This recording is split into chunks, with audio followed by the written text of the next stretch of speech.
Welcome to Fiction Audiobooks. If you enjoy the content, like and subscribing would be greatly appreciated.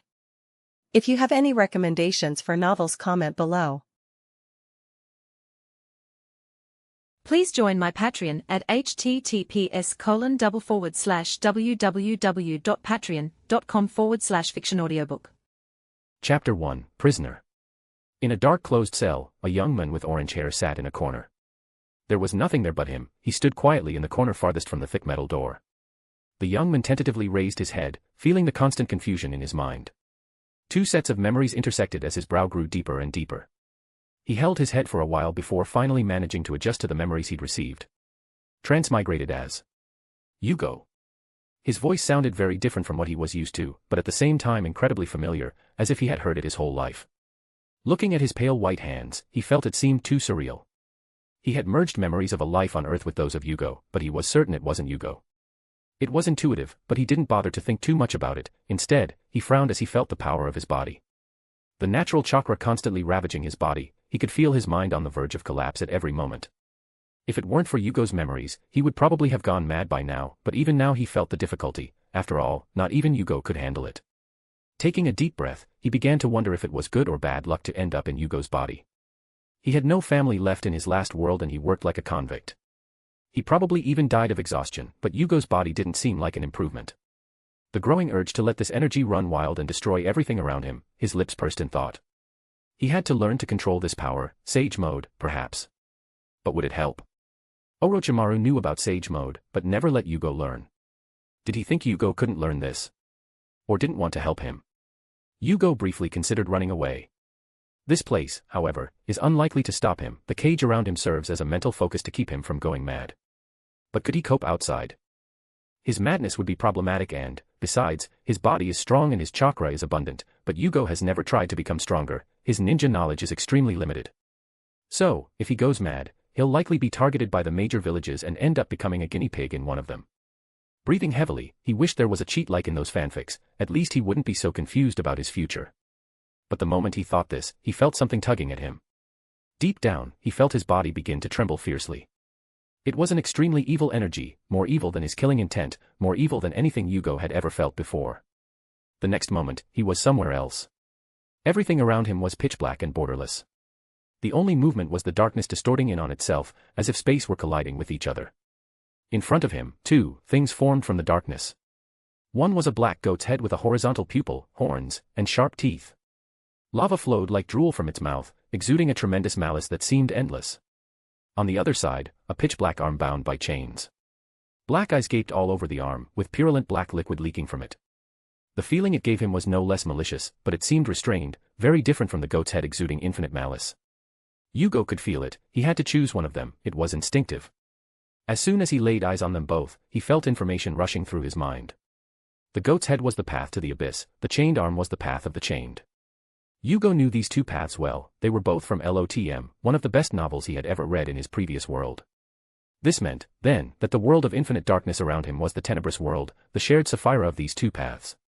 Taking a deep breath, Jugo felt excited for a moment.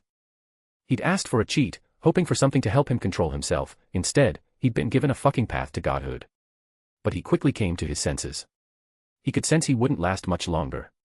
In fact, he could feel himself burning, and his rationality was fading. He sobered and looked at the two paths, his eyes focusing on the path of the chained. It's not that the path to the abyss was bad, far from it. If it were normal, he would choose it without hesitation, but the problem is that his current situation suits the path of the chained better. The path of the abyss focuses on releasing all desires and malice, while the path of the chained focuses on chaining those desires and malice. If he chooses the path of the abyss, it's like adding gasoline to a fire, he'll likely go mad. Thus, the path of the chained, while much more dangerous in the early sequences, especially in the lunatic and werewolf phases, is at least better than following the path of debauchery. Sighing, as he felt himself being corroded by the darkness around him, he made his choice. The next moment, he grabbed the arm. It transformed into a black liquid and quickly seeped into his hand. The madness he felt before could no longer be contained. His eyes widened as he felt the infinite malice wash over him, only to feel the chains of the arm wrapping around him. Jugo slowly calmed down as he felt the growing restraint. Finally, when he opened his eyes again, he discovered he was back in that cell, but this time it was different. The previous madness was much more bearable. If before it had been like a bell next to his ear, now it was like a background hum, much more bearable. Jugo took a deep breath as it dawned on him, he had become a Sequence 9, a prisoner. The mind is the prisoner of the body and the body is the prisoner of the world. This refers to the madness that is restrained and the desire that is oppressed. Jugo breathed a heavy sigh of relief. At the same time, he could feel the potion quickly digesting within him, surprising him, but not too much. LotM potions are basically pieces of personality that need to be synchronized to be digested. Normally, acting like a prisoner probably means being literally imprisoned, but who is Jugo? His personality has long been shaped by restraint, he's the perfect fucking prisoner. So, even if he's not Jugo, his experiences are still with him, and he's still a prisoner and trying to contain his impulses. Thus, he discovered that not only was he digesting this potion quickly, but at an accelerated pace. The more the potion digested, the more mentally comfortable Jugo felt. This was truly the right choice for him. What he gained from this sequence was also very straightforward. First, his body strengthened. Jugo's body wasn't weak to begin with, but he felt even stronger now, his physique had probably increased by 50%. This is already quite a lot, considering that Jugo's physique is his most powerful trait. The second was the binding effect. He felt his mind was restrained, his madness still lingering, but on the outside, he seemed completely normal. In other words, he wouldn't go mad again, even though inside he still harbored the desire to do so. Finally, he acquired knowledge, not just how to commit crimes, but also how to escape from prisons and obscure means of combat, like using a spoon to kill someone or something. Now, even without brute strength, he had no doubt he could escape. The abilities of a prisoner are indeed quite common for Beyonders, but it didn't matter much, Jugo's power was enough. If he were just an ordinary man, this enhancement would have put him at most at the level of a genin, but with Jugo's own strength, already at least a jonin, he was still a jonin, still just the average type. Comparatively speaking, even Sakura fresh out of the academy can handle a common adult thug, being at the level of a genin as a combat-oriented Sequence 9 is quite common. There was no way around it, Jugo didn't know how to fight beyond charging forward and using his instincts, and he didn't even know any jutsu. So, in terms of physique and chakra, he might be better than Kakashi, but in terms of combat, he'd lose 100 times out of 100. With his prisoner skills, his combat abilities had improved significantly, but not to the point of fighting like someone like Kakashi, at most, he might get beaten less. Jugo put this aside for a while. At his current speed, he would probably finish digesting it in 2 or 3 days. It was an absurdly fast speed, but it pleased Jugo deeply. His biggest fear now was advancing the sequences, he'd also received information about that in the Tenebrous world. Basically, he still had to act, he had to complete the ritual, but the potion itself. It was ready, he could take it at any time, as long as he completed the acting and prepared the ritual from sequence 5 onwards. I'll continue posting every day until the 20th chapter. After that, just like with the legendary mechanic fanfic, the number of chapters for the web novel will decrease. Currently, plus 3 chapters of Jugo, Father of Devils on P_Trian. Plus 13 chapters of the legendary mechanic, 666 on P_Trian. P_Trian, March_Rain. Chapter 2, Lunatic. Jugo soon began to think about the current situation. From memory, Kimimaro had recently arrived and informed him that Orochimaru would soon launch his plan of attack against Konoha. This made Jugo wonder if he should participate. The path of the chained, as gentle as it may seem compared to the path of the abyss, is not a gentle path at all. Especially the low and middle sequences, apart from the prisoner, Jugo's future path was full of death ahead. An attack on Konoha, it's a good place to act. But that would have to wait until Kimimaro appeared again. He usually came once or twice a month. He had to prepare rhetoric to convince him. After all, the previous Jugo was a complete homebody, if he could, he would never want to leave. Sighing, Jugo stopped thinking about it for a while and began to feel his chakra, enjoying the prisoner state where his control would be greater until he reached the level of a demigod. As soon as he focused on his chakra, he could feel its power, could sense that he could unleash even stronger power by infusing his body with it, but he held back, after all, it was still acting. He looked at the wall and stood up, placing one foot on it and began to concentrate. Even though he hadn't learned any jutsu, Kimimaro had still taught him some control techniques to see if it would help him control himself. Placing his foot on the wall, he quickly steadied himself and began to climb, soon finding himself upside down on the ceiling. This was incredibly fascinating to Jugo. He tried using his hands to stick to the ceiling and succeeded even more easily, molding chakra in his hands was much simpler than on the ceiling. Soon, he was hanging from the ceiling with only his index finger. Sighing, he began to exercise. As for the reason, he couldn't just stay stuck there doing nothing all the time, right? He didn't feel the fatigue, so he didn't care and continued. Using just one finger, he began to raise his entire body with just the strength of his arm, switching arms every now and then. Then he glued the soles of his feet to the ceiling and began doing upside-down sit-ups. The chakra. Infinite, never stopping replenishing itself, his chakra, as long as he didn't use too much at once, would never run out. He was a fucking walking battery, but that was precisely the reason for his loss of control. Jugo practiced until nightfall, punching, kicking, and doing whatever action his limited space allowed. At the right time, a small opening opened beneath the door and a plate of food was placed inside. Jugo didn't care and went over to it. It was at this point that he stopped and thought about how he would get to the bathroom. Remembering Jugo's memory, he noticed a bucket in the corner and his mouth twitched. Damn. He had to get out of here, fast. Taking a deep breath, he ignored the suspicious bucket and began to eat. The food was ordinary, but not bad. After all, Jugo was a volunteer, he didn't eat the same food as the real test subjects. Besides, he was best friends with Kimimaro, Orochimaru's golden boy. So, privileged treatment, actually. If he weren't so scared, Orochimaru would have let him out already. But Jugo is a frightened child afraid of killing, so he can only stay trapped. To put it more bluntly, Jugo was his own prison. Even the current Jugo wants to stay there. Perhaps that's why the prisoner's potion is being digested so quickly. What are the rules? Just like the basic phrase of this path, the mind is the prisoner of the body, and the body is the prisoner of the world. He's restraining his madness, so his body is trapping his mind, he's in a prison, so the world is trapping his body. He basically completed the mantra of this path without even moving. Did Orochimaru want to arrest Jugo? Maybe so at first, but as a good fighting force, he might be more useful as a subordinate than a test subject. After all, Jugo and his relatives have already been extensively researched by Orochimaru. Would Jugo leaving cause him problems? Please, Orochimaru's strength can handle 100 of him. Orochimaru has no problem letting Jugo go. But the problem from the start lies with Jugo himself. Now that he wants to leave, Orochimaru won't think too hard before agreeing. Of course, he needs a good reason. A suspicious and cautious individual like Orochimaru would doubt his motives if he simply wanted to leave. After all, Jugo was a confirmed case of a repentant pacifist. Suddenly, he wants to go out and kill. Even if Orochimaru doesn't doubt that he's still Jugo, he'll think he's lost a few screws. So, a reason to leave is still necessary, and what better reason than helping his good friend Kimimaro? Jugo didn't think much of it and endured using the bucket for the next few days. In fact, he even felt that the bucket sped up his digestion process a bit. His level of mental control to avoid becoming enraged by using the bucket was tremendous. It was on the third day that he felt the sensation throughout his body, that of everything fitting perfectly into place, as if something that was previously only borrowed was now his. Taking a deep breath, feeling his strength grow from 50% stronger to 100%, he felt great. He also felt like he could advance at any moment, but this made Jugo wary.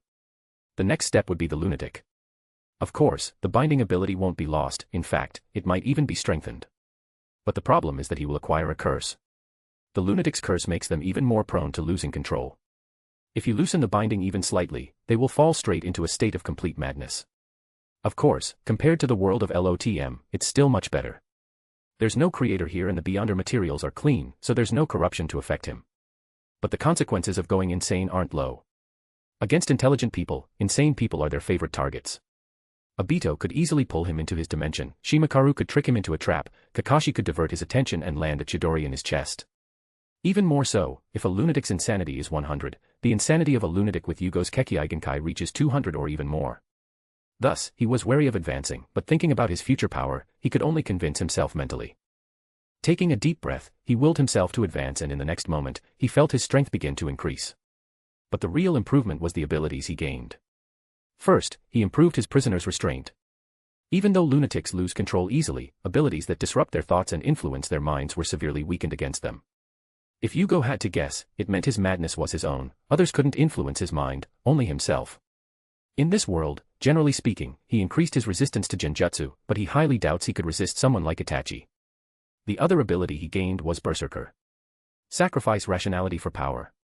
Simple and straightforward, this doesn't weaken his mental resilience, but a raging bull is still a raging bull. In this world, this ability leaves much to be desired. As mentioned before, most ninjas fight with intelligence, so unless he's a meat shield like a tailed beast or a taijutsu ninja who'd happily fight head-on like Guy and Lee, he'll only die faster if he uses this. The real irritation came from the fact that he felt his restraint had become much looser. Before, he had a heavy, thick gate that was difficult to close or open. Now the gate was lubricated, and while it still prevented him from leaving, once opened, the gate opened wide. Feeling his current strength, he felt he could defeat 10 of them before advancing. Of course, it might be an exaggeration, but considering 10 of them are guys who advance with fists and feet, it might be possible. Shrugging, he began to think, should he let himself go mad to start acting? If he does that, he'll probably destroy the entire northern base, but staying here without being able to advance for too long is a waste. He really wishes Kimimaro would come soon. X. Plus 10 chapters of Jugo, Father of Devils on P_Trian. Plus 14 chapters of the legendary mechanic, 666 on P_Trian. P_Trian, March_Rain. Chapter 3, Kimimaro and Orochimaru. In the end, Jugo managed to wait another 5 days while training in his cage until Kimimaro appeared. During this time, he pretended to go insane, but it didn't work. Generally speaking, he believes that if the prisoner sequence means containment, the lunatic sequence means release. This potion greatly enhanced his bloodlust, and Yugo's own bloodlust was already high. If he let himself get carried away, this base would likely be leveled to the ground, so unless he wanted to give up Orochimaru's initial protection, he wouldn't do it. Of course, the highest probability is that Orochimaru would increase his danger level and place him in true containment this time. In that case, it would be much more difficult to escape, so he wouldn't do it. So, he could only wait for Kimimaro. If he didn't show up within a week, he would go out and look for him himself. In any case, as long as he didn't start destroying everything, there was still room for conversation. On the 5th day, while he was training, the heavy metal door slowly opened as a white-haired figure peered inside. Jugo didn't look at Kimimaro at first, but continued to do push-ups with his sweaty body. "Are you training?" Kimimaro asked with interest. "Yes, I found it helps me calm down," Jugo said calmly, finally stopping and jumping, landing on his feet. He looked at Kimimaro. They were both similar in age, currently 15 years old. Even so, they both looked like young adults. Even though Kimimaro was a little older, he was shorter than Jugo. "I see, how have you been recently?" Kimimaro simply sat on the floor, and Jugo followed suit. "Well, I think it's easier to control. I haven't gone crazy in a week," Jugo explained calmly, and Kimimaro's eyes widened slightly. "That's really unexpected, so, do you want to go out with me for a while?" Kimimaro asked, intrigued. It wasn't a test. Jugo was Kimimaro's only real friend, so he wanted Jugo to be able to enjoy life a little, instead of being cooped up here all the time. Jugo was silent for a moment and then asked, "Does Orochimaru-sama still intend to attack Konoha?" "Yes, the operation will take place in the next few days with the start of the Chunin exams." Kimimaro nodded. "Are you going?" Jugo asked, his expression a little heavy. Kimimaro knew Jugo was worried about him. His body had been barely holding up lately. Even now, he was in a lot of pain, but he still came to see this friend. No, Orochimaru-sama wouldn't let me go," Kimimaro sighed, his eyes a little complicated. Kimimaro rarely showed any expressions elsewhere, only Orochimaru and Jugo could draw expressions from him beyond indifference. Jugo looked at Kimimaro, feeling a little complicated inside, but even if he could, he wouldn't consider actually saving him. Kimimaro is extremely loyal to Orochimaru. Jugo, on the other hand, might even turn against Orochimaru. He knows that even if it breaks Kimimaro's heart, he would still stand by Orochimaru. Thus, despite sensing the sincere friendship between them, he knows he's just the third wheel in this strange relationship. Sighing mentally, he prepared his next words. "Orochimaru-sama has found a new vessel he desires, hasn't he? You want to help him, so I will do it for you." Jugo looked at Kimimaro with a serious look, and Kimimaro paused for a moment. His eyes softened a little, tears almost escaped, but he held them back. "Jugo, are you sure?" "Yes," Jugo nodded firmly.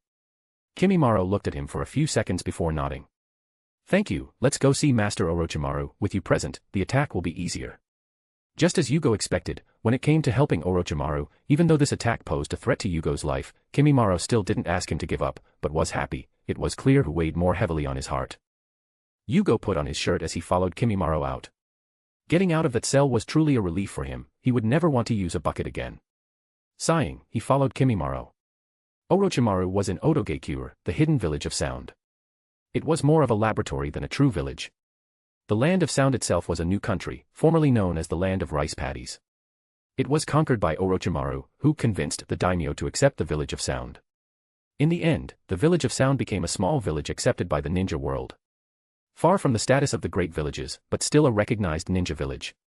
Of course, Orochimaru did this to hide himself under the light. The man was very good at playing the kind of long game. Jugo isn't sure why Orochimaru attacked Konoha. This has also been a hot topic of debate among fans.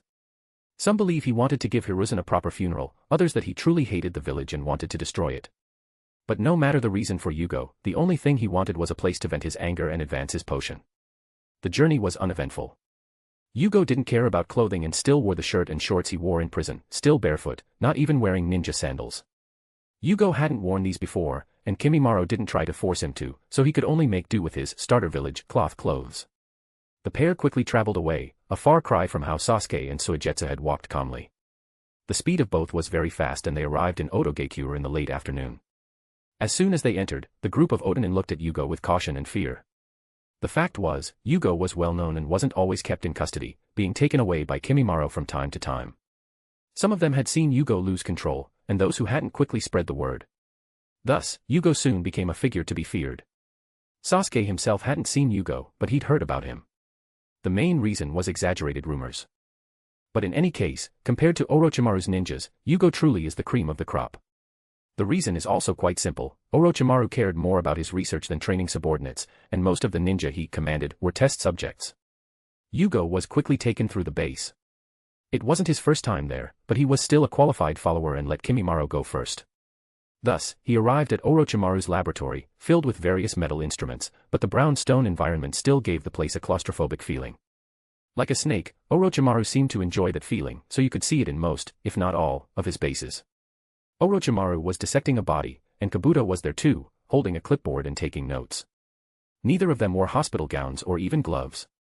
Jugo wanted to complain that it was very unsanitary, but he didn't comment in the end. They had chakra and might have a way to sterilize in a way he didn't understand. Besides, it wasn't his body they were opening. Orochimaru looked at them calmly and narrowed his eyes slightly when he saw Jugo. "Jugo-kun, you rarely come out. Why do I owe you this visit?" Orochimaru smiled at him, like the predatory smile of a snake, but he didn't sense any killing intent from Orochimaru, so it must have just been his smile. "Kimimaro told me about Konoha's plan. I want to help him."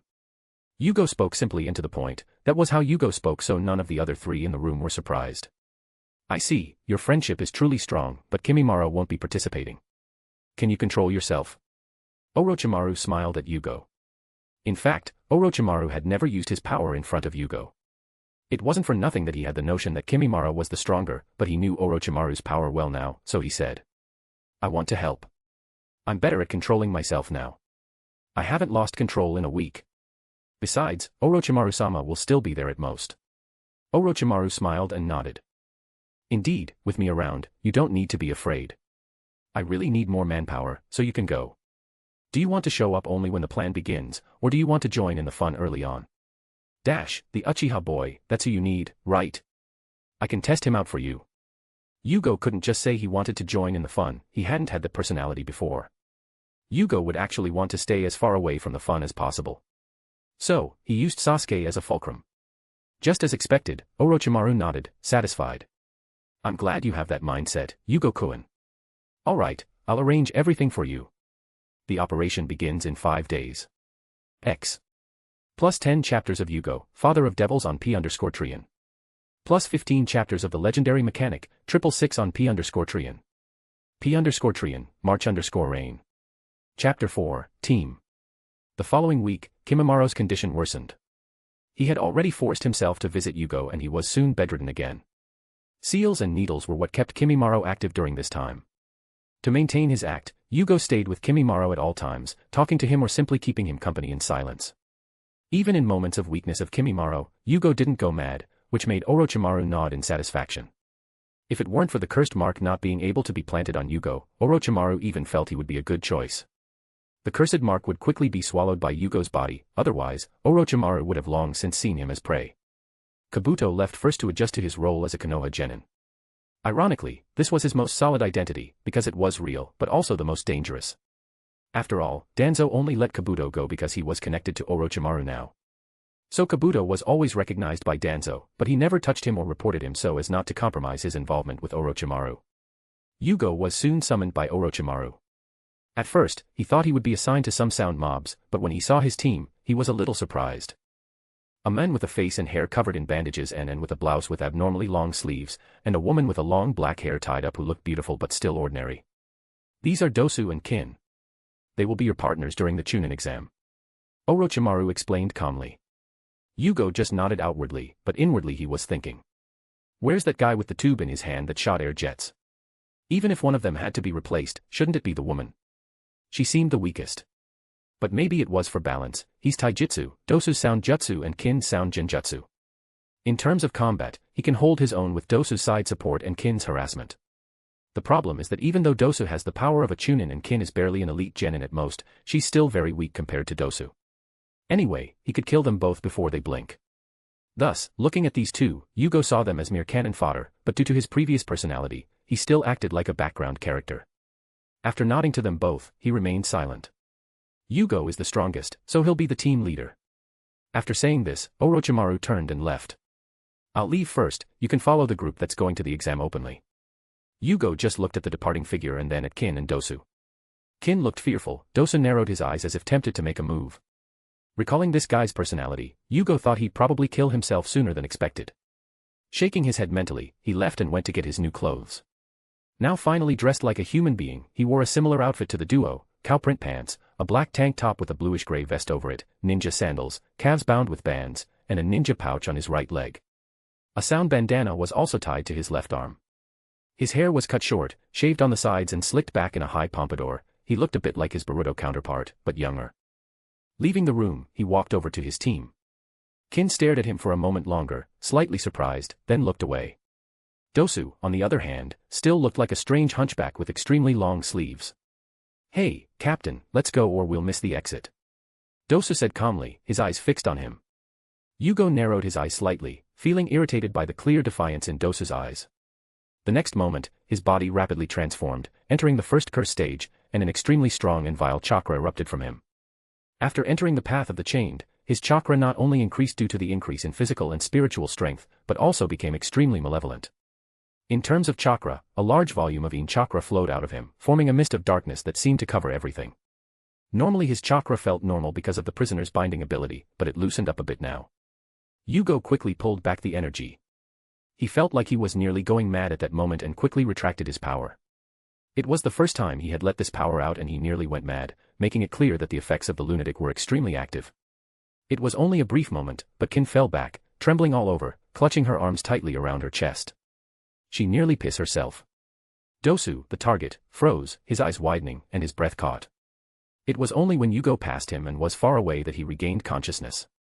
He didn't think he was any better than Kin, who couldn't even lift his head. He'd probably be in a similar state if he hadn't frozen. He quickly grabbed Kin and dragged her away, still feeling the cold on his back. His eyes no longer dared to look directly at Jugo. Jugo, on the other hand, thought he'd underestimated himself a bit before. He thought he was now at most Asuma's level, but after feeling the power that coursed through him earlier, he knew even Kakashi would sweat. But he didn't think he could even beat Asuma. After all, isn't a powerful monster without control the epitome of the bijus? How many of them have won battles on their own? He's still far from their power, but he still fights like them. Isn't that just asking for a beating? So Jugo not only didn't get presumptuous, but he frowned and felt uneasy. He really needed to learn to control his power and ninjutsu, but there wasn't time for that yet. Orochimaru liked Jugo, a useful beast.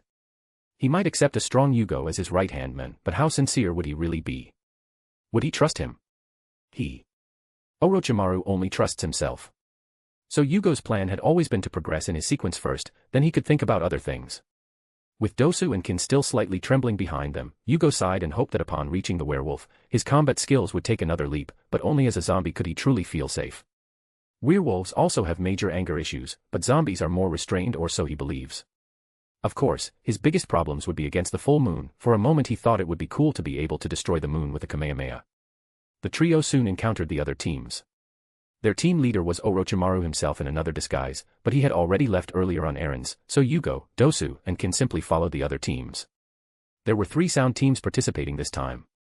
He didn't see the guy with the air tubes there, but he didn't think to look too hard. On the team, even the Jonin leaders didn't dare look at Jugo too closely. For these ordinary Jonin, even a purely violent Jugo was still too dangerous to approach. Jugo paid them no mind, simply following the group calmly, as they began running away toward the Land of Fire.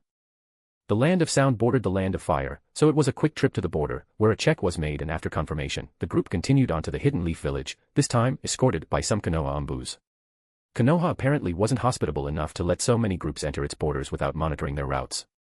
The Umbus were clearly out of sight, but they were still clearly sensed by ninjas good at perception. Jugo wasn't very good at that. Even with his natural energy, he only absorbed it passively, unable to truly sense the world around him. He tried meditating and controlling it, but failed miserably, so he gave up for now. Even so, his physical senses were quite good, so he still perceived them. He could also speak to animals and ask for their help, so he found them with relative ease. It was only on the third day of running that they reached the Hidden Leaf Village. At this point, the Umbu disappeared, but a new one soon approached. They checked in at the gate before being given lodging near the shopping area, likely encouraging them to spend money there. The group quickly found their rooms and split up. The exam would start in 2 days, so they had some free time. But the next moment, as he considered going out to eat, he remembered something: he had no money. It was nice to be able to live off that state, but now that he wanted to eat something, he had no money. How was he going to try Ichiraku ramen? Just as he was thinking, he glanced at the duo beside him, who had unconsciously followed him. "Hey, Dosu, Kin, do you have any money?" Jugo asked with interest. Dosu didn't react, or maybe she did, but her nearly covered face hid it. Kin was a little surprised before nodding. "A little," she said. "Well, let's go eat ramen, you guys pay." Jugo smiled and wrapped his arms around their necks, pulling them away, asking around about ramen shops. It only took him 3 shops to find Ichiraku. Dosu seemed unhappy at being dragged along, but also resigned. Kin looked at the arm around his neck, a little embarrassed and shy, but didn't pull away. Soon the trio was seated as Jugo spoke. "A tonkatsu ramen. And you guys?" "The same." Kin lowered her head, a little embarrassed. "No need." Dosu shook his head. He didn't like eating out, firstly because it was a pain to take off and put on his bandages, and secondly because he didn't trust other people's food. Jugo didn't mind. He glanced curiously at Tuchi and Ayam. He thought Ayam looked pretty cute, but didn't think much of it. He'd never been one to think with his lower head. "Here you go." Ayam smiled as she handed over the ramen. Jugo picked up his chopsticks and began eating. He hadn't known how to use them before, but luckily Jugo did. The first bite said it all: "This is damn good." Sure, it was a little greasy and oily, but he liked it. He just felt it needed a little pepper, so he added a little more. Kin, who was standing nearby, ate calmly, glancing at Jugo from time to time. She felt that the current Jugo wasn't as scary as the one she'd seen before. Even Dosu, who was just standing quietly nearby, couldn't help but frown slightly in confusion, but in the end, neither of them spoke about it. +10 chapters of Jugo, Father of Devils on P_Trian. +16 chapters of the legendary mechanic, 666 on P_Trian. P_Trian, March_Rain. Chapter 5, Quest. Hey guys, I'm having a problem defining the power limits, basically comparing them to the world of Naruto. From the demigod level onwards, how strong do you think the pathway should be compared to the characters in the world of Naruto? Sequence 4, Demigod. Sequence 3, Demigod. Sequence 2, Angel. Sequence 1, Angel/King of Angels. Sequence 0, Divinity. Great old ones. Leave your comments. Chapter 6, First Exam. The next 2 days were a lot of fun for Jugo, but not so much for Kin and Dosu, who were dragged around buying food like walking wallets. Kin was fine because at least he could eat with them. Dosu had to pay and watch the others eat.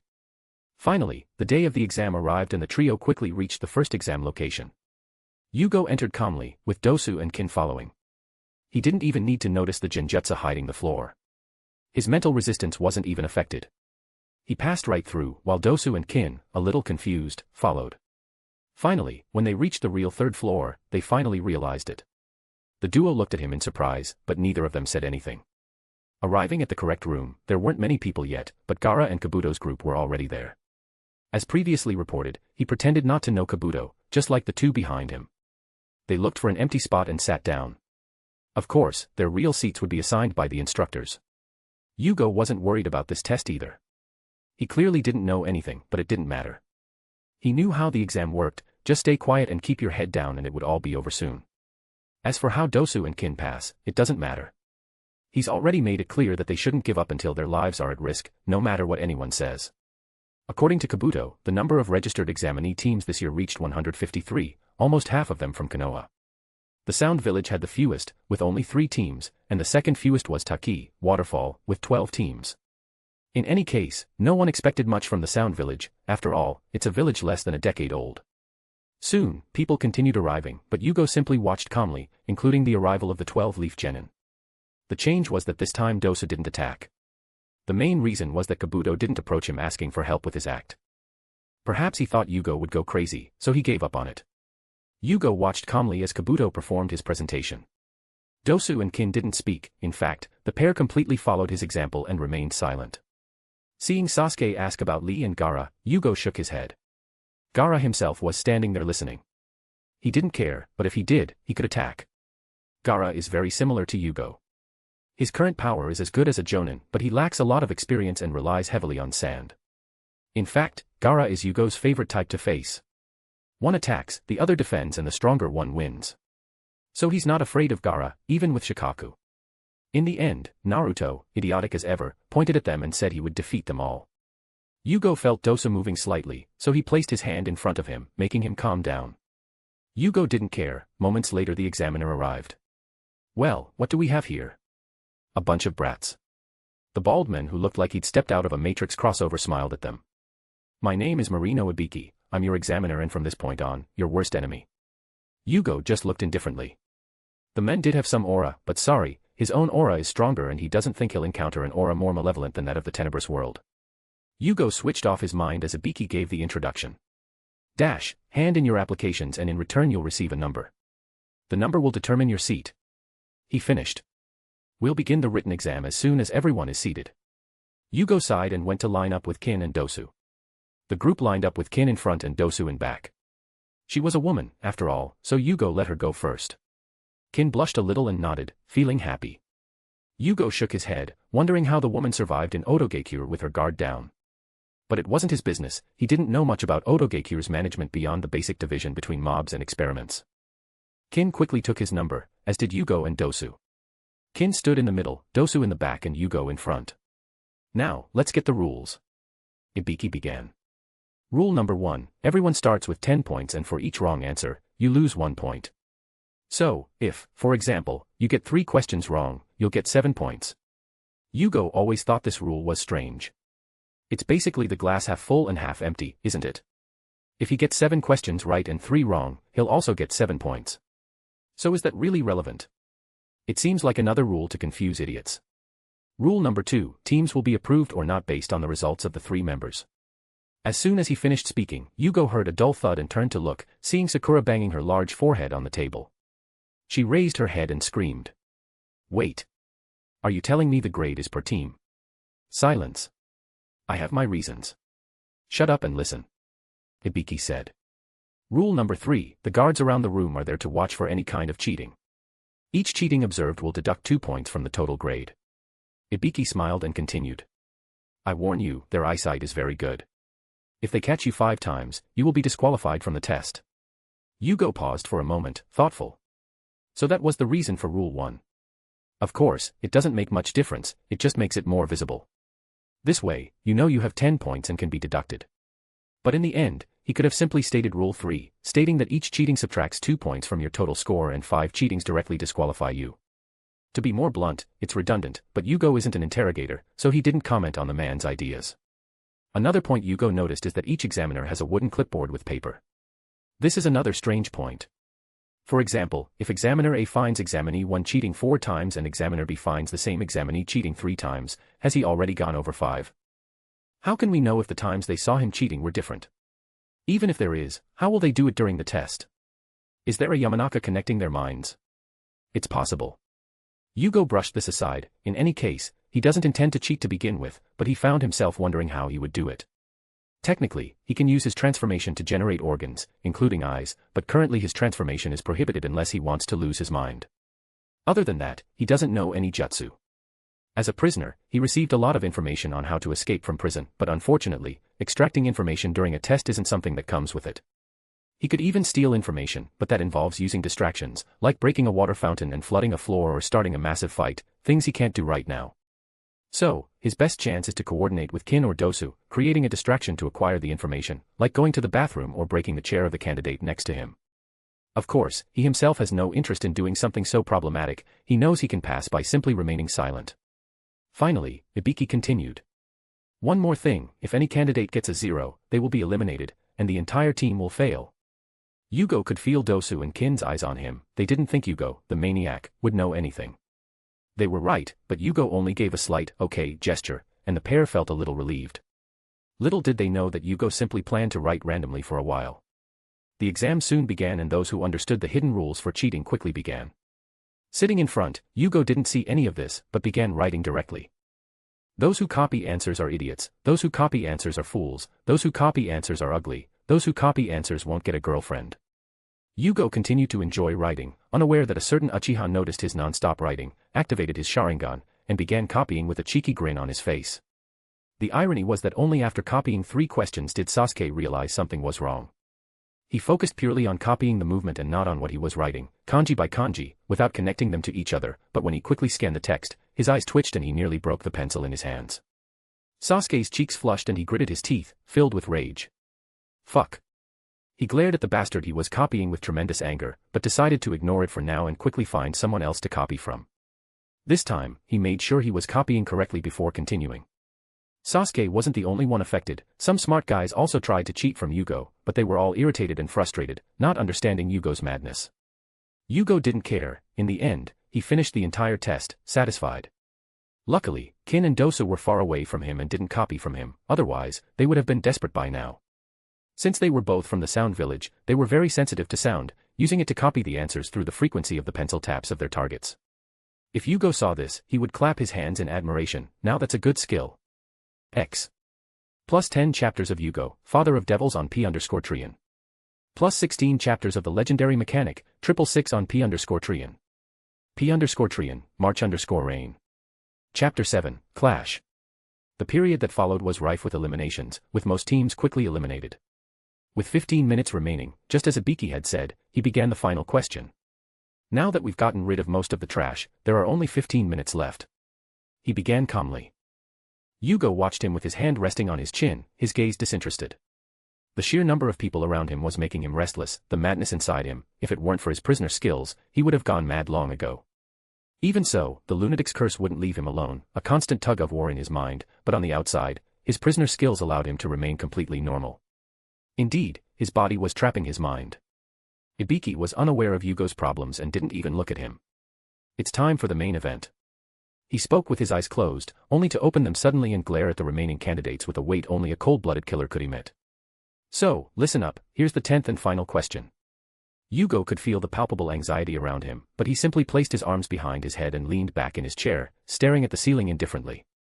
This theater was already boring enough. He couldn't wait for the next phase. A deep madness shone in his eyes. But, before you ask the question. Ibiki lowered his tone, almost disinterested. There are a few more rules you need to know. At this point, Kankuro, who had gone to the bathroom with the instructor, returned, drawing the examinee's attention. Jugo noticed the instructor and remembered that it was Kankuro's puppet, Karasu. But the man hardly looked like a man. Honestly, with Kankuro's puppeteering skills, he could have done better, but judging by the time he had, being caught off guard by this exam, it wasn't actually that bad. Jugo stopped paying attention as he waited for Ibiki to continue. He glanced at the window as he built up momentum, but Jugo just thought it was cheesy. These rules are only for question 10, so. Ibiki turned his eyes to the examinees as he continued. Pay attention and don't be alarmed by them. Ibiki turned fully to them before continuing. First, everyone is free to choose whether or not to participate in the final question. It's up to you. Temari from the back shouted. Is this a joke? And what happens if we decide not to answer? Ibiki didn't seem to mind, but he answered calmly. If you decide not to answer question 10, regardless of the answers to the other 9, you will get a 0. He smiled as if expecting their frustration as he continued. In short, you will fail, which includes your partners. The surrounding group quickly began to complain. Dosu and Kin also narrowed their eyes and looked at Jugo, but Jugo was still leaning against the chair with a pencil hanging over the lips, pouting to keep it from falling. His mind wandered. The pair could only remain silent, without Yugo's order, they could only wait. Ibiki looked around, ignoring the complaints, and spoke. If you accept the answer and answer incorrectly, you will not only fail, but you will also be banned from taking the Chunin exam forever. Jugo glanced at Ibiki sideways and scoffed mentally, as if he had the authority to do so. At most, they would be banned from taking the Konoha Chunin exam. But they could still take other exams or be promoted for excellence. Could Jugo have appeared here as a Jonin leader instead of a simple genin, even if he was actually imprisoned as a genin? So what? Can he eat that title? It's not like things like titles really matter in the Sound Village. There, strength alone rules, of course, if you're an experiment, even if you're strong, don't expect human rights. Dosa narrowed his only visible eye and Kin became nervous, but as they looked at Jugo, they remained silent. Even if they truly would never advance to Chunin, if they angered Jugo, they would die. Life is more important, so none of them were thinking of giving up without Yugo's order. Even Dosu had already calmed down and no longer planned to fight Jugo to prove himself. That malice he felt that day paralyzed him to the point where he couldn't even move. He could have been killed hundreds of times in that time. Dosu didn't have Naruto and Sasuke's courage to face such profound malicious intent. Dosu himself was already a recurrent killer and didn't expect to be intimidated by a simple killing intent. The only time he felt this way was when Orochimaru unleashed his killing intent near him once. No, even Orochimaru couldn't emit such a malevolent aura.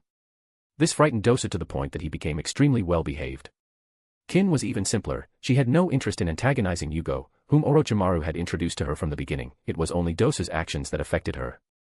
If before she had simply followed orders, now, even if it went against them, she didn't have the courage to antagonize Jugo.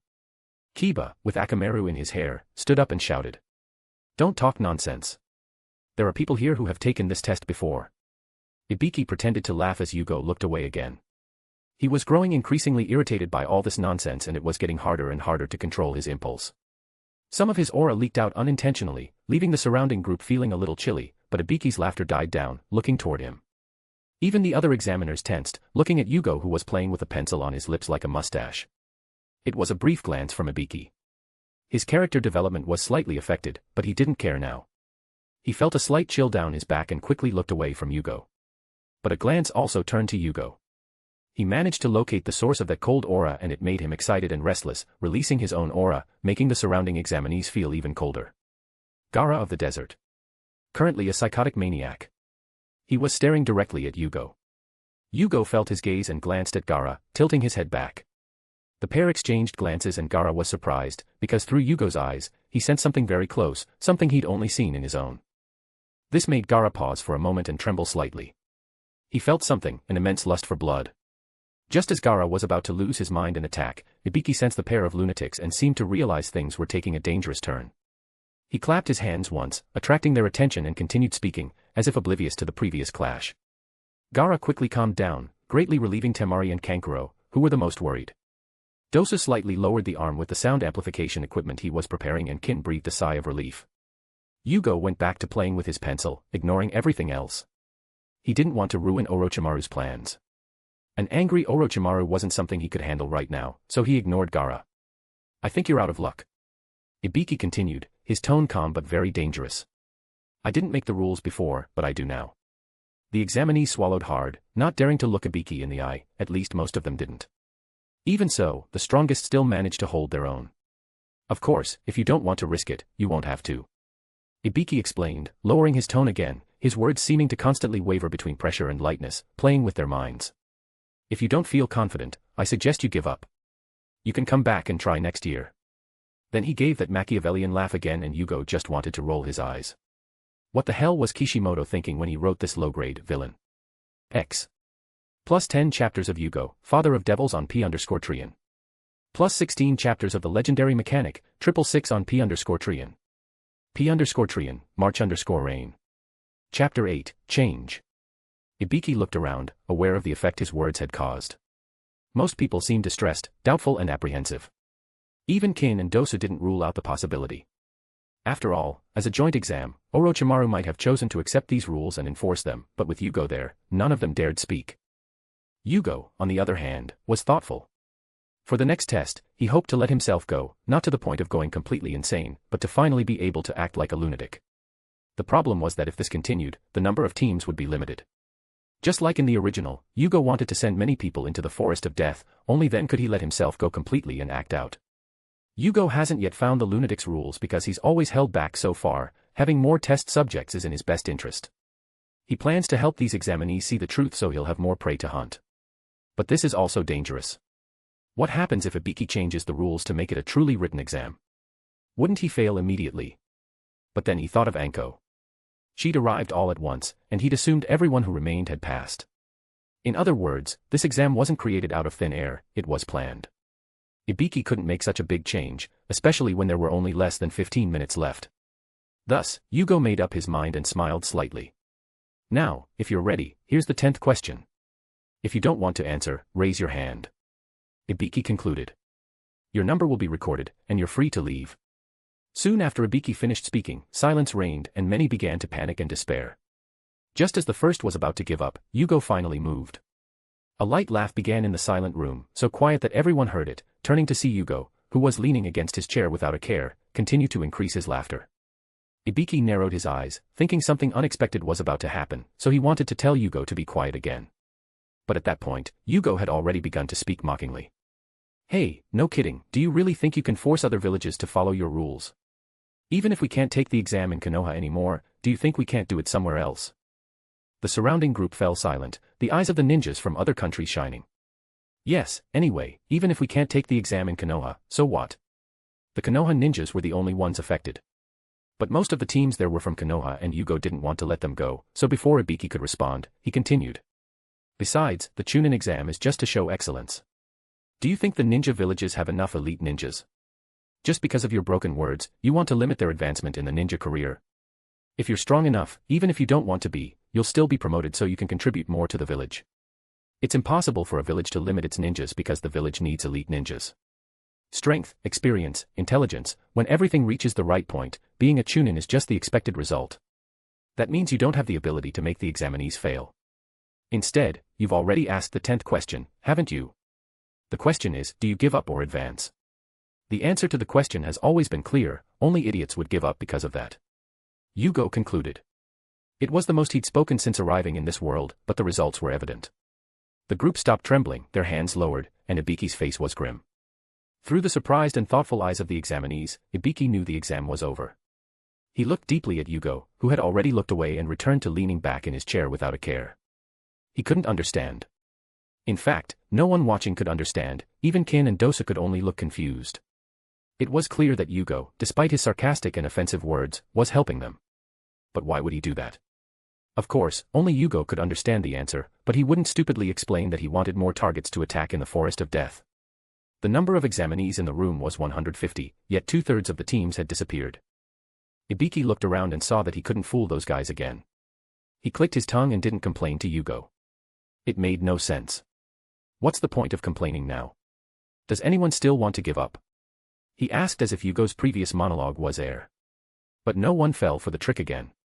Even Naruto had his arms crossed with a smug look, which irritated Ibiki even more. 50 teams. This only made Ibiki sigh wearily. He glanced at Jugo again with irritation before turning to them and saying, "You all passed the first exam." Everyone smiled. As Jugo had said before, the question was whether or not to answer, even if it wasn't, so what? They couldn't believe Ibiki had so much power to prevent them from becoming Chunin. Of course, there were still some veterans in their 40s who didn't see it that way. After all, they had been trying to pass the exam for a long time. To them, their strength had stagnated for a long time and they could only rely on luck. But not even they gave up this time. First, because of the shame of giving up when everyone else had decided to stay. Giving up now would only show that they considered themselves weak and hopeless, and second, because Yugo's analysis made sense. So, Ibiki could only let everyone pass. Jugo was a wild card, and the problem wouldn't be his, but Anko's. Ibiki looked at their smug faces and wanted to punch each of them, before sighing and continuing to speak. The 10th question, just like candidate number 23 said, is really about choosing to stay or leave. Wait. So the other 9 questions were a waste of time? Temari asked, irritated at having put in all the effort for nothing. Ibiki, though unhappy, still explained. It wasn't without reason. On the contrary, those questions had a very important purpose. To test your ability to acquire intelligence and your level of stealth. Basically, to extract information in an adverse situation. Temari paused for a moment and nodded, satisfied. That explains everything. Ibiki, still unhappy, began explaining the intricacies of the test while Jugo ignored him again, waiting for Anko to arrive and quickly begin the second exam. Yugo's hands clenched as he grew excited. Finally, he could get some action. Aside from Orochimaru, there wouldn't be anyone in those forests who posed a threat to him. Orochimaru, on the other hand, was his boss, so of course he wouldn't cause him any trouble. Thus, the playground was set up. If he weren't afraid of killing everything around him, including the 9-tailed Jinchuriki and Sasuke, he would have liked to let himself go completely. It would probably speed up his performance enormously, but for now, he couldn't do that. He was curious to see how far he would progress in 5 days. When Ibiki revealed his bald head, full of scars and holes, Jugo looked at him and whistled lightly. That was a real disaster. Of course, Jugo was still trying to control himself, so he stopped paying attention again, finding the man's monologue increasingly irritating. Of course, all that changed when Jugo felt someone approaching through the window. With a loud bang, the window shattered into shards and a black ball flew in. The next moment, the ball opened, revealing a woman, who threw 2 kunai at the ceiling, trapping the black cloth she was covering herself with behind her. The cloth basically read, Second Examiner, Mitarashi Anko. She covered Ibiki with this movement. All of you. No time to celebrate. The woman shouted with an arrogant smile on her face. Jugo wondered how long she must have been thinking about this exaggerated introduction. I am your next examiner, Mitarashi Anko. But he soon focused on Anko's outfit, and for a moment, he felt the blood rush through his body. This woman, she really is a bit over the top. Of course, Yugo's eyes never left Anko's heart, feeling that her heart was very beautiful and round. In the next stage from now on, follow me. She shouted, pumping her fist in the air, and Jugo watched her heartbeat slow down. Everyone went quiet as Jugo gave her a thumbs up. Nice show. Ibiki poked her head out of the curtain and said. You're early again. Anko seemed to blush, while Jugo thought she was very cute. Anko finally noticed the high number of examinees, 50 teams. How many are there? Ibiki, did you let them all pass? Your test was too easy, you must be getting soft. Ibiki didn't answer, glancing slightly at Jugo. He pursed his lips and shook his head wearily. Anko looked away. Well, whatever. Before the second round ends, more than half will be eliminated. More than half? Sakura asked in surprise. Ah, this will be fun, I'm getting excited. Anko looked at them with an excited expression, but still with that venomous snake look.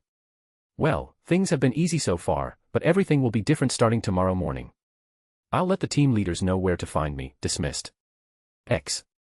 Plus 10 chapters of Jugo, Father of Devils on P_Trian. Plus 16 chapters of the legendary mechanic, 666 on P_Trian. P_Trian, March_Rain. Chapter 9, Dango. I know the MC seems like he'll pick up any woman he sees that's even remotely attractive, but that's not the case. It's part of the personality I gave him because of the potion. I believe the path of the chained potion amplifies its user's desires and emotions, but because the prisoner's bond grows stronger with each sequence, this doesn't show. The MC in his current state can control this, but he doesn't see the point, so what he's doing now is just having some fun. To be honest, I don't even know if Anko, Kin, or anyone else will end up with him. They could even die along the way, anyone could. So for those who like Pokemon harems, sorry, this isn't that kind of book. For those who like serious MCs that focus purely on power, sorry again, this isn't that kind of book either. X. Jugo paused for a moment, he swore the test would be right after. All that murderous desire was pent up inside him. With a tired sigh, he groaned in frustration, but he could only swallow his bloodlust and get up to leave the room. Dosu and Kin stood up right after him. They waited, and when he passed them, they followed. Ibiki's eyes remained on him, but he wasn't the only one. There were many eyes on him, including Sasuke, Niji, Gaara, Kabuto. Especially Kabuto, who was a little confused by his intervention, but this wasn't the time to ask about that.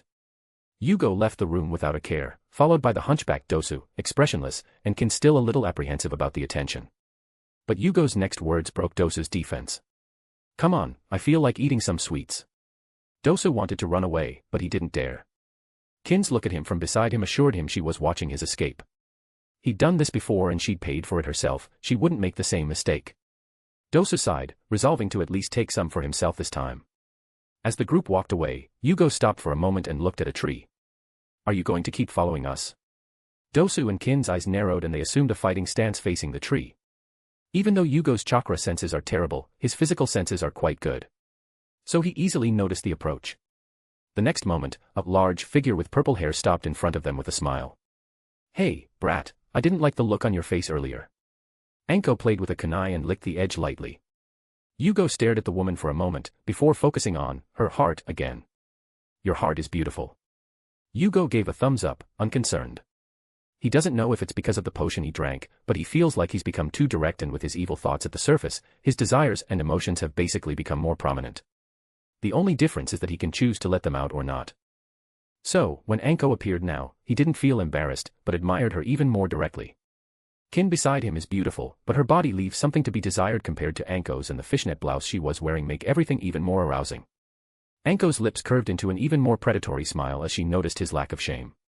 She didn't mind his gaze much, she was used to it, if she did, she wouldn't wear that kind of outfit. What made her curious about Jugo was Ibiki's clear look of irritation. After asking a friend of his who was an examiner, she realized what had happened. This boy had essentially significantly increased the number of examinees who passed the first test. The question was, why? Anko's curiosity grew like a cat scratching at her heart. So she decided to take a closer look at him, but she hadn't imagined this boy would see through her so easily. Have they ever told you you're a cheeky fellow? Anko narrowed her eyes, lifting her chest slightly, making it sway, enjoying his reaction. Jugo still stared intently at them and shook his head. No, but I've been called much worse. It may have seemed flirtatious, but it wasn't. The previous Jugo killed many people, monster, murderer, madman, he had many titles. You're quite a character, kid. Anko shook her head, putting away her kunai. It would be problematic to act against a team from another village right now. She didn't want to spark a conflict between countries out of curiosity. Jugo looked at her and walked over to her. Anko watched him, standing still as he passed her. It wasn't until he was next to her that he stopped. Without turning around, he asked. Let's go get some sweets, any recommendations? Anko raised an eyebrow, liking the boy's style more and more. Sure, I know the best dango shop in Konoha, want me to take you? Anko winked at him sideways. Jugo turned his head to look at her and smiled. I'd love to. Anko laughed lightly. Funny boy, well, follow me. She turned and started walking away. If it weren't for the windbreaker, Jugo would have liked to see her butt wiggle. Behind them, Dosu and Kin glanced at each other in surprise before quickly following. Kin looked a little unhappy as she looked at Anko and Dosu found the situation problematic. Jugo, on the other hand, didn't really think he'd get along this time. This world is based on Japan. Even if Anko seems a bit lewd with that outfit and way of speaking, she's probably still a virgin. Most men and women in this world, especially ninjas, are virgins until marriage. Of course, this is just being generic and may not be true, but for ninjas who are always busy training or on missions, it's even harder to have a relationship. Even if they are, they're basically very secretive about it before marriage. Like Asuma and Kurenai. So he knew the chance of getting together with Anko today was close to zero, and he didn't want to waste his time. He just followed her in search of something to eat and enjoy the view. Of course, Jugo wasn't stupid and knew Kin behind him might be happy if he went to her, but she was weak and Jugo was at a difficult stage in his journey. What would he do if he lost control and strangled her to death during the act? He didn't want to explain to Orochimaru why his teammate was dead, covered in bodily fluids. So, he gave up on trying anything with Kin, at least for now. Anko took the trio to a dango shop that looked very ordinary, but as soon as Dosa bought them some, Jugo realized they were actually quite good. Japanese sweets are typically less sweet, but the upside is that you can eat more without getting sick. So Jugo was quite happy eating. Here, this is my favorite, with Anko's paste. Anko handed him a dango, delighted to share her love of dango with the others. Jugo smiled and winked at her. Are you offering me Anko to eat? Saying this, he picked up the dango with his teeth and took a soft bite, winking at her. Anko laughed directly and wasn't the least bit shy. You cheeky brat, stick to the regular dangos, kid, you can't handle Anko. Jugo rolled his eyes as he finished his meal with another bite. Jugo soon found himself having fun talking to her. Anko kept a distance from his banter, not really paying attention to them. Not close, nor distant. If he were just any guy, Anko could eat all his money, then pat herself on the ass and run away. Unfortunately for her, he has no money and above all, he doesn't really expect anything from her. It's like fishing for the sake of fishing. Cast the hook and bait and relax. If you catch something, fine, if not, fine too. Of course, even if he did, he wouldn't accept it now. The same problem as Kin, he would end up killing Anko during the encounter. He thinks he'll have to wait until he becomes a zombie to control himself, but if his body smells like a corpse, he doesn't think Anko will want to try. Maybe Wraith. Who knows, for now he's just taking it in stride. Jugo ate and chatted with Anko while Dosa pretended not to see and Kin looked at Anko, clearly irritated. Anko noticed the Kin's gaze and winked at her. She even hugged Yugo's arm, rubbing it against her prominent breasts and looked at Kin with clear provocation. Kin gritted her teeth and ate the dangos irritably. Jugo just watched, unconcerned. He wasn't ugly, but he was strong and had an air that bordered on casualness and indifference. So, attracting the opposite sex wasn't unusual. But while Kin appreciated his strength, because in the Sound Village, strength is beauty, Anko was just joking. She was already over 20 and didn't think it would work out with Jugo, not to mention that they were from different villages. At most, she could have been having fun while extracting information. Of course, if she had known he was connected to Orochimaru, this interaction would have been very different, the kind involving snakes and blades. X. Plus 10 chapters of Jugo, Father of Devils on P_Trian. Plus 16 chapters of the legendary mechanic, 666 on P_Trian. P_Trian, March_Rain. Chapter 10, Cringe. Just as he'd imagined, Jugo hadn't gotten anywhere with Anko the day before. Instead, Kin seemed a little unhappy, while Dosa didn't really care. Early in the morning, they left after gearing up. Jugo expected Orochimaru or Kabuto to come and question him, but no one did. That didn't bother him enough. At most, the original Jugo was a little quiet. The excuse Jugo had prepared was simple: Sasuke needed to pass. If he didn't speak, there was a chance Sasuke or one of his teammates would give up. But in the end, he didn't need to explain anything. Orochimaru never showed up, even though he was technically their Jonin leader. It was a leader from another team who informed them of the location. Ironically, they were the only sound team to pass. Apparently, not all of them actually left in the sound. They tried to cheat and failed. Jugo didn't care, they were lucky. He didn't know if he'd end up killing them if he happened upon them or if they'd be killed by other teams. 50 teams gathered in front of the forest of death.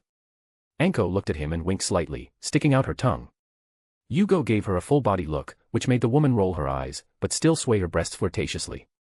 A few examinees noticed the event, but no one really cared, except Kin, who was nearby, gritting his teeth, and Orochimaru, who had already taken the place of a Kusa ninja, watching with interest. Orochimaru watched Anko and Jugo. Seeing their interaction filled him with curiosity. He couldn't help but lick his lips with his long tongue. Jugo had become increasingly elusive to him lately, but Orochimaru was focused on Sasuke. His time to change his body was approaching. He could worry about Jugo another time. Instead, he fixed his attention on Sasuke again. Ever since facing Itachi, Orochimaru had longed for such a special bloodline. Sasuke, as Itachi's brother, had that potential. Even if less, it would still be a better body than any he could lay his hands on. Thus, his target was fixed. Sasuke knew nothing, and could only live in his naive and happy bubble until it burst upon him. Anko, on the other hand, noticing that all the teams had arrived, began to speak. This place is the second round of the exam. The 44th Battle Training Zone. We call it Chernomori, Forest of Death. She began. It was at this point that Jugo and many others noticed the approach of a stone. A poorly made square stone with eye holes dragging on the ground. Jugo blinked, looked again, blinked again. What the hell? Box monster. Are you real? Wasn't my father lying to me?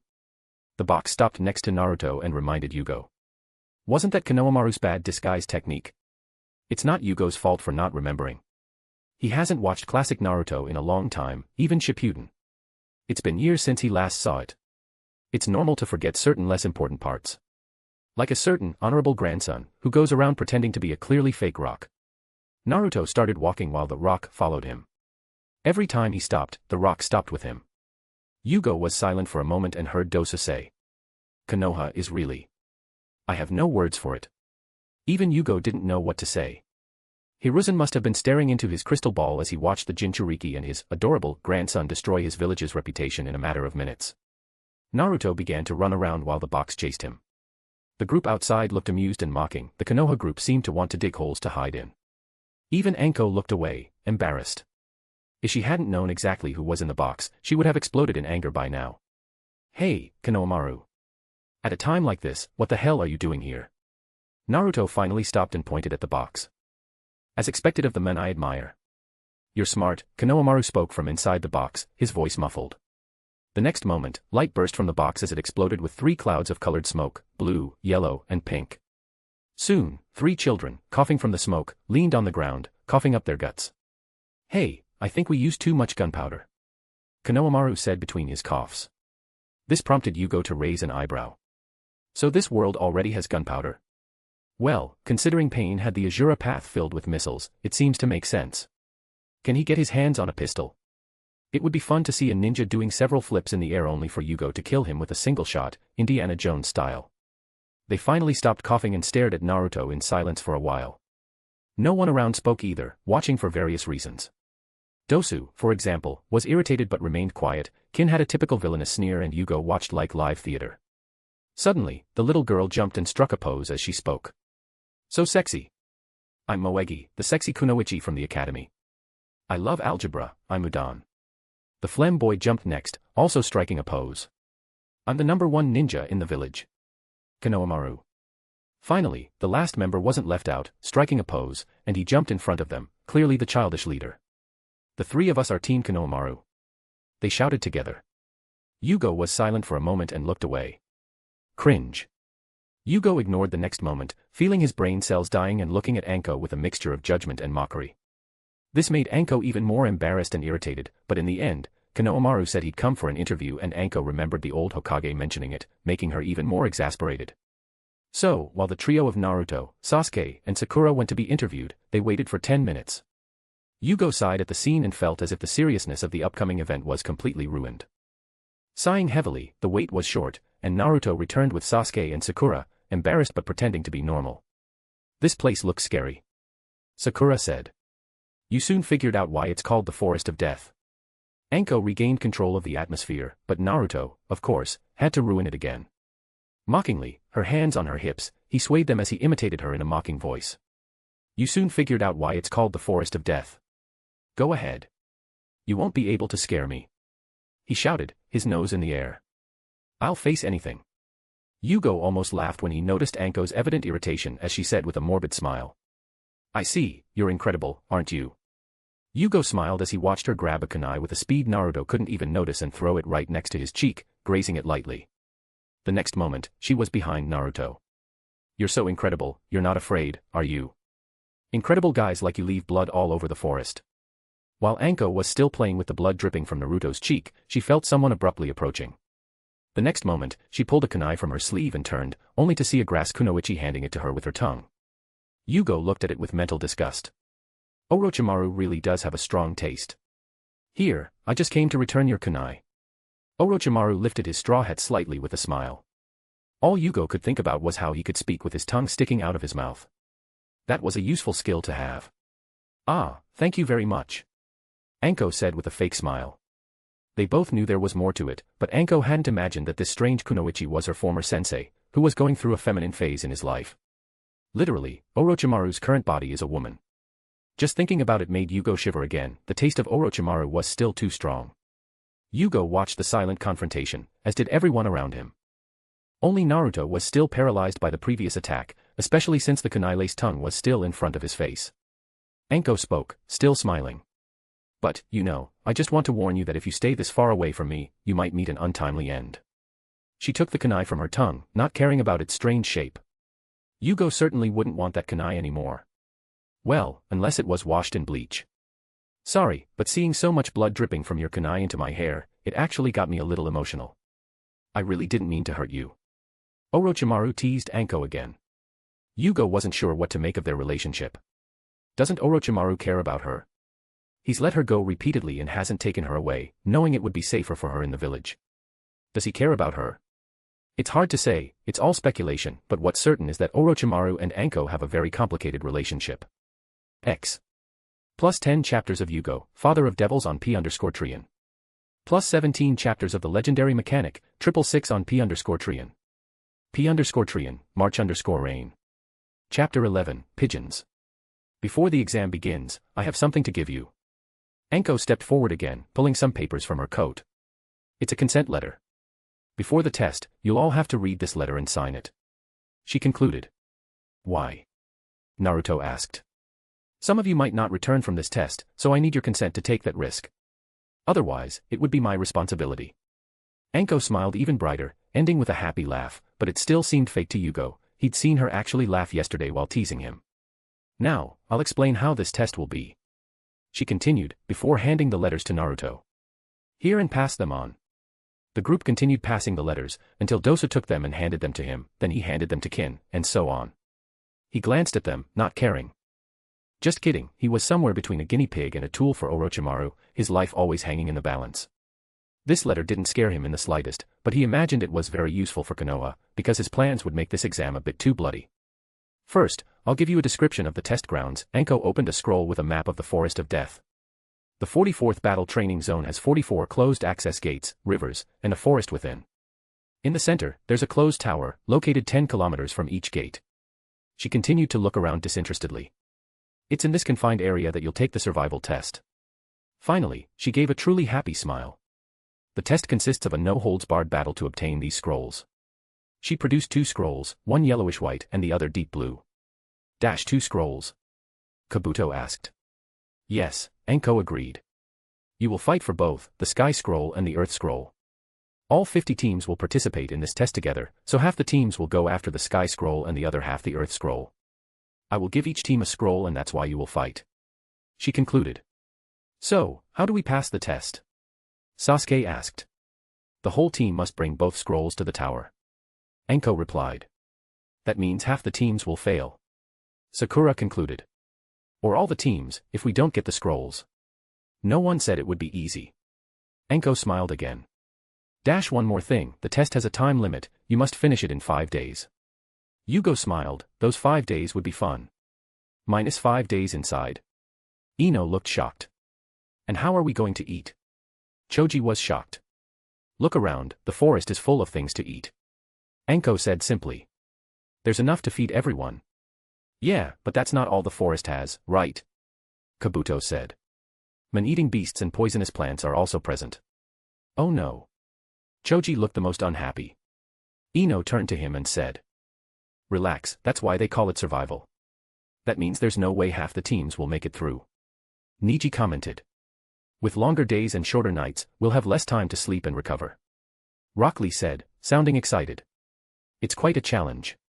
Totally surrounded by enemies. Sasuke pointed out. There will be no rest, we have to be vigilant. Yes, this test will also test your resilience against enemies, it will be a grueling one.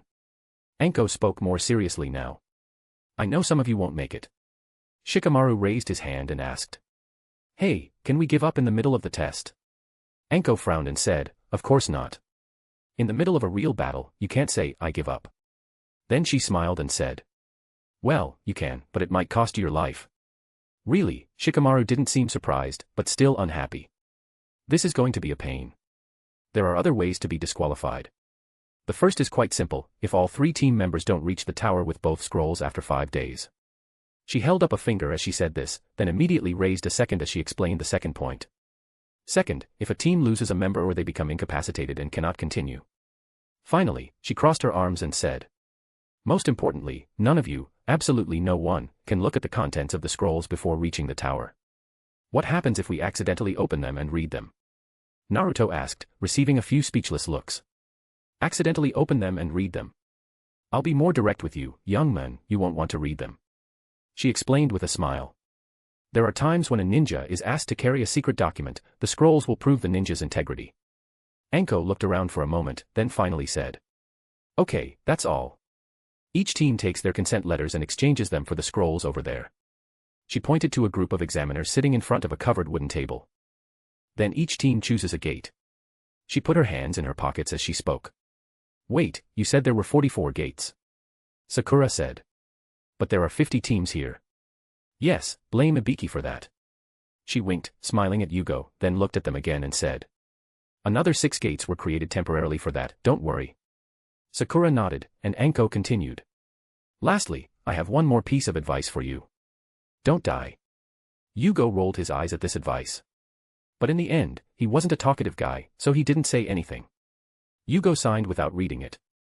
He didn't care anyway, he would have to wait a while longer to receive the scrolls. Dosu and Kin didn't care either. In terms of irreverence towards death, the Sound Village might be a cut above the current villages. People die every day there, no piece of paper will stop them from surviving. Jugo saw Anko approaching, her hands in her pockets. Hey, kid, don't die in there. Anko winked at him. Yeah, you said that before. Jugo rolled his eyes at her. Yeah. But with you, I'd actually be a little sad if I died. Anko winked at him, before leaving without looking back. Jugo just watched her leave with a raised eyebrow. Not quite understanding Anko, he shrugged and looked away. Jugo felt Orochimaru's gaze and shivered slightly, feeling as if an old father were eyeing his daughter's boyfriend. Of course, Jugo didn't dare look, he just pretended not to notice. Kin still stared at Anko and Dosu pretended to look at the clouds. Finally, the scrolls began to be delivered. Jugo might have been able to figure out who had each scroll, but since he expected to attack multiple teams, he didn't bother. They received an earth scroll and were eventually assigned to different entrances. The radius of the circular terrain is 10 kilometers, so the perimeter is 62.8 kilometers. Even for a ninja, it still took a while for each team to reach their gates. Jugo doesn't know if it was luck, but they were already in front of the gate they were supposed to be at. So he just had to wait there. Anko didn't leave, but approached again. I feel like you're being a little heavy-handed in your pursuit. She smiled at him. Lucky. Jugo smiled at her.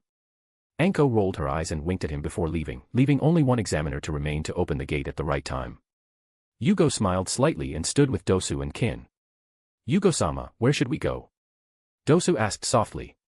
Jugo smiled and looked up. A white pigeon was watching him from above, its wings fluttering slightly. On the other side, in most of the teams, several pigeons were looking at each team. No one paid attention to these guys, so they easily spotted them. Jugo was prepared from the start. Pigeons are the most common animals, appearing anywhere. He also hadn't forgotten Jugo's ability to talk to animals. So, ever since he arrived in Konoha, he's been recruiting these guys as surveillance networks for this very day. He looked at Dosu, smiling happily, his madness threatening to escape. Follow the pigeons. X. Plus 10 chapters of Jugo, Father of Devils on P_Trian. Plus 18 chapters of the legendary mechanic, 666 on P_Trian. P_Trian, March_Rain. Chapter 12, Madness. This chapter is a bit heavy and this is not how the MC will be in the future, but it is a transition, read with caution. X. As soon as the time arrived, the gates opened and they raced away. Dosu was in the lead, his eyes closed, listening. I'm listening to the code, 2 kilometers west. Dosu opened his eyes and changed direction. The next moment, he felt something pass by him. Jugo took the lead with a smile. I'm going first. With that, his speed increased dramatically. Dosu and Kin could only watch him accelerate into the distance at high speed. Dosu swallowed hard, but in the end, he just kept going, still hearing Jugo's acceleration in the distance. Monster. He sighed, and Kin nodded slightly, but this only made her more tempted to get closer to Jugo. Only someone like that could protect her. Jugo, finally far enough away, let the madness out. He controlled himself not to let his curse activate, but the madness of the lunatic's potion was completely exposed, a mad smile crossing his face, the potion that had been completely trapped finally loosened to the point of being slightly digested. It was tiny, but it was there. Kill. Kill them all. Ha ha ha ha. Finally. Jugo ran so fast he left after images. By this point, he could already hear the sound of the pigeon he had placed behind the team. The next moment, he encountered a group of 3 Konoha students, not acquaintances, but a group of old men who clearly didn't have the strength to become Chunin. Before their astonished eyes, Jugo laughed happily, rushing forward. Die. Before the mustachioed men in front could say anything, he felt a pain in his chest. Looking down, he saw a bloody hand piercing his chest, a hand holding a still-beating heart. It was his heart. That was the last thought he had. Before the shocked eyes of the other 2 members, Jugo let his body fall as he squeezed the heart in his hands. Ha ha ha. Yes, it's digesting. So fast. I see, this is what it needed all along. Jugo tossed the remains of the heart aside and looked at the still-stunned duo. Wait, the scroll, I'll give you the scroll, here. One of the men quickly pulled a scroll out of the sky and tossed it to Jugo. Jugo caught it with his clean hand and looked at it, putting it in his ninja pouch on his leg. He laughed lightly. Thank you.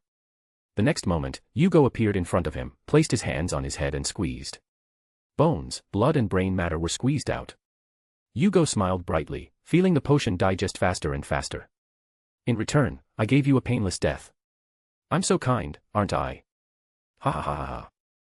The men next to him screamed, turned, and tried to run, but in the next moment, his head flew off his neck. Jugo stared at the scene, and the madness slowly drained from his eyes. He felt as if he had quenched some kind of thirst within him. This greatly improved his self-control. So, as long as I let my madness out, I can gain a period of calm. Good to know. Jugo nodded and turned to leave, going to find Dosu. The pigeon had already flown away upon seeing the massacre. After all, Jugo can't control pigeons, he can only talk to them. It only took 2 minutes to find them. Seeing the dried blood on Jugo, neither of them commented. Jugo simply tossed the scroll from the sky to Dosu. What now? Dosu asked. Shall we go to the tower? Nah, let's continue, I'm not done playing around yet. Jugo smiled happily. In these few minutes, his potion had digested quite a bit, a few more times of this and he could digest it completely. Dosu simply nodded and Kin didn't mind either. She thought Jugo was the strongest in this exam, even the red-haired psychopath from Suna couldn't be worse than him, so they didn't say anything else. The mission to test Sasuke was assigned directly to him, but that would be after Orochimaru planted the mark. Of course, Jugo wouldn't waste his time, it would take time for the pair to recover after being planted.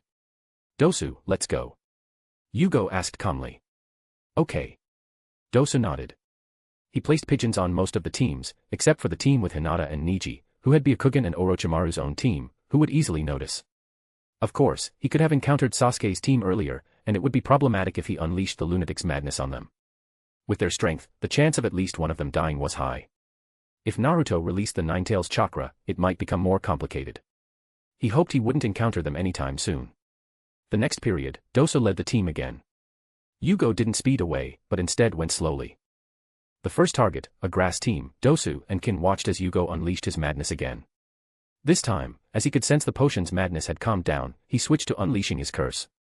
He only entered the first stage, but it was enough to almost completely lose control. It was only because of the prisoner's potion's restraint that he managed to remain lucid. But he soon realized that he digested much less when lucid, so he transformed directly into the second stage. He lost his mind, to the point where he began stomping on the corpses of his enemies while laughing. Dosu and Kin just watched apprehensively, not daring to approach, as Jugo, in his transformed form, let out his primal impulses. It was only when everything had turned to pulp that he slowly calmed down enough for his curse to recede.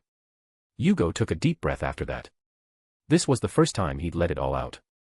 Of course, if he had unleashed the lunatic's berserker state, he would probably have been even worse. Returning to his base form, he resolved to rely solely on the lunatic's madness from now on. Looking at the battlefield, he didn't want to recreate that scene. Sighing, under the pair's fearful eyes, he quickly ran to the next target. The scroll was brought along. Jugo didn't increase the number of participants to let more pass, but to have more targets to digest his potion. Ironically, he could sense that the old him wouldn't be so extreme. Even seeing the results of what he'd done, he didn't feel much. He wondered if it was due to the memories of the original Jugo, his clan's Kekkei Genkai, the prisoner's path potion, or the tenebrous world connected to him. But it didn't matter. Jugo felt his morality was severely limited now, but he didn't care, he just wanted to get stronger. Ninjas are a profession of killing and dying, right? If they were civilians, he thinks they would still hesitate, but unrelated ninjas. Just kill, anyway. That's how this world is. Today he can let one of them go and tomorrow they might kill someone important to him. A twisted, cynical thought. Of course, but he just needs a reason. Leaving civilians out is a line he's already drawn with difficulty. In the distance, Jugo heard a loud battle noise. It was probably Orochimaru toying with Team 7.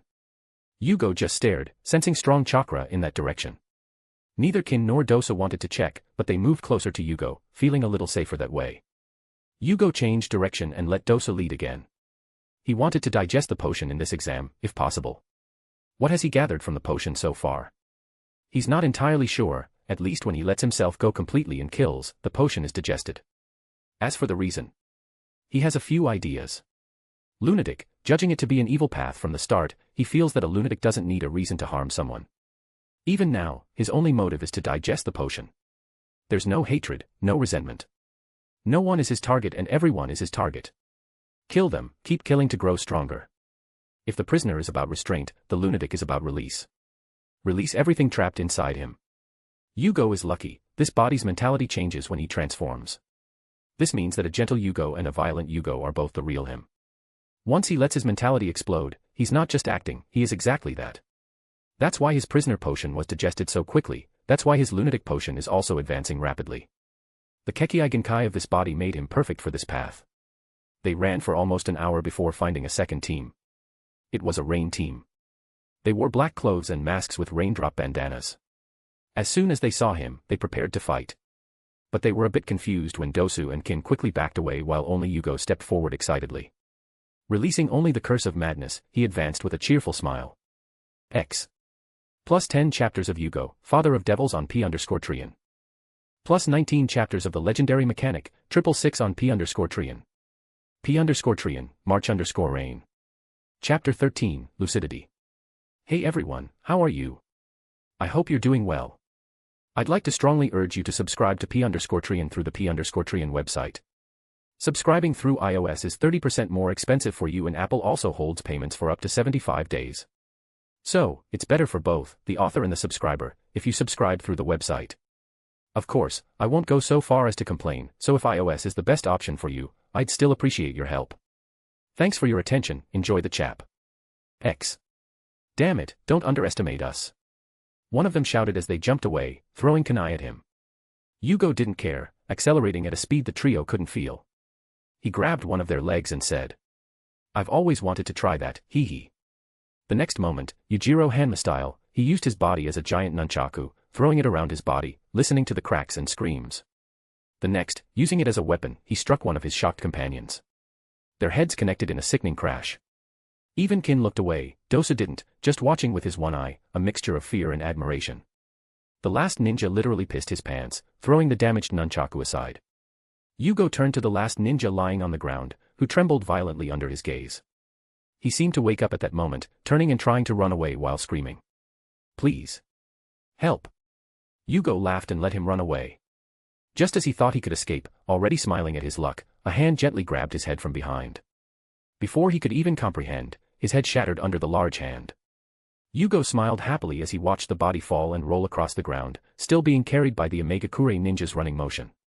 Jugo stood there, staring at his bloody hand as his mind slowly returned to calm. After 3 murders, as soon as Jugo lost his madness, he stopped smiling. That bloody hand, with a few brains and strands of hair still attached, Jugo felt something. "I'm falling into indulgence, aren't I?" Jugo stopped smiling, slowly lowering his hand and looking up at the treetops. Is this right? This way of gaining power? The Temperance faction. Would they do this? If not, how would they digest their potions? But even if he felt nothing, even if the brains scattered on the ground didn't cause him any mental discomfort, he was uncomfortable, not because of his body, but because of the fear of falling into infinite depravity. The path of the chained is not the path to the abyss. Letting your desires run wild like this. Besides, are they really his desires?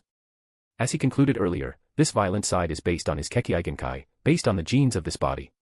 Just as a dog is easier to train than a wolf. Genes. This body is affecting him more than he realized. The original Jugo, despite everything he did, hated killing, but he rarely blamed himself for the deaths he caused. It seems redundant, but it isn't. This shows empathy, but at the same time, detachment. Did he kill? Okay, he'll try not to kill again. There, in that dark forest, Jugo seemed to understand that the path he was currently on was dangerous. He wouldn't lose control to the point of becoming an aberration in this world, to the point of losing his sense of self and becoming part of the creator. But even if he didn't need to be afraid of this, letting the creator awaken in his body, what would be left of him in the end if he followed this path of death and madness? When he reached sequence 1, would he be a true abomination? Both body and soul. Was this what he wanted? Jugo lowered his gaze, returning to the bloodied body. No, he said softly. That's not what I want. Dosu and Kin appeared shortly after, but Jugo paid them no attention for a moment. Only after a few minutes did he speak. Dosu, next. Yes, he wouldn't stop, but this time was different. He wouldn't attack just anyone anymore, only those who wanted to kill him. He drew a new line. This wasn't a battlefield. This was a Chunin exam. Many there just wanted to advance their careers, not actually take lives. The images of those Konoha ninjas he'd first encountered flashed through his mind. For a moment, he was grateful for choosing the path of the chained one. If he had chosen the path of the abyss, what kind of monster would he become? This entire planet would probably turn into the abyss. Taking a deep breath, he changed his strategy. Dosu and Kin were quieter than ever. Dosu was fine, he was a cold-blooded man after all. His first thought to confront Sasuke and prove himself to Orochimaru was to kill the nuisance, Gaara. Too bad, he bit off more than he could chew. Kin, on the other hand, wasn't doing so well. She was part of a clan that had recently joined the Sound Village. Even though she already understood how things worked there, she wasn't truly raised with iron blood. The Sound Village was only established a few years ago, so although her empathy was low, she still had it. What Jugo was doing was a complete, senseless massacre in her eyes. It also frightened her even more, but she knew what to say and what not to say. Jugo glanced at her slightly. Kin trembled. Before, there had been a hint of longing there, as if she'd expected him to notice her. Now, she lowered her head, trying to stay as far from his sight as possible. What a contrast, he scoffed internally. He didn't blame her, he understood. He was a fucking monster. Let's change the approach. Jugo finally said, a little heavily. The pair looked at him curiously. A few hours later, during the night, a Kuzugakure, grass, team stood over Yugo's team, who were sleeping over the fire. Rito, let's attack, these idiots are extremely vulnerable. The one on the right scoffed. Kazuma, I don't know, it could be a trap. The one on the left spoke to the one on the right. So what? We can use poison in the air, we'll find out soon enough. The man in the middle, Rito, scoffed. Okay. Both the one on the right and the one on the left nodded. The next moment, they opened a white packet containing a white powder, and Rito used a gentle wind jutsu, causing the powder to spread subtly over the group below. There, it's odorless, so don't worry, it won't take long. Rito, the one in the middle, looked smug. But the next moment, the 3 bodies below exploded into smoke, they were all clones. Not good. It's an ambush. The one on the left shouted furiously, wanting to jump away. But the next moment, a strong hand grabbed his shoulder. All the men saw were glowing orange eyes, a mouth grinning from ear to ear.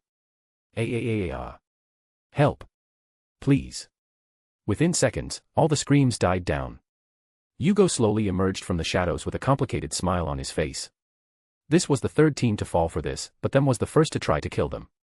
The other two from Konoha just wanted to put them to sleep or steal them and run away. Jugo simply took the scrolls from them and threw them away, letting them go. Besides, he felt the potion digest much slower this way. Before, there weren't so many problems, just kill them, now he needed a reason. Just as he'd thought, having a reason to be a lunatic slowed his progress. Jugo still decided to stay that way. He'd been feeling a hollow feeling in his chest since arriving in this world, but as soon as he made that decision, he finally felt something different. Even though he'd looked at Kin and Dosu before, he'd only seen them as walking bags of flesh. Kin might be a little more useful in bed, Dosu could help him kill people, that was it. But now, he tried to see beyond that. They had a history, didn't they? They didn't just appear out of nowhere like a generic villain duo, even his original partner had a history. Jugo didn't know much about them, which is why, after that ambush, Jugo realized the duo was tired. He didn't know clone jutsu, so they had to keep the clone in shape. Jugo didn't tire easily, so he ignored it for a while, but now, looking at the duo with heavy eyes, he sighed. Come on, I'll keep watch, you guys sleep. Jugo led them away from the area, running ahead. Dosu and Kin exchanged surprised glances, but even confused, they continued. If Jugo had seemed like a psychopath before, now he at least made sense. At the very least, the chances of them waking up the next day sleeping next to him were higher than before. Kin still trembled watching him, but at the very least, she didn't look away. Jugo didn't care much, he simply chose a quiet area and chatted with some animals to keep watch. He himself wouldn't be sleeping anytime soon. He stood atop a tree, looking up at the night sky with some regret, a faint sigh escaping his lips. Plus 10 chapters of Jugo, Father of Devils on P_Trian. Plus 19 chapters of the legendary mechanic, 666 on P_Trian. P_Trian, March_Rain. Chapter 14, Red-Haired. Jugo had a feeding problem. When you can hear exactly what a creature is saying, eating it feels incredibly strange. It's the difference between eating a rational and a non-rational animal. So when he went hunting in the morning, he couldn't catch small birds or rabbits, but he did catch something large, like a moose with sharp teeth. It didn't speak to him, just screamed and charged. This satisfied Jugo enough to punch the moose's head open, feeling much better. Thank you for staying silent until death. Jugo thanked him, clasping his hands in a prayer posture. Kin and Dosu, who were following behind, looked at him strangely, but by this point, Yugo's idiosyncrasies could be overlooked. Come on, let's clean this up. Jugo pulled the elk by its still attached antlers while Dosu and Kin nodded, but just as they were about to leave, a group of kunai and shuriken flew at them. The group dodged easily and Jugo even dragged the one-ton elk with him, he didn't want to lose his hard-earned breakfast. Dosu wanted to counterattack, but looking at Jugo, he didn't move. He knew the man was more of a slaughterman and feared that if he took the prey from him, he would become the prey himself. So for an impulsive fellow like Dosu, he still managed to concentrate. Looking at the group charging at them, Jugo's smile quickly widened.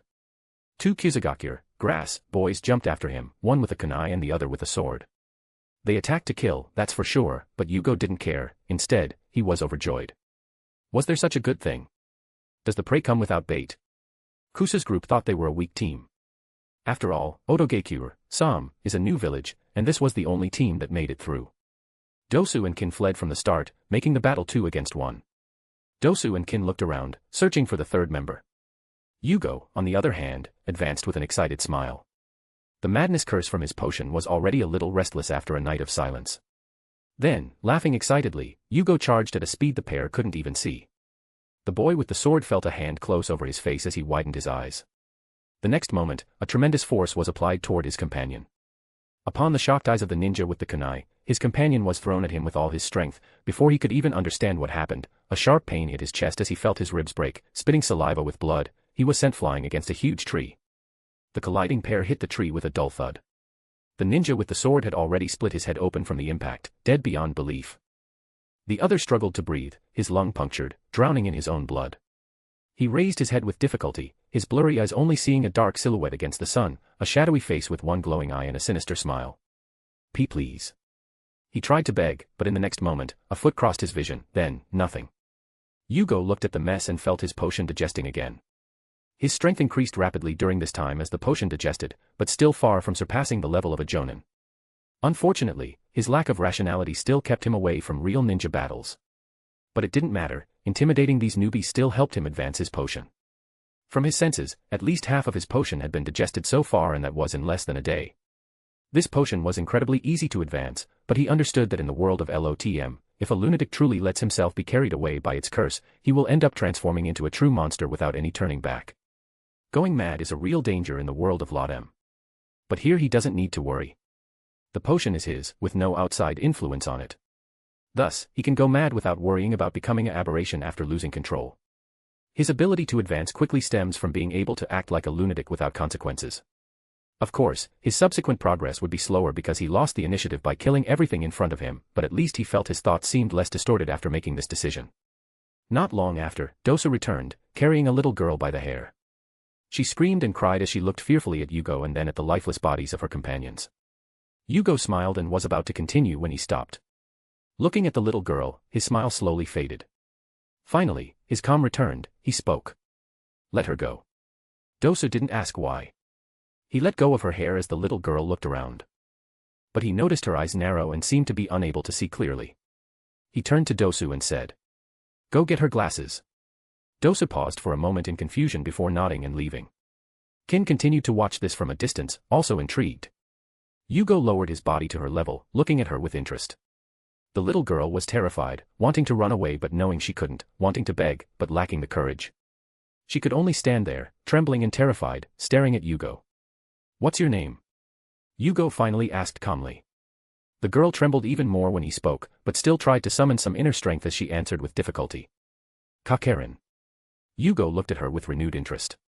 He had forgotten about that, he hadn't examined the candidates well enough, so he hadn't noticed her. Now, what to do? Of course, he wouldn't kill her, he knew Karen wasn't a bad person, just a sad one. She should have been abandoned by her companions, chased by a giant bear, and finally saved by Sasuke, then taken in by Orochimaru. Karen didn't care. She'd been treated like a tool her entire life, growing up watching her mother slowly be consumed, a harbinger of her own fate. At least with Orochimaru, she wasn't always dry of chakra. Now, Jugo had a few options. Let her go and wait for her luck. Send her to Orochimaru himself. Keep her. Why keep her? First, because Karen is indeed very useful, her healing and reconnaissance skills are very useful. Plus, she's an Uzumaki, with sealing techniques, she could be very useful to him. Furthermore, with her current situation, Karen is easy to mold. Finally, there was an intuition within him, as if Karen would be of great help to him in the future. This intuition didn't come from himself, but he sensed it coming from the tenebrous world connected to him. The Father of Devils, along with the pathway of the Mother Tree of Desire, represents the pillar of reality. The intuition of this pathway is very accurate. So, Jugo decided to take her with him without thinking much more about it. Dosa returned with a pair of glasses. The left lens was a little cracked, but it would have to do for now. He gently placed them on the little girl's eyes. Karen, who could only see shadows, wanted to pull away and retreat, but didn't dare. Southwest she could only close her eyes as Yugo's hands approached, tears welling in her eyes. But she soon felt the glasses being placed on her before his hands moved away. Opening her eyes, she could see better, although the left side was a little difficult to see. She saw Yugo's face, his strong physique, masculine face and orange eyes looking at her gently. Jugo placed his hand on her. Karen closed her eyes again, startled, but the next moment she felt a strong hand on her head. He gently caressed her, making her open her eyes in confusion. Yugo's chakra was a mystery to Karen. It felt like nature, gentle and peaceful. On the other hand, when he was maddened by the curse, the evil energy was the most sinister thing she had ever felt, exuding unbridled evil. It was such a stark contrast that when she first felt it, she nearly wet herself in fear. She wanted to warn her companions, but they had already attacked. Finally, she looked at Jugo in confusion. Jugo used his best Orochimaru smile, still stroking the little girl's hair. "Hey, Karen, do you want to come with me? If you do, I promise, no one will hurt you again." X. Plus 10 chapters of Jugo, Father of Devils on P_Trian. Plus 19 chapters of the legendary mechanic, 666 on P_Trian. P_Trian, March_Rain. Chapter 15, Team. Karen's POV. Karen stared at Yugo's smiling face, her thoughts wandering freely. She couldn't understand her situation. She didn't sense any lies in Jugo, she thought she was a good reader of character, chakra didn't lie after all. But she couldn't connect this man to the previous, evil-filled killer. Karen swallowed hard, finally grasping the question. Did he want her to go with him? Why? Did he want to use her too? As for the promise that no one would hurt her, Karen dismissed it as air. Her entire life had been based on being hurt. Karen had long since lost hope. But now her options were limited to denying it and risking the men in front of her breaking her neck, or accepting it and hoping she would become a good enough tool to survive. Karen didn't need to think long. Okay. She nodded, still a little fearful. Jugo didn't seem to notice her inner thoughts. If he did, he didn't show it. Instead, he smiled and helped the girl to her feet. My name is Jugo, and this is Dosu and Kin, he said, pointing to his companions. Dosu looked strange, walking like a hunchback, all covered in incredibly long sleeves, his face almost completely covered. Only one eye stared at her expressionlessly. Behind him, the big straw coat hung from his back. He simply waved at her without caring. Kin, on the other hand, was a girl with black hair tied up in a similar outfit to Dosu's, but looser. She looked at Karen with a mixture of irritation, confusion, and dislike, but also nodded, saying nothing. Karen thought Dosu didn't look so bad, but Kin seemed to dislike her. Okay, let's continue, Jugo said, before removing Karen's forehead protector and tossing it aside. Karen looked at the forehead protector with some confusion. There was no nostalgia in his eyes, just an acknowledgement that a phase of her life was probably over. She watched the figures of her new companions slowly leave, then quickly sped up to keep up. She didn't know what would become of her from now on, but she would live to find out. Karen's POV, end. Jugo felt Kin's resentful gaze behind him and rolled his eyes. The woman really liked to think. Hours ago, she had been so scared she didn't even dare look him in the eye. Now she looked like a resentful wife who discovered her husband had a concubine. Too bad, she wasn't his wife, so Jugo didn't even look at her. Jugo returned to the elk and with the help of Kin and Dosu, began working on it. Karen, feeling pressured, quickly joined in. She lit the fire and prepared a simple support of branches to roast the meat over it. There were no seasonings there. Jugo hadn't remembered to bring them, but there were herbs in the forest. With the help of the animals, Jugo managed to get some. At least, although it was unsalted, the meat was still acceptable. After eating, they dried some pieces of meat to make supplies. Karen saw that they already had all the scrolls, more than a couple, in fact, but they didn't seem in a hurry to pass them on. Confused, she couldn't help but ask. Why don't you go to the tower? The hunt isn't over. Jugo smiled at her and patted her head again. Karen was a little confused at first, but hours later, when she saw another team shattered on the ground, she finally understood what the hunt was about. It was a Konoha team. Most Konoha didn't kill, but not all are exact, like this team, who attacked them to kill. Karen watched in confusion as Dosu and Kin walked away, unsure of what to do. So she immediately regretted it when blood splattered over her. Jugo, that chakra, utterly malevolent, the most sinister thing she'd ever felt. It all happened so fast, there was no joking, it was simply killing. One moment they were alive, the next, dead. Karen watched this from the front row, her clothes splattered with blood and the brain matter of a ninja whose head had been punched open. Looking down, she wanted to vomit, but she held it in. She had already endured so much, even though this was heavy and she was scared, it could still be endured. Jugo soon returned to normal while Karen was still frozen, trembling.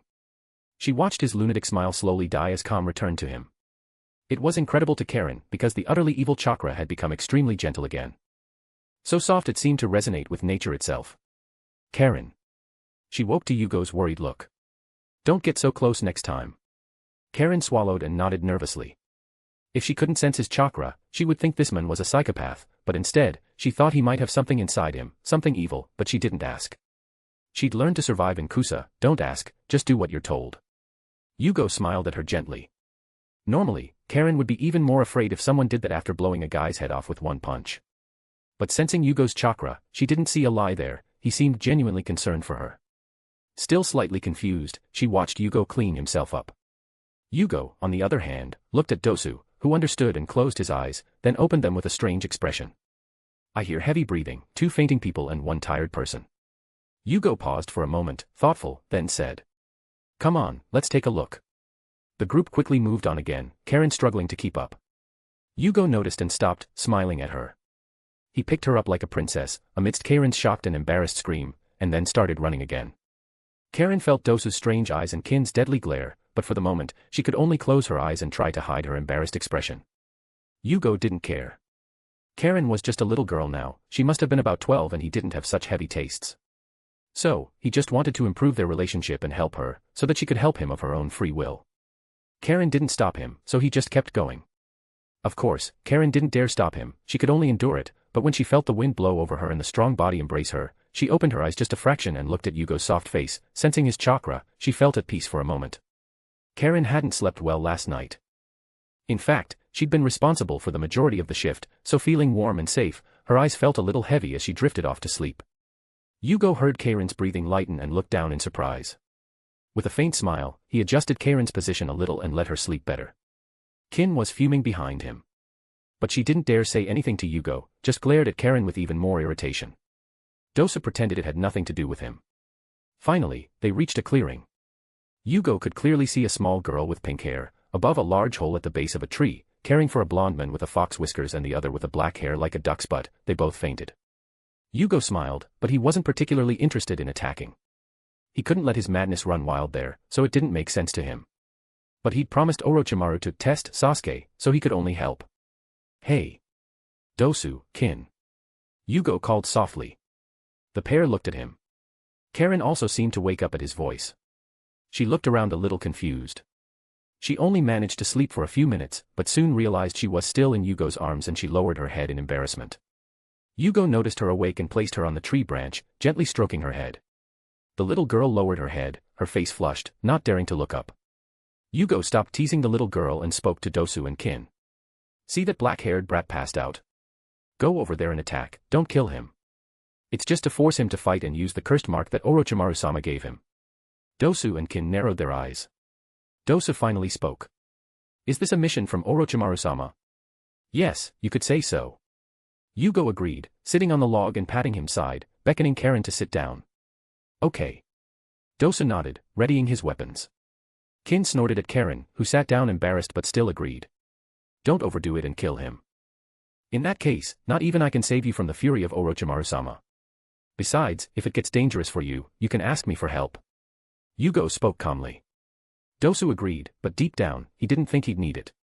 Just kidding, he was just a brat. Dosu was an experienced chunin, he wasn't worried. Dosu didn't just hear the group below, there were actually several genin nearby, but he didn't care, they were just genin after all. Yugo wouldn't say that among these genin, Lee and Niji already had chunin strength, the Inoshikacho trio weren't easy to deal with either. Of course, Niji hadn't arrived yet, but he would be soon. Without the wind guy, Dosu had a good chance of falling here. With a smile, Yugo watched the next event with Karen. X.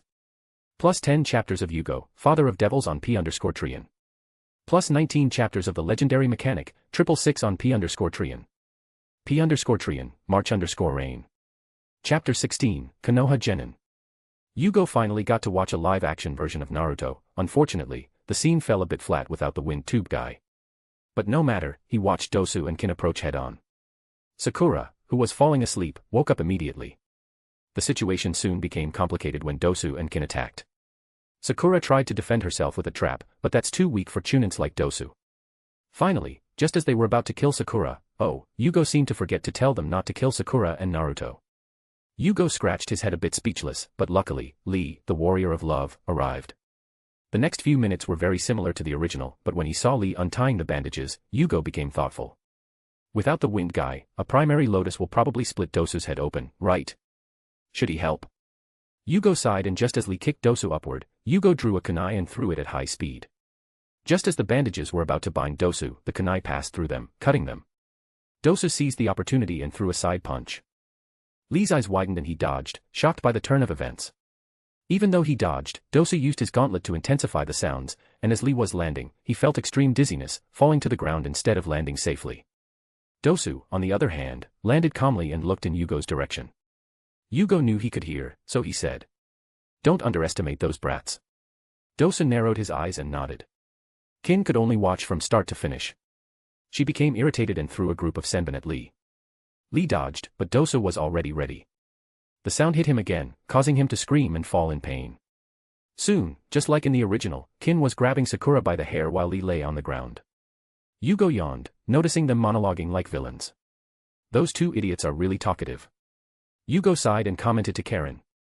Karen nodded slightly, but then realized she'd mocked ninjas who could easily kill her, so she quickly flinched again. Her reaction made Yugo laugh and pat her red head again, uncaring. Dosu couldn't hear everything all the time. He needed to strengthen his hearing with chakra. He'd done that when Yugo helped him earlier, but now he wasn't doing it, so he heard nothing. Karen had nothing to worry about. Soon, Sakura used her kunai to cut her own hair. Jugo sighed as he observed the situation.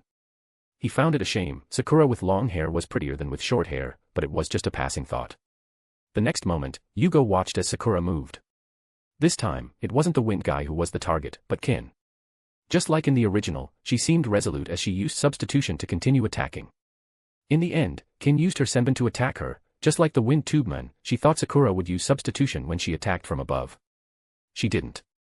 Sakura took the senbon head-on, piercing her body as she fell and struck Kin with the kunai on her left arm. Kin screamed in pain as Sakura used her mouth to bite her other arm. Jugo laughed. He didn't stop her this time. Last time, Dosa could have died if he hadn't helped, but this time, it was just injuries. He wouldn't help her deal with that. Even Dosa just watched. He had the same thoughts as Jugo. Kin, despite the pain, was still an Otogekiru ninja. She gritted her teeth fiercely and counterattacked.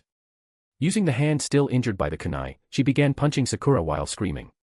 "Let go of me. You bitch." Jugo just watched, as did Dosu and Karen, but Karen still looked worried, but it wasn't clear why. Only Dosu and Jugo were expressionless.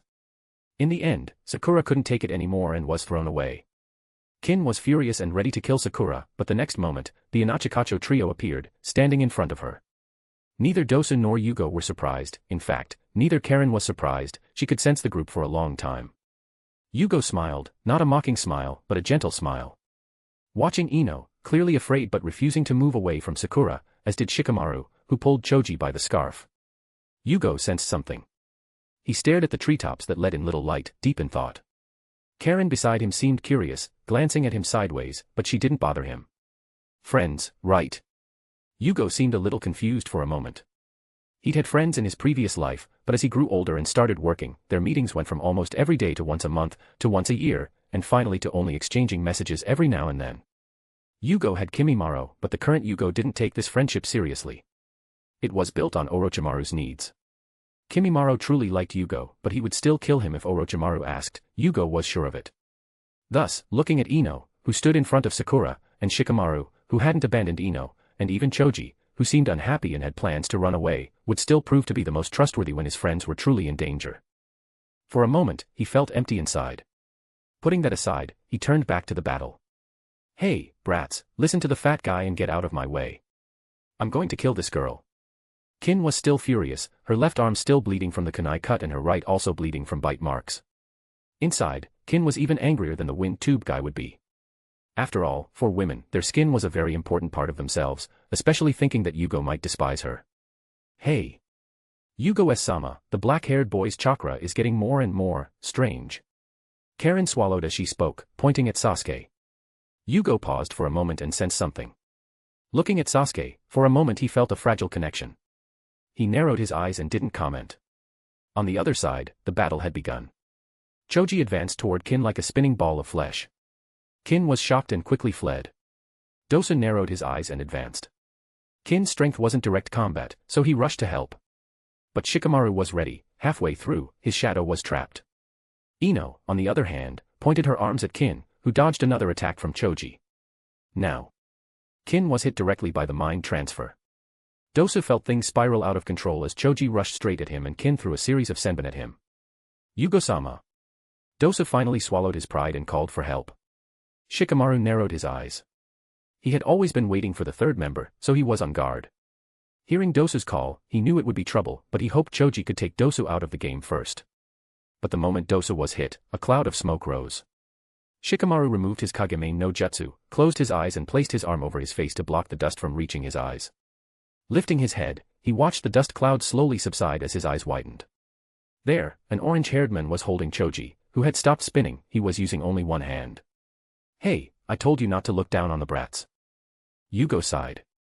Dosu, freed, fell to one knee and took a deep breath, breathing a sigh of relief. He thought he was going to die. "Sorry, Jugo-sama. It won't happen again." Dosu lowered his head, feeling unhappy. Not with Jugo, but with himself for falling for the brat's trick. Jugo turned his gaze to Shikamaru with renewed interest. Then he gave up looking at him and turned to Kin, who was clearly Ino. Ino took a step back in fright, before pulling out a kunai and placing it on her own neck. "Don't move or I'll kill her." Jugo just laughed lightly. The next moment, he unleashed all his killing intent, mixed with the malevolence of his sequence. The entire room seemed to freeze, Ino taking the brunt of the blow. The next moment, Kin screamed and fell to the ground. Ino, who was lying down, woke up still screaming and quickly pulled away from Jugo in fear. Shikamaru's eyes widened, sensing that the problem was even bigger. Jugo finally shifted his gaze to the ball of flesh, which quickly shrank and turned back into a chubby little boy, staring at him sitting on the ground with a frightened expression. Nah. What are you going to do now, fatty boy? X. Plus 10 chapters of Jugo, Father of Devils on P_Trian. Plus 18 chapters of the legendary mechanic, 666 on P_Trian. P_Trian, March_Rain. Chapter 17, Sasuke wakes up. I was thinking about how to handle the effect of releasing the mythical creature form after sequence 4. After all, if every ninja were affected by this, Jugo would only need to enter this form and all his enemies would die. Judging that Jugo won't lose control permanently even if he enters this state, just go crazy for a while. Thus, seeing the mythical creature form will be treated as a genjutsu, anyone who can't escape the genjutsu quickly enough will experience the same effect as LotM, similar to the Kurama clan's Kekkei-genkai genjutsu, which can kill within it. The higher the sequence, the stronger the effect. Furthermore, I'll consider the 6th path level as immune to this genjutsu itself. What do you think? X. Normally, Choji would jump in anger, but looking at Yugo's figure and feeling that murderous intent, he couldn't even move, let alone stay angry. This is bad, Shikamaru swallowed hard as his mind raced. Ino had stopped screaming, but she still crawled away, trembling fiercely. Choji was in direct danger. Shikamaru was in the worst situation he'd ever been in. He couldn't imagine how to defeat this kind of monster, not without planning, not without trickery. Jugo had all the pieces, and he'd lost his before the game even started. But just as Shikamaru was preparing for the worst, thinking furiously, a voice rang out from above. Hey, you guys really did some damage to our partner. Niji appeared in a tree, 10-10 beside him. Lee. 10-10 shouted, seeing Lee knocked to the ground. Niji looked directly at Jugo, who seemed indifferent, Jugo not even looking at them. Instead, his eyes were still fixed on Shikamaru, thinking that if anyone could turn the tide, it was that brat. The clever type is precisely the type Jugo hates most at the moment. So, ignoring Niji, Jugo moved. Everyone's eyes widened as Jugo was lost from sight, but it was Shikamaru who felt the pressure. A shadow enveloped him from behind. Glancing sideways, he saw Yugo's shadowed body, only his eyes shining down on him. That was all he saw before a pain in his neck. Jugo didn't kill him, just knocked him down, but to Choji and Ino, it didn't seem that way. Shikamaru. Choji exploded with power, all weakness drained from him, and only fury remained. Bastard. Get away from Shikamaru. He advanced with all his might toward Jugo. Niji narrowed his eyes, sensing things were getting complicated. That speed was clearly at the Jonin level. Niji, who had been calm, began to take this seriously. Jugo didn't regret getting rid of Shikamaru first. He wouldn't underestimate him due to his lack of strength and age. Instead, he merely observed Choji approaching. Shikamaru and Lee had fainted. Ino's spirit was damaged and she wasn't strong to begin with. Sakura also didn't seem to be able to continue. Only Niji and 10-10 could pose a threat now. As for Choji, Jugo just stood there as he punched him. He took the punch calmly. This seemed to wake Choji, but it was too late. A punch to the liver made him widen his eyes and fall, pain drowning him before he passed out. Jugo glanced at Niji and 10-10, who quickly got into fighting stances, but he didn't attack. This was because an incredibly heavy and sinister chakra was released behind him. Jugo smiled, he knew this chakra, he was the source of it. Looking away from Niji, he casually glanced back. Sasuke's figure was slowly rising. Karin, in the distance, was the first to notice, making her worried, but remembering the power she saw in Jugo, she calmed down. Compared to Jugo, Sasuke's sinister chakra was much less frightening. Soon, Niji noticed Sasuke stand up as well and smiled slightly. His Byakugan deactivated as he smiled. Looks like I don't need to get involved. Everyone watched Sasuke stand up. Finally, after being slightly surprised by his own power, he looked directly at the group around him. Sakura, who did this to you? His eyes, with their Sharingans active, had his two tomo spinning as he stared at the flow of chakra in his own body in confusion, but in the end, he stopped caring, turning his gaze back to them. Noticing Sakura's concern, he spoke. Don't worry, I'm fine, it's just the power flowing through me. I've never felt better. He smiled slightly as he spoke. That guy, he gave me this power, made me understand who I really am, an Avenger. His face returned to calm as he spoke. To follow this path, I must obtain power at any cost, even if it means being consumed by evil. Dosa turned to Jugo and looked at him calmly, noticing that he didn't seem surprised. Dosa knew about those marks, but didn't know what they were actually for. He only knew that Orochimaru gave them to his subordinates, greatly increasing their power, but with a high risk of death.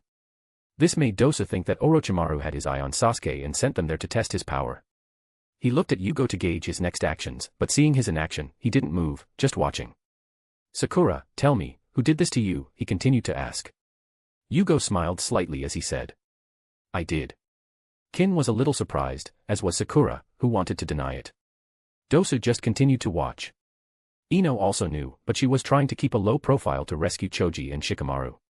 Ten and Niji just watched. Sasuke glared directly at him with his Sharingan, his cold eyes filled with negative feelings. Sasuke remembered him, the guy who made him copy a bunch of nonsense sentences in the Chunin exam. The old and new grudges came together in that moment. He could sense it from afar, this unpolished killing urge, very faint, but fueled by the curse mark's chakra, it grew much stronger.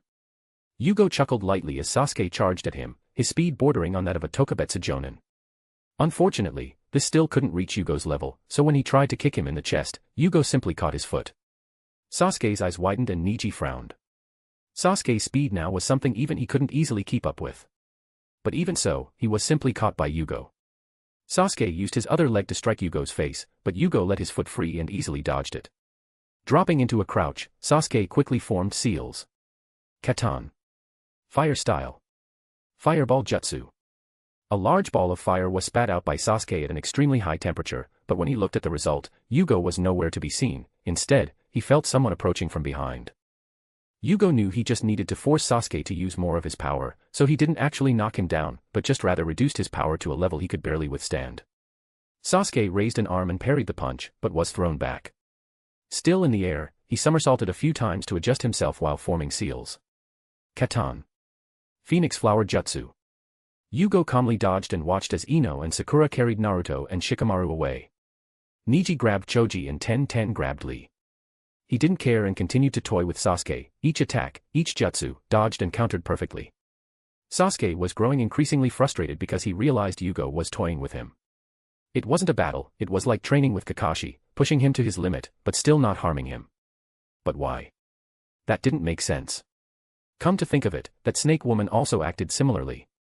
Sakura wanted to say that Jugo hadn't done this to her, but Kin had, but she didn't want to get in Sasuke's way now and in the end, it didn't matter, after all, they were in the same group. Neither Dosa nor Kin attacked, but they retreated and stayed with Karin. The goal from the beginning was to test Sasuke, that's what he was doing now. Karin looked at the injured Kin and felt a little apprehensive, but finally made a decision. She stretched out her arm and glared at Kin. Kin frowned in irritation and spoke. "What is it?" "Bite my arm, I can heal it." Karin summoned some courage to explain. Kin looked a little dazed, doubtful and confused. Dosa stared at Karin with narrowed eyes for a moment, but still spoke. "Do it." Kin looked at Dosu and finally nodded. She bit Karin's arm with some force. The next moment she felt the strange chakra coursing through her body, the bite mark and the kunai cut on her arms healing quickly. Kin and Dosu's eyes widened as Karin breathed heavily. Dosa noticed this and spoke to Kin. "Enough." Kin released her arm and looked at Karin with some doubt, but there was no longer any hostility in her gaze. She frowned slightly, looking at the panting girl, and finally said, "Thank you." Karin smiled slightly, making Kin click her tongue and look away, but deep down she still remembered it. Dosu on the other hand wondered if Jugo knew about this, so he took the girl in, but decided to report this to him later. For now, he focused on the fight. X. +10 chapters of Jugo, Father of Devils on P_Trian. +19 chapters of the legendary mechanic, 666 on P_Trian. P_Trian, March_Rain. Chapter 18, Tower. As Jugo toyed with Sasuke, the boy grew increasingly enraged and began using more and more of his curse mark chakra. He was even using some moves he'd copied from Lee. Unfortunately, Jugo wasn't even taking it seriously. If it were the Sasuke from Shippuden, Jugo would probably lose, even with his current strength, but the current Sasuke is just a slightly stronger brat. Seeing that Sasuke had already used up too much of his power and was close to chakra exhaustion, Jugo stopped. "Enough, that's it for now." With that, he turned and left without looking back. Sasuke's eyes widened and just as he was about to fly into a rage and attack again, Yugo's figure vanished, not even his Sharingan could keep up. Only Yugo's voice rang out in the dark forest. "We'll see you again soon, Uchiha brat." When Yugo's voice faded, Sasuke finally couldn't take it anymore, falling as he felt the pain of the curse mark receding. Niji glanced in the direction Jugo had left with his Byakugan, but didn't pursue. He knew that even if it were him, he couldn't outdo Sasuke. But that didn't make him feel any better. He clenched his fists as he stared at the injured Lee, still unconscious. Jugo, on the other hand, met up with the team and left soon after. Dosu approached slightly and used a jutsu to send his voice into Yugo's ear, telling him what he saw in Karen. Jugo looked at Karen lightly and said, "Don't use that ability again on anyone else. Also, you two, don't talk about it." Dosu and Kin were a little surprised, but nodded. Karen widened her eyes and felt Yugo's gentle gaze, then nodded softly, still a little dazed. She saw him smile and pat her head again, making her feel embarrassed. She wanted to scream that she wasn't a child, but she didn't. She didn't want to admit it, but she liked it when he stroked her hair. Yugo-sama is so gentle, Karen couldn't help but think. Kin, beside her, narrowed her eyes, but looking at her cured and smooth arms and then at Karen. Remembering the bite marks on the girl, she looked away, pouting. Dosu narrowed his eyes, but didn't say anything. Ever since he'd been with Jugo, he'd realized he'd become a man of few words. But Jugo was truly dangerous, he didn't want to attract his attention. Even Kin avoided talking too much. They knew Jugo had two states at this point. Normally, he was calm and gentle, but when he went berserk. The four quickly walked away, while Dosu began searching again, finding nothing. But Karen soon introduced herself and told them about her ability. Jugo sighed at the girl's innocence, even after everything she'd been through. "Karen, don't say anything about your skills to anyone." Jugo scolded her, ruffling her hair. This made Kin even more envious and irritated. Dosu also looked at Karen with more appreciation. "Well, Karen-chan, guide us from now on." Jugo gently stroked the girl's hair, making her look away. "Hi, Jugo-sama." Karen smiled at him. "Call me Aniki." Jugo said, poking her cheek. Karen blushed even more embarrassed, but seeing his gentle gaze, she still called out, "Aniki." Jugo laughed lightly and then continued on with Karen's instructions. Ironically, the next team they encountered was Kabuto's team. Kabuto, looking at them, paused for a moment. There were no strangers there except Karen, but precisely because of that, Kabuto wouldn't show he knew them. He quickly raised his kunai, the two behind him mirroring him. Jugo, on the other hand, simply spoke. "Kabuto, take this girl out of Konoha for me, safely." Kabuto narrowed his eyes and glared at Jugo, before losing his attacking stance. A faint smile appeared on his face as he spoke. "Jugo-kun, does this girl have anything worthwhile?" "Yes, but I'll take care of her myself. If anything happens to her, I'll kill you." Jugo let his chakra enter the first stage of the curse to demonstrate his point, the lunatic smile returning to his face as Kabuto narrowed his eyes. Kabuto was good, but unfortunately, Jugo was exactly the worst kind of enemy for him. Poison. Ineffective. Chakra scalpel. Jugo can heal extremely quickly. Of course, Kabuto was important to Orochimaru, but so was Jugo. At the very least he wouldn't die for killing Kabuto. Besides, Kabuto himself isn't the type to easily engage in unnecessary conflict. "Fine, but wait for the second exam to end first," Kabuto said, his glasses reflecting the sunlight. Jugo nodded. The group on either side didn't speak, only Karen was a little startled by this development. The next moment, the two sides parted ways. Kabuto glanced slightly with a smile to where Jugo had left. "Kabuto, that's Yoroi, the chakra-sucking guy," asked with narrowed, displeased, yet fearful eyes. Jugo quickly moved on and continued following Karen's instructions. He still had 4 days. There were 50 teams at the start and he killed 5 himself. He wouldn't attack the 4 teams of Konoha brats, nor Kabuto's team. Orochimaru's team had also already left, Gaara's team must have passed and they even killed a Rain team. So, excluding his own team, there were at most 36 more targets. Of course, this is just an ideal number, it would be unlikely to reach that. Maybe half of them had already died and he also let 2 teams go without killing them, so 34 targets at most. Excluding those he had no intention of killing and those who had already been killed, it was difficult to advance to werewolf during this exam. But it didn't matter, he could speed up as much as possible. 3 days later, Jugo, Karen, Dosu and Kin reached the tower in the center. There was still a day left, but honestly, there was no point in continuing the search. He managed to kill 5 more teams, 10 were ignored because they didn't want to kill and even then, he only reached about 75% of the potion. After he began to limit himself, the lunatic potion became much more difficult to advance. Searching for a new team at this point wasn't easy and even if he found one, there was a high chance he'd have to let them go. Thus, Jugo noticed the group's clear fatigue and decided to head to the tower. Enko said that anyone who reached the tower without their team would fail, which was Karen's case. But that didn't mean they'd be expelled. So, she only had to report the incident and wasn't expelled, she simply stayed there until the end of the second exam. Jugo also opened the scrolls with Dosu and Kin. Even though he hadn't killed most of them, he still took the scrolls, so they had over 20 of them. Jugo simply handed the remaining scrolls to the examiner, who looked at them strangely. Opening a scroll of the earth and sky that intersected, a random Konoha Chunin appeared and explained the purpose of the exam, a complete nonsense of body and mind. Jugo simply looked at him with clear disinterest. Dosu just glared at him with one eye and Kin pursed her lips in irritation. The Chunin wanted to quickly flee upon seeing this unfriendly trio, so he quickly led them to the rest area, waiting for the next day's exam. Karen was also there. She quickly went to them, feeling relieved. These days with Jugo were busy, but they were the most peaceful days she had had in years. Jugo not only didn't mock or hit her, but he also protected her, caressed her and smiled at her. Thus, Karen quickly developed a dependence, just as Jugo made her call him Aniki. Despite being embarrassed, she still enjoyed using the title. As soon as she approached, Jugo patted her head. After the second exam, I'll let that guy take you to Otogekure. Don't worry. If anyone tries to mess with you, they can use my name or Kimimara's. He's my best friend and he'll protect you. Karen nodded quickly, a little wary and a little hopeful. Dosu, at his side, wisely didn't mention that although Jugo was well known, many people didn't take him seriously, including himself before Jugo unleashed his murderous intent on him. But Kimimaro?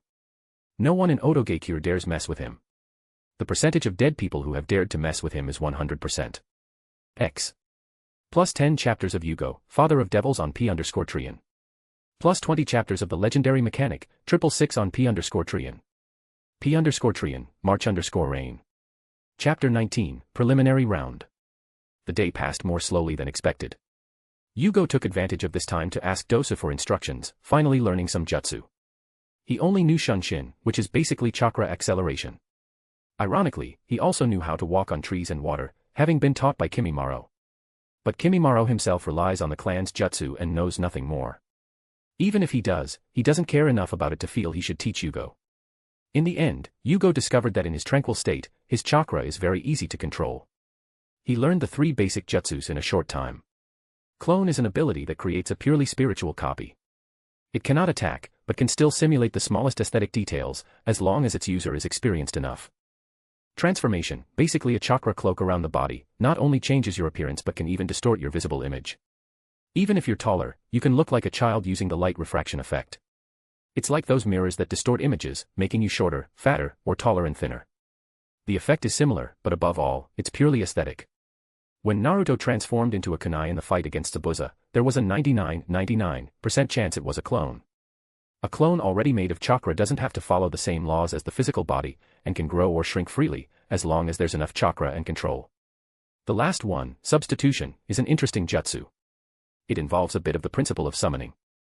You first need to apply seals to an object and mark it, usually a tree trunk.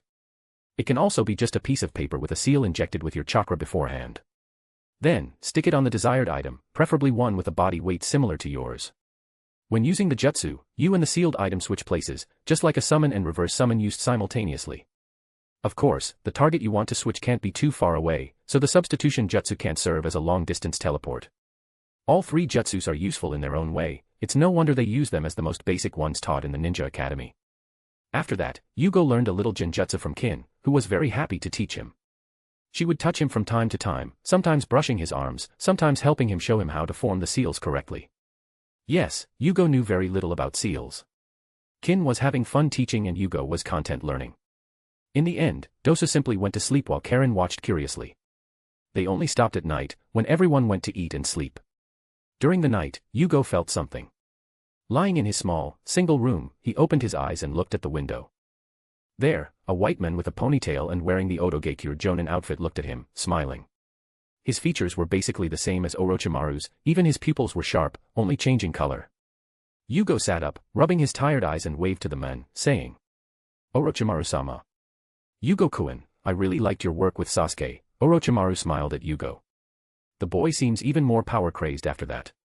"It's nothing, Orochimaru-sama, I just wanted to help Kimimaro." Jugo bowed slightly. Orochimaru licked his lips lightly with his long tongue as he spoke. "Ah, you helped him a lot by helping me, he'll be very happy when he finds out." Jugo looked relieved and relaxed at this. "The little girl with you, Kabuto told me about her, and Uzumaki." Orochimaru asked with interest. "Yes, I thought she could help me calm down if she learned sealing. Maybe she could learn a seal that would let me live in peace." Jugo looked weary for a moment. Orochimaru nodded. It was a good idea, don't worry, I'll let her learn it well when she goes to Odogekure. Thank you, Orochimaru-sama. Jugo agreed. Alright, rest up. Tomorrow, see if you can pass the exam without showing the power of the curse. If you can't, don't force it. I don't want you to be associated with me yet. Orochimaru said, turning to leave. Yes, Orochimaru-sama. Jugo agreed. Orochimaru smiled before jumping out the window and disappearing into the darkness of the night. Jugo watched the window for a while before returning to bed, ready to sleep again. In the corner of the room, a small snake sniffed lightly with its tongue, watching Jugo sleep. It stayed there for a long time, leaving only in the morning, disappearing in a cloud of smoke. At 2:30 in the afternoon of the 5th day, the exam ended. Not long after, everyone was gathered in front of the Hokage, instructors and a group of Konoha ninjas assisting them. Team 7 managed to pass with Kabuto's help. Jugo looked at Kabuto curiously, wondering if Orochimaru had sent him there to ensure Sasuke could pass. Jugo didn't think much of it. Looking around to see the differences, he noticed that there weren't any. Every team lined up there was the same. Except for himself, everything else was exactly the same. But that makes sense, he wiped out most of the teams single-handedly. There would most likely have been a few more teams if he hadn't interfered. Jugo stopped watching as the situation unfolded and Anko soon began speaking. Very well, pay attention, Hokage-sama will explain the third test to you. Hiruzen quickly approached, clearing his throat. First, before I talk about the third test, I want to explain something about the test itself. The following dialogue was completely ignored by Jugo. Hiruzen basically explained why countries held Chunin tests. They were small-scale wars to test the individual power of the younger generation against each other, as well as to show employers who had the best ninjas. Basically a show for nobles and merchants, whoever looked the best on stage got hired. Jugo understood that this world is based on feudal Japan, but the system of daimyo and kages still confuses him. In most worlds, the powerful would never accept being dictated to by the weak. Not that he doesn't understand that Hashirama helped maintain this behavior, but his question is, how were the daimyos still alive today? I mean, 1,000 years with being so powerful they can destroy mountains, reincarnations of Asura and Indra appearing repeatedly, yet no one thought of getting rid of these weaklings and taking all the power. Maybe it was just because the ninjas despised these guys and were preoccupied with fighting other clans, but even that confuses him. You can improve your own clan's living conditions with money. Aren't weak nobles walking ATMs? Even if you wanted someone to manage the territory while you worry about the military, isn't it better to have an employee than a boss? So, Jugo never really understood this behavior, maybe the culture was too ingrained, who knows. Finally, after some small talk, they finally got to the details of the third exam. But before he could speak, a ninja appeared in front of him, kneeling. Hokage-sama, allow me to continue from here. I'm Gecko Hayate, examiner of the third test. I'm counting on you. Hiruzen said lightly. The man stood up as he spoke. Nice to meet you. There's something I want you to do before the test. The men began. Jugo looked at him blankly. Seriously, they put a guy who can't even stop coughing to explain. Besides, this guy can keep from coughing when he's acting like a ninja hiding, so why does he start coughing right after? This only left him speechless about Konoha's ideas. Why didn't they just find someone with a stutter to explain? To summarize, there would be a preliminary round to narrow down the field because the time of businessmen and nobles is more important than their lives. If any of you feel like you can't continue, this is your chance to give up here. Cough cough. Hayate continued. Jugo watched as Naruto and Sakura seemed to want to convince Sasuke to give up, just as Anko did, but in the end, it was Kabuto who gave up first. Before leaving, he gave him a soft look, then calmly walked away after explaining himself. Yoroi from his team didn't look happy, they whisper a bit before he leaves. Jugo just watched calmly. Sakura seemed to want to make Sasuke give up, but he stopped her. Then there was a discussion there too. Honestly, Jugo was getting tired of this, but Orochimaru was right in front of him, and he knew his previous personality. Jugo was a calm and gentleman when he wasn't mad, so unless he wanted to demonstrate his curse, which he couldn't on Orochimaru's orders, he had to hold back. Finally, the charade ended, and Hayate began speaking again. This round will consist of one-on-one combat. It's not an exercise. There are 20 of you, which means there will be 10 fights. The men continued. The survivors of these 10 fights will advance to the third test. As for the rules, there are none. He said without changing his expression. You fight until your opponent surrenders, dies, or is declared physically incapable of continuing the test. Naturally, whoever loses can accept defeat to avoid a fatal blow. Besides, as referee, I have the right to judge the fights. Cough cough. I could intervene if I deem the fight can no longer continue to save as many lives as possible. He looked away and looked at Anko. Now it's time to reveal what fate has in store for you. She nodded and spoke into the microphone fixed to her face. Open this. A stone tablet in the upper left corner slowly opened, revealing a large monitor. Hayate glanced at it before turning to them and speaking. The names of each pair of fighters will be chosen randomly. Before each match, the names will appear on the screen behind me. Jugo wanted to mock, really. He didn't believe it. If it weren't too obvious, he'd even bet they'd pit ninjas from other villages against each other. But in any case, Jugo didn't care. Without using his mark, the only one who could defeat him here was Gaara. Shikamaru, perhaps, if he planned comprehensively, but in such a short time. Difficult. A confined space, with a vastly different strength level and no preparation. Even Shikamaru can't perform miracles. Of course, he doesn't doubt that Shikamaru could still subdue him with his jutsu with great effort if he went easy on him, but Jugo wouldn't do that. He's never been the type to let his enemies talk. His policy is, strike first, talk later, preferably after the enemy is dead. X. Plus 10 chapters of Jugo, Father of Devils on P_Trian. Plus 21 chapters of the legendary mechanic, 666 on P_Trian. P_Trian, March_Rain. Chapter 20, Orochimaru's Desire. So, since there's nothing to say, let's begin. Hayate said lightly. Next, the names of the first two opponents will appear on the screen. Everyone looked at the screen with interest. Jugo thought. If he were Konoha, wanting Sasuke to fight quickly, he would put him against an easy opponent. But here, the easiest opponents were Sakura and Ino. Sakura was Sasuke's teammate and doing that would look bad. Ino was from Inachikacho and with Shikaku as the Hokage's advisor, it wasn't a good idea either. Aside from those two, Choji and Shikamaru had the same problem as Ino. Hinata was a Hyuga heiress. Shino might be quiet, but his record doesn't lie. Especially with his insects devouring his chakra, he was even more likely to lose control. Lee would wipe the floor with him if he were serious. Kiba and Ten were good options, but it wasn't really necessary with the two Konoha genin who luckily passed, Kabuto's teammates. At their age and having taken this exam more than once, even if not as often as Kabuto, they still made better targets. Among the teams from the other villages, Kin was the weakest, but they didn't know this, so choosing a Konoha genin with complete information and weak strength was the best option. Kabuto's two teammates were better suited to this arrangement. Unfortunately, they didn't know that the duo had been enhanced by Orochimaru and had awakened new abilities. Just as Jugo expected, two names appeared on the screen, Uchiha Sasuke versus Akato Yoroi. Yoroi is actually a poor choice to face Sasuke right now. Sasuke is having trouble controlling the curse using his own chakra, so he can't waste much. Yoroi, on the other hand, can siphon chakra. This is a rare ability, but if it was so easily dismissed by Orochimaru, it must have serious limitations. The first chosen. Akato Yoroi, Uchiha Sasuke, any objections? Hayate asked calmly. Yoroi, no. Sasuke, none. Alright, then let's begin the first match. Hayate said. Jugo noticed Sasuke twitching occasionally, clearly in pain, but even though the other examiners and teachers in the room noticed, no one said anything. Everyone except the two opponents, leave the area and go to the upper floor. Hayate pointed to the platforms on the sides of the arena. Jugo gave the pair one last look, then glanced at a smiling Orochimaru and turned around, walking calmly toward the platform. Dosu and Kin quickly followed and soon everyone was heading there, some walking calmly, others simply jumping up. Almost as if by consensus, the Konoha people stayed on the right platform, while the Sound and Sand people stayed on the left. Orochimaru quickly approached and stood with them. He didn't speak, just looking at Sasuke with evident interest. Nah. Jugo-kun, what did you think of Sasuke? He asked without looking away. Dosu and Kin already knew it was, so they stayed as quiet as possible. Jugo still pretended to be a good, peaceful boy, so he responded calmly. Well, he has a lot of potential, but he's really in trouble now. You made him another copy of me.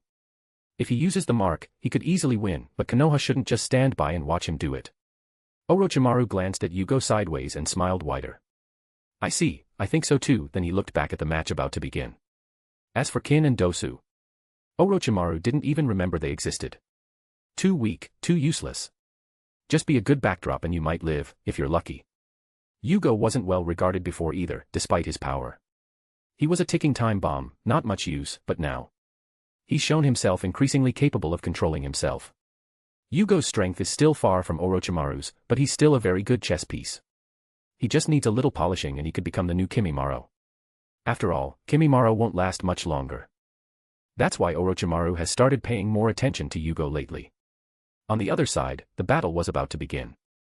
Hayate got into position and spoke. Then, you can begin. Let's go. Yoroi shouted, making a hand signal. Ah. Sasuke agreed, pulling out a kunai. The next moment, the fight began. Yoroi threw some shuriken at Sasuke, who deflected them back at Yoroi with his kunai. It was a clear display of skill, but Jugo felt like they were moving in slow motion. The mark seems to have affected Sasuke again, because he fell to the ground in pain right after hitting it. Yoroi took advantage of this moment to get closer. When Sasuke noticed him, he was already on top of him, hitting him with a hand wrapped in chakra. Sasuke managed to dodge and Yoroi opened the ground, throwing fragments of stone everywhere. Jugo watched the fight progress, his initial interest quickly fading. It's like watching two children fight. It's interesting at first, but it quickly loses its appeal. It's hard to see Sasuke's direct improvement at the beginning of Shippuden, but watching this fight, Jugo thought that Sasuke, who could defeat Jugo with relative ease just 2 or 3 years later, now seemed to move like a snail. Of course, the original Jugo hadn't progressed at all. He himself is a sequence 8 now, meaning he is much stronger than the previous Jugo. Even so, he didn't believe he stood a chance against the Sasuke of the beginning of Shippuden. Sasuke does get beaten up a lot, but who did he fight? Itachi. Clearly a Kage level. Killer bee. A perfect Jinchuriki. But in terms of strength, it took him that short time to rise from the strength of a genin to an elite jonin. It's truly impressive, he truly is this generation's Indra heir. Of course, when Sasuke was finally caught by Yoroi and had his chakra drained, Jugo raised an eyebrow in interest. The boy seemed to be in even more pain, unable to escape while Yoroi held his head by the hair. This made Orochimaru smile even more happily, waiting for Sasuke to use the mark. As the mark pulsed, Jugo could still feel it faintly. It was strange. He had noticed it before, but it was still very faint, like seeing a light flashing randomly from miles away. You think you see something, but when you concentrate to see, it seems like you haven't seen anything. That was his current feeling. Sasuke soon managed to escape, but the difficulty only grew, having to use only taijutsu and bukijutsu to face Yoroi. Sasuke has always been a ninjutsu ninja, which is why he's suffering so much now. Naruto quickly became enraged, seeing Sasuke's growing weaker and weaker, and shouted. Hey, what the hell are you doing? You still call yourself Uchiha Sasuke? Sasuke looked back wearily, staring straight at Naruto. Naruto wasted no time in shouting. Are you going to let that idiot knock you down? Come on, enough of this and finish him off. That guy, Sasuke looked at him, too tired to be angry, but as he looked at Naruto, he saw Lee standing next to Naruto. At that moment, his eyes widened. Yoroi seized this moment to approach. I'll teach you not to turn your back on others. It was your big mistake, and it ends here. But Sasuke caught his breath and began to dodge Yoroi's hand, which was absorbing his chakra. It was while constantly attacking that Yoroi lost sight of Sasuke, but from the outside, he could see Sasuke taking advantage of the limited human field of vision to advance from below. Lee was shocked when he saw that, because that was one of his moves. Using his hand as leverage, Sasuke lifted his leg with all his strength and kicked Yoroi's chin upward. Jugo clicked his tongue. That must have broken some teeth, right? But then again, the physique of this world is much stronger than the previous one. At most, it should have hurt a little. Blood flew as Yoroi was thrown upward. Sasuke quickly positioned himself and jumped after Yoroi. Shadow of the Dancing Leaf. Orochimaru said lightly, still smiling. Jugo raised an eyebrow slightly, finding the name a bit too artistic. Still in midair, Sasuke couldn't control the curse for a moment. At that point, Kakashi thought he would have to intervene, but Sasuke quickly regained control, gritting his teeth and launching a series of rapid attacks as Yoroi tried to defend. With a sideways movement, his arm connected with his chin, unbalancing Yoroi, only for Sasuke to use all his strength to deliver a downward kick with the back of his leg to Yoroi abdomen with all his strength. The fall to the ground, propelled by Sasuke's kick, finally made Yoroi see stars. Orochimaru seemed very pleased with what he saw, trembling slightly. Jugo could understand, to them, Sasuke was just a weakling, but at that age, he was already quite good. Besides, he could barely use chakra now, so it was practically all physical. Such a robust physique, even away from Lee, still attracted the snake deeply. Perhaps Orochimaru could already see the scene of facing Itachi with Sasuke's face, this time daring to look directly into his eyes, Sharingan against Sharingan. Jugo only glanced sideways before ignoring him and returning his gaze to the arena. Hayate approached Yoroi and saw him faint, quickly declaring the match over. X. Plus 10 chapters of Jugo, Father of Devils on P_Trian. Plus 21 chapters of the legendary mechanic, 666 on P_Trian. P_Trian, March_Rain. Chapter 21, Dosu's Fight. Hey, 20 chapters posted. That means, like the T6 fanfic, this story will be posted 2 chapters per week on the web novel, while it will be 5 chapters per week on P_Trian. I'm changing the posting days. This story will be posted Tuesday and Friday, while T6 will be posted Monday and Thursday. That's it, enjoy your reading. X. Jugo watched as Orochimaru became so excited that his tongue slipped out of his mouth. His lips trembled fiercely, imagining that Orochimaru was probably a lesbian's dream. The irony is that if he actually uses the face of his current body, he might actually acquire that title. What no one noticed was that the Sound Team Jonin left shortly after Sasuke and Kakashi. The next fight was soon announced. Jugo watched calmly as the pairs were selected, curious as to what would happen next. It had been a long time since he'd seen this, and he could remember who fought whom, but the order. Sorry, I forgot. When the screen stopped, he was surprised. It wasn't a fight from the original. Abirame Shino vs Kanuta Dosu. Jugo read lightly, his eyes narrowing as he glanced at Dosu beside him. Dosu didn't know who his opponent was, but he didn't care. Jugo liked the quiet but helpful Dosu, so he gave him some pointers. The boy from the Abirame clan, he uses insects. Insects can absorb chakra and are good at sneaking up on you. If he plants a female in you, you won't be able to hide from him. Dosu paused slightly, looked at him with calm but slightly narrowed eyes, and nodded, then walked away with his funny gait. Kin looked at Dosu without caring. There was no such thing as companionship between them. At most, she would worry about Jugo because she was interested in him, but Dosu was just a designated companion. She just watched him leave. Jugo watched the pair arrive at the center of the field with some interest. It was a completely new battle, opening up new possibilities. Are you ready? Hayate asked again. Yes. Shino agreed and Dosu simply nodded, still staring at Shino with his one eye. Begin. Hayate jumped away. Shino still had his hands in his pockets. Dosu pulled up the long sleeve on his right arm to reveal the sonic gauntlet on his arm. You know, if it were another opponent, you'd have a very wide advantage. Dosu commented, as Shino rolled up his sleeves, insects quickly escaping. But unfortunately, you met me. The next moment, Shino's eyes widened over his sunglasses. The insects under his control went crazy, flying around, disobeying orders, staying as far away from Dosu as possible. I created this trick simply to keep insects away. These pests are truly annoying in nature. You're the first Abirame I've faced, but, what bad luck, Dosu shook his head as he explained.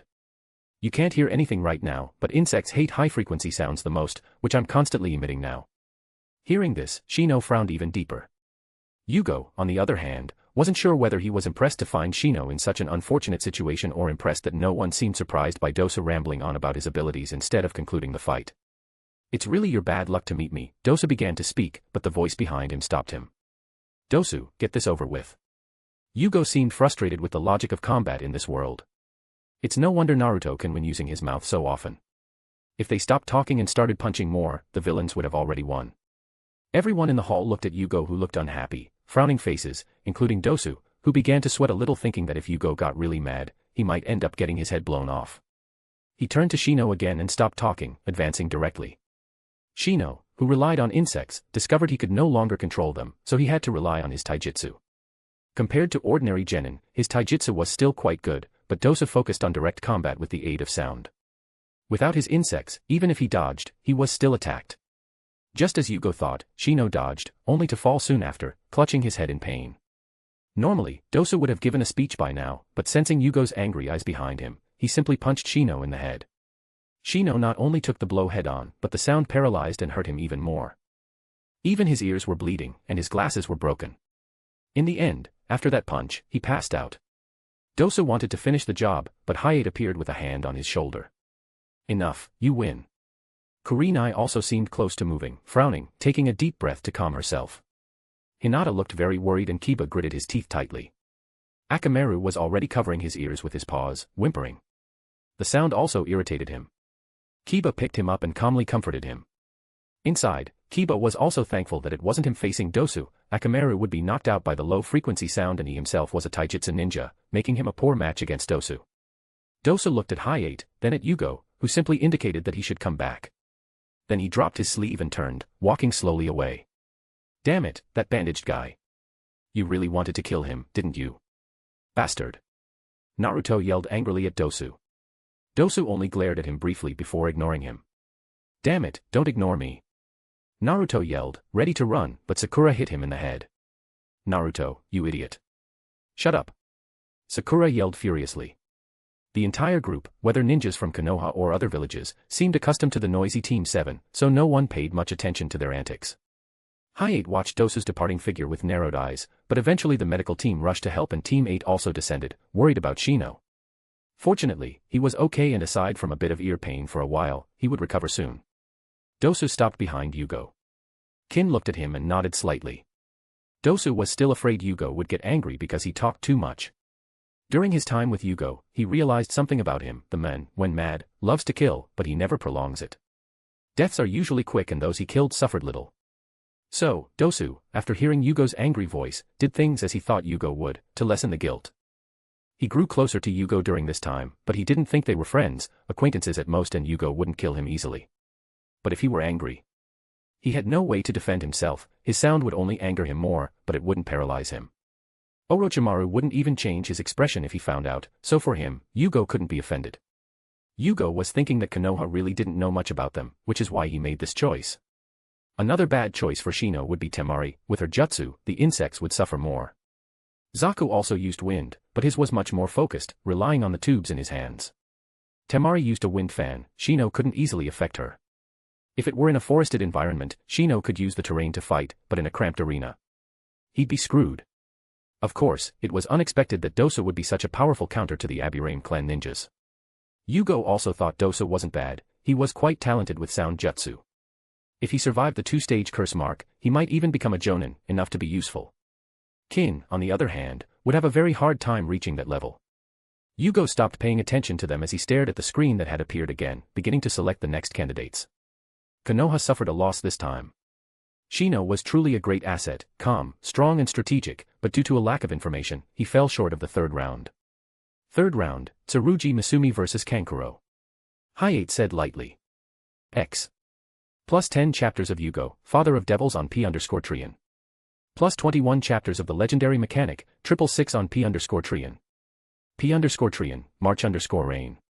Chapter 22, Chick Fight. Jugo watched as Kabuto's last companion descended to fight Kankuro, another fight identical to the original. He wondered if these two were placed together precisely because of what happened to Sasuke. If Kabuto was suspicious for failing the Chunin exam 7 times and Yoroi was suspicious for displaying skills he'd never shown before, logically the last member should also have problems. Instead of sending a ninja from his own village to test the waters, it's better to let a ninja from another village do it. Kankuro was indeed a good option. As the Kazekage's eldest son, he should be able to handle it, right? Even if not, isn't that better?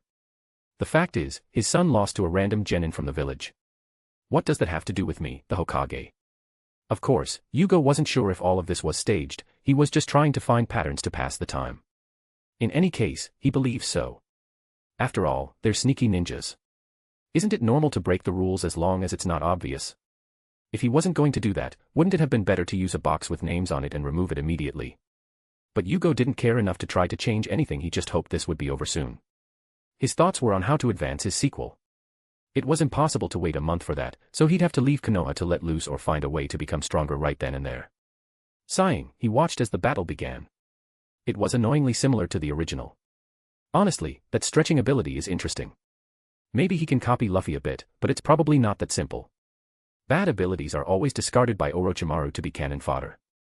If the ability isn't bad, it's probably the user who is bad. One of the 4 sound ninjas, Jirobo, can also siphon chakra. Those 4, they're probably at the level of special jonin, but Jugo didn't care about these copies. The fact is, Orochimaru's talented people had only one end: death. They either became experiments or were used for reincarnation. Thus, Orochimaru's useful subordinates are far behind those of other villages, and the reason isn't a lack of talent. Orochimaru recruits from everyone, but even so, his highest level combat prowess, Kimimaro, was only preserved because he had an illness and couldn't be reincarnated. As for why Jugo wasn't targeted. 2 reasons, according to Kimimaro. The first is that Yugo's genetic flaw, madness, is unacceptable to Orochimaru.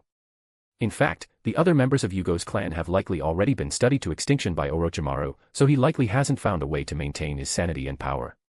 With the cursed mark, Yugo's power is only slightly superior to the so-called copies. Thus, Jugo was never truly targeted in this regard. The other point is that Jugo doesn't accept the cursed mark. To put it more bluntly, the cursed mark corrupts the target's body with Orochimaru's breath. The more it is used, the easier it is for Orochimaru to accommodate his soul in the new body. But the cursed mark has no effect on Jugo. Not only that, but his body absorbs it directly when applied. Trying to corrupt the source of the curse with the curse itself. It's impossible at the very least, Orochimaru couldn't do it. So, it's not that Orochimaru doesn't desire Yugo's power. With his skill, Yugo's body would be a huge step forward for him, virtually infinite chakra, accelerated recovery, shape-shifting, enhanced chakra. Unfortunately, these two problems prevent him from achieving this, so Orochimaru can only watch with longing, never getting what he wants. The battle ended very quickly. The irony was that while Misumi tried to strangle him with her arms, Kankuro strangled him with the arms of his puppet, Karasu. Looking at the puppet, Yugo became a little intrigued.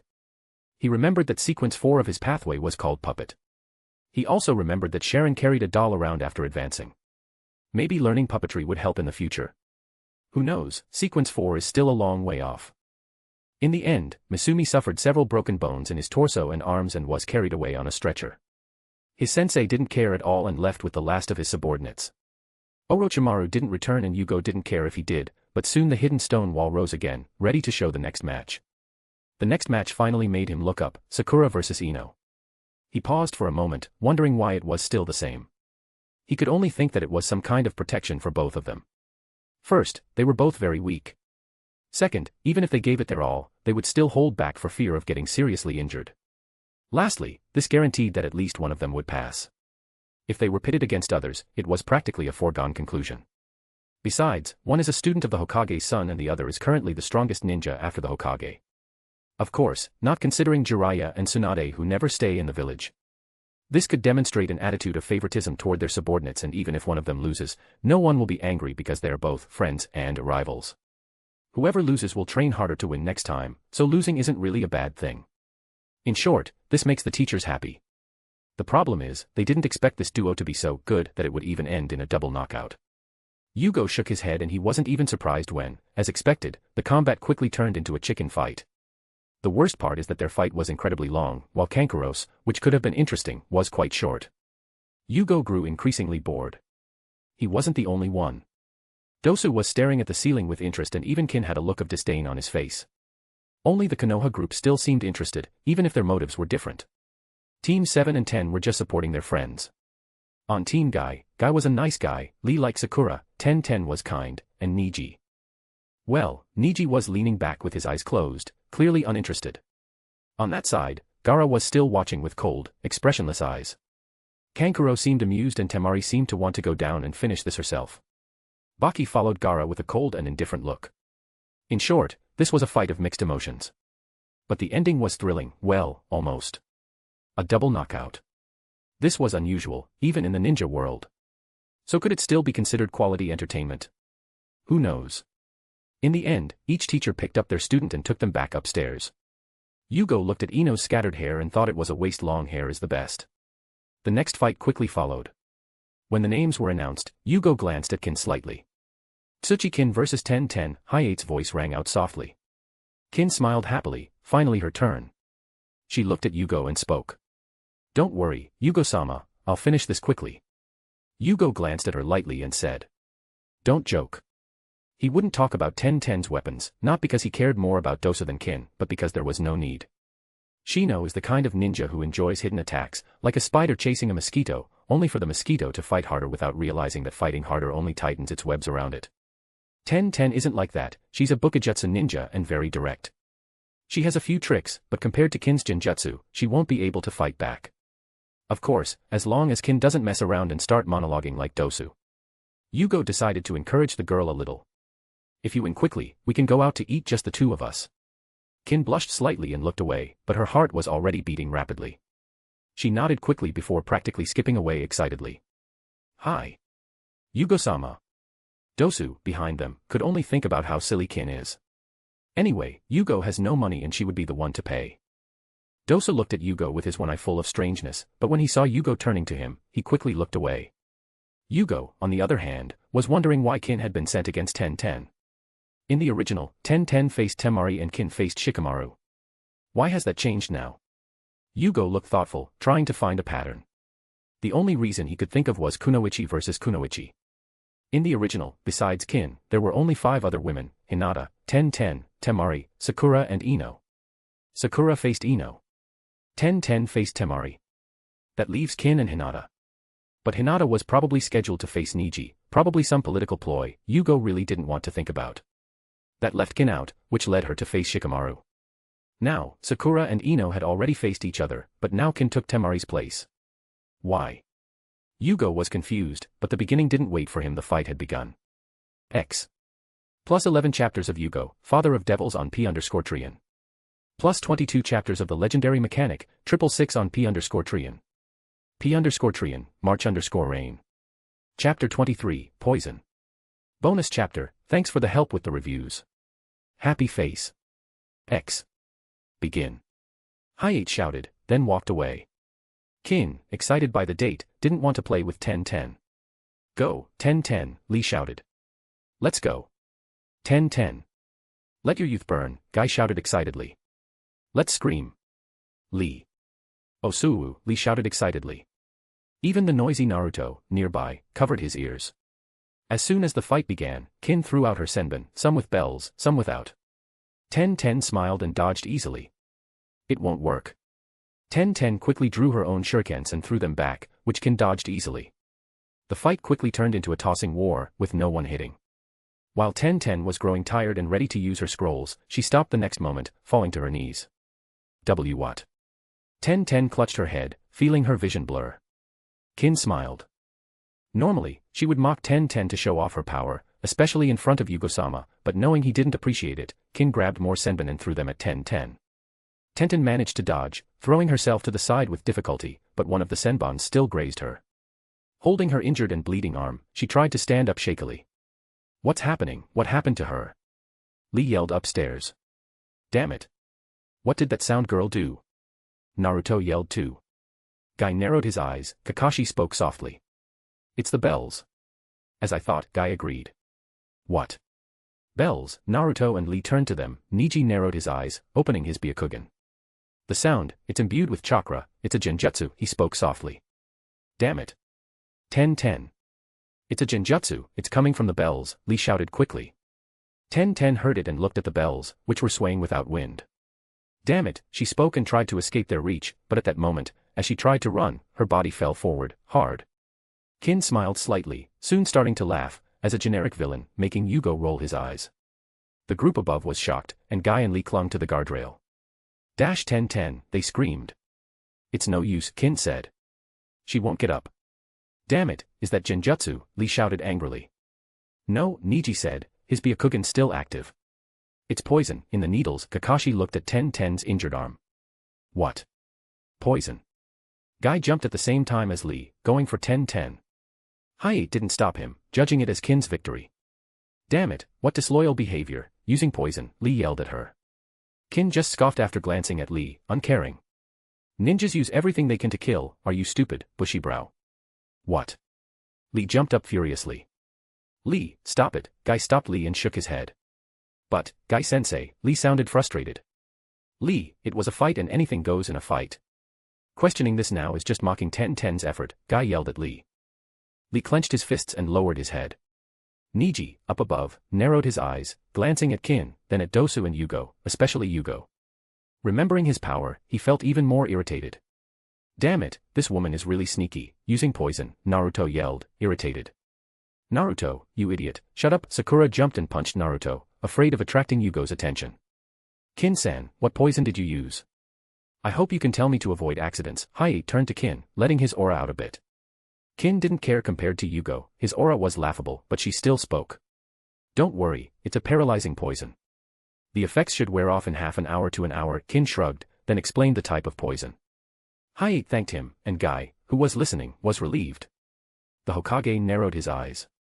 A small village like Sam, two of them had already passed. Dosa defeated Shino and Kin defeated 10-10. Shino is very promising and highly praised.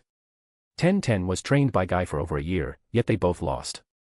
Of course, Hiruzen could see that their level was at most Chunin, even Kin was only at the level of a regular Chunin at most, but the problem was that the jutsus they demonstrated were a bit complicated. Hiruzen began to take this small village a bit seriously and looked at Jugo, still standing there leaning against the guardrail on the other side. He already had his own theories about the Sound Village, but nothing was concrete. In the end, he sighed.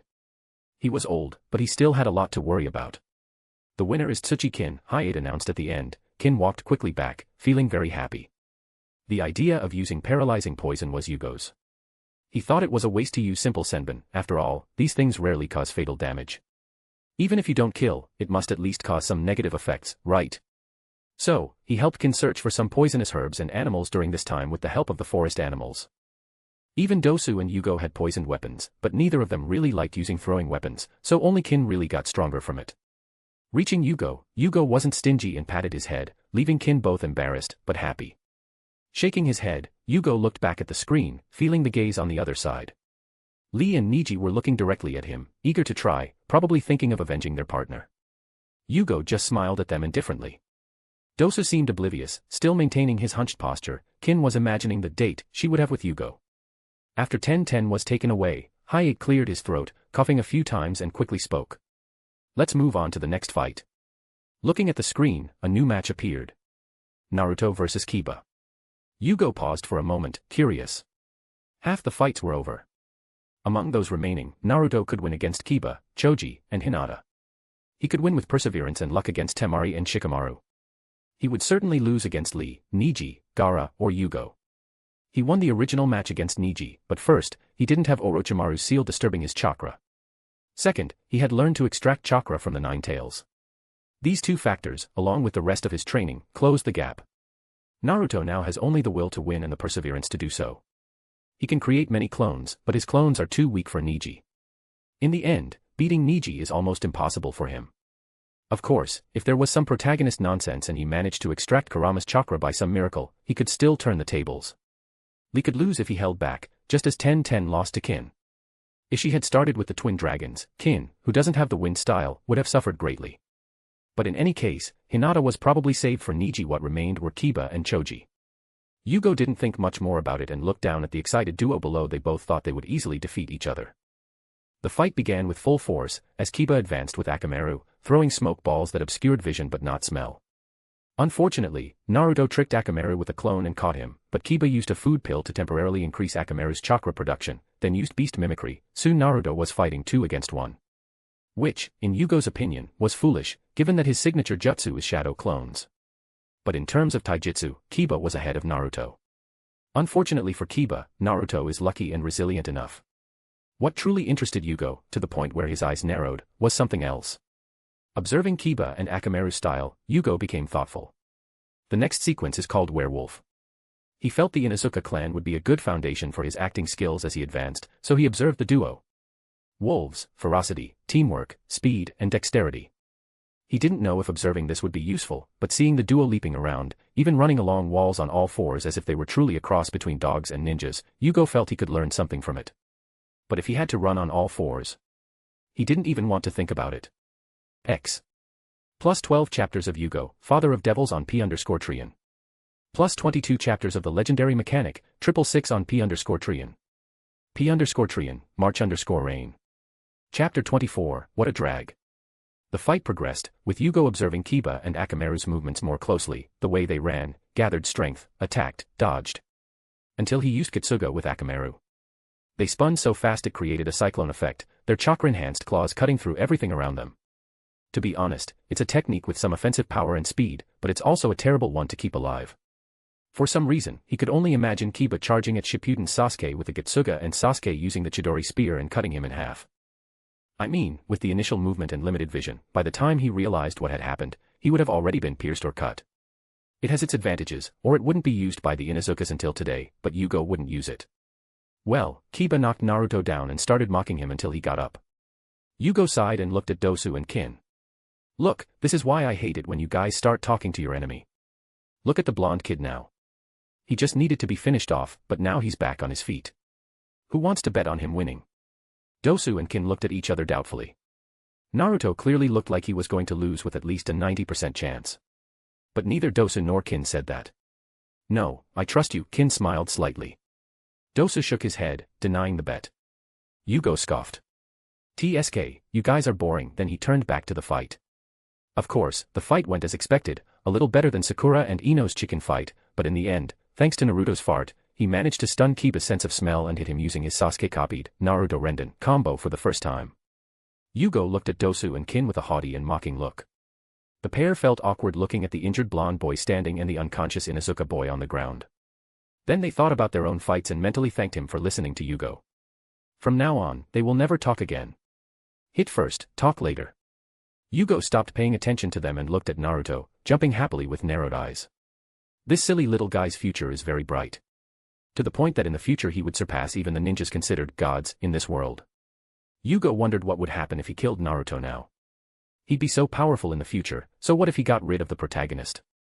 He didn't need the reincarnation of Indra or Ashura. His hands clenched slightly as his eyes stared at him coldly, but soon he sensed something was wrong and tightened the binding on his mind, quickly calming down.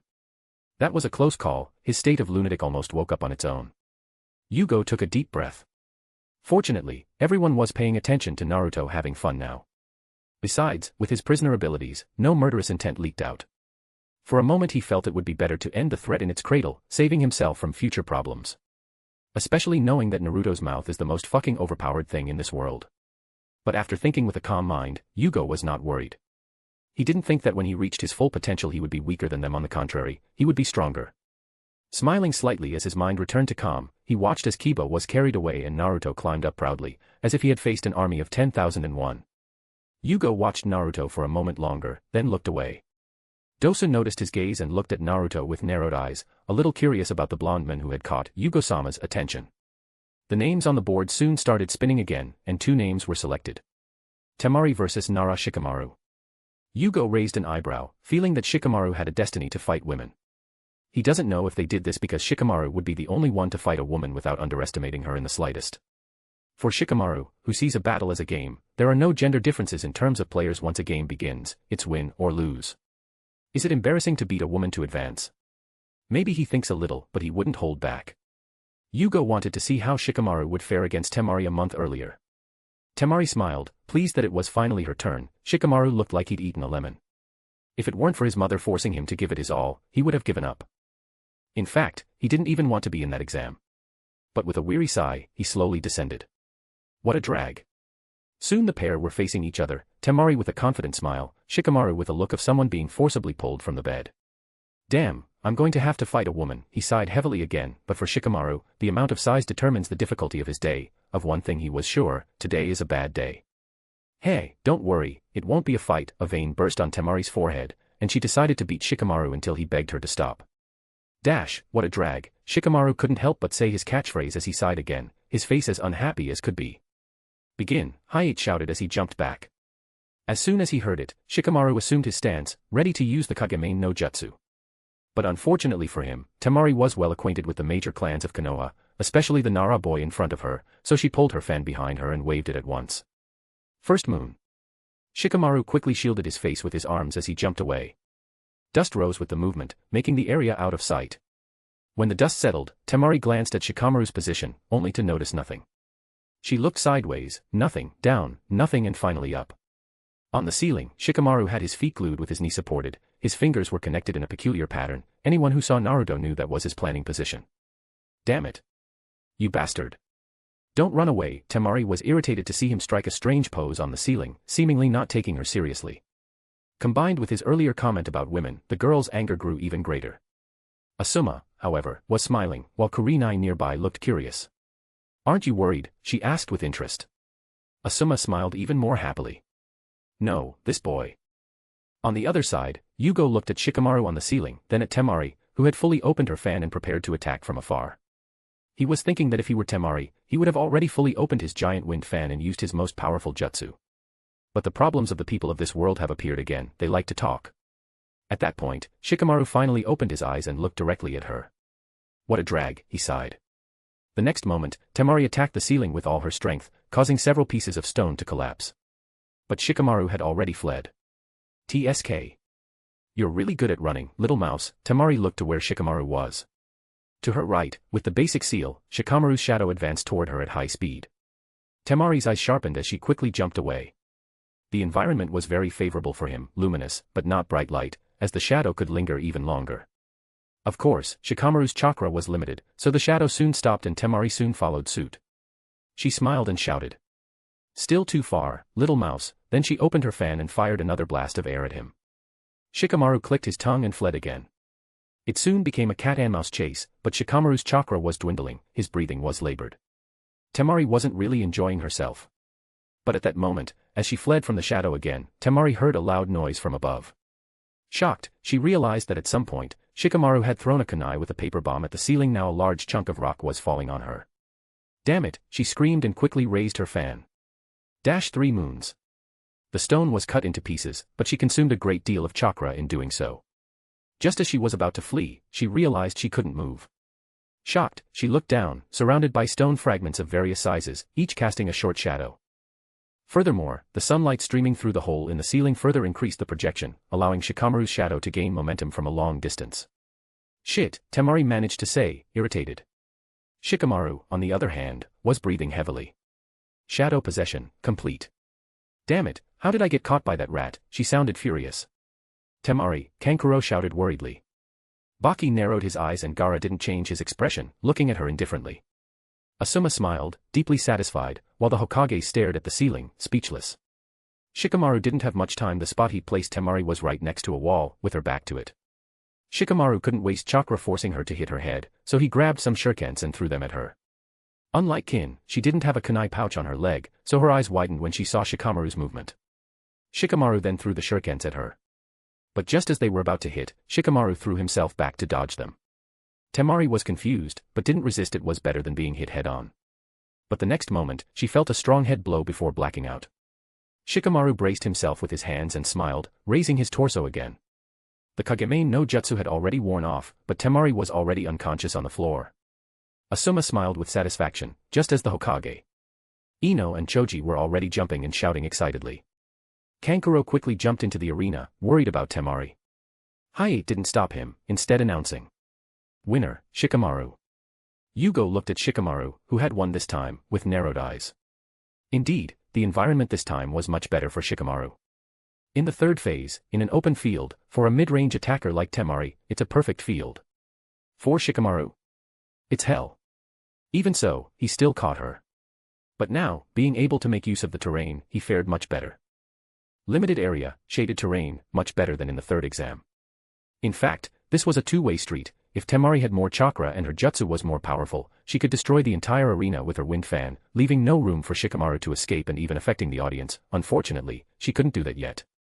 Jugo looked at the lazy figure that Asuma was holding. His tired face looked ready to go home and take a nap. No, his mother would nag him about the victory. He could take a nap under the shade of a tree. Yes, that was a good idea. That kid's dangerous, Dosu said lightly. Oh. I thought you'd underestimate him. Jugo looked at Dosu with interest. Dosu shrugged, but looked at Shikamaru with narrowed eyes. Underestimating those Konoha brats was a mistake. In fact, if it weren't for Jugo, he would have lost the second exam to Shikamaru too. He still remembers the feeling of being trapped by the shadow. Jugo ignored Dosu's thoughts. He glanced at Kin, who seemed a bit spaced out for a while, her face flushed and occasionally letting out soft squeals. He wondered what the girl was thinking. Shaking his head, he turned back to the arena. A team had come to fix the arena a bit, basically moving the stones to the side so the hole in the ceiling would be left. Hiruzen was still staring at Asuma with narrowed eyes, clearly hoping to blame him. Asuma pretended not to see. The next fight was unexpected, and at the same time, the place fell silent as Gaara formed a hand seal, appearing in the arena with sand floating around him. Everyone then focused on the chubby, wide-eyed man next to Shikamaru. X. Plus 12 chapters of Jugo, Father of Devils on P_Trian. Plus 23 chapters of the legendary mechanic, 666 on P_Trian. P_Trian, March_Rain. Chapter 25, Hunger Games, I Choose to Be a Tribute. The first 10 chapters will be free for non-paying members, then I'll continue posting in a paid format for a while before continuing to update for free. There's no schedule for this fanfic and it won't be well edited. It's just for fun, so if you find any errors, please comment. Also, I don't plan on it being long, just around 50 to 100 chapters. Anyway, read the synopsis. Synopsis. Paul Melark, Peeta's older twin brother, woke up during the 74th selection for the Hunger Games, just in time to see Primrose selected. But while he was panicking internally, a strange system crossed his path. X. Option 1, keep quiet and let Peeta become a tribute like in the original. Reward, title, cold blood, /skill, minor bad luck, system detachment. Option 2, offer to become a tribute in Peeta's place. Reward, title, good brother, /skill, minor good luck, peak physical conditioning. Option 3, scream angrily and attack the peacekeepers. Reward, title, As Dumb as Brave, / Premium Coffin X1 / Premium Bouquet of White Roses X. So, Paul had only one choice from the start. Chapter 26, Mockery. Shikamaru placed his hand on Choji's shoulder and sighed. Choji, give up. Asuma, nearby, nodded in agreement. He wasn't the least bit interested in encouraging Choji at this point. Even Ino sighed and shook her head. Of course, Choji wasn't unhappy about being underestimated. Instead, he raised his hands and feet in agreement. Just kidding, that Sandman looks even more sinister than Jugo. He didn't want to get anywhere near him. So, hiding behind Asuma, he shouted. I give up, that's it. Asuma's eyes twitched and he sighed, but he still looked at Gaara with apprehension, feeling his bloodlust rising. Hayate felt it too. He glanced at the Hokage, who nodded subtly. So Gaara of Sunagakure is the winner. The sand around Gaara seemed a little agitated and Choji, the target, nearly shit his pants, hiding deeper. Finally, Baki spoke. Gaara. Gaara shivered slightly, but stopped, then walked slowly back upstairs, his irritation hidden by his indifferent face. Now that he hadn't yet seen Guy's love for Lee, he could still control himself better, so he simply left after calming down. Jugo watched, feeling a little regretful. He wanted to see Lee and Gaara's fight. But whatever, he doesn't know why that changed.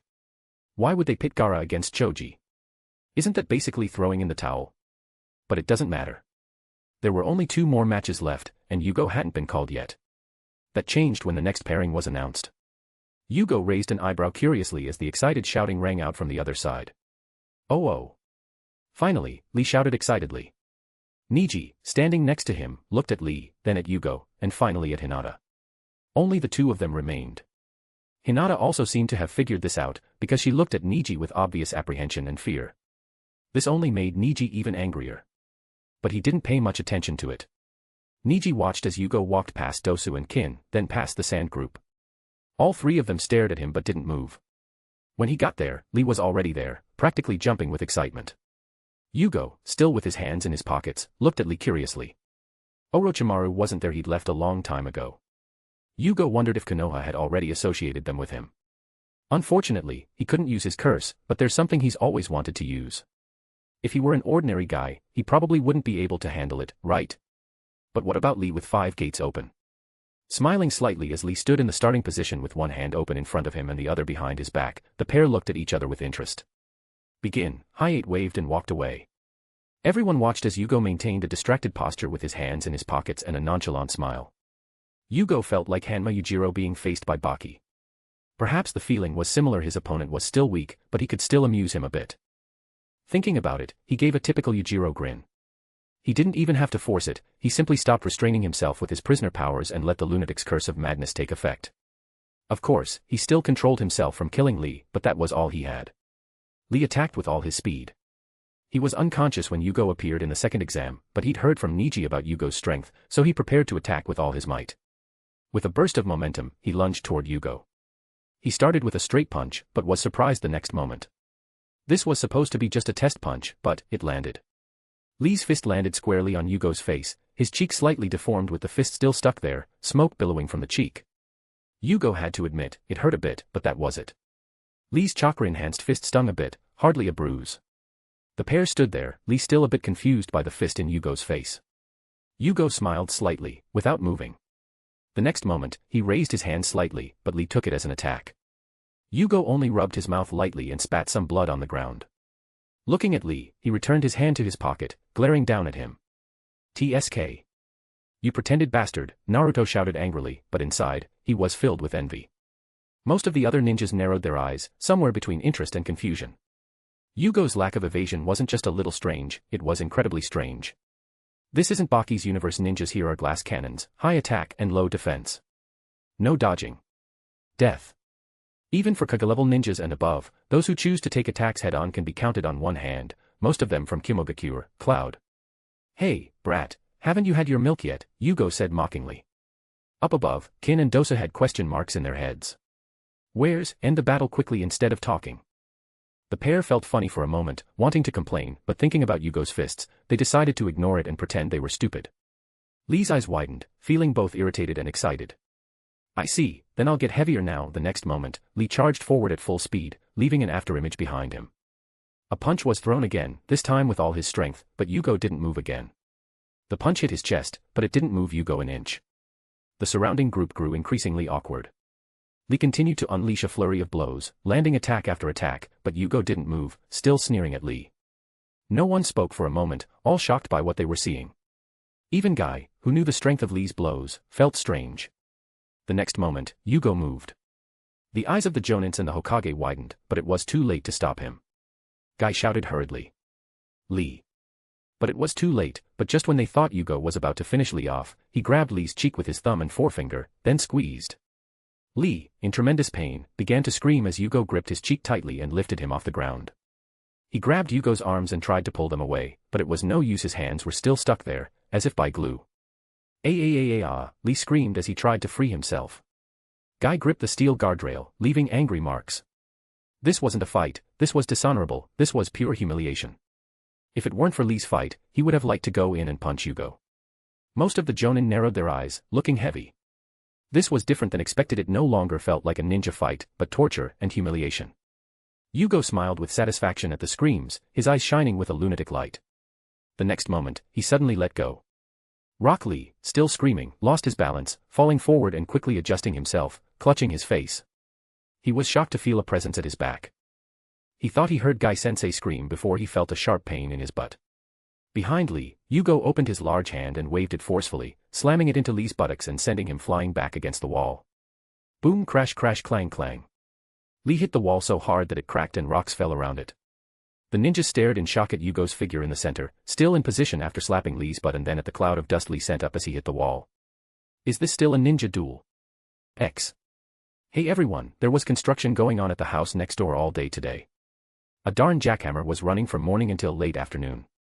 I posted a chapter before this one saying I couldn't do a good translation and forgot there was already a translation ready for the web novel, LMAO, anyway, it's the headache that's making things difficult. Chapter 27, Berserk. Damn it, you bastard. Fight properly. Stop mocking your opponent. Naruto became furious and started yelling at him. Guy was also angry, but he controlled himself, simply clenching his fists tightly. Kakashi spoke next to him. Guy, that speed. Oh, I know, that wasn't something a genin or even a chunin could achieve. Guy narrowed his eyes. I think you'd better let Lee give up. Kakashi offered a light word of advice, but didn't say much more. It was Guy's choice, after all. Guy gritted his teeth and didn't respond. Even if he wanted to, he knew Lee not only wouldn't give up, but he couldn't back down. He won't back down, because that's his ninja way. He'll never give up, Guy said with a deadly serious face. Lee slowly emerged from the smoke, holding his butt with one hand and his cheek with the other. Feeling the pain, he quickly adjusted himself, looking at Jugo with determination and a desire for battle. Lee. Take it off, Guy's voice rang out. Lee looked at Guy in surprise and said. I thought you could only take it off as a last resort when someone important was at risk. Go on. That's an exception, Guy gave a thumbs up with a smile. Lee became excited and jumped away, landing on the statue's fingers. He began removing the weights. Jugo didn't stop him, but his smile seemed more crazed and excited. In the distance, everyone focused on Lee, except Gaara. Looking at the increasingly familiar smile on Yugo's face, Gaara's eyes twitched slightly. Of course, seeing Lee removing the weights, no one took him seriously, only Guy and his team knew how heavy those weights really were. Finally removing the weights, Lee couldn't help but exclaim. I feel so much lighter. Then he dropped them both, the jeering group losing their smiles in the next moment. Boom. 2 large craters formed in the ground as the sound reverberated throughout the room. Everyone's shock was palpable, as Jugo only smiled more excitedly. Aiki. Lee, Guy shouted, smiling. Osuu, Lee shouted back, before speeding off. After losing sight of him, to the shocked eyes of the surrounding group, he appeared behind Jugo and threw a punch. Lee's speed had already reached his standard speed in Jugo base form, so Jugo had to take it seriously. The moment Lee's punch connected with his face, Jugo jumped slightly. Instead of accepting the force head-on, his body began to spin in the air, discharging the energy, before landing lightly several meters away. But the next moment, Lee arrived again, delivering a side kick to his legs. Jugo was sent flying, spinning again, but this time he spun upward, not sideways. Lee jumped and punched him in the chest. Jugo spun again to disperse the force. The next moment, no matter how Lee attacked, Jugo was thrown left and right. Yosha! Finish him, Big Eyebrow, Naruto shouted excitedly, even Sakura and Ino jumping happily. No. That's not right, Kakashi said softly, lifting his headband and looking at the Sharingan duo. He's dispersing the force, Guy narrowed his eyes tightly. The moment Lee attacks, he doesn't accept the force head-on, he just lets it pass through him, releasing it into the air and the ground. Yes, he wasn't badly hurt, but if he keeps it up, Lee will tire out pretty quickly, Asuma agreed. That sound boy, he really is a monster, Kurenai sighed. Kakashi continued to watch the movements. Jugo wasn't actually proficient in this technique, but he used it anyway. A mix of courage and resilience made him progress quickly. Combined with his innate balance and speed, plus the combat honing of a prisoner and lunatic, he could barely use it. But the real reason for using it is, it's so much fun to mock him like that. Lee was tiring quickly. When Jugo did, he dodged Lee's blow, shocking him. The next moment, Jugo let his arm limp, modifying his muscles and bones. Using his arm like a whip, he leveraged all his strength to land a slap straight at Lee's back. Plah. The loud sound sounded like a wet towel hitting the hard floor with full force. The entire group was silent for a moment. The next moment, Lee bent down, clutching his back as he screamed. Pain coursed through him as he writhed. He'd endured a lot of pain, but this. Lee nearly broke his throat screaming. Lee, Guy yelled. Bushy eyebrow, Naruto also yelled worriedly. That must have hurt so much, Kakashi, who saw the movement with his Sharingan, perhaps the only one who saw what really happened, sighed. That attack wasn't meant to seriously injure him, nor to end the fight, it was simply meant to hurt. That sound brat, very sinister. But while Lee was still writhing, Jugo landed a second slap, right on his chest. Ayah, Lee screamed again, cringing as Jugo smiled. He discovered something interesting, his potion was being digested again. He, who had only wanted to try, began to truly enjoy himself, unleashing his madness. He continued to slap Lee for a while, only Lee's screams and the sounds of slapping were heard. Ino and Sakura even looked away. This is too cruel, Kakashi-sensei, do something, Sakura couldn't help but plead with tears in her eyes. Kakashi looked at Guy and saw that he was squeezing the guardrail grid to the point of deforming and bending, his chakra leaking in fury, but he didn't move. Even Niji restrained his relaxed posture, his Byakugan opened, his eyes filled with rage. But looking at Yugo's malevolent chakra, he trembled slightly. What the hell kind of monster was that? Kakashi could only see chakra with the Sharingan, not much else, but the Byakugan's senses were much more precise. Even so, Niji's anger gave him courage. He wanted to jump in there and join Lee against Jugo. Bastard. Fight like a man. Damn it. Bushy eyebrows. Fight back. Don't let this bastard win, Naruto shouted at the top of his lungs, filled with rage, nearly jumping into the arena and having to be held back by Kakashi. At this point, even Kin and Dosa looked uncomfortable, but compared to what Jugo had done before, they could still accept this. Jugo stopped, looking at the figure writhing in pain and spasming on the ground. He even had a purple handprint on his face, the rest hidden on his body. Jugo looked at him, suppressing his madness. He realized he'd overdone it again. He wanted to finally use the lunatic's berserker power, but seeing the damage, he gave up. Shaking his head, he sighed and turned around, preparing to go upstairs.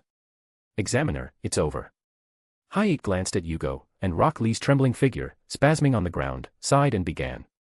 The winner is, stop, Rock Lee jumped, still trembling. He struggled to his feet, looking at Jugo and returning to his starting fighting stance. His body was covered in bruises, his clothes torn, but his will was still intact. Lee, Guy screamed, filled with pain, but he didn't ask Lee to give up, he couldn't do that. Lee couldn't give up, because that was his ninja way. Guy-sensei, Lee looked at Guy with steely eyes. Guy didn't say anything else, but forced a bright smile and gave a thumbs up. Lee looked away, seeing Yugo's movements stop, still with his back to him. Jugo slowly turned around, only to see Rock Lee raising his fists together as he crossed them. Jugo knew that stance, he smiled slightly as he watched Hayate glance at the Hokage and then step aside, allowing the fight to continue. Laughing, he pulled up his grayish-blue chest guard, then his black shirt, leaving his strong chest bare. Jugo himself had a strong body, even without training, courtesy of Sage Chakra, but after advancing to prisoner and even later, lunatic, he now had an extremely strong physique. Everyone was confused by his move, but Jugo simply tossed the chest guard and shirt to Kin, who caught them deftly, overjoyed, hugging them to her chest, blushing.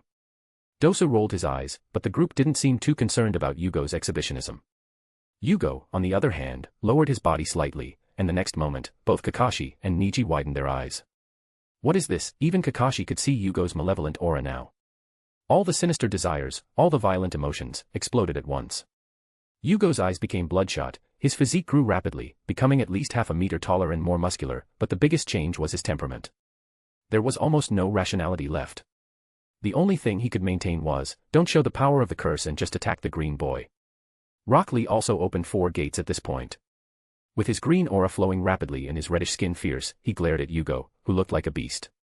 It seems I'm not the only one who can get stronger, but... Rock Lee disappeared for a moment. The next instant, he appeared above Jugo, kicking Jugo's chin upward. Dash, I won't lose. X. Plus 15 chapters of Jugo, Father of Devils on P_Trian. Plus 26 chapters of the legendary mechanic, 666 on P_Trian. 2 chapters for free subscribers of Hunger Games, I Choose to Be a Tribute, on P_Trian. P_Trian, March_Rain. Chapter 28, End of Preliminaries. Jugo was sent flying. Speed wasn't the focus of the Berserker enhancement, but strength and endurance. So, Lee was actually faster than him now. Still in the air, Lee appeared above him and punched with both fists, so fast that only Kakashi, with his Sharingan, could see it. Jugo was thrown downward, only for Lee to appear and throw him in another direction, and again, and again. Lee continued to throw him around. This time, Jugo couldn't release his force, which excited the Konoha group. But the next moment, still in the air, Jugo threw a punch. He calculated the time between each attack and the angle at which Lee would hit him. He punched exactly where he thought Lee would be. He connected. Lee, despite being fast, has trouble reacting at that speed, and he was sent flying away. Lee hit a wall with a loud crash, sending up smoke. Jugo adjusted himself in midair and fell with a heavy thud. Smiling excitedly, he didn't stop and ran toward Lee through the cloud of dust. Guy clasped his hands together, his eyes closed, almost as if he were praying. Only he knew how much Lee was suffering now. The boy wasn't ready to use so many gates for long periods of time, he had to end the fight as quickly as possible. Jugo, on the other hand, had only one thing on his mind now, crushing Lee.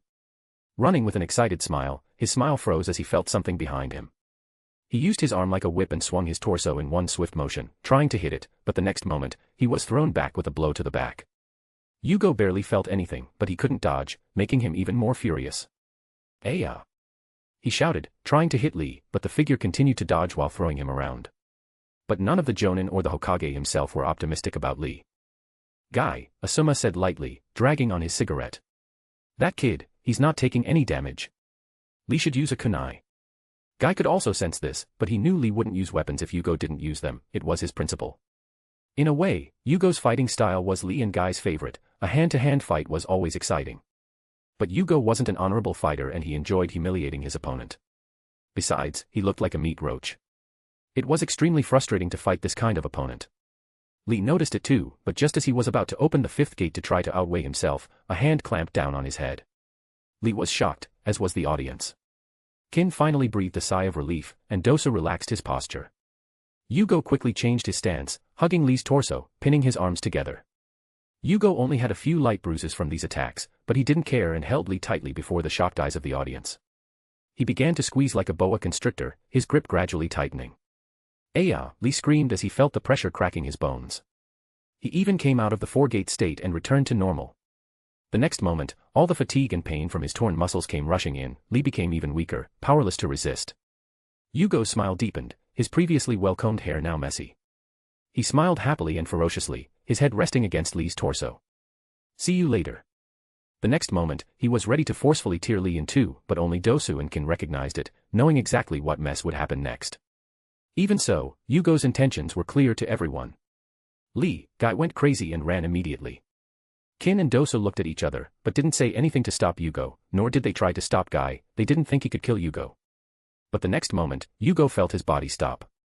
In his consciousness, he felt as if there were another person there, only for that sea of darkness to drown him. Soon after, he heard a female scream in the distance.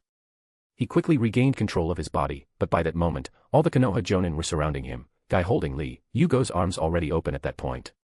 Yugo didn't care about the kunai pointed at him, instead looking at the audience, seeing Ino's fallen body with blood dripping from her lips. Sakura was holding her worriedly. Brave girl, his consciousness was connected to the tenebrous world. Using Genjutsu is fine, it's just chakra being sent, but she went straight into his head. What courage! If she doesn't have mental problems, it'll be a good thing. If she has shattered her own mind, even he cannot help. He hoped the Yamakas could solve this. Looking away, he looked at the examiner, Hayate, ignoring the Jonin still surrounding him. What does this mean? He asked calmly, his berserker state fading as he returned to his normal size. He had to hold onto his widened pants to keep from falling. You win, Hayate said simply. Seeing the unfriendly looks on the Konoha ninjas' faces, Jugo shrugged and left.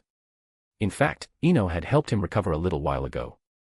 Otherwise, he probably would have started fighting those guys. That would have revealed the power of the curse in his body, which would have made everything more complicated. Besides, the Hokage is still right there, his chance of victory is practically zero. Jugo gave one last look at the weak Lee, looking at him full of fear, and at Guy, who seemed to be holding back from hitting him. Finally, he shrugged again and walked past them, ignoring the weapons at his neck. Grabbing his pants, he said, "Well, since I'm through, I'll go change my clothes." He walked straight out, Kin and Dosa jumping right behind him, following quickly. "Just kidding, didn't you see the murderous glare the Konoha people were giving them? You better get out of here while you still can." The entire sound team passed by, surprising many with the strength of this small village. At the very least, their age was easily discernible, they were all teenagers, so even if they were hidden jonin, it didn't matter, they still demonstrated their combat prowess. Kin was still far behind, but Dosa was already a good chunin and Jugo was clearly a jonin. Lee's current strength is likely that of a special jonin, as only his speed and taijutsu truly reached the jonin level, but everything else leaves something to be desired. Even so, with the gates he can open, facing a jonin isn't a problem for him. In terms of explosive strength, Lee is currently the strongest rookie in Konoha. Hiruzen narrowed his eyes watching their match, his gaze fixed on Jugo. Jugo, on the other hand, didn't care about that anymore. Holding up his pants was annoying and he was ready to buy some stretch pants, of course, with Kin and Dosa's money. Kin looked at Yugo's strong back with admiration and desire. She hid her face in Yugo's vest, still a little embarrassed, but took the opportunity to sniff a little. Even without chakra, Dosa's hearing was still very good. Seeing the woman fussing with Yugo's clothes nearby, his lips trembled and he pulled away slightly. But Kin's luck is that Jugo doesn't reject her completely, but he still flirts with her a bit. So Dosu, unlike the original, doesn't treat her lightly, being able to consider her a sacrificial lamb at any moment. Jugo didn't have a change of clothes, so he had to borrow one from Konoha or he'd have to run, holding his pants, to the shopping district. Of course, he had to pay. When he says he means Dosu. Dosu had a bitter expression and felt like all the money he'd saved over the years would be taken by Jugo. Putting on new pants and retrieving his clothes from Kin, which secretly made the woman very unhappy, the group returned only to find it was gone. Hinata was carried out on a stretcher, clearly injured and Niji looked ready to explode. Jugo looked around, the looks were varied, but Konoha was practically glaring at him. Even Kakashi's dull look seemed to be annoyed. In the sand area, Temari and Kankuro looked at him with fear, but they tried to hide it, but their posture was clearly ready for combat at any moment. Baki hadn't shown anything so far, only Gaara stared at him, expressionless but with infinite curiosity, so much so that his own chakra seemed to ripple, affected by Shikako, his chakra clearly filled with negative energy. Jugo glanced at them briefly, then sighed and approached the center with the winners. Jugo, Dosu, Kin, Shikamaru, Naruto, Kankuro, Gaara, Niji, and the absent Sasuke, these were the 9 who passed. 3 from Oto, 2 from Suna, and 4 from Konoha. If it weren't for the tie between Sakura and Ino, Konoha would have had half the spots. Kin and Dosu's victories were unexpected, otherwise, Konoha would have had 2 more spots. Jugo, clearly the leader and looking strong, was pitted against the strongest genin, Lee, yet Lee lost. This time, Konoha had planned poorly, otherwise, they would have had 8 of the 10 spots. Suna had truly been humiliated this time. Losing to Konoha at home is perfectly acceptable, but losing to a small, newly emerged village, Baki could foresee how furious the Wind Daimyo would be. If it weren't for the imminent attack and likely the start of the 4th Ninja War, he would have been more concerned about this. Let's talk about the 3rd test, the Hokage began, his voice still soft and aged. Plus 16 chapters of Jugo, Father of Devils on P_Trian. Plus 27 chapters of the legendary mechanic, 666 on P_Trian. 2 chapters for free subscribers of Hunger Games, I Choose to Be a Tribute, on P_Trian. P_Trian, March_Rain. Chapter 29, Matches. In the final battle, each of you will put your skills on the line, Hiruzen continued. You will demonstrate the power and control you have gained in your respective disciplines. He paused slightly, his expression unchanged, before continuing. Therefore, the final battles will begin in a month. What? We're not going to fight here now, Naruto asked, confused. Hiruzen didn't mind Naruto's interruption, he was very tolerant of the boy, feeling he owed him a great deal.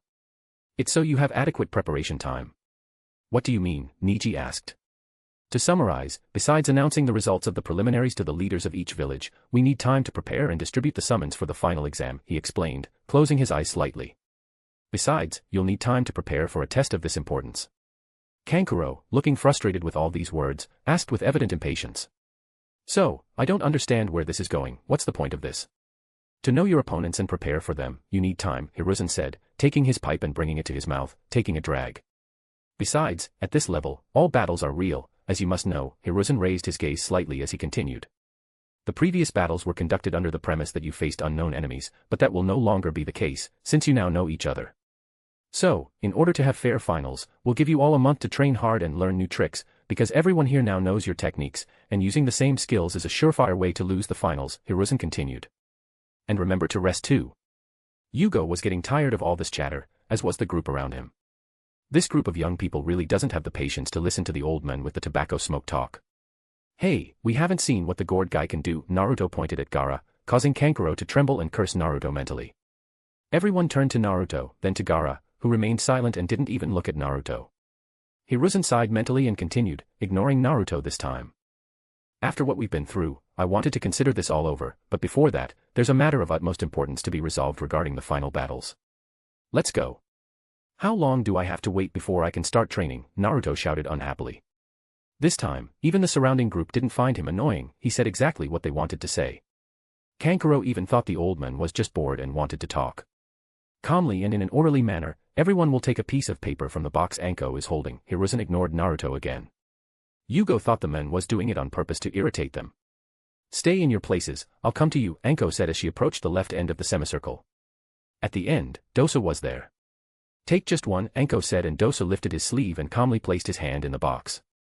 Soon after, it was Kin's turn, then Jugo himself. There was a number 6 on the paper. Ibiki shouted, holding a clipboard. Okay, from left to right, shout out the numbers you received. Dosa went first. He didn't shout, just spoke normally. 4. Kin followed right after. -1. Jugo, 6. Naruto, 3. Kankuro, 5. Gaara, 7. Shikamaru, 2. Niji, 8. Ibiki quickly wrote it down, and finally, he spoke. That means Sasuke is 9. Hiruzen spoke as Ibiki formed the chart. Now I'll tell you how the final exam selection will be determined. Iya, Naruto shouted in surprise, but this time Hiruzen didn't wait for him to speak. Show me, Ibiki, he said. Ibiki turned the clipboard he was writing on. 1. Tsuchi-kin vs 2, Nara Shikamaru. 3. Uzumaki Naruto vs 4, Kinoda Dosu. 5. Kankuro vs 6, Jugo. 7. Gaara vs // will fight the winner of the 5th match. 8. Hyuga Niji vs 9, Uchiha Sasuke. Niji and Sasuke had to play a second match and the match is still against Gaara. Jugo watched and realized that this time it was truly random. But he still glanced at Shikamaru, who had to face Kin. Is this also a kind of luck? Shikamaru's lips trembled, facing a woman again. Naruto vs Dosu, well, it would be an interesting fight. With Naruto's progress, as long as he had enough luck, which he had plenty of, he had a chance, especially with the Nine-Tails chakra. Jugo thought for a moment and decided to help the pair improve, at the very least, to avoid becoming sacrifices for Orochimaru to play Lich. The third fight is his. Jugo looked at Kankuro, who trembled slightly, then looked away. The only thing he can imagine affecting him is poison, but most poisons aren't strong enough to be a problem and he has enough control over his body to expel it. Besides, he'll probably be a werewolf next month. At that point, his regeneration will be greatly enhanced. Of course, following the script and on top of that with Jugo clearly stronger than Shino, the chance of this guy giving up is not low. Sasuke and Niji's 4th fight will be really interesting and he can predict it will be a big hit. Hyuga vs Uchiha, a fight that will truly attract big bets. If Jugo had money, he'd really like to bet. Should he get some from Orochimaru? He helped him so much with his research, why didn't he receive any payment? Does he treat him like a free laborer? Well, he was more like a contented prisoner. Orochimaru really is very lucky. To be honest, the man has died and revived several times and was alive even in Boruto. Shrugging, he ignored it. The fight between Gaara and Sasuke would probably be the last one before everything went downhill. At that point, the invasion would begin. If not, the winner of either Gaara and Sasuke or Gaara and Niji would fight him. Sasuke and Niji were truly unlucky. Not only were they grouped together, their strength being very similar, but the winner would also face the Jinchuriki first. If by some miracle they managed to win, they would face him. With Kankuro likely giving up and Gaara's fight being the start of the invasion, the chance of Jugo not even needing to fight was pretty high.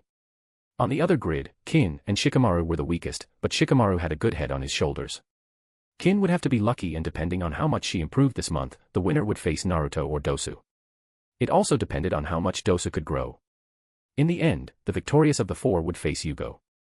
As for whether Jugo would win, unfortunately, Jugo probably wouldn't get that far. The fact was, the Sand Raccoon would probably go mad sooner and the plan would begin sooner. Perhaps if he suggests Sasuke focus on Genjutsu against Gaara, there might be a chance.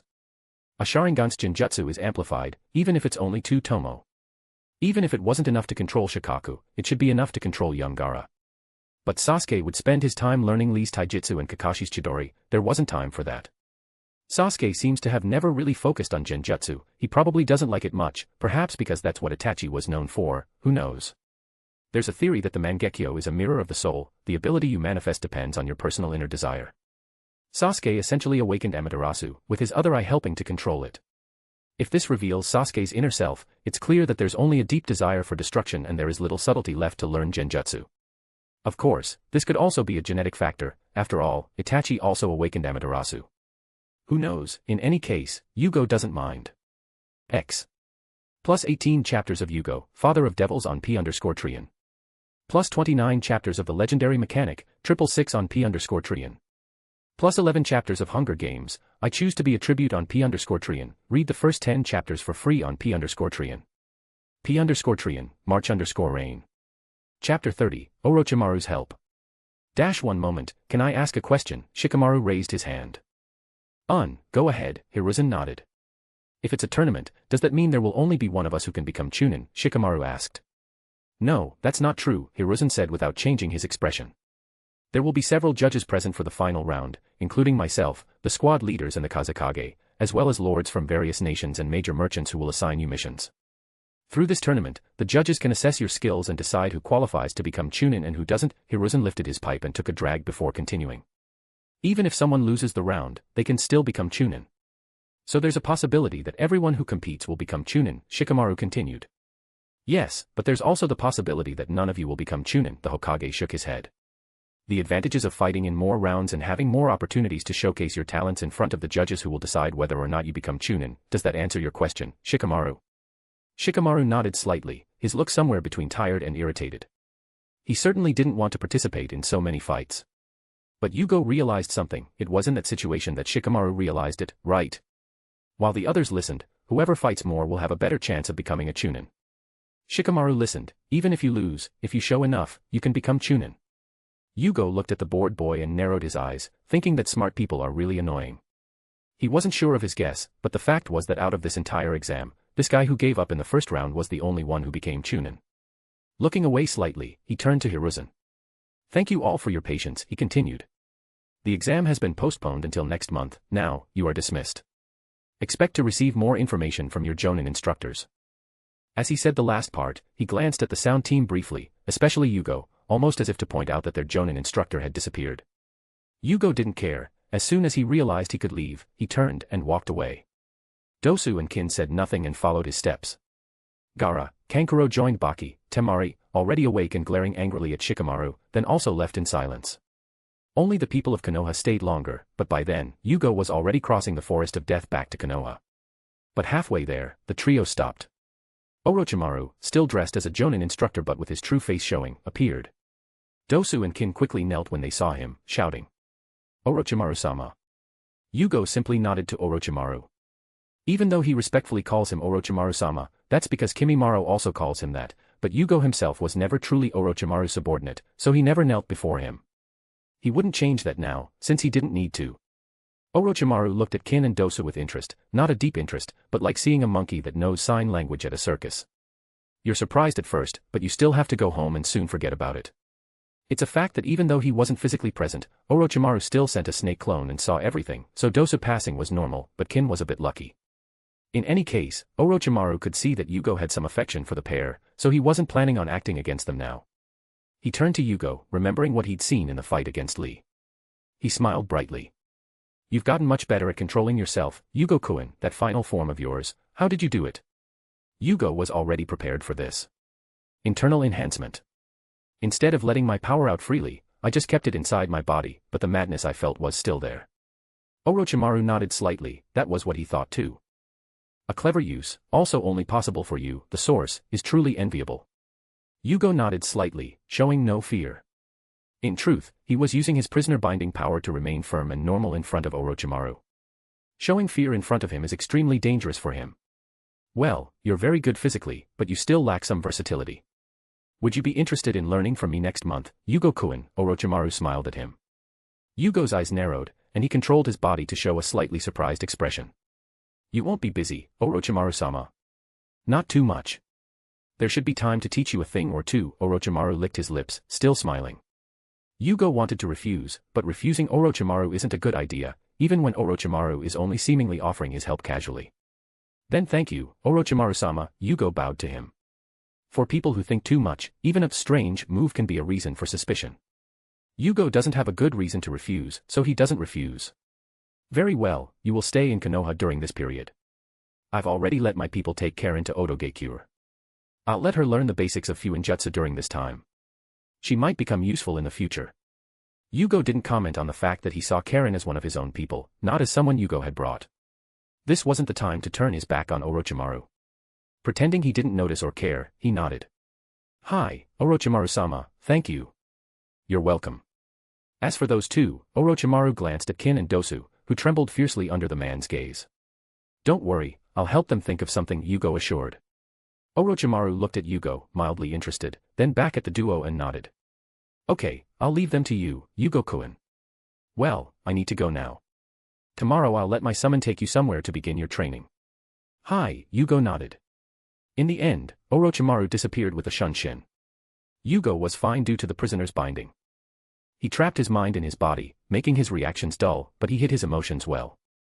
Luckily, the original Jugo had always been like this, very boring, preferring to remain isolated in nature. So, Orochimaru didn't suspect him. Kin and Dosu, on the other hand, were covered in cold sweat. Their feelings for Orochimaru were contradictory. Extreme respect and reverence, but also extreme fear. Orochimaru was a special case when it came to managing subordinates. Jugo looked at the pair and waited for them to calm down for a moment before letting them continue. It was only while they were running that Jugo forgot to ask for money. Sighing, he looked at Kin and Dosu gently, making them both shiver. Dosu finally couldn't stand the look and asked.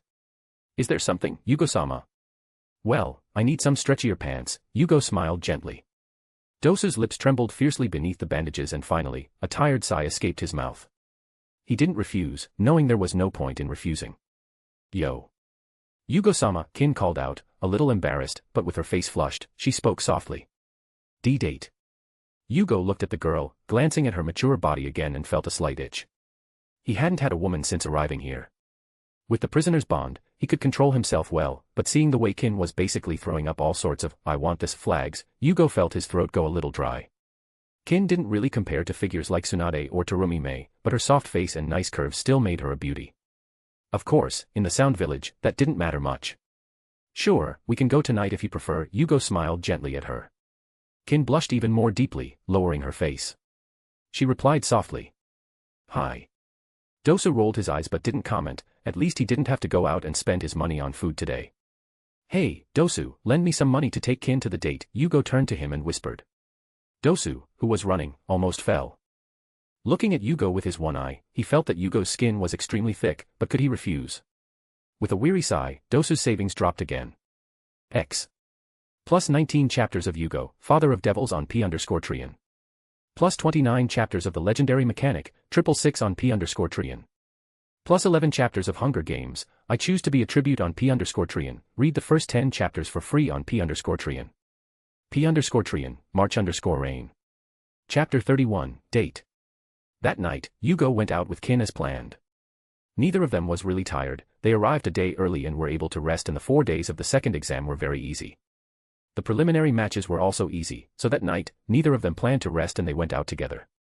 Kin wore her long, almost floor-length hair tied in a long braid, as well as a long black yukata with red flowers and traditional Japanese wooden clogs. Her face was slightly flushed as she walked beside Jugo, a slight smile on her lips, very happy with the situation. Jugo also wore an orange yukata with white diamonds and wooden clogs like Kin's, courtesy of Dosu. The pair walked side by side through Konoha's shopping district. Jugo looked at Kin with his head bowed thoughtfully, she looked very cute like that. From Dosu, he learned that she is 17 years old, although she looks younger due to her petite frame. Jugo laughed, thinking the girl was 2 years older than himself, yet she looked even younger than him. But he has to say he had a baby face before, it was the potions that sharpened his features and made him look older. Nowadays, no one would guess he's under 18, but unfortunately, you have to be over 21 to drink in Japan. Even more so with a world based on feudal Japan. Of course, as a ninja, no one really cares. If you're old enough to kill, you're old enough to drink. Jugo looked at Kin's long braid, and his mind wandered to the upcoming exam. He'd been thinking about strategies for the pair of companions for some time. His first thought for Kin was chakra threads like Suna's puppeteers. The reason is simple, they don't cast shadows. Shikamaru won't be able to use his shadow to follow the shadow of the chakra thread. Plus, unless you have a dojutsu, it's very difficult to see those threads. But looking at her hair, he remembered that jutsu of Jiraiya's, both shooting hair like Senbon, growing hair to curl and pierce the enemy, can also serve as defense. Even if she were caught by Shikamaru, she would still have a way to defend herself, assuming she became proficient enough to use it without hand seals, even if weaker. In any case, even if it wouldn't be useful in a month, it would be useful in the future. He wondered if Orochimaru had the jutsu with him. Jugo also imagined something for Dosu, his opponent is Naruto. Naruto is tricky, in his normal state, it's easy for Dosu to beat, but Naruto continues to get back up and, moreover, can use the Nine-Tails chakra to enhance himself. At this point, Dosu can only rely on the power of this world's chosen one. Of course, Naruto isn't without weaknesses these days, the biggest being that he can only attack head-on and has no strategy whatsoever.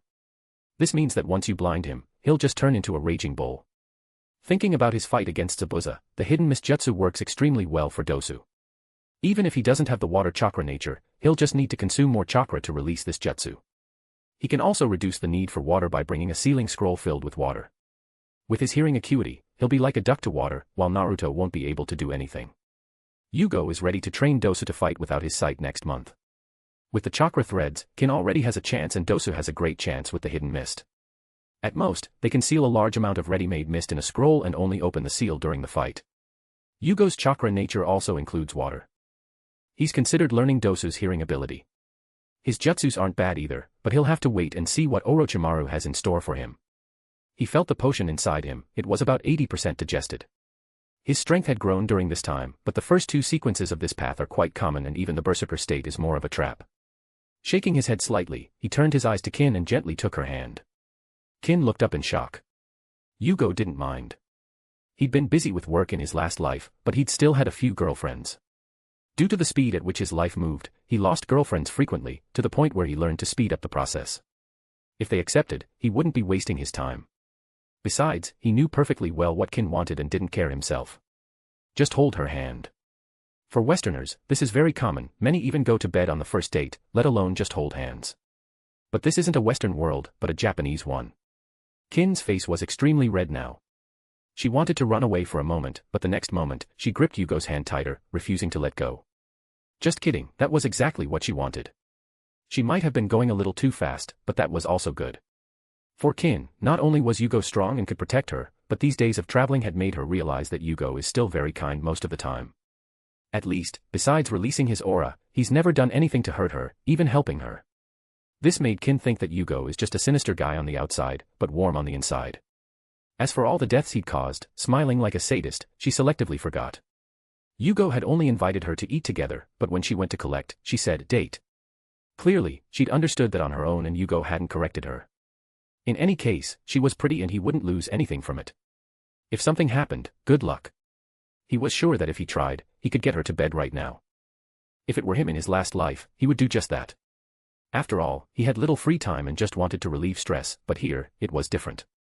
Jugo felt great in this world, finally free from all the office hassles. His stress had decreased significantly and he could now take things slowly. At the very least, he wouldn't just use the girl and toss her aside like before. He didn't regret what he'd done before. After all, they were all adults, and he didn't have the free time to be romantic, but now he could take things slower and appreciate the feeling. Jugo felt as if he had finally reached his long-awaited retirement. For a moment, he felt like fishing. Putting aside his old age mentality, Jugo was still clear that this world wasn't an easy place to live. In just 2 or 3 years, the circus would start to burn. He needed to prepare. Klein used that time to become the fool, so why couldn't he? Of course, he just hopes the advancement ritual doesn't involve being out of history for 300 years like Klein. Otherwise, he can only hide somewhere and hope for the best. He needs to be at least insane to participate in the fourth ninja war. If he becomes an angel, he will feel much safer. In this world with its power levels broken, even as a god, he doesn't feel invincible. So, even if Jugo simply wanted to live an ordinary life, he wouldn't stop until he could protect himself, that is, become the father of devils. Kin nearby felt Yugo's large hand on hers and lowered her head even further, but gripped his large hand firmly, afraid Jugo would suddenly let go. He didn't let go. Jugo took her to eat sushi, the pair sitting side by side while the sushi chef prepared everything in front of them. Jugo looked at Kin for a moment, unsure of what to say. Hobbies. In Otogekure, not dying is a hobby. Family. 99% of them are orphans, sometimes even courtesy of Orochimaru. Dreams. Not dying is already the biggest dream, that or serving Orochimaru-sama, but neither Kin nor Dosa seemed particularly loyal to Orochimaru. Anyway, he continued to try to think of something that wouldn't make the conversation awkward and uncomfortable, but he soon realized that was more difficult than expected. So he simply talked about training. Kin, how do you plan to handle the exam a month later? No need to worry, Jugo-sama, that guy with the stupid face will be easily defeated, Kin promised quickly with a haughty look. But Jugo could see the insecurity underneath. But in Otogekure, the insecure are prey, you have to be better than the other side to survive, or at least pretend to be better. But Jugo didn't care about that and simply started speaking his mind to her, chakra threads and hair control. Kin's eyes lit up, but she soon became sad again. She was well aware of her talent, and besides, Jugo said he would ask Orochimaru-sama for their training. But she didn't have much faith that Orochimaru-sama would help her. Even so, she was touched that he thought of her. Kin even grew closer to Jugo after that. Plus 21 chapters of Jugo, Father of Devils on P_Trian. Plus 31 chapters of the legendary mechanic, 666 on P_Trian. Plus 11 chapters of Hunger Games, I Choose to Be a Tribute on P_Trian, read the first 10 chapters for free on P_Trian. P_Trian, March_Rain. Chapter 32, Let It All Out. The next day, Jugo was in a secluded training ground in Konoha in the morning. He was dragged here by a snake at 6 a.m. Orochimaru can't sleep. Or does he think he doesn't need sleep? He drank with Kin late the day before, and he even groped her a bit. In the end, the pair returned to the hotel and almost did it, but Kin seemed embarrassed and quickly fled, leaving him with blue balls. He wasn't in a good mood this morning. Still, he sighed and made it here. Sighing, he reached a clearing where Orochimaru was already waiting, still dressed as a Jonin instructor, now with the face he'd used the day before. Jugo-kun, I hope you don't mind me wearing this face. It's not good to be walking around Konoha with my real face. I'm still wanted here, after all, he laughed lightly, clearly unconcerned. Jugo nodded, unfazed. All right, Orochimaru-sama.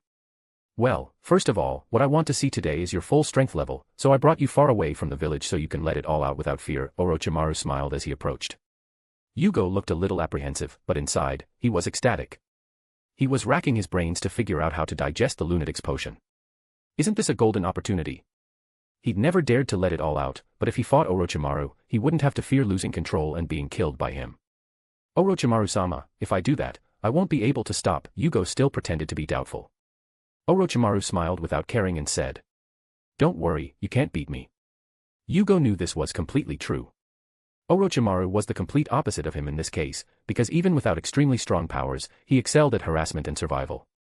Jugo wouldn't even be able to touch him, even if he did, he could simply replace himself and continue fighting as if nothing had happened.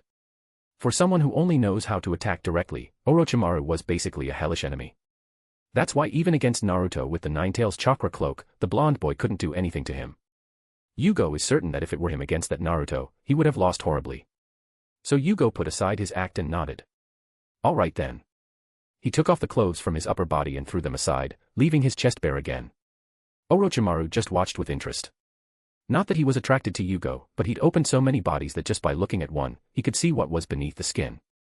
He was staring at Yugo's chest, but wondering what it would be like to open it.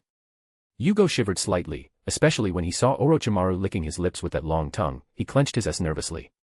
Taking a deep breath and remembering that Orochimaru was now in a female body and couldn't thrust into him, he felt much better, but then he thought that Orochimaru would like to be thrust into and nearly vomited.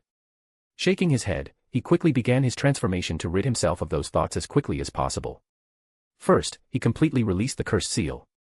His skin turned brown like tree bark, his torso grew, and bony plates of the same color grew across his body. His scara turned completely black, making him resemble a ghoul from Tokyo Ghoul. However, his iris were still orange. The lunatic's binding at 80% digestion still kept him sane even at that point. But the next moment, he released the binding and entered the berserker state. Not only that, but due to the full release of his powers, his curse of madness took over as well. The next moment, Jugo continued to grow to 8 feet tall, with an extremely robust upper body and a fanatical look, a mad smile on his mouth. Ha ha ha ha ha ha. Die, he rushed at Orochimaru, who was watching with interest, his speed increasing enormously. Orochimaru was sent flying by a punch, without bothering to dodge. He shot through the trees before falling with a dull thud against a rock. His body seemed deformed, but the next moment, the body's mouth calmly opened as Orochimaru, covered in saliva, completely unharmed, emerged. Jugo didn't care, there was no reason in his eyes, he simply charged forward with an obvious bloodlust. Orochimaru chuckled lightly and formed a few hand seals. The next moment, he opened his mouth, and thousands of snakes escaped, sharp blades protruding from their mouths as they advanced toward Jugo. Jugo let his arms transform into 2 giant axes as he laughed excitedly.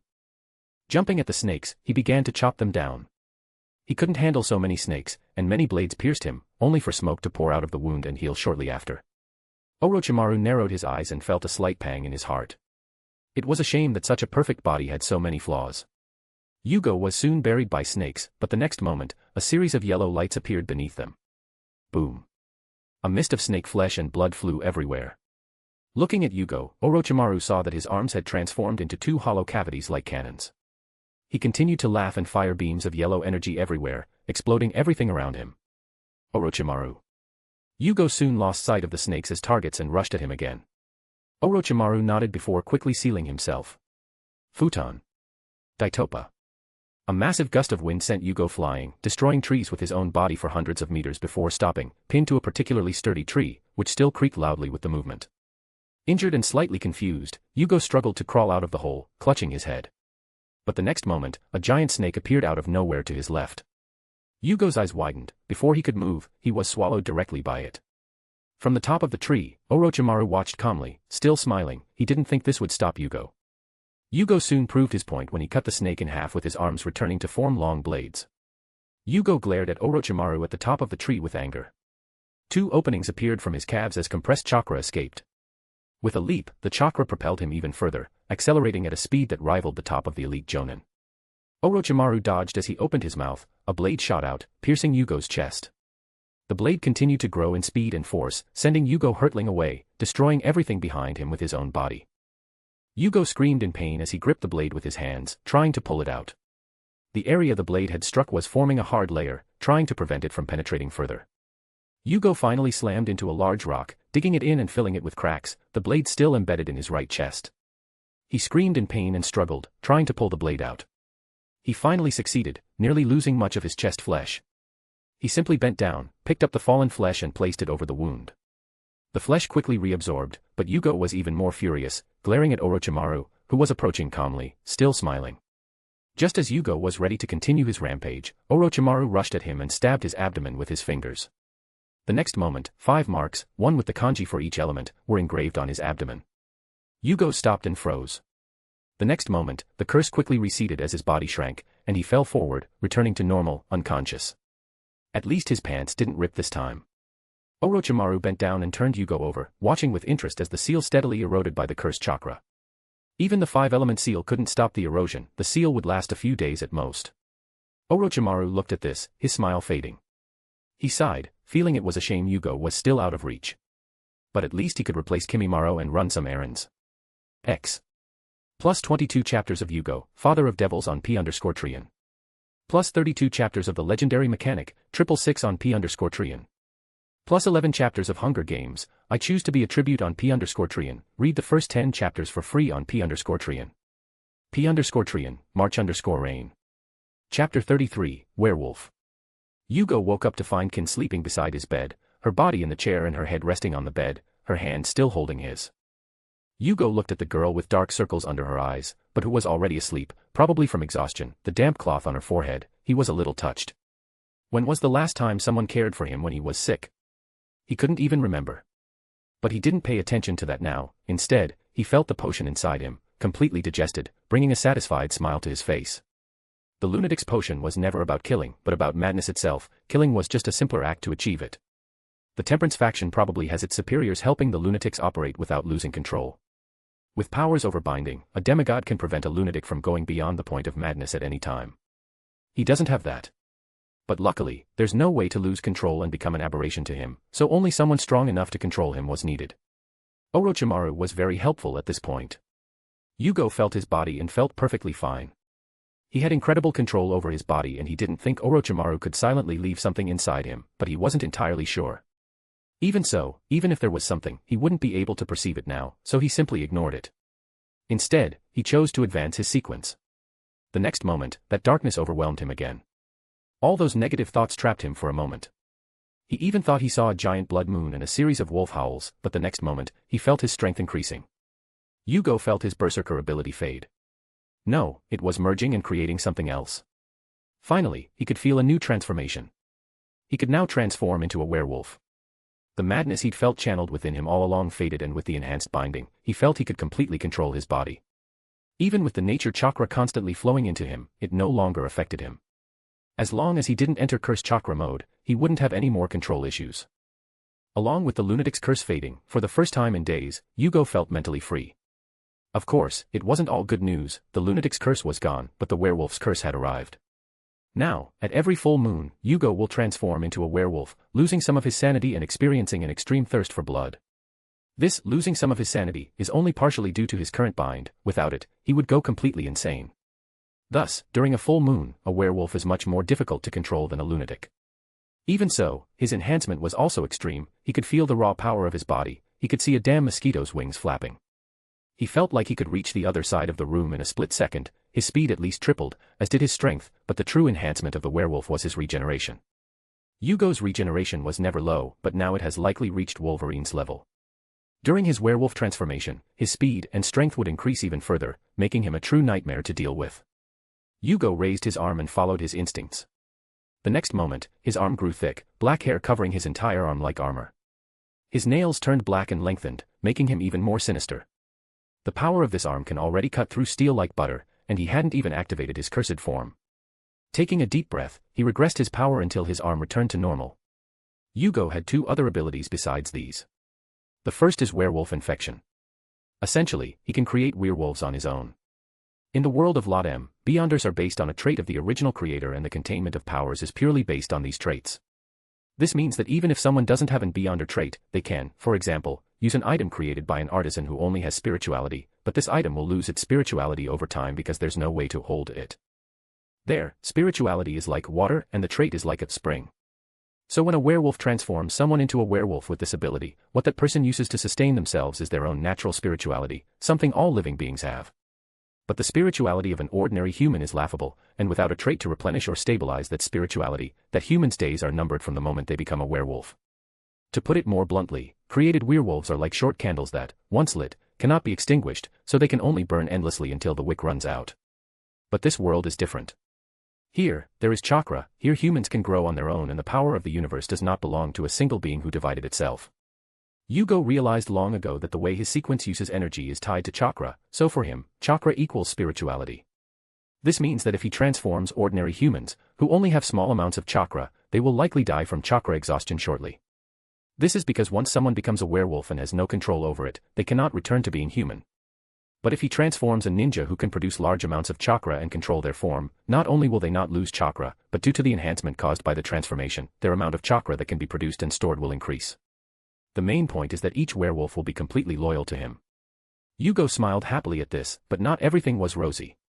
This is because the full moon curse also affects them, albeit to a lesser extent. Furthermore, if the target cannot control their form and return to being human, they will simply last longer before dying of exhaustion. The biggest problem is the uncontrollable full moon. In the world of LotM, there were solutions for this in the form of sealed artifacts. In this world, he doesn't have that, but chakra is an energy full of miracles. Perhaps he can find a seal that can help them control themselves. Jugo would also be tempted by such a seal, but the fact is that the curse will only affect him until sequence 5. From sequence 4 onward, he will be free, and it will be his turn to curse the others. The chain sequence has two major powers, curse and binding. Enduring the curses before advancing to saint is a way to prepare the Beyonder for the authority of the curse. Resisting these curses is a way to prepare them for the authority of binding. Even their mythical creature form upon reaching sequence 4 is based on the form that you advanced to previously. Jugo spent his lunatic phase holding back most of the time and letting everything out at once.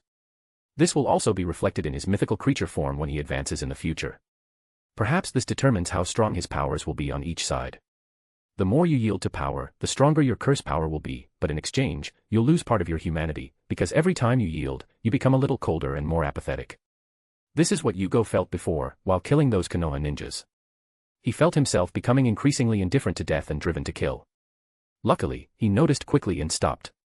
On the other hand, the more you hold back, the stronger your binding power becomes. The top of the path becomes chained, not cursed. Jugo still believes that having the binding as the strongest is the best, even to endure the path of the abyss in the future. The fact that the path of the abyss is extremely violent and focused on corruption and malevolence, if he follows both paths in this way, won't he end up becoming a true demon? Even if Jugo's end is to become a demon, in this case the father of devils, he doesn't wish to become a complete demon who will bring the abyss to the world and rule over blood and ash. No, Jugo isn't even interested in ruling. He just wants to survive this crazy world.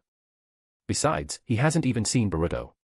He's only picked up a few pieces and doesn't know what shit will hit the fan at that point. Only by becoming the father of devils can he feel some semblance of security. Anyway, the werewolf's ultimate ability is his only real attack ability. He can concentrate darkness in his claws, creating ice that seeps deep into the target's body. Besides causing a series of frost and corrosion damage, this instills uncontrollable fear in the target, making it difficult to think clearly or move rationally. It's a very good ability, but again, only a direct combat ability. Jugo is still sorely lacking in mid and long-range moves. X. Plus 24 chapters of Jugo, Father of Devils on P_Trian. Plus 34 chapters of the legendary mechanic, 666 on P_Trian.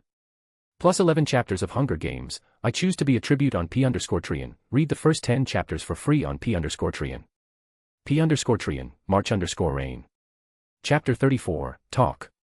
Jugo took a deep breath and looked at the sleeping kin. Should he transform her? This would at least increase their strength by a level, but it would take a long time to learn how to control it. Unlike him, wild werewolves don't have the binding ability to remain sober outside of a full moon. Thus, during a full moon, they become even crazier than werewolf beyonders, but outside of it, they still become irritable and difficult to control. Besides, he doesn't want Orochimaru to find out about this, at least not yet. So, he gave up on the idea for now. He hoped to find a way to make the werewolves control themselves first. Jugo didn't wake her, instead trying to think about what happened that day. One moment he was fine, the next everything was a blur, as if he'd drunk a bottle of vodka.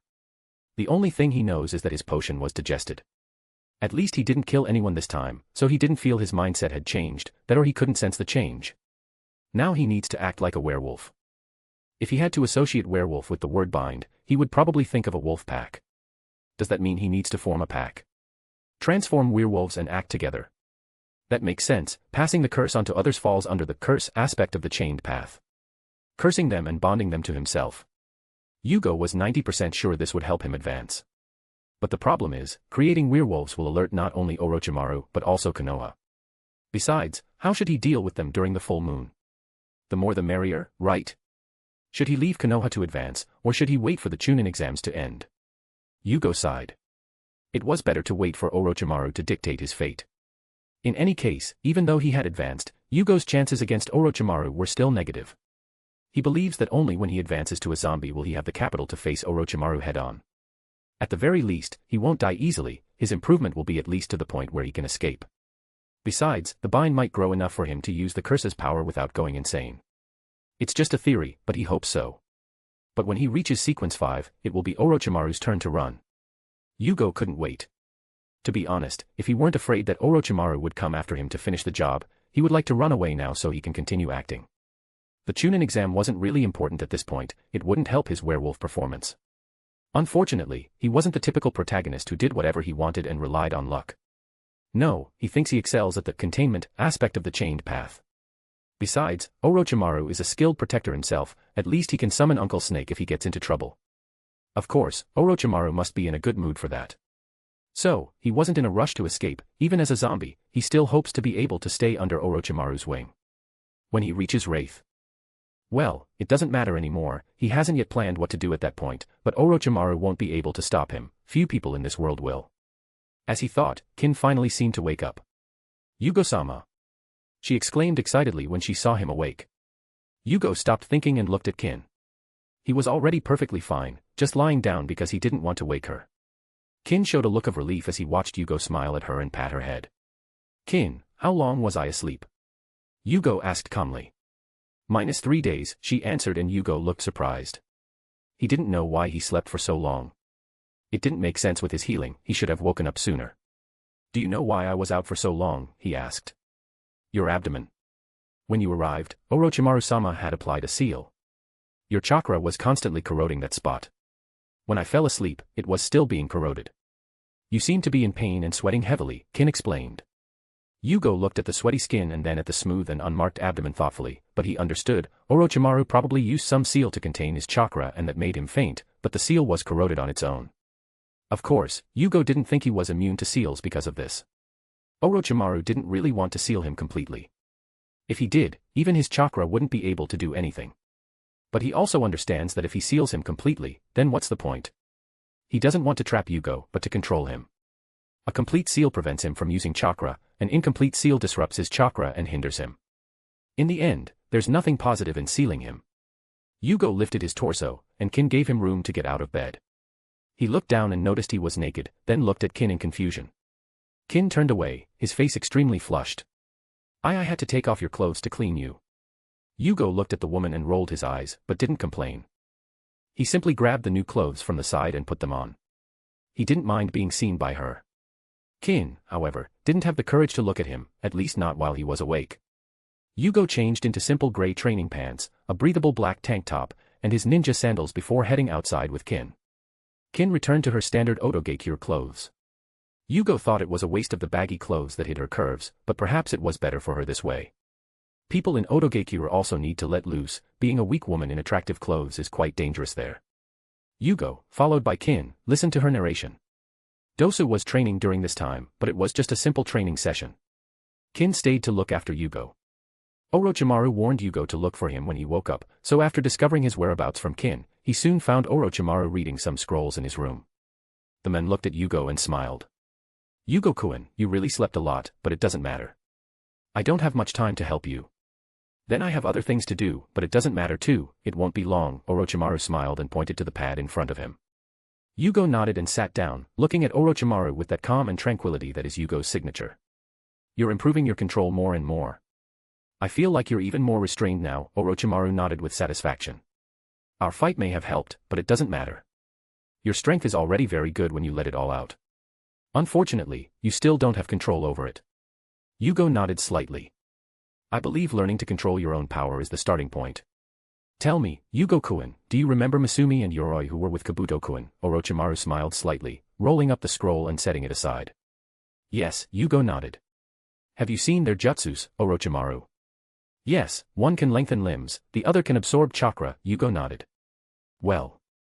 What if I told you they were both failed experiments I performed on your blood? Orochimaru smiled even wider. Jugo paused for a moment, narrowing his eyes thoughtfully. Not only them, but the 4 sound ninjas have also been enhanced with their powers. Yukon and Sakan have their cellular control ability, but on a deeper level caused by a genetic mutation. Jirobo can absorb chakra and even Kadamaru's arms are offshoots of your power. Orochimaru supported his chin with one hand as he stared at him thoughtfully. Jugo narrowed his eyes. He already knew he could create new limbs and lengthen them was just a basic part of his ability, but sucking chakra and invading other people's bodies, unfortunately, Yukon and Sakan's case is a bit too specific. If you try it, it might not be worth the effort, but absorbing chakra should be possible with some training. Do you want to try? Orochimaru asked curiously. Jugo thought, this could be useful. Actually, he'd never thought of it before, but his body constantly absorbs natural energy to replenish his chakra without worrying about balancing it. And if natural chakra is directly transformed into his own chakra when it enters, doesn't that mean that other people's chakra would also at least be filtered? Jugo was incredibly interested in this. But at the same time, he resolved a doubt, because even though he constantly absorbs natural chakra, he doesn't enter Sage mode. Even his jutsus are much weaker than those cast by Naruto or Jiraiya. He seemed to understand something, perhaps this power would make it even more difficult for him to learn Senjutsu, unless he can stop converting the nature chakra that enters him. Is his cursed form a form where he is saturated with nature chakra to the point where he can't convert it as quickly as he uses it? That's why his power is enhanced, because it's a form of Senjutsu, but since the balance isn't perfect, the resulting effect falls short of true Sage mode. If in his normal state his power should be 1 and in Sage mode 10, Yugo's curse gives him a power of 4 to 5. Yugo began to wonder if binding might be the key to controlling this power and creating true Sage chakra. X. Plus 25 chapters of Jugo, Father of Devils on P_Trian. Plus 35 chapters of the legendary mechanic, 666 on P_Trian. Plus 11 chapters of Hunger Games, I choose to be a tribute on P_Trian, read the first 10 chapters for free on P_Trian. P_Trian, March_Rain. Chapter 35, Jutsus. It didn't take long for Jugo to figure it out. Under Orochimaru's watchful eye, he gave him some hand seals he'd developed for it. Jugo quickly got the hang of it. He began sucking chakra from a snake Orochimaru had summoned. The seals only helped him figure out the process. After the first time, he felt like he'd discovered an arm he hadn't known was there, now he could use it like the other two. Thus, Jugo easily learned a new skill. Jirobo also uses his earth style to help with the sucking, creating a dome and drawing all the chakra from within. It's a flawed jutsu, but it's still an idea for future development, Orochimaru nodded, pleased with Yugo's success. Well, tell me, do you want any other jutsu? I'll leave tomorrow, and you can ask me what you want now. Orochimaru looked at Jugo with interest as to what he would ask. Jugo smiled mentally, but paused thoughtfully. That clone jutsu from that blonde brat, can I get it? Orochimaru was a little surprised. Multiple shadow clones. It's a forbidden rank A jutsu, but it doesn't have much effect on you. You can regenerate lost chakra quickly. The only problem is mental stress. Well, it's a good choice, is that all? Jugo was very happy inside, but he wasn't ready to let Orochimaru go yet. Some natural mid-range jutsus are also good, attacking head-on is really problematic. Orochimaru looked thoughtful before nodding. I'll give you some simpler ones to learn, but with good power. I remember your chakra natures are earth, wind, and water, correct? I'll set aside some jutsus for you. Anything else? Jugo decided not to push his luck and ask for more, but instead prepared to help Dosu and Kin. He explained his ideas for both to Orochimaru, who was mildly interested. No, he didn't care about the pair, his interest was simply in how to make trash less trash. I see you've grown attached to your new companions. I might even let you stay together after the exam. Orochimaru smiled and finally spoke. Okay, chakra threads are easy. I also have hair techniques, but they require yang chakra and aren't easy to learn. It's like trying to learn medical judos, it requires talent. Hidden mist is also very simple, even without water chakra, it's still possible to learn in a short time.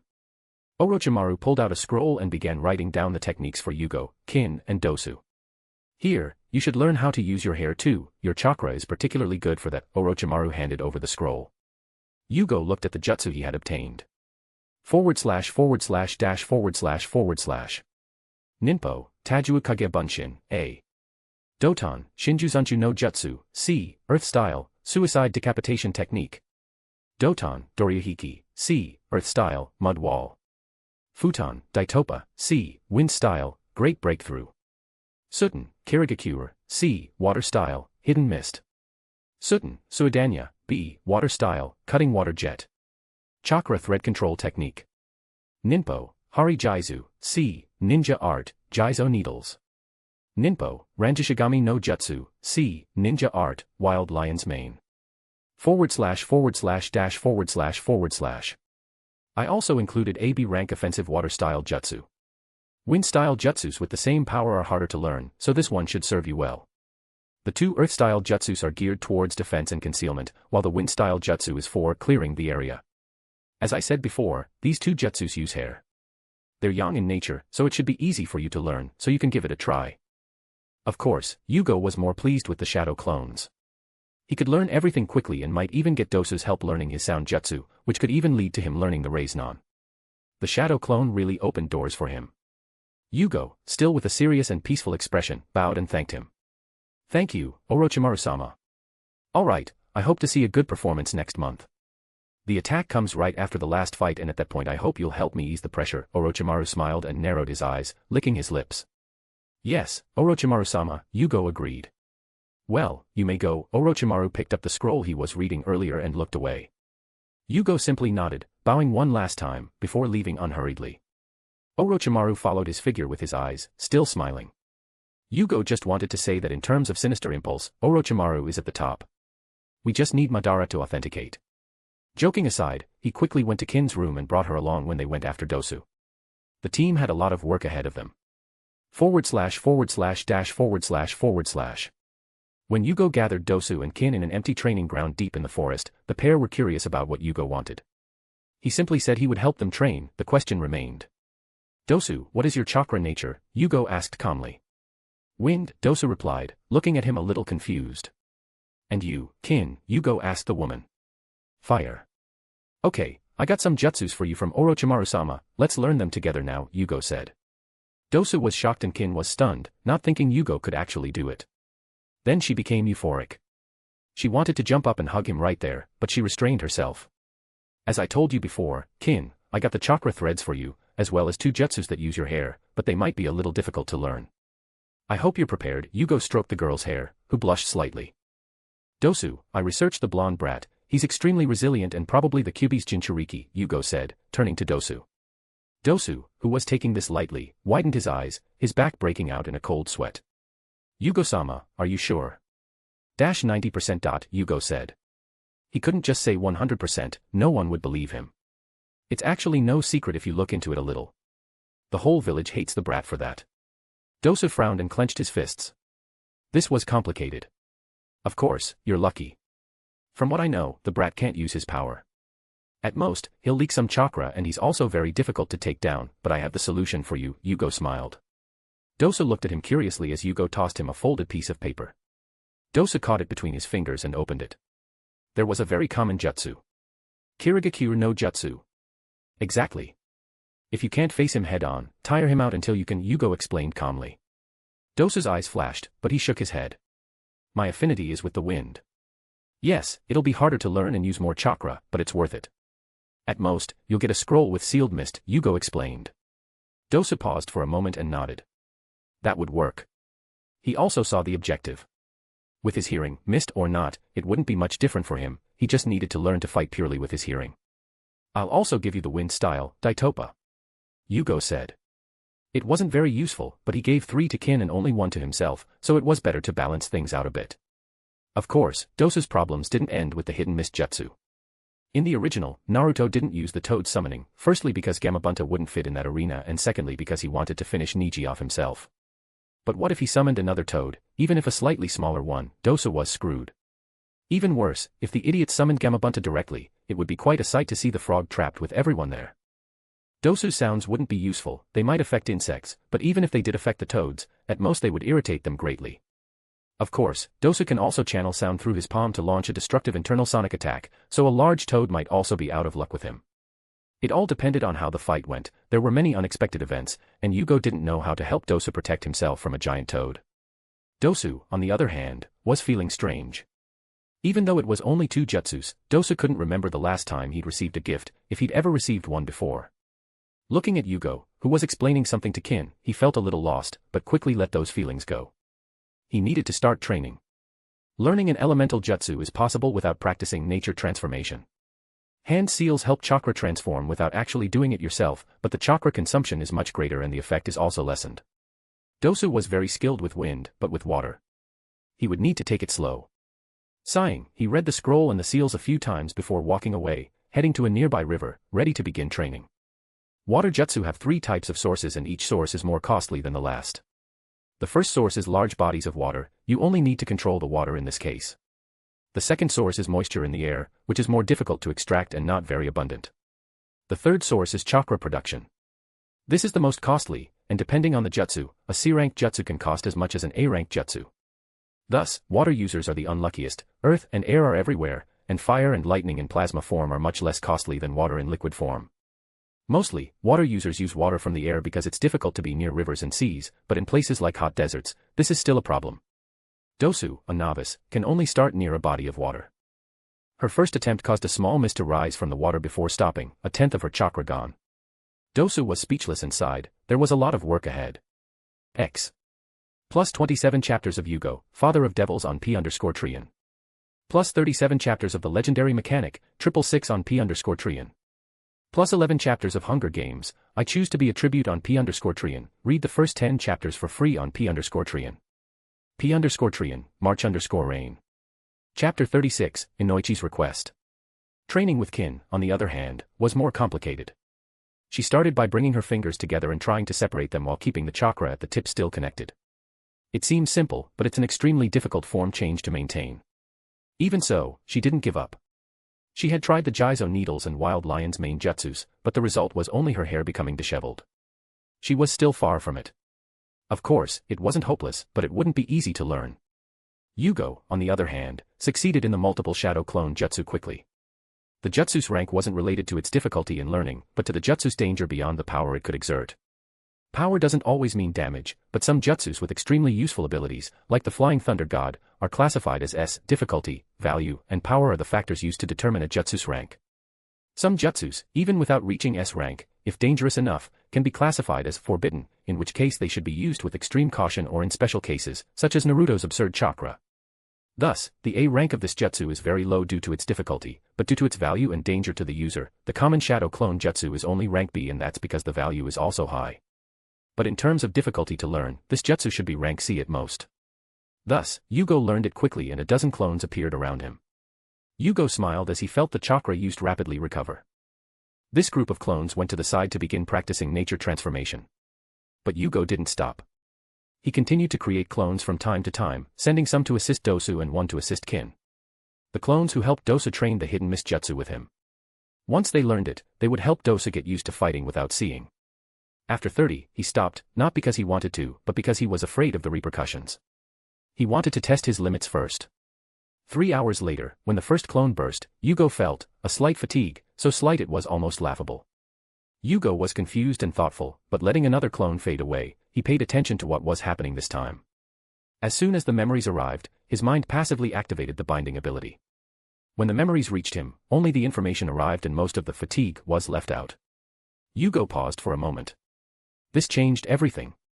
The next moment, Jugo became a clone machine. It took only half an hour for there to be over 200 clones in the clearing training. Dosu and Kin were numb, but said nothing. By this point, Jugo had managed to cast a thin mist, gathering several clones. The mist became quite thick and Dosu's torture began. He was beaten by the mist again and again. Jugo limited himself to taijutsu and even slowed down, but the sheer number of attacks and his unfamiliarity took their toll. Dosu was beaten more than Yugo's clone was beaten, only managing to destroy a clone occasionally. Beside Kin, Jugo had her hang from a tree using only her chakra-filled fingers, improving her chakra strength and finger control. These exercises were suggested in the note Orochimaru gave her. The clones practiced all the jutsu he had obtained and some even received tips from Dosu while he rested for a while, such as using chakra to enhance spells without bursting an eardrum and how to send sound through matter to cause internal destruction. Jugo learned as best he could. He wasn't a master, but there were many of them and he kept making more. Again and again, only at night they left. Dosu and Kin looked half dead, even Jugo had bloodshot eyes, as if he'd been awake for 3 days straight.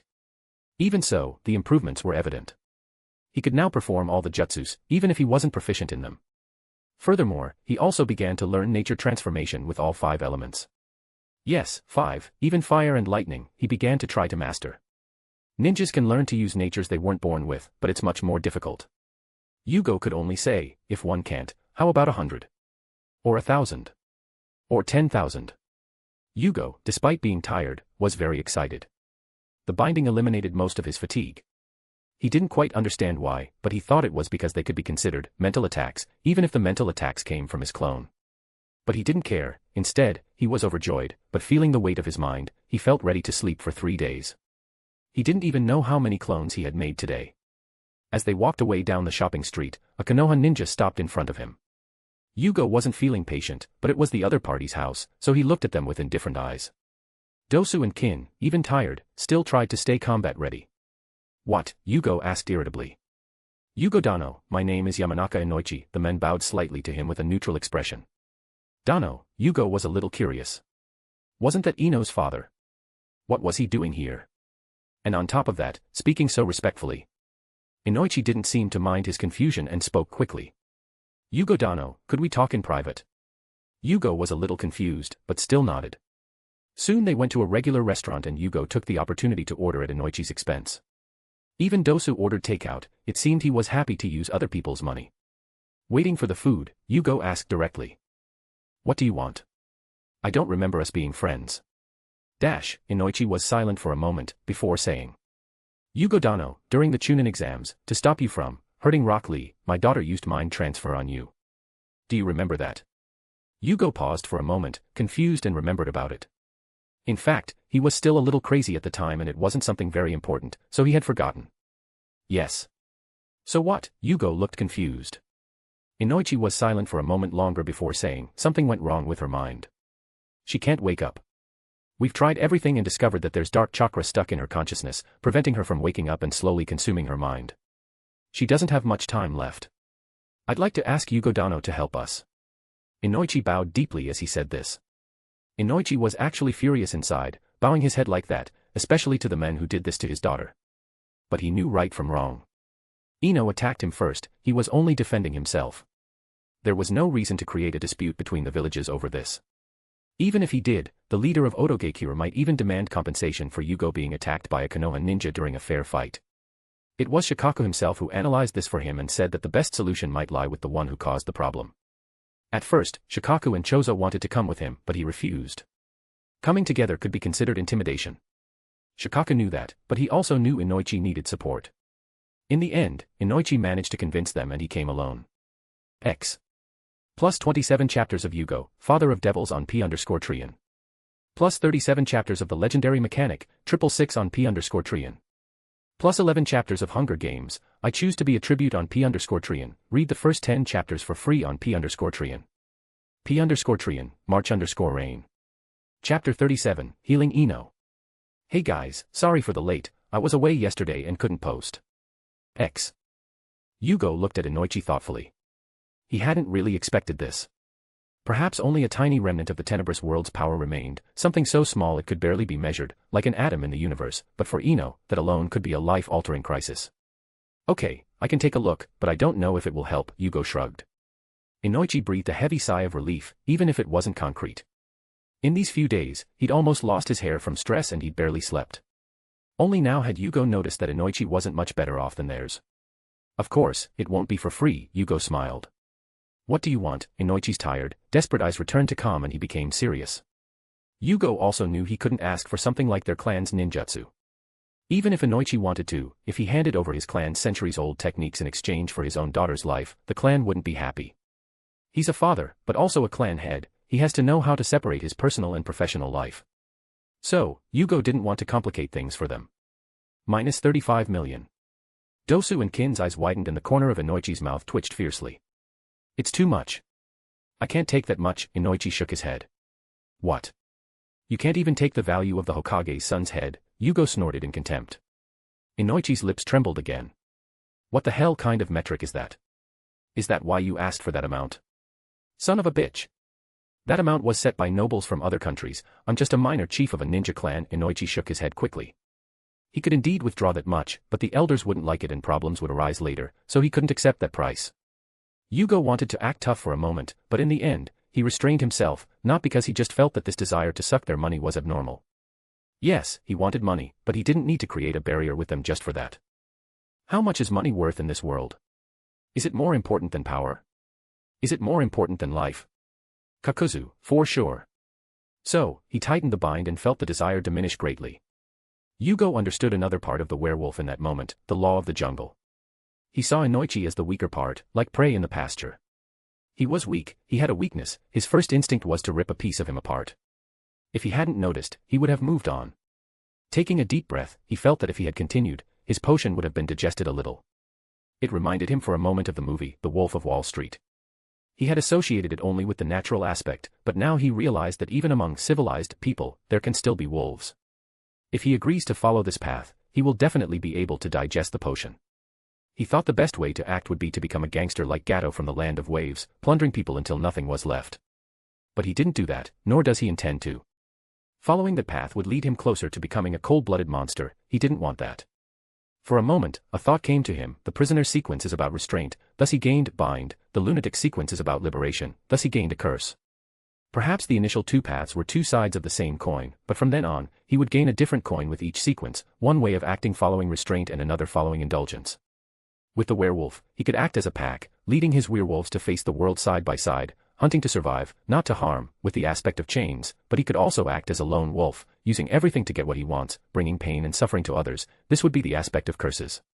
Choosing between chains and curses is why each demigod in this sequence has a different mythical creature form. The choices of your past reflect on your future. Fully restricted. Partially restricted. Fully indulgent. Partially indulgent. Balanced. Each sequence offers several ways to progress. Yugo still prefers to follow a path of restraint, because he doesn't aim to balance the pathway of the chained, but the father of devils himself. Thus, by restraining the pathway of the chained, he hopes to withstand the malevolence of the pathway of the abyss, achieving some balance. So, he stopped and sighed. -5 million. If it's less, just pretend you didn't see me. Inoichi pursed his lips, but agreed. That amount is much more acceptable. Fine, but only if Ino gets better, Inoichi said. Dosu and Kin watched Jugo easily get 5 million and were speechless.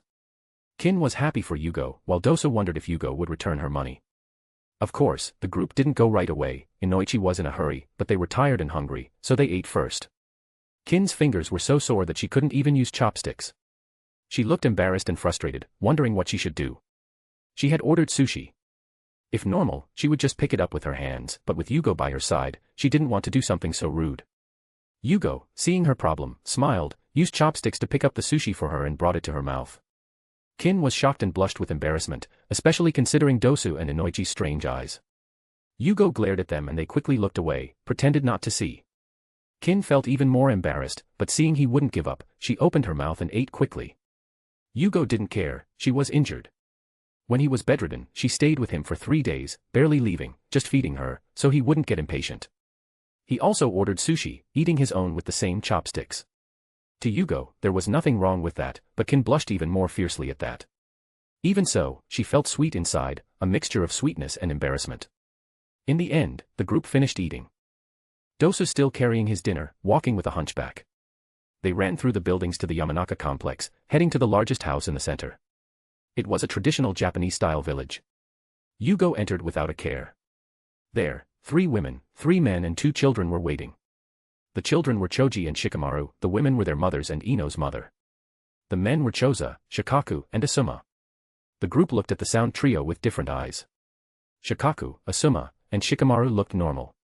Choza was also serious, but his frown was still visible. Choji, on the other hand, seemed very angry with Jugo, glaring at him fiercely, but Shikamaru held him steady. Choji and Shikamaru's mothers also looked unhappy. Ino's mother looked completely stressed, with deep circles under her eyes. She glared at him as if she were going to drill a hole in his head. Jugo raised an eyebrow at the general animosity, but didn't explain anything. To them, he must have been taking revenge for the attack, only he knew it was purely the girl's bad luck. "Where is she?" Jugo asked softly. "Over here." Shikaku went ahead, the calmest of them. Only Shikaku, Inoichi, and Ino's mother entered, the rest waited outside, including Dosu and Kin. Kin looked at Shikamaru with narrowed eyes, this would be her next opponent. Shikamaru seemed to want to leave because of the look, but for Ino's sake, he ignored it. Dosu simply stood in a corner, oblivious to anything else, waiting for Jugo to leave. Jugo found the little girl lying on the bed, her blonde hair loose and her face clearly pained, as if she were in a deep nightmare. Jugo paused for a moment, confused as to what to do. The group stared at him doubtfully. Jugo noticed the eyes and spoke. "What? I've never had to heal anyone before, I'm thinking." Inoichi's lips trembled, Ino's mother's eyes widened in despair and Shikaku frowned ever so slightly. Jugo looked back thoughtfully, finally deciding to see if he could sense it first. He walked over to Ino, under the sharp gaze of the 2 jonins and placed his hand on her forehead, closing his eyes. He felt nothing. Frowning, he tried something different. He had always felt his connection to the tenebrous world, but he rarely used it except when advancing his potions, because he couldn't stand the pollution of that world. He touched the connection to the tenebrous world and began to feel his mind growing heavier and malice filling him. Outside, sinister chakra began to pour out of Jugo and Inoichi was shocked, wanting to separate him from Ino, but Shikaku held him back. Inoichi trusted Shikaku deeply, so he stopped his wife, who was having the same thoughts, by placing his hand over her mouth, preventing her from screaming. Jugo finally sensed an extremely despicable fragment of energy, it wasn't like the malice that was bubbling around him. If malice is the smell of food, the tenebrous world is the food itself, if the tenebrous world is like the sea, what Ino has is like the 1,000th part of a drop of water. Jugo managed to sense it with great difficulty and in the next moment tried to force the fragment back into the sea. It wasn't difficult, like a magnet, the fragment jumped back. The next moment he awakened, the evil chakra draining away and Ino's face slowly returned to the calm of ordinary sleep. Jugo knew nothing about spiritual healing, but at the very least, the evil chakra had been removed. Ino's mother was finally released and ran to her. "Ino." Inoichi sighed in relief, ready to reach her mind, but Jugo was already leaving. "Don't forget the money." With that, he walked away. Passing through the living room and seeing the group looking at him with caution and hope, Jugo didn't even glance at them as he walked out the door, followed by Dosu and Kin. As they ran back, Kin couldn't help but ask curiously. "Did you succeed?" Yes, part of my chakra remained in her mind, I just had to remove it, he explained lightly. None of them doubted it, after all, they had sensed Yugo's chakra before. X. Plus 30 chapters of Jugo, Father of Devils on P_Trian. Plus 39 chapters of the legendary mechanic, 666 on P_Trian. Plus 11 chapters of Hunger Games, I choose to be a tribute on P_Trian, read the first 10 chapters for free on P_Trian. P_Trian, March_Rain. Chapter 38, Money. Hey guys, I have good news for you. I was thinking of doing something special for Christmas and I saw that TLM, T6 reached 666 collections. For this fanfic, that's a special number, LMAO. Besides that, the number of chapters on P_Trian reached 39 plus in TLM, T6 and 30 plus in Jugo, FOD, which is already a good advance. So, from now until the end of December I'll go back to posting 5 chapters a week for my 2 fanfics, Jugo, Father of Devils and the legendary mechanic, 666. Merry early Christmas. P.S. During this period, since the number of advanced chapters will not change, I will not add the warning at the end of the chapter. X. The next day, training resumed. Kin's fingers were better, so she could return to training normally, as well as eating, but she seemed a little unhappy about it. Jugo continued training with clones while helping Dosu and Kin. His physical body, on the other hand, began training with curse chakra. The first phase of the curse power was quickly mastered and the second phase only gave him a slight buzzing in his head. This pleased him greatly. Jugo also added the werewolf transformation. The next moment, brownish fur grew all over his body while his jaw lengthened, his ears grew into a wolf form, his nails turned black and lengthened and a long tail grew from his back. Jugo felt a strong urge to howl, but he held it in. In this form, his rationality was somewhat more consumed, but it was also mild, he had full control of his mental faculties, he only felt the urge to break or kill something. Far from Kin and Dosu, neither of them saw this form, but even if they did, it didn't matter, because he could always alter his cursed form as he wished. Compared to the copies, his control over his own body was much better. Of course, except for Yukon and Sakan, those two were on another level, but only in terms of cellular infiltration.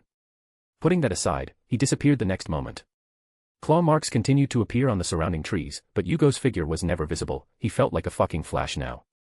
Stopping back to his starting position, several trees fell around him. Heaving a deep sigh, he felt all that power coursing through his veins. In terms of raw power, he's probably already reached the low Kage, but what's holding him back now is his combat experience. Sure, he's at the bottom of the Kage, but still, this level of strength is absurd. Testing one last thing, he felt his power leak through his claws. The darkness around them grew as a layer of ice seemed to form over them. The next moment, Jugo lightly sliced a tree with his claws. The claws slashed through like butter, but they left frozen claw marks and darkness continued to pour from the wound. Within seconds, the tree had turned black and was falling to pieces, lifeless. Fuck. This is so damn sinister, Jugo sighed, but a happy smile never left his face. This attack, in this world, is compared to a finishing move. Except for the very few individuals who can resist and even shake it off, most would only have their limbs amputated or, if in a bad place, die in pain and fear. Well, it's not Kamui or Amaterasu, but it's good enough for now, he nodded. It also drained a lot of chakra, but it was worth it and he could regenerate quickly. Satisfied, Jugo continued to train in his werewolf form. Ironically, he discovered he couldn't use his cursed form or even his werewolf form with the clones. Of course, they could still appear in these forms, but it would be purely aesthetic. This bothered him, but it didn't matter much, he chose the clones to help him train. The part of them training in shapeshifting has already learned the first stage of the Raisnon and is moving on to the second. The nature shifting part is progressing in earth, water and wind, but fire and lightning are proving difficult to even begin. Dosu was still being beaten and when he regained a little more chakra, he tried to cast the mist alone. He could already create a few meters of mist, but it was still far from ideal. Kin was also struggling. She could already stand 3 centimeters from the tree, keeping her fingers close together. She had to support her entire body weight as she moved further and further away from the tree, connected only by chakra threads until she touched the ground. This would continue with increasingly larger trees. When her chakra was low, Jugo trained her in taijutsu, constantly sparring with her with a clone and repeating the cycle. In the end, just like the previous day, they returned home very tired. This time, Inoichi returned, now with Shikaku and Choza. They went straight to the hotel shortly after their arrival, probably leaving a ninja there to inform them. Jugo didn't mind, because Inoichi handed over a briefcase stuffed with cash. This made Jugo so happy he laughed out loud. Kin, nearby, was a little embarrassed and Dosa glanced at the cash and then at Jugo repeatedly, his gaze clear. Jugo rolled his eyes, took out 100,000, and handed it to each of them. It was more than he had taken, so Dosa was pleased. Kin didn't mind, but kept the money anyway.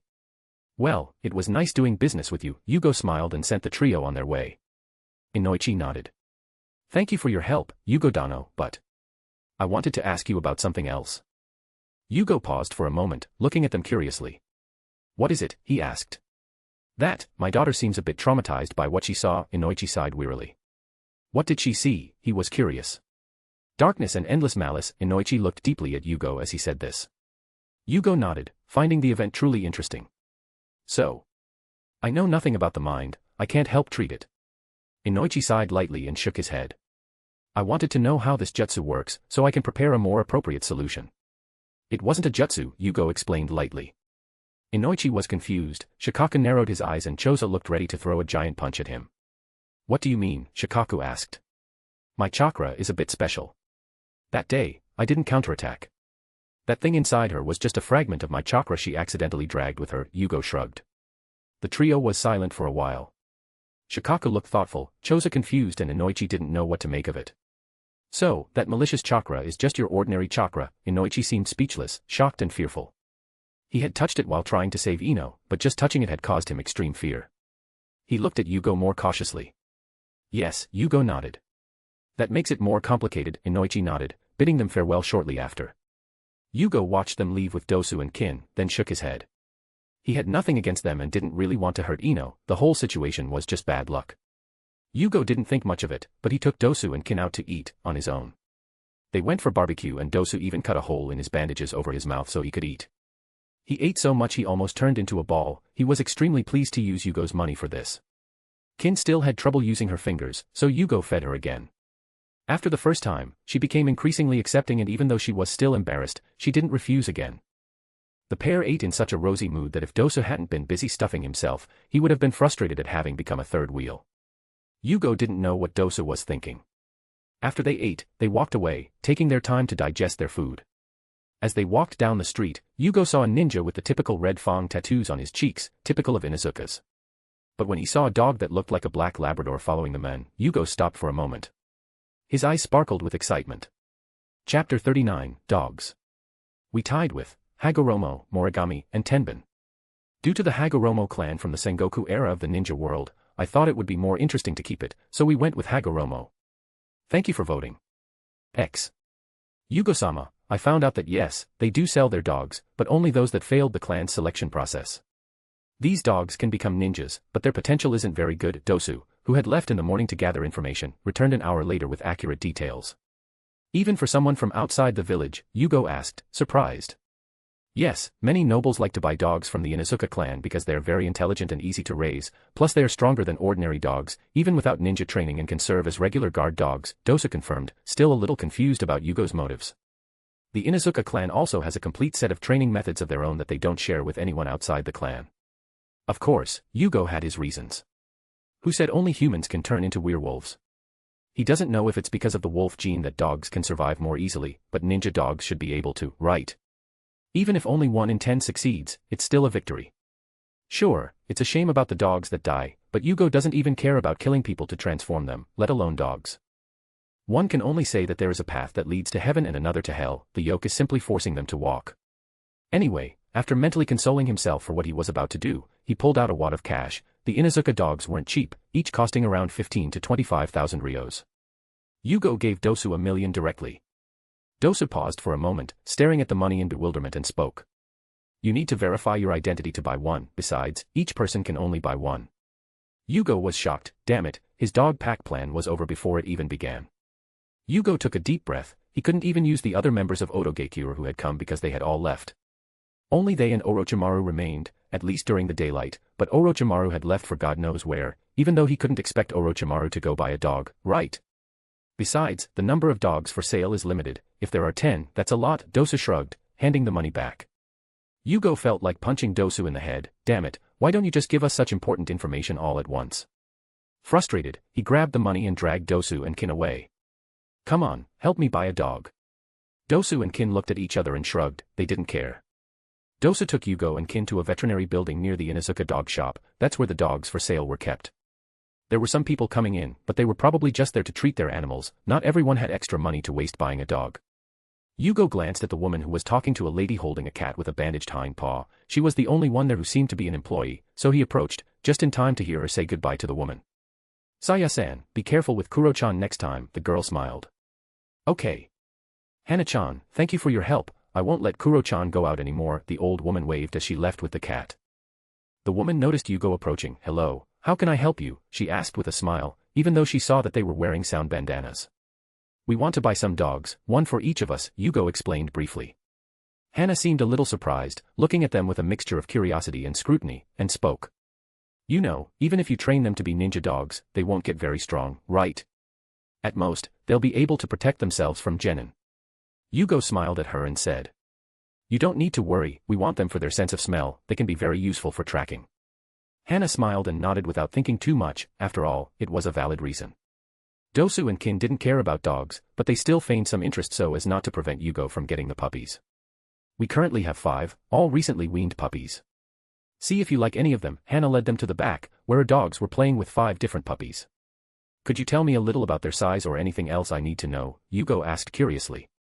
"Of course, the brown one is small, the spotted and gray ones are medium-sized and the 2 black ones are brothers, both large. The parents of the small one are better at sniffing, the parents of the large ones are excellent ninja dogs. Unfortunately, they didn't pass the exam and don't have much talent, but they can still be good guard dogs.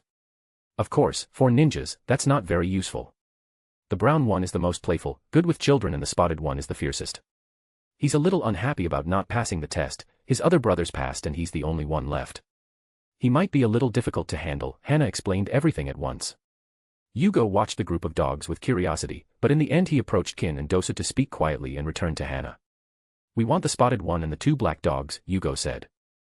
Hana glanced at them briefly. After all, she had clearly stated that the smaller one had the best sense of smell, yet it wasn't chosen. However, in the end, she let it pass as personal interest. Seeing Dosu and Kin nodding, she shrugged. -22,000 for each black dog and 15,000 for the spotted one. Jugo took out the money and handed it to her. She also needed their village entry form, as well as general information to complete the process. Finally, there was a 2-day review period to ensure the forms weren't forged. Jugo left with the still confused Kin and Dosu. He, on the other hand, was hoping that these guys could withstand his werewolf venom, or he would have to search for wolves in the wild and hope for the best. As for why not seek out wolves now? Going through the transformation without turning into a full-fledged beast requires control, and the chances of wild, ferocious wolves succeeding don't seem promising. At the very least, these dogs have learned to use chakra and have received some training. Their training continued normally for 2 days before they returned to pick up the dogs. Hana was there, and in the end, they left with 3 dogs. The black dogs, carried by Kin and Dosu, just small puppies, looked around curiously. The black and white spotted dog in his hand stared at him fiercely, chewing on his finger, not playfully, but forcefully. Unfortunately, it couldn't even scratch his skin. The group ran to their training spot, where Jugo led the 3 dogs away, much to the confusion of Kin and Dosu's 2 little ones. They were smart enough as 4-year-olds, they could tell who their new owners would be, so they were confused about being separated, but Jugo didn't mind. Instead he took them to the back of the forest where he put them on the ground. The trio looked at him and the spotted one, smaller than the 2 black ones, snorted, turning his backside towards him. Jugo didn't care. "Do you want to be ninja dogs?" Jugo asked calmly. The 2 black dogs wagged their tails and the spotted one perked up its ears, but remained quiet. "Yeah, you guys don't have much talent, it must hurt, right?" Jugo flashed his best Orochimaru smile again, asking as he crouched down. The dog's ears drooped and their tails stopped wagging. The spotted dog's body tensed, as if ready to attack, but it still had its back to Jugo. "I can give you that power, I can make you stronger than any of your relatives, do you want it?" Jugo asked calmly. The pair of black dogs seemed shocked and then very happy. What kind of entry could 2 young dogs possibly have? They believed it completely, jumping around happily and excitedly. The spotted dog also turned, staring intently at him. "I can give you that power, but it will hurt a lot." "Do you still want that?" Jugo asked curiously. The pair of dogs stopped. They knew what pain was, they already had that concept. A little apprehensive, but thinking about making their friends and relatives proud, and being able to become true ninja dogs, they quickly barked in agreement. The spotted dog was already in front of Jugo, just looking at him with intense desire. Jugo smiled and said, "Well, don't blame me, besides, try not to go too crazy." Yugo's right arm slowly sprouted pitch-black hairs while his sharp black nails became stained with a clear liquid. The next moment, before either of them could notice, wounds opened on their bodies. It was just a moment of pain from the wound. The next moment, the pain spread throughout their entire bodies. Their bodies collapsed and they began to spasm while their hair grew longer. Jugo watched closely, hoping for positive results. Chapter 40, Follower. The dogs soon began to grow. They were just puppies, but they quickly grew to 3 times their original size. Their fur became completely black and their claws and teeth grew considerably, especially their canines. Jugo watched with narrowed eyes, waiting. The next moment, the trio looked at him. There was no ferocity, simply obedience, awaiting an order. Jugo, on the other hand, noticed something. He could no longer create werewolves. It was as if there was a limit to his control. If he created another werewolf now, it would probably go berserk, attacking anything that moved before dying in a short time. Jugo understood. The chain's path is about curses and chains. Werewolves are created through a curse and he, as the source, needs control. Just as in the next sequence he will be able to control zombies, the number will not be infinite. At least for now, Jugo can only control 3 werewolves. Perhaps when he digests the potion and advances his sequence, the number will increase. Return to normal, he ordered. The trio began to tremble, whimpering and rolling on the ground in pain. The first part was easy, transforming, but the second part, returning to normal, was like trying to stop on a wet track at 200 km/h without skidding. To skid means to die. Their time was running out. They might have only a few hours left. If they couldn't return, that was it. They would die of chakra exhaustion. Jugo simply sat and watched calmly. He continued to separate clones to go train. He himself stood there, motionless, watching the dogs writhe. Ironically, it was the spotted one that returned to normal first. Its black fur receded as the white color returned. It looked like a Siberian husky. It stood there, still, looking at him for a moment, before lowering its body and head, then rolling over and showing its belly. Jugo smiled and stroked him lightly, making his tail wag excitedly. Your name will be Getsu, Jugo said after thinking for a moment. Since they are werewolves, he used Getsu for moon. So, moments later, both black dogs managed to return to normal. They looked like Dobermans. He named them Yoru, night, and Yami, darkness. Feeling the connection between them, Jugo nodded contentedly. He had also discovered that they could now come and go in this way, obeying all orders, and Jugo could even send commands with his mind. It was an interesting skill, and Jugo even tried hunting with them to discover their strengths. Boss, we're in position. Jugo could hear Yami say in his mind. They couldn't really speak. Even the transmission of thought was purely mental, but who said Jugo could understand animals? Now he can hear perfectly what those guys are saying, even in his mind. Jugo looked at the deer they had surrounded. The goal was to finish everything before Jugo heard the creature speak, because if he heard it begging, he would probably give up on killing it. Finally, Jugo transformed into a werewolf, just like the trio. They waited and Jugo finally advanced from behind. Seeing this, Yoru and Yami attacked from the sides, and Getsu attacked his neck. Before the deer understood what was happening, 4 jaws latched onto it. The servant, with his throat constricted, could barely breathe. Finally, they held him down until he slowly stopped. Jugo sensed something at that moment. His potion, it had been partially digested. His eyes widened in surprise as he tried to understand the reason. Looking at the trio around him and at himself, 4 furry werewolves exchanged glances and Jugo felt the connection between them. At that moment, while they were hunting, their thoughts aligned. They acted as one until the prey breathed its last. Hunting with the pack. Doesn't a werewolf hunt alone? Is a werewolf just part of a whole? It's a bit confusing, but for now, he knows it worked. Sighing, he turned his gaze to the trio who quickly regained their puppy forms. Their strength in their werewolf form was at least at the Chunin level. Even Dosa would have trouble dealing with all 3 of them together. Jugo tested his regeneration and discovered that they had the regeneration of werewolves. Even if it wasn't as fast as his, it was still possible to see his wounds healing with the naked eye. Overall, they would be useful for digesting the potion and perhaps even afterward. Taking Getsu, Yoru, and Yami with him, he returned to the area where they were training. Of course, he took the deer. He wouldn't waste good meat. He just hoped it wasn't a Nara deer.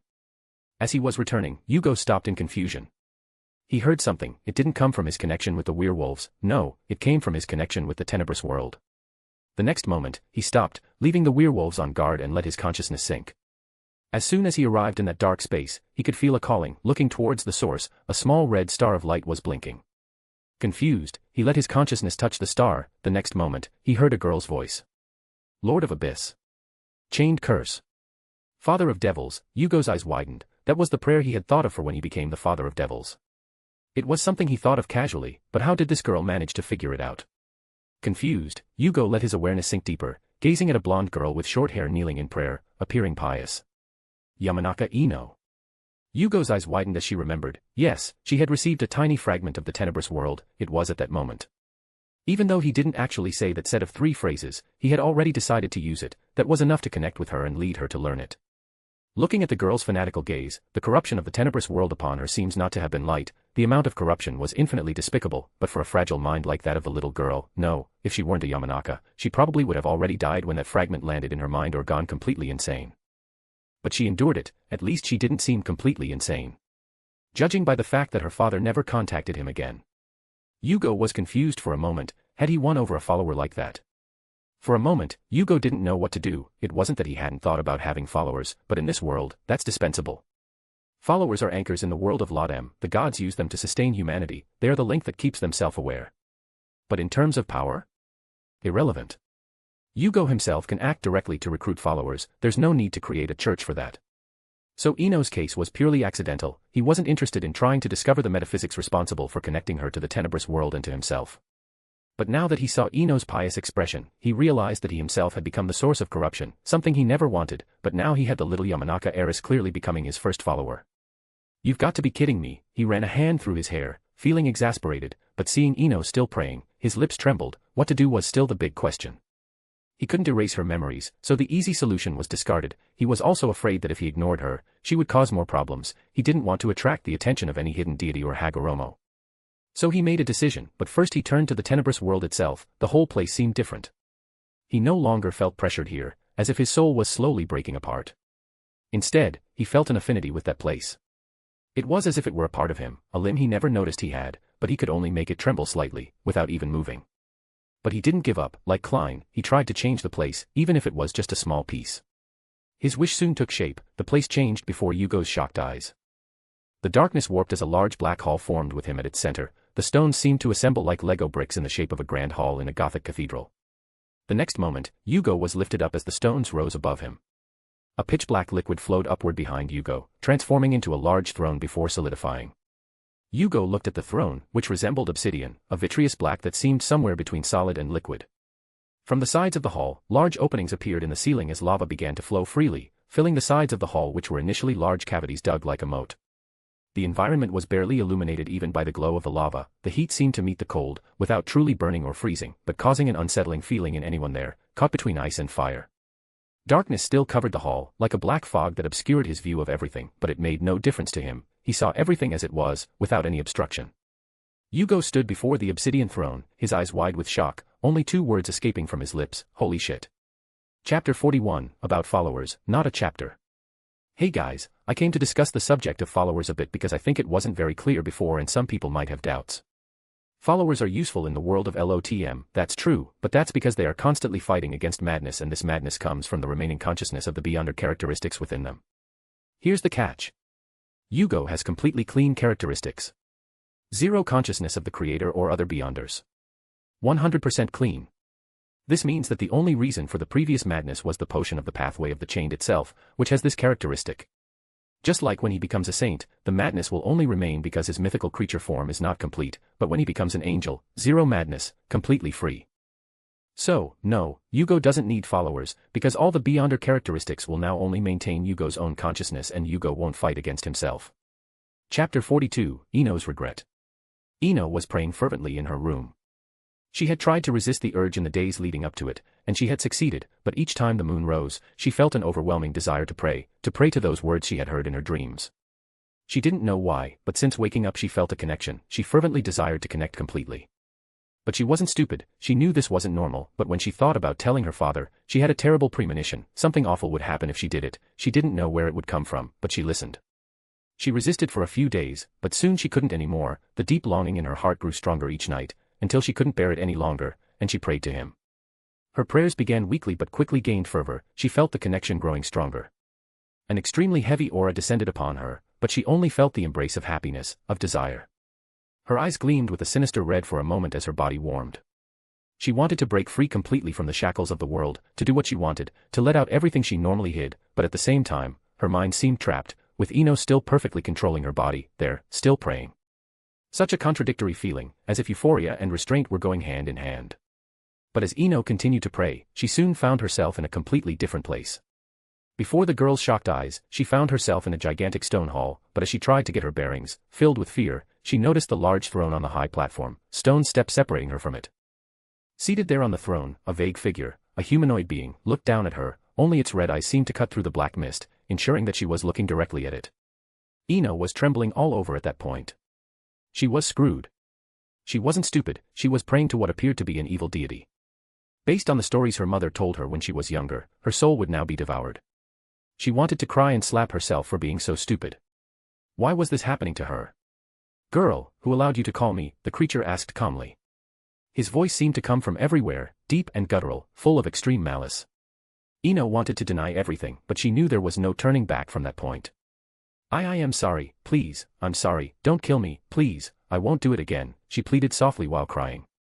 The creature stared at her for what seemed like the longest time Ino had ever felt pass in her life. It was only when the terrifying laughter echoed through the palace that she came to her senses, staring at the creature in utter fear. "Interesting, you summoned me, but you fear me. You're quite an interesting little mouse," the creature seemed amused, its body barely moving, but Ino could still sense the mockery in its eyes. She would normally be furious at that kind of look, but this only made her cry even more. This seemed to bore the creature, because its eyes became emotionless again, something Ino didn't see, still crying with her head down. "Girl, I thought you were brave enough to call me, but I see you're just a stupid lamb. But it doesn't matter, from the moment you called me, your fate was sealed. You are my servant now," the figure said. Ino trembled even more, lifting her head and looking at him with teary, red eyes. She wanted to protest, but quickly dismissed the idea, she didn't think she had any options now. What would he ask of her? Human sacrifices? "You don't need to worry, little girl, you're too weak to be of any use to me right now. I'm not interested in useless things like senseless massacres, either, I don't need the help of a weak little girl for that," the figure spoke, as if reading her mind. Ino trembled even more, but inside she felt a little relieved. "So, what should I do?" Ino asked, her fear evident. "Now. Get stronger and await my call. When you are useful, you will know," the deep voice sounded again, as the black mist began to swirl around her. Ino looked on in shock as this happened. "Don't speak my name under any circumstances, don't talk about me. If you dare betray me, you and everyone you love will perish," the voice continued to speak calmly and mockingly. The next moment, Ino woke up again, inside her own room, still in a prayerful position. Ino jumped back, shocked, looking around in fear and confusion, but while she was relieved thinking that perhaps it had only been a dream, she noticed the backs of her hands had changed, a purple mark had appeared on her left hand, resembling a chained arm, while on her right hand the image was red, forming the head of a goat. As she stared in shock, the two marks vanished as quickly as they had appeared. Ino pinched her arm and felt pain. She trembled even more, it was real. Lying there on the floor, she crawled backward to the corner of the room, curled up, and continued shivering, searching for warmth for hours. Only when dawn broke did she realize how much time had passed. With her eyes red from tiredness, Ino finally calmed down a little, feeling the daylight on her. But she knew, he was still there, looking at her, she could feel his eyes on her back. She thought for a moment about telling her father, but quickly dismissed the idea. Such a powerful being, all that malice she sensed, she didn't want her parents to be affected because of her. If he kept his promise and killed them all. Ino returned to bed, her body heavy, hiding under the covers. She cried softly, wondering why this had happened to her. She seemed to remember something at that moment. It all began when she entered the mind of the ninja from Otogekure, Jugo. Her eyes widened. Could he be like her? Or was he a true believer in that being? Ino didn't know, but even if she wanted to ask him, she didn't have the courage, she shouldn't talk about him, he had made that very clear. In her mind, she recited. Lord of Abyss. Chained Curse. Father of Devils. Ino wondered if this being was some kind of evil creature that had been chained up and was trying to break free, but even so, she didn't have the courage to confront it. Ino cried a little longer before exhaustion overtook her. She soon fell into the land of dreams, but there was no light there, only nightmares. Chapter 43, Divination. Jugo had just woken up from a good night's sleep. After warning Ino, he felt that the girl wouldn't say anything foolish, and although he returned to reality, he went back to the hotel with his 3 werewolves, Dosu and Kin. Ready for a good night's sleep. Even if, in the worst-case scenario, she spoke, Jugo still thought it wouldn't be the end of the world. This is not a world of churches where an evil god must be hunted, especially since that may be something the Village of Sound was studying. Just like a bijou, but as long as it wasn't directly harmful to Konoha, there was no reason to act directly. There could still be behind-the-scenes maneuvering, but at the very least, he would be safe in the open. Sure, he still hoped it wouldn't come to that, but for now he just went on with his life and forgot about Ino. Jugo, on the other hand, was thinking about something else, the full moon. It was very close, it would arrive in a few days. He had already thought of a solution. Like Withdrawal, he could remain in the tenebrous world, free from the moon's influence. As for his dogs, Jugo made them pray to himself and managed to drag them into the tenebrous world. Since he reached sequence 7, he has some control over the place. Spending a night there with the dogs is not a problem. As for the duration of his time there, was it limited to his spirituality? Well, he used chakra as spirituality. His chakra was constantly replenished, so he didn't need to worry about anything. He could stay there indefinitely. At the very least, he could spend the night there peacefully. The downside? It would leave his body completely exposed and vulnerable while he and his dogs slept. But this was a better solution than chaining ourselves up and hoping for the best. Jugo decided to try pendulum divination to find out if it would be safe. As for his current sequence having nothing to do with divination, well, he was planning on doing it in the tenebrous world. Using it as a means should be enough, right? The devil's sequence has an extremely high level of intuition. Without a demon hunter, it's very difficult to hide his malice against devils. That should be enough to prompt a question like, am I going to be in danger tonight? Right. Jugo hopes so. So, before training that day, Jugo went out to do some shopping. He found a silver chain with a ruby and thought that would suffice. Perhaps even a stone tied to a string would be useful, but he still thought it best to find some more sophisticated items. He had to ask the jeweler to transform what was a necklace into a pendulum, but everything worked out. Well, Kin and Dosa followed him. Kin went from extremely happy to sad very quickly, making Jugo roll his eyes. He wasn't buying expensive jewelry to pick up women. In the end, she didn't mind much. After all, she saw that he had transformed the necklace into a pendulum. Even if she didn't know what it was for, it couldn't be given to another woman, right? At the very least, she hasn't seen Anko since the Chunin exams. Jugo knew that Anko had faced Orochimaru in the exam and was probably very angry at that point, not wanting to mess with him, so he didn't care about it. Yugo's next problem was sending this item to the tenebrous world. Well, the sacrifice ritual isn't difficult. Jugo went to train as usual that day while working with Getsu, Yoru and Yami. The clones continued to do all sorts of training while he searched the forest for hunting. But that night, as soon as he was alone, he began to act. Taking a piece of paper, Jugo began to draw. He needed a symbol, so he used the head of a chained goat, representing the two paths. He didn't need any additional items because he himself was the deity he was trying to summon, so he began the ritual. As for the magical language, sorry, he doesn't know any. Let's hope English works. If not, he can only try Japanese. Lord of Abyss. Chained curse. Father of devils. I pray for your attention. I pray that you receive your offerings. I pray that you open the gates of your kingdom, Jugo concluded. The next moment, he let out a sigh of relief. He clearly felt the pull of the tenebrous world. Following his intuition, he quickly returned to the obsidian throne and looked at the fifth star that appeared there, the first representing Ino, the others representing the werewolves, and finally, his own. Placing his hand on it, he felt the pull of that world's energy as a gate opened before him. Seeing the scene of him still praying to himself, he waved his hand and the pendulum flew towards him. The gates closed soon after. He gave a satisfied nod. Unlike the path to the abyss, the path of the chained man has no information about rituals, so he had to remember Klein's ritual on his own. Luckily, he managed to find something that worked. Raising the pendulum, he held it in front of him, while keeping his hand slightly loose so as not to impede its rotation. He needed to repeat the same phrase 7 times and then observe the movement of the pendulum. Rotating clockwise meant yes or success, while rotating counterclockwise meant no or failure. Spending the next full moon in the tenebrous world will allow me to regain control. X. He felt a movement in the energy of the place and his chakra was also slightly consumed. When he opened his eyes, he saw the pendulum spinning clockwise at high speed. Smiling, he was pleased. It worked. He asked a few questions to find out if the result was accurate with information he already knew. At the very least, all of them were accurate. Thoughtfully, he asked what he wanted to know. Will spending the next full moon in the tenebrous world be dangerous for me? X. Opening his eyes, he saw the pendulum spinning counterclockwise. It was weak, unlike the first question. That meant no, but wasn't it 100% accurate? Maybe it depended on what he would do in the future. He couldn't say. Sighing, he thought it best to ask again shortly before the event. He tried asking a few more questions about the future, but even if there were answers, the amplitude of the rotation was always low and sometimes it didn't rotate at all. Jugo sighed. After all, he was only a sequel 7 and the tenebrous world wasn't the Sapphira Castle. What could he expect? If he were on the path of the monster or the seer, he would be much better in terms of divination. In any case, it was better than nothing.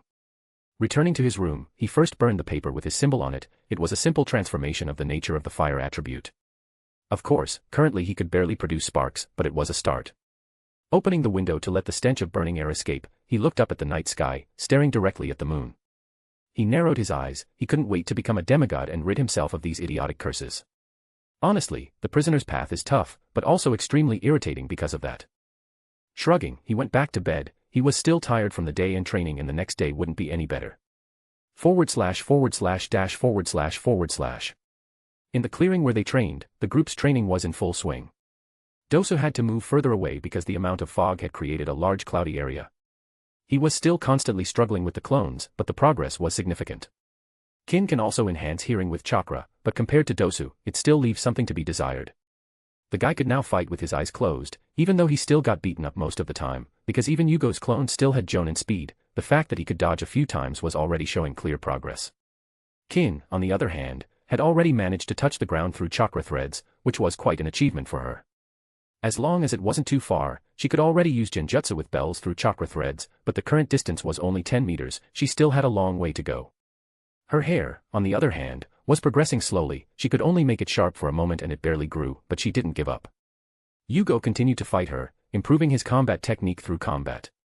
She suffered several blows, but there was still progress. Even if her progress was slower compared to Dosu's, it was still there.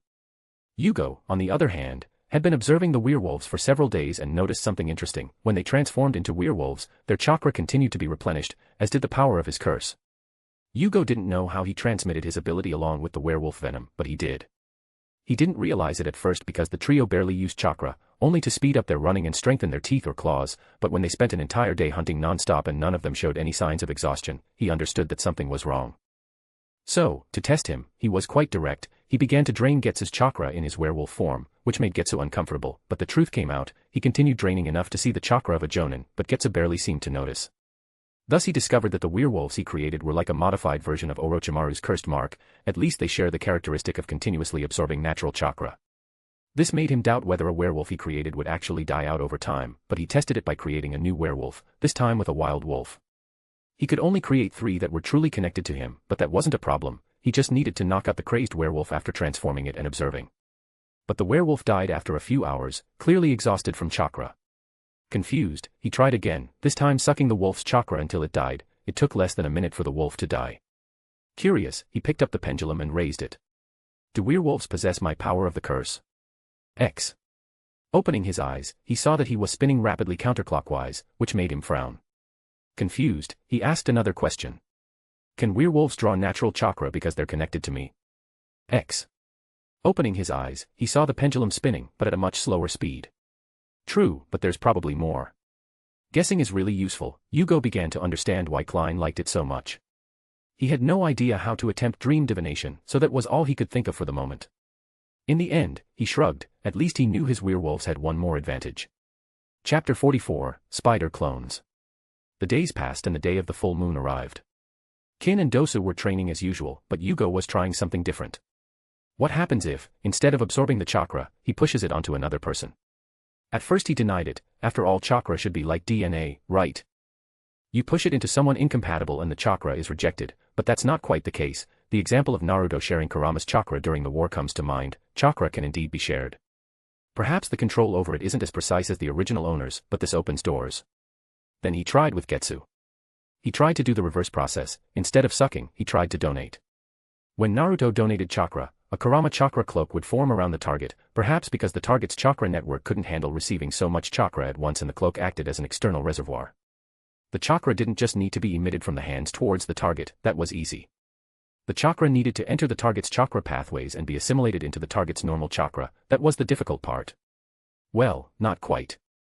Getsu managed to absorb his chakra on the first try, but while Yugo was happy, he stopped the next moment, thinking the reason might be due to the bond between them, so he grabbed an animal from the forest and the squirrel exploded. Wow, that was. Yugo doesn't even want to talk about it. Then he tried with a larger animal, just as he expected. The problem was that the squirrel's body couldn't handle his chakra. He tried it with a bear next time and it worked, but the bear went crazy, destroying everything in its path. Yugo could only watch the bear continue its fury for a while before collapsing, exhausted. At least he didn't die, he just looked extremely tired. Yugo became thoughtful. Perhaps the problem lay within his own chakra.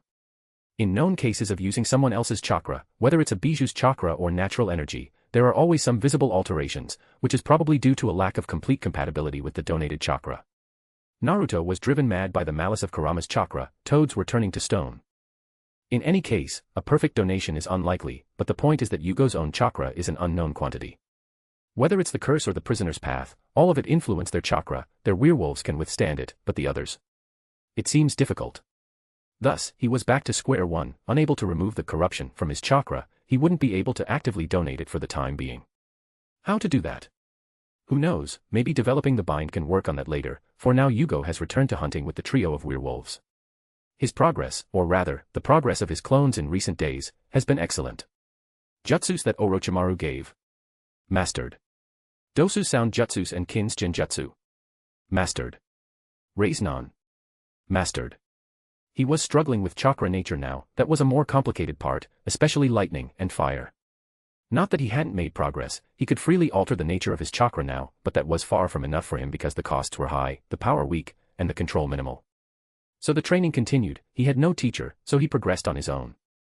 Besides, he wasn't content with simply changing the shape of the raise-non. After all, it's a jutsu that depends on the initial movement to maintain its effectiveness. That's why Naruto needs the clone to create the raise-non, but after it's created, Naruto can maintain it on his own, simply by injecting chakra and keeping control minimal. It's like a spinning top. You need an initial rotational movement, but then it maintains its movement on its own. The chakra threads were a great way to train shape-shifting for now, but his goal was to be able to do something like manipulate lightning directly like the Chidori, without even needing to use hand seals.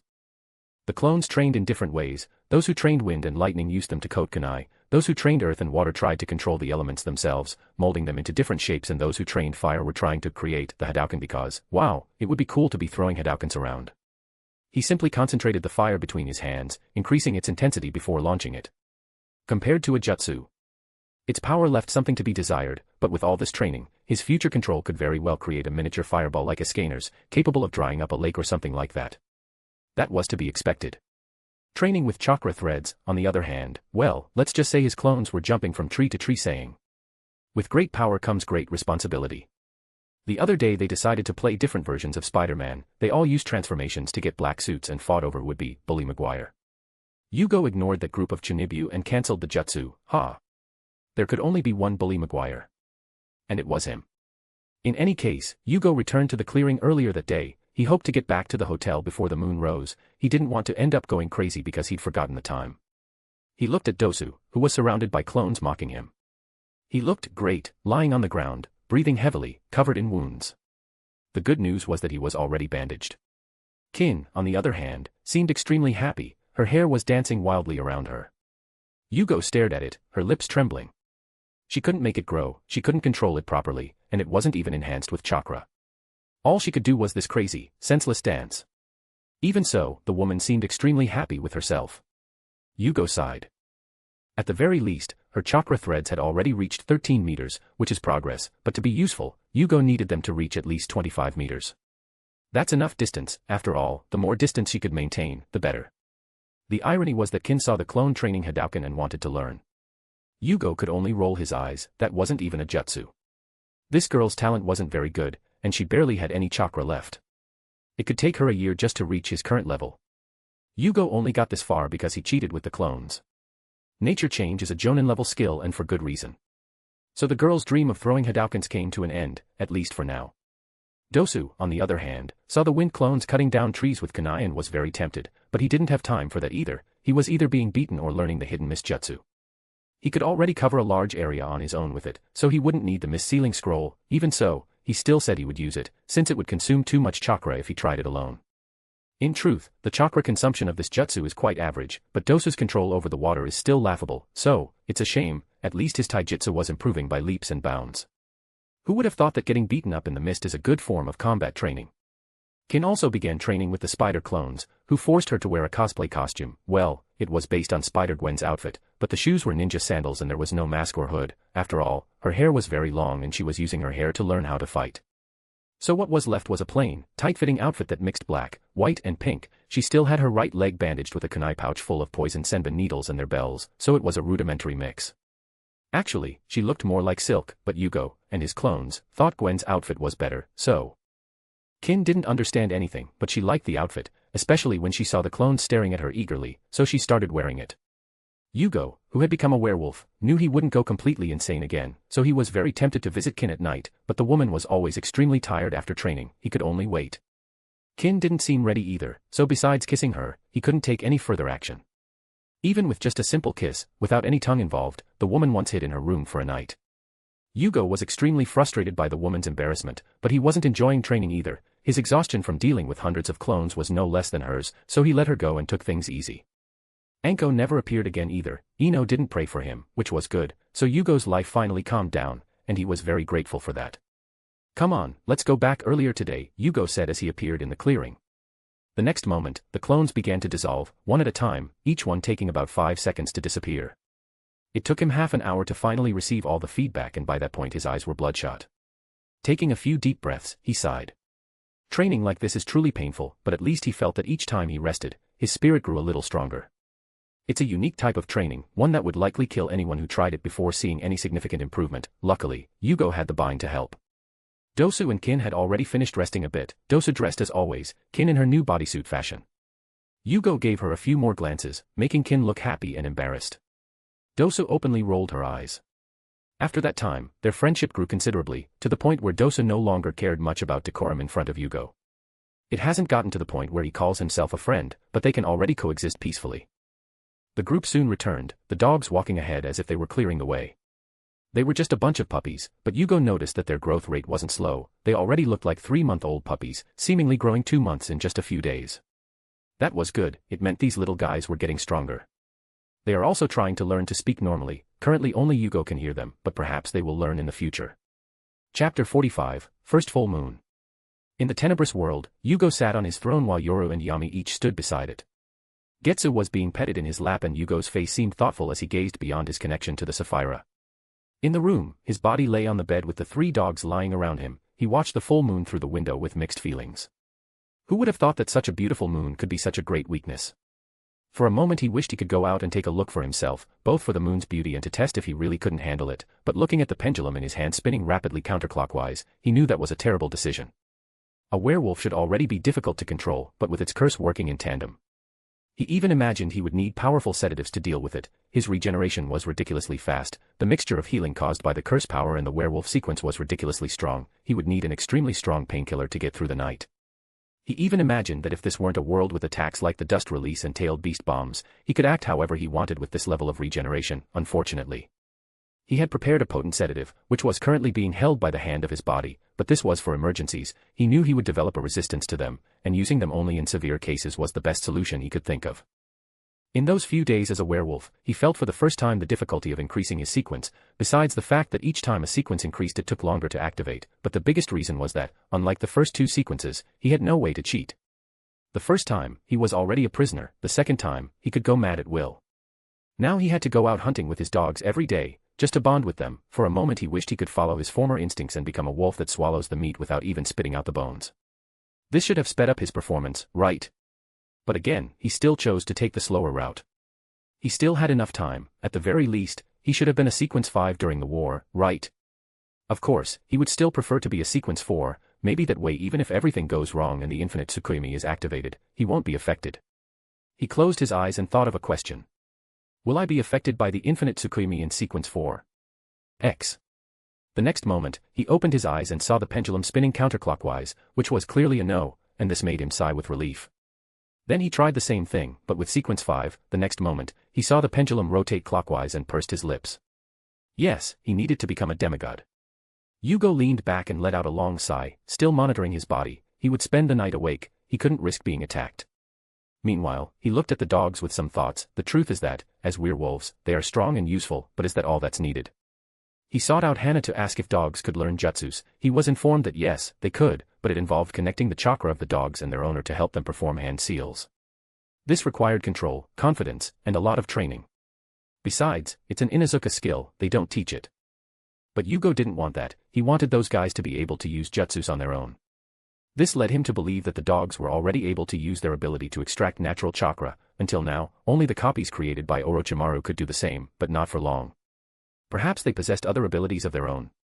So Yugo tried to teach them shape-shifting.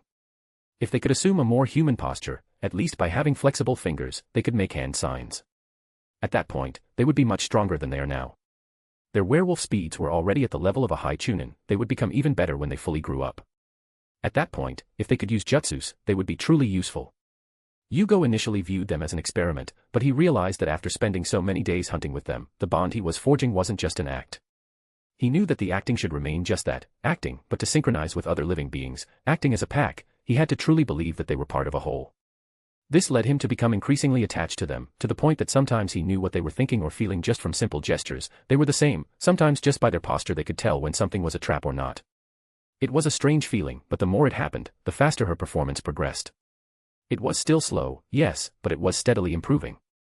In any case, none of them had actually managed to assume more humanoid forms so far, but Jugo wasn't in a hurry, they had time to test them. After all, Jugo hadn't taken them to fight for him, but to help advance his sequence. Jugo was also thinking about something else. It was common to transmit knowledge as a form of attack in the world of LotM. Well, it wasn't that common, but in that world, even confronting a powerful being could transmit knowledge, and most of the time this drove low and mid-tier beyonders insane. The Demon of Knowledge pathway might even allow you to use this as a real weapon. But that's not the point is that in the world of LotM, your sequence determines what knowledge is useful. If you receive a set of information about mysticism, a prisoner might not be able to do anything with that knowledge, but a mystery prior can complete their act directly without ever having acted before. Of course, that is, if he doesn't go crazy. Not all sequences benefit because each one has its own unique set of abilities and can hardly utilize something unrelated. But what about in the ninja world? Is it possible to transmit knowledge about ninjutsu directly? Is it possible to transmit your understanding of the nature of fire? To transform a ninja who has never trained in nature transformation into an expert with a simple donation? Jugo hadn't tried yet, because he had no idea how to do it. Aside from the dangers, he didn't know how to send specific information. He could send enough to blow someone's mind just by thinking it was insignificant. So, he was still stuck on that thought, but if it were possible. Conditions such as chakra quantity can be met if he can transmit his curse himself. Jutsus can be transmitted directly. Of course, he doesn't think he can transfer chakra control, but if he can transmit his understanding of it, he can greatly accelerate progress. Like someone who hasn't ridden a bicycle since childhood, even if he fails a few times, he'll soon be riding normally. In the end, couldn't he create thousands of ninjas with the strength of at least a jonin in a short amount of time? As for control, please, after they become believers, Jugo can completely decide whether they live or die. Once contaminated by the tenebrous world, it's game over. You either follow him or you die. Spheroid are so meaningless. Even though he has almost no control over the tenebrous world so far, he can simply drag the target's soul and destroy it here. This piqued Jugo's interest for a moment and also made him sigh, because the pathway of the abyss is full of rituals and allows full use of the tenebrous world, whereas the pathway of the chained only taught him to blow things up and escape from prisons. Jugo shrugged. One couldn't have everything. He would still choose the prisoner's pathway if he could choose again, even if it hadn't ended in Jugo's body. He had self-awareness. He knew he couldn't withstand the corruption of that pathway.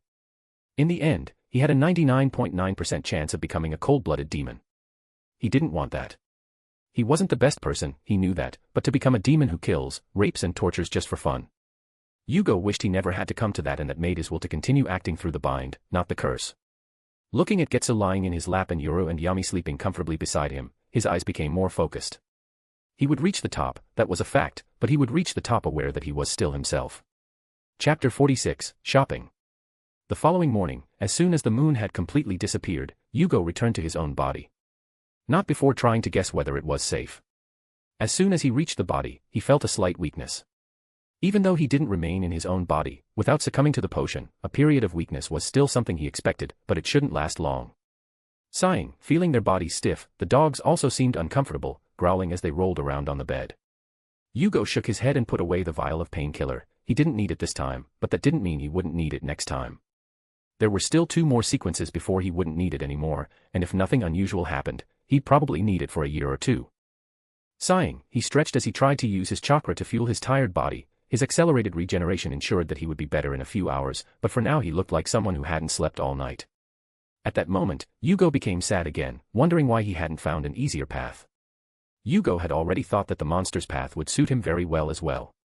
Just like the prisoner, the monster's potion would likely be quickly digested, even if he struggled to control himself during that period. In the end, when he reached Sequence 8, he would be able to control himself perfectly. Ultimately, the potion for Sequence 8 on the Wheel of Fortune path is called Robot. Even if this path didn't have fantastic powers like the other sequences, underestimating it is a big mistake. Control over luck and misfortune in the low sequence, and even rewriting reality and controlling probability in the high sequence.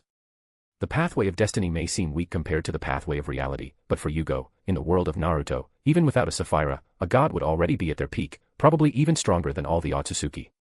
Well, don't look a gift horse in the mouth. He's not at his best right now, but when he becomes a saint, Series 4 and 3, everything will improve. That day they left later than usual because Jugo needed to rest in the morning. He simply told Kin and Dosa that they could take a break today, so instead of going to train, the trio went out to do some shopping. Jugo is now wearing only a tank top and black pants. Kin is in her tight-fitting outfit but with a jacket on top, and Dosu, who hasn't changed at all, is still dressed in his sound clothes, bandages and his straw coat. The three dogs, Getsu, Yoru, and Yami, walked in front, still puppies, but growing rapidly. Jugo asked for directions to the gun shop, but while walking down a street, he saw two short-haired girls walking, one carrying a basket of fruit and the other some flowers. It was Sakura and Ino. As soon as Ino saw Jugo, she froze, her body trembling. Jugo merely glanced at her disinterestedly before continuing to walk. Sakura noticed what had happened but didn't find it strange. Seeing Jugo after what happened to her must have revived old traumas. She quickly pulled Ino aside and held her with her free arm, glancing cautiously at the sound group. Kin mocked them. Dosa just looked and then ignored her. Jugo stopped looking after the first glance. He had no interest in being associated with the girl right now. It took Ino a long time to calm down, still looking in the direction where the group had disappeared. Jugo, on the other hand, arrived at the weapons shop. The objective? A katana. Kunai are good for training, but their range leaves something to be desired. If he wants to use his thunder and wind variation, using a katana is a better option. Kin also wanted to buy new senbon needles, and Dosa just went along for the ride. In the store, he saw a little girl with her hair styled in a double bun behind the counter looking bored, but as soon as she saw customers she smiled. Welcome. When he realized they were the sound crew, his smile faded. A look of rage crossed his eyes. Kin had defeated her, Jugo had almost killed Lee, and Dosa had also beaten Lee in the Forest of Death. To summarize. 10-10 hates them very much. Please leave, you're not welcome here. 10-10 frowned irritably. Jugo raised an eyebrow. Kin looked ready to fight and Dosa still had an indifferent look, waiting for Yugo's decision, but he prepared to attack. Jugo simply looked at her. Everyone pointed out that this was the best weapons shop in the village, so he was going to buy weapons here, whether the girl wanted to or not. Should I remind you that the Chunin exams are a form of integration between villages and your behavior could cause unnecessary disturbances? Should I go to the Hokage to complain about the hospitality? He asked slowly, but the threat was clear. 10-10's fists clenched as she bit her lip, but she quickly regained control. Jugo was right. What do you want? 10-10 asked, annoyed. A good katana, Jugo said lightly. And some senbons, shurikens, kunais. After all, they had been using the same weapons for a while and they were already damaged, so buying a few more wasn't a problem. 10-10 frowned, but still presented the options. In the end, Jugo left satisfied, with a sturdy and extremely sharp katana. The chakra channeling was also very good, but the katana alone cost 100,000 rios. He thought 10-10 had overpriced it, but he didn't care. It was a good weapon and he wasn't Kakuzu. Money is meant to be spent. In addition to the order, he also picked up some useful items such as steel wire and explosive paper. After the purchase, they left without delay, with 10-10's irritated face following them. Finding 3 of the 4 Konoha kunoichis who participated in the Chunin exams was a surprise for Jugo. He only missed finding Hinata. He didn't find the little girl. Jugo remembered Hinata's good genetics and sighed, perhaps only Tsunade and Samui could compete with her, but he still thought Tsunade must be greater. Jugo, however, didn't think much about it, or rather, he controlled himself so as not to think about it. After that they went to a seal shop. They sold some more common, useful seals, like storage scrolls and unique summoning scrolls. They bought both, the first to store some useful things, but unfortunately he discovered that seals for storing water or mist are not sold, as they involved a higher level of sealing and only solid objects could be kept inside. The summoning seal is a simple contractual seal, useful for binding a summoner to a summoned creature, but it can only accept 1 summoner and 1 creature per scroll. He bought 3 at a discount and still paid 500,000. The storage scrolls were cheaper, he only took 3 and each one cost 50,000. He made Dosu and Kin sign a contract with Yami and Yura respectively, and he himself signed one with Getsu. It wasn't very useful to him. The goal was to be able to reunite them if they were separated or if they needed to sniff something out. In any case, the werewolves were too weak to be useful to Jugo, but they were useful to Dosu and Kin. Yoru was even stronger than Kin. Sure, they couldn't use their werewolf form in the Chunin exams, but the dogs alone should already be able to fight genin, so they could be useful. After becoming poorer, Jugo finally went out to eat with them. He was craving barbecue, so they went. There, he felt confused about his luck today. There was Team Asuma, Team Kurinai, and Sakura. Everyone was eating barbecue, but as soon as the two groups saw each other, the atmosphere became a little awkward. Chapter 47, Barbecue. Jugo sighed, feeling the hard stares directed at him. He turned and left, not wanting to complicate things, especially when he saw Ino trembling again. Annoyed, he simply chose another steakhouse. There were no problems this time. Jugo-sama, that little girl seems very scared of you, Kin chuckled lightly, mockingly. Jugo rolled his eyes. Kin's habit of mocking others had returned. She was exactly the type of person who would kick someone when they were down, laugh in their face, and if it weren't for Jugo, she was the kind of generic villain who wouldn't survive a season. Dosu remained calm and didn't comment. He made a space in the bandages so he could eat, now sociable enough to eat in a group. The dogs were sitting around, eagerly watching the barbecue grilling on the grill. Luckily, this is a ninja village and ninja dogs are allowed, but Jugo had to put sound bandanas tied to their backs. I already told you to stop underestimating others. Jugo flicked her forehead before starting to flip the meat.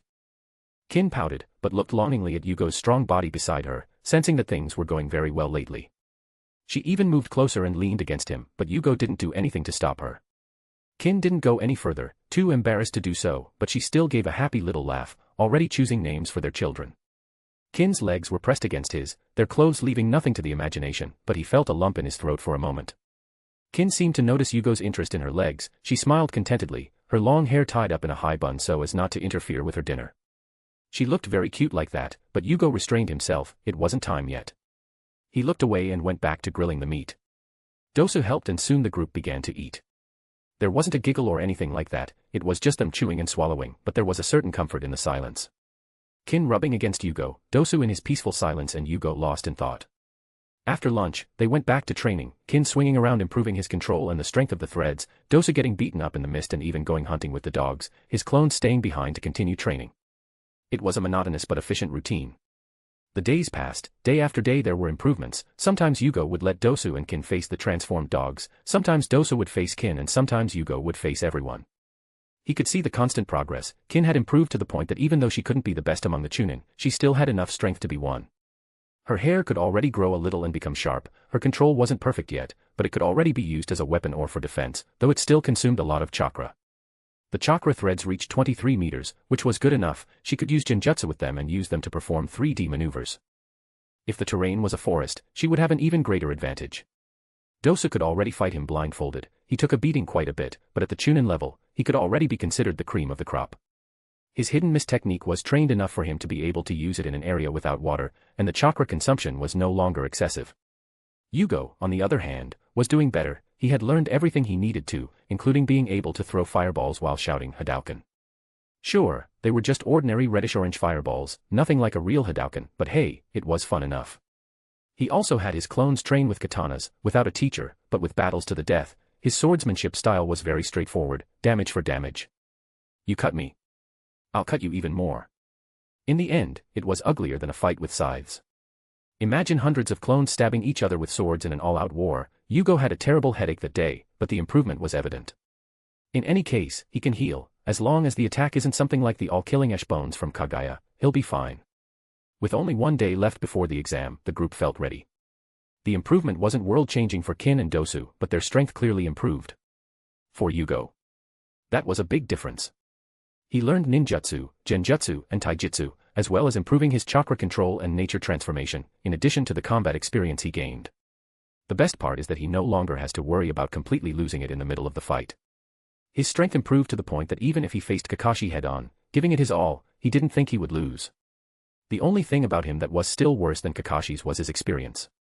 Unfortunately, it is often experience that defines life and death. Therefore, he did not become presumptuous. At the very least, in this plan to collapse Konoha, he can now rest easier, even if he faces Shikaka head-on. As long as the raccoon doesn't use a Bijou Dama, he'll be fine. If he uses it, well, Jugo has his own plan. As for fighting Orochimaru or Hiruzen, sorry, that's still a long way off, but the snake and the monkey will fight in the cage. That has nothing to do with him. On the last day, the group did not train, but prepared to rest for the following day. Well, Jugo went out hunting, but Kin and Dosu went to rest. It was only when night fell that he encountered Orochimaru again. Jugo-kun, I see your strength has increased greatly. Orochimaru seemed very pleased, his eyes gleaming slightly. Seeing that Jugo hadn't gone insane in a long time, Orochimaru became increasingly interested in his body.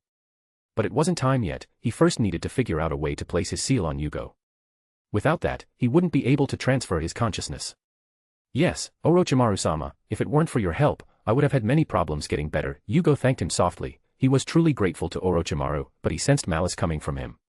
It was slight, weak, but connected to the tenebrous world, he could feel it. He knew it was a succulent steak on a golden plate, but covered in poison. Orochimaru, a ravenous man, gazed at it greedily, trying only to figure out how to remove the poison. Jugo restrained himself from frowning, it wasn't the time. His digestion was around 50% complete after a month of hunting. He still needed some time to get to a zombie. At that point, he could probably handle Orochimaru, who had lost his arms. He hoped he could turn himself into a zombie before Orochimaru began his next reincarnation. In that case, he could kill the man and steal everything from him. The number of werewolves under his control also increased by 1, but he still hadn't created it, he was keeping it safe. This time, he wanted to try transforming a man.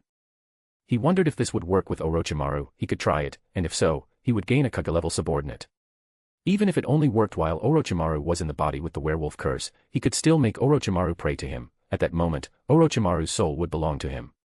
He wouldn't underestimate Orochimaru, so even though he knew that with his current strength he could complete this plan in the man's weakened state, he still hoped to become stronger.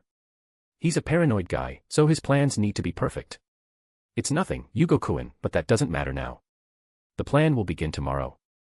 You just need to cause chaos in Konoha when it starts. The sound and sand ninjas will support you. Orochimaru gave him a light pat on the shoulder, hiding his greed, before leaving. Jugo narrowed his eyes slightly. The chessboard was being moved, but the king's identity had not yet been confirmed. Who would be the king and who would be the horse? Chapter 48, the third exam begins. The day before the Chunin exams is extremely lively. Many people have arrived in Konoha from elsewhere, including nobles, turning the whole atmosphere into a festival. Jugo didn't leave, nor did Kin or Dosu, even though Orochimaru was nowhere to be seen. He simply stood at the hotel window and watched the lively scene, the festive shouts mingling in a cheerful cacophony. Shaking his head, he looked at the night sky, not worried about the Chunin exams, but about the next attack. He only hoped that Orochimaru would lose part of his soul and that he wouldn't find Jiraiya. X.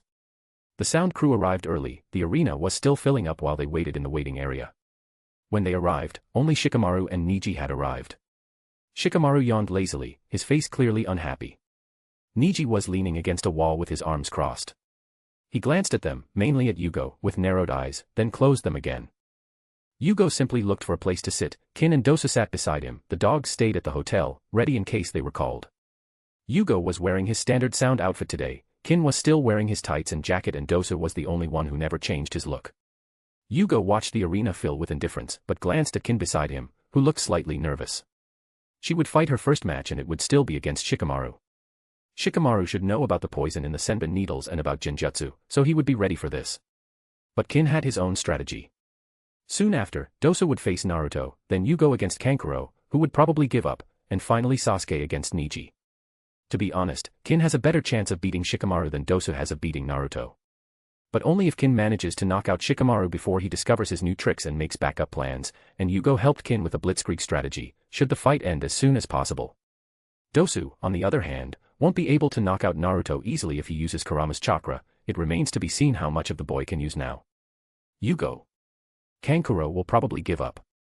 So he just stood there, looking bored. In the following minutes, the rest of the candidates arrived, Gaara and Kankuro, to be more precise. Naruto and Sasuke were nowhere to be seen. The late of Team 7 was truly something passed down from generation to generation. But time passed quickly and soon everyone was in the arena, Naruto and Sasuke still out of sight. Jugo didn't care. Kin looked at Shikamaru with narrowed eyes and he seemed increasingly unhappy about it. Dosu just looked at the examiner with his one eye, which was now Shiranui Ginma. Gekko Hayate should have died at Baki's hand. Jugo didn't care enough to stop it. The world kept turning without him. He wasn't interested in saving every likable character that appeared in the original. Everything was going according to plan, until Naruto was thrown inside. Jugo raised an eyebrow. Apparently, the idiot was still being chased by bulls. Jugo understands that he became a war hero and one of the two strongest people in Konoha, but letting the idiot run the village, if it weren't for Shikamaru, Naruto probably wouldn't have been able to. Shaking his head, he looked away, losing interest. Naruto started yelling, as usual, about a herd of furious bulls, but nobody paid any attention until he realized he was under the gaze of thousands of people, finally silencing him in the process. The examiner was about to begin explaining the matches, but Naruto asked what would happen to Sasuke if he didn't show up. Ginma calmly replied that he would forfeit the match. Naruto seemed distressed by this. The location has changed, but the rules are the same: fight until you give up or die. I can also stop the fight if I feel that one of us can no longer fight, Ginma said slowly, the senbon in his mouth trembling slightly as he spoke. I won't accept any complaints if that happens, understood? The group fell silent, but they heard. Ginma didn't care and continued. The opponents for the first fight are Tsuchi Kin and Nara Shikamaru. These two will stay, the rest of you can go to the waiting area. Jugo narrowed his eyes and looked at Kin.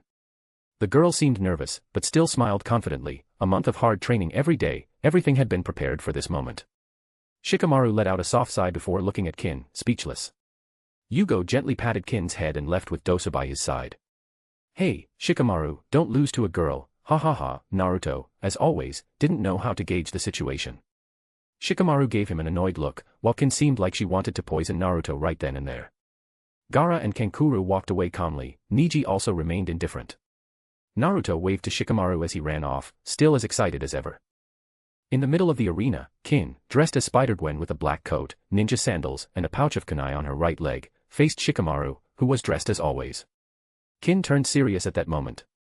Jugo had a great deal of respect for this brat, so she couldn't lose him after all the effort that had been invested in him.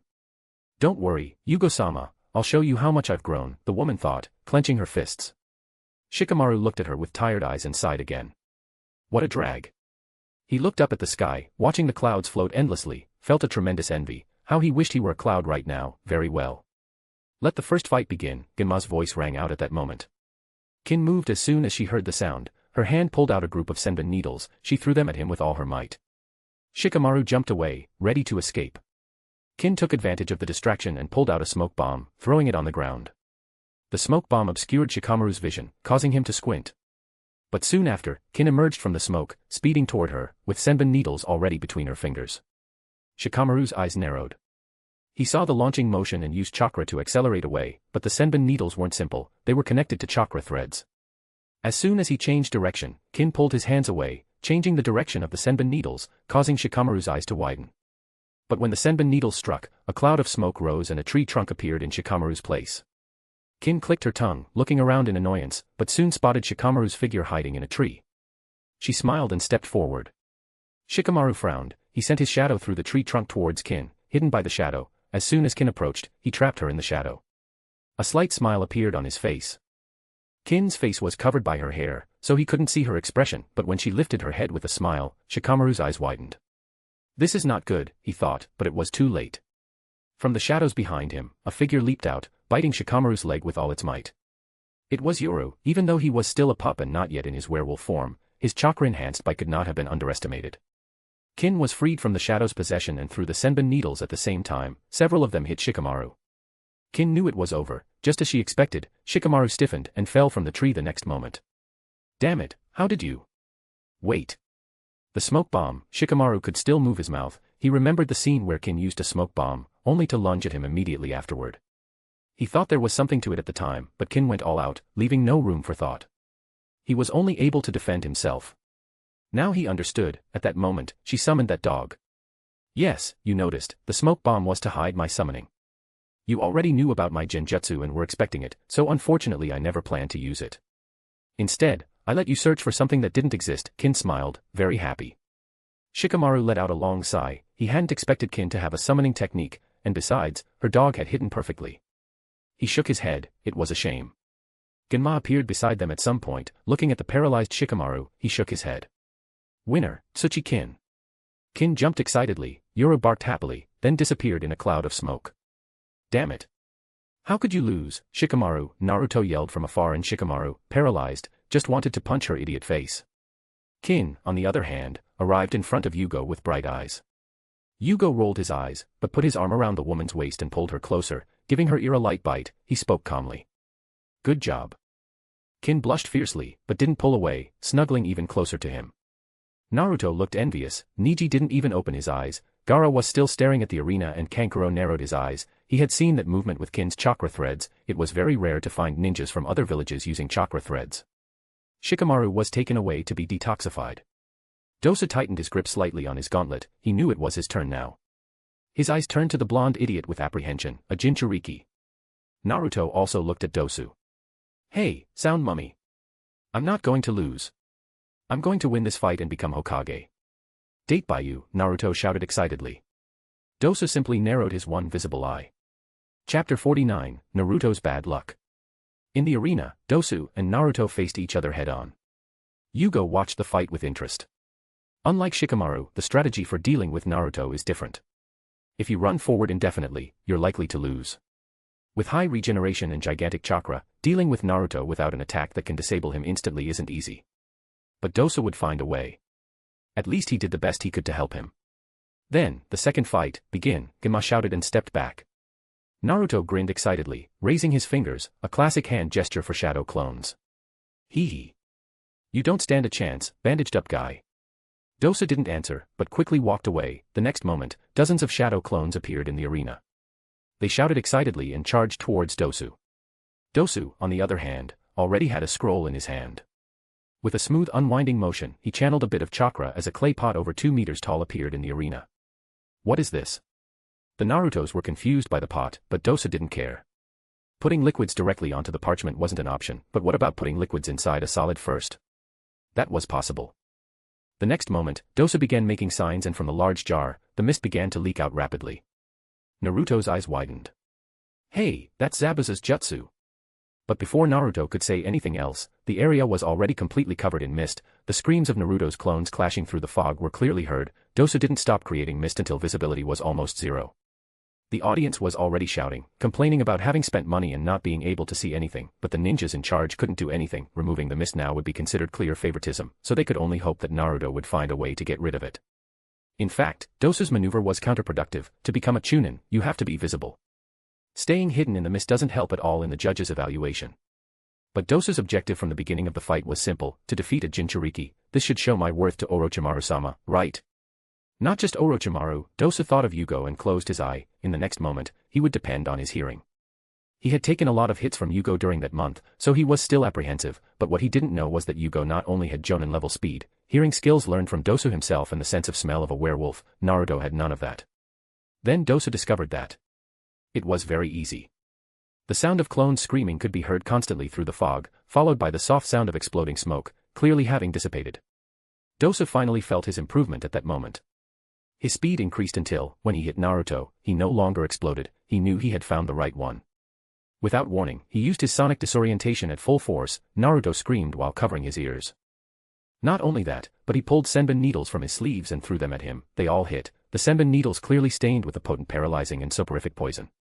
Dosa didn't approach, but continued circling Naruto, throwing senbon needles and using his sound jutsu.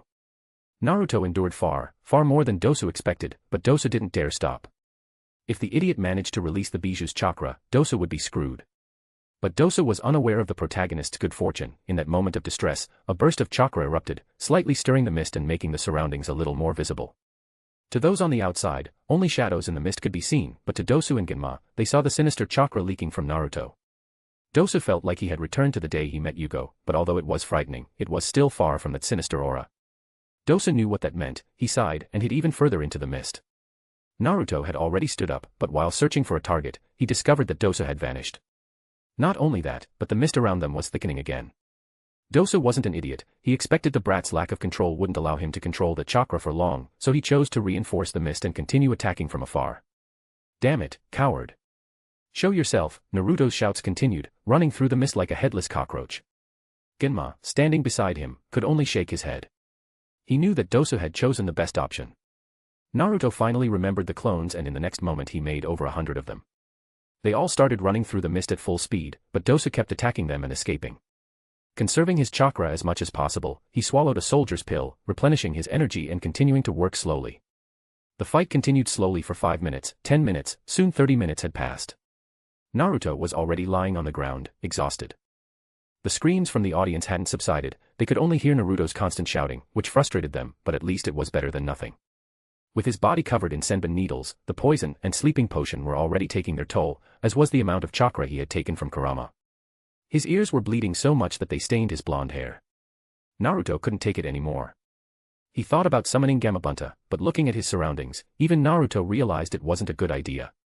He'd probably end up crushing the audience and causing problems for Grandpa Hokage. Thus, Naruto could only fall to the ground, never to get up again. Genma approached slowly. Finally he shook his head and sighed, then he shouted. Winner, Kanuta Dosu. Soon after he finished, the fog finally began to dissipate. The audience finally saw Naruto covered in blood and senbon needles scattered on the floor, while Dosa seemed indifferent, returning to the waiting area. Jugo smiled slightly. He saw no point in participating in this. After all, he was too strong for these brats, but seeing Dosu and Kin win with his help made him particularly happy. Dosa finally returned to his side, looking at Jugo, who nodded slightly. Dosa finally let out a sigh of relief. He didn't lose. Kin was still in Yugo's arms, her face flushed with embarrassment. She nodded before snuggling back into Yugo's embrace. Jugo was the reason for this, because his hand was constantly squeezing Kin's butt, making the woman very embarrassed. Luckily, they were in a hidden corner. Orochimaru, standing beside Hiruzen, narrowed his eyes, finding everything interesting. He himself had given those jutsus to Kin and Dosu, and witnessing their victory was even more interesting to him. He wondered if he should let Jugo become a teacher in Odogekure. The village hidden in the sound is truly full of surprises, Orochimaru commented lightly, pretending to be Raza. Yes, 2 of them have already won, and the last one will probably win too. It's truly unexpected, the leader of Odogekure must be very happy, Hiruzen commented. Orochimaru chuckled softly, not bothering to hide his amusement, but just as he was about to reply, they heard a voice coming from the waiting area. Hey, examiner, I give up, Kankuro shouted, and Jugo didn't even move from his seat because of it. Genma was silent for a moment before looking at the Hokage, but in the end he shook his head, he couldn't force the men to fight. So Jugo is the winner of this match, Genma said lightly. Jugo merely smiled slightly at Kankuro, who conveniently positioned himself to keep Gaara between himself and Jugo. Jugo shook his head, amused. In the stands, Hiruzen smiled, turned to Raza, and said. Well, at least one of your sons still has to compete, Raza-kun. Yes, indeed, Orochimaru replied nonchalantly. Chapter 50, The Plan Begins. The next period was one of waiting. Apparently, the nobles were very interested in the fight of the Uchiha boy. So, instead of disqualifying Sasuke, they all had to wait. Neji seemed uninterested, but Jugo could hear his fists clenching. It was clear he was unhappy. So what? Even if he were a Hyuga, he was just another one, very different from the appeal of the last Uchiha. Jugo didn't mind, he kept to himself. Every now and then he teased Kin a little, which made the girl blush more and more, but she didn't push him away. Instead, she drew closer and closer. Jugo sensed that after winning, some kind of internal barrier had broken down in Kin. Before, she wouldn't have refused, but she would have been much less proactive. Now, she seemed like she wanted to take him to the nearest hotel. He wasn't complaining, but unfortunately, the attack would happen today. Jugo had already instructed Kin and Dosu to find the dogs and fight them on the shore. He would also leave some shadow clones to protect them. In the arena, when the examiner finally received a signal that he could continue, disqualifying Sasuke, the late teacher-student duo appeared in style. Basically, a whirlwind of leaves surrounding them. Naruto wasn't there yet, probably in a coma after all that poison had entered his body. Sasuke glanced at the waiting area, but seeing Dosu instead of Naruto, he clicked his tongue in annoyance. Inside, he was cursing Naruto for being useless. Kakashi noticed this too and sighed. But he focused on the bigger picture, seeing Dosu and Kin still there, he narrowed his eyes, even Shikamaru had lost. Kakashi finally looked at Genma and gave a nervous, slightly hopeful, playful smile. He asked. We're not too late, are we? Was Sasuke disqualified? Genma smiled slightly. It seems your student inherited your tardiness ability, Kakashi, but no, he was not disqualified. Good, Kakashi sighed in relief. The next moment, Neji appeared on the field, looking at Sasuke with obvious irritation. They began exchanging barbs, but Jugo was no longer interested in the field. Instead, he started thinking about how to act next. Potions are strange things, their acceptance depends not only on the actor but also on the audience. The stronger the audience, the better the effect, perhaps that's why he was able to completely digest the lunatic's potion while fighting Orochimaru. In these few days, he has been hunting with the 3 dogs, the bond between them has grown, but he will need at least another 20 days to finish processing this at this rate. But when you stop to think about it, in this environment with a war involving thousands of ninjas, including Jonin and even Kages, isn't it the perfect setting to act? He's still hesitant because the danger is very high, precisely because there are thousands of ninjas, death becomes a possibility. Jugo looked towards the place where Orochimaru and Hiruzen were. He could get involved in their fight and manage to perform in front of not only 2 Kages, but also Hashirama and Tobirama, if the pair can even be considered an audience while being controlled. But he quickly rejected the idea. He still hopes that Orochimaru will lose his arms. If he does, the advantage will be with Orochimaru. He looked away and thought, should he go face Shikaku? Less dangerous and more hidden. Besides, facing a Bijou, as long as it doesn't use the Bijou Dama, is very simple. Dealing with the giant raccoon is better than staying here and possibly getting sealed away. At that point, he will be very limited. So he made up his mind, the target is Shikaku. Sure, he was supposed to be attacking the Leaf Village, so he would use Konoha's Gen in chasing Gaara as a motive, and after that, he could simply use the curse power and claim he lost control. After all, it's a plausible excuse. Satisfied, he squeezed Kin's buttocks harder and the woman let out a soft moan, quickly burying her face in his chest, embarrassed. Fortunately for her, Dosu and Gaara didn't mind and Kankuro was too afraid to look. Jugo glanced at Gaara for a moment before turning back to the arena. The fight had already begun and Sasuke was in trouble. Neji had learned the Kaiten. The Chidori is indeed a great attack, but it's a close combat technique, and trying to get close to Neji using Kaiten proved extremely difficult. Sasuke held back the Chidori, waiting for Neji to stop spinning. The question now was who could hold on longer. In the end, Neji couldn't maintain the Kaiten at first. The moment he stopped spinning, Sasuke's Sharingan detected his mistake. When Neji realized what was happening, the Chidori was just centimeters from his face. The examiner stopped the fight. Sasuke was victorious. Neji seemed extremely frustrated, but still resigned. He knew that if Sasuke hadn't stopped, he would have died. Sasuke wasn't having fun either. Having maintained the Chidori for so long and with the Sharingan active, he was already breathing heavily. Since Sasuke appeared to be finished, his fight with Gaara was postponed until after the fight between Kin and Dosu. But unfortunately, it didn't work, because the next moment, Kin raised his hand and gave up. Jugo asked her to do it. It wasn't worth showing too much and wasting too much chakra now, with the attack about to happen. Kin accepted this calmly. She didn't think she could beat Dosu. They knew each other's strengths perfectly and Dosu was faster, stronger and had more chakra than her. She would only be asking to be beaten if she went up. She hadn't planned to give up because she thought Jugo would think she was weak for not daring to fight, but since Jugo asked, she could calmly give up. Dosu didn't care. The audience was unhappy, but this time the withdrawal made more sense. They were from the same village and knew each other, unlike Kankuro's withdrawal against Jugo. This caused Sasuke's rest to go down the drain. He could only return to the arena after eating a soldier's pill, recovering some of his strength. Gaara, already thirsty for blood, was waiting for him there. The winner between them would fight Jugo, but unfortunately, if everything went as planned, Jugo would never enter that arena as a competitor. The fight was very similar to the original, but this time Gaara already knew about Sasuke's enhanced form. The problem was that he underestimated the power of the Chidori, which had never touched anything before. When the Chidori pierced his dome, he bled. Blood was the catalyst. Gaara went completely insane, and in the next moment, a heavy chakra began to emanate from the earthen dome. But it was also at this point that feathers began to fall across the stadium. It was official, the invasion had begun. Jugo sighed and gave Kin one last squeeze, sending chakra to keep her from falling asleep. The woman jumped slightly and woke up. Dosu managed to notice in time and freed himself from the genjutsu. Jugo's mind couldn't even be penetrated by that level of genjutsu. His bind is already in sequence 7. You know what to do, Jugo said. Yes. X. Jugo pulled Kin's face towards him and kissed her forcefully. Kin was shocked, but soon she was ecstatic, kissing him back passionately. Well, she didn't know much about it, so it wasn't the best kiss. Jugo laughed, pushed her away, slapped her on the bottom and said, "Go."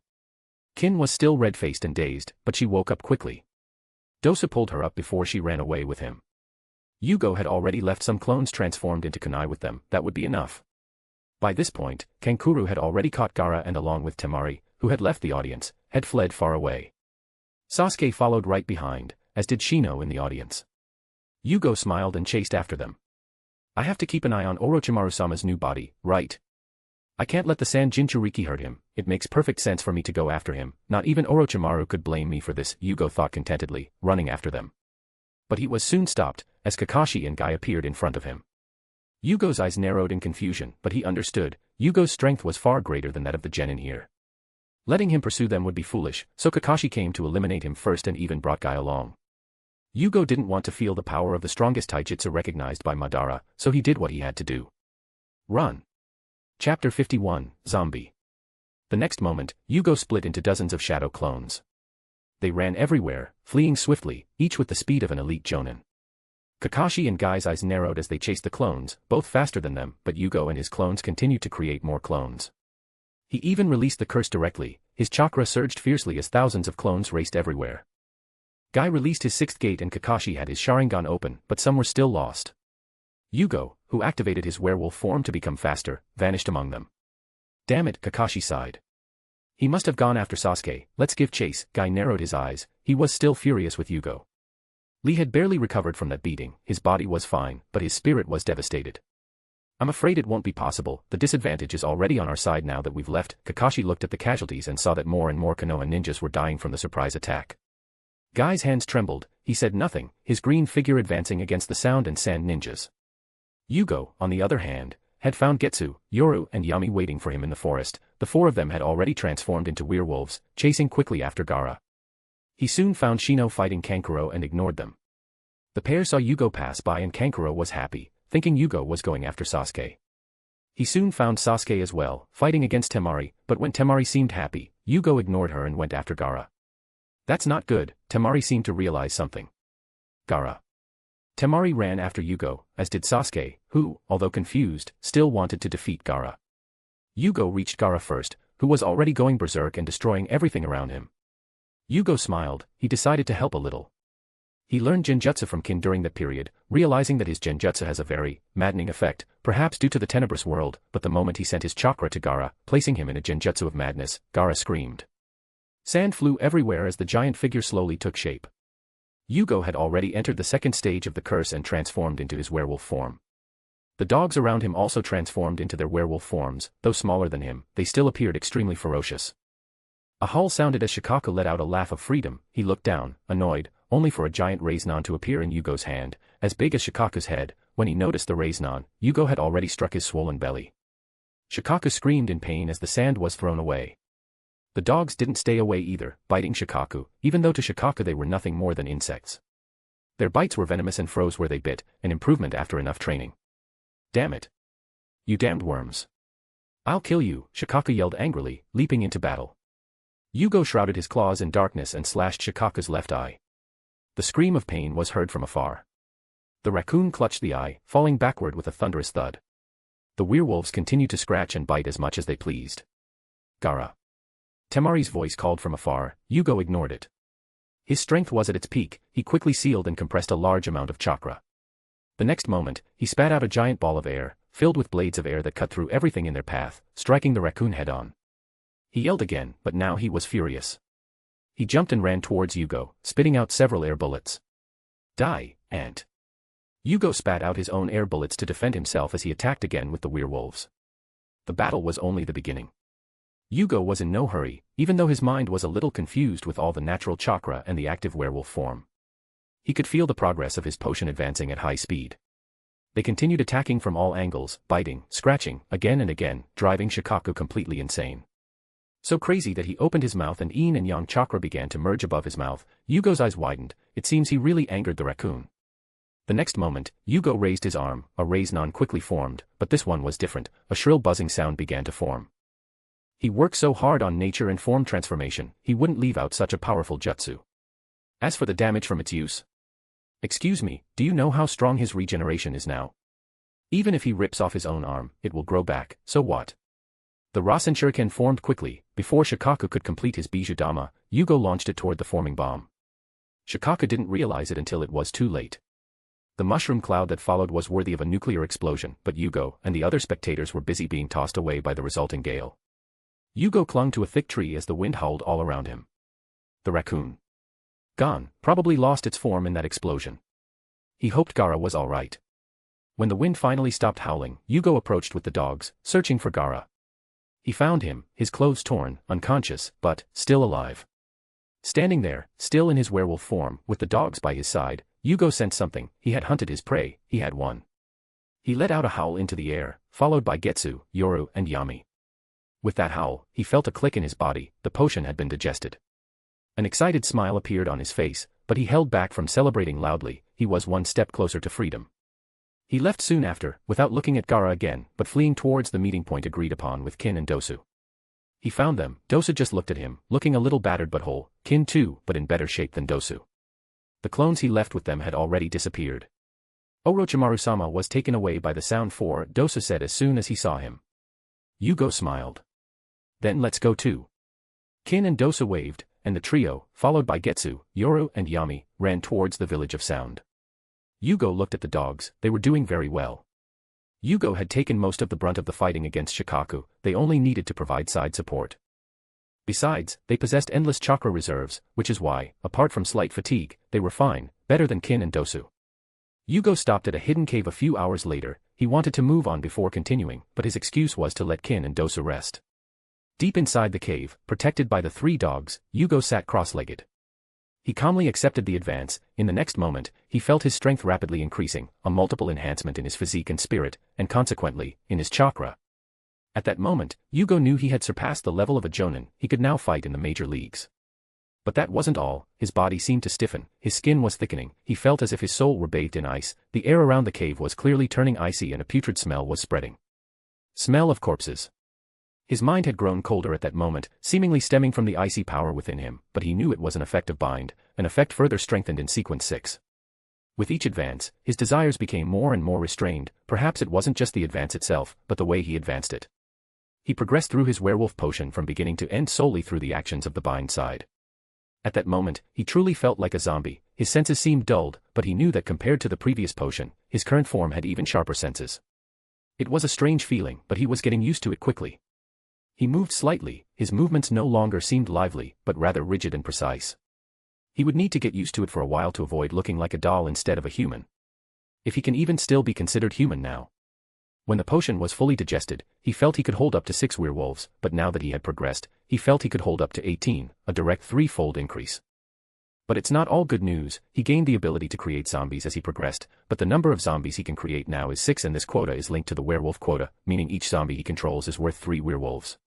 He can control a total of 18 werewolves or 6 zombies, this number can also vary, creating creatures that are part werewolves and part zombies. The zombies he created are stronger than werewolves, that's a fact. They have accelerated regeneration, as well as enhanced strength, speed, and defense, everything is stronger than werewolves. Besides the new abilities he gained, his zombies would also have lesser effects from them. The downside? Werewolves need to be dead, but their souls must still be present, so creating zombies requires fresh corpses or for the souls to still be attached to the bodies for some reason. Furthermore, compared to werewolves who retain their sanity and intelligence, zombies are purely zombies, they can still fight and use their powers from when they were alive, but that's it, they can't be used for anything else. In the world of LOTM, werewolves are disposable consumables, they don't last long because they can only maintain their werewolf form before dying shortly afterward. Zombies, however, can be maintained, so using zombies is actually superior to using werewolves. But in the ninja world, with chakra, werewolves can maintain their form and revert to their original form, making them much more useful. For Jugo, there are more advantages to keeping werewolves, even if they aren't as strong as zombies, but if he finds a corpse strong enough, like Hashirama, he wouldn't hesitate for a second. A zombie of Hashirama, how strong would that be? Chapter 52, New Plan. The powers that Jugo gained can be summarized in 3 parts. First, the transformation into a zombie. Stronger than the werewolf transformation and unfortunately cannot be used in conjunction with it. His form becomes more zombie-like when he transforms, his strength, speed, regeneration and defense are greatly enhanced in this form, especially his defense. To be blunt, it's an enhanced version of the werewolf transformation, so it doesn't make much sense to transform into a werewolf from now on. Besides defense, the best improvement of this form is that, except for the brain, there are no more weak points. Even if all his other internal organs were destroyed, it wouldn't kill him, his regeneration would restore them in a short time and he wouldn't even be affected during combat.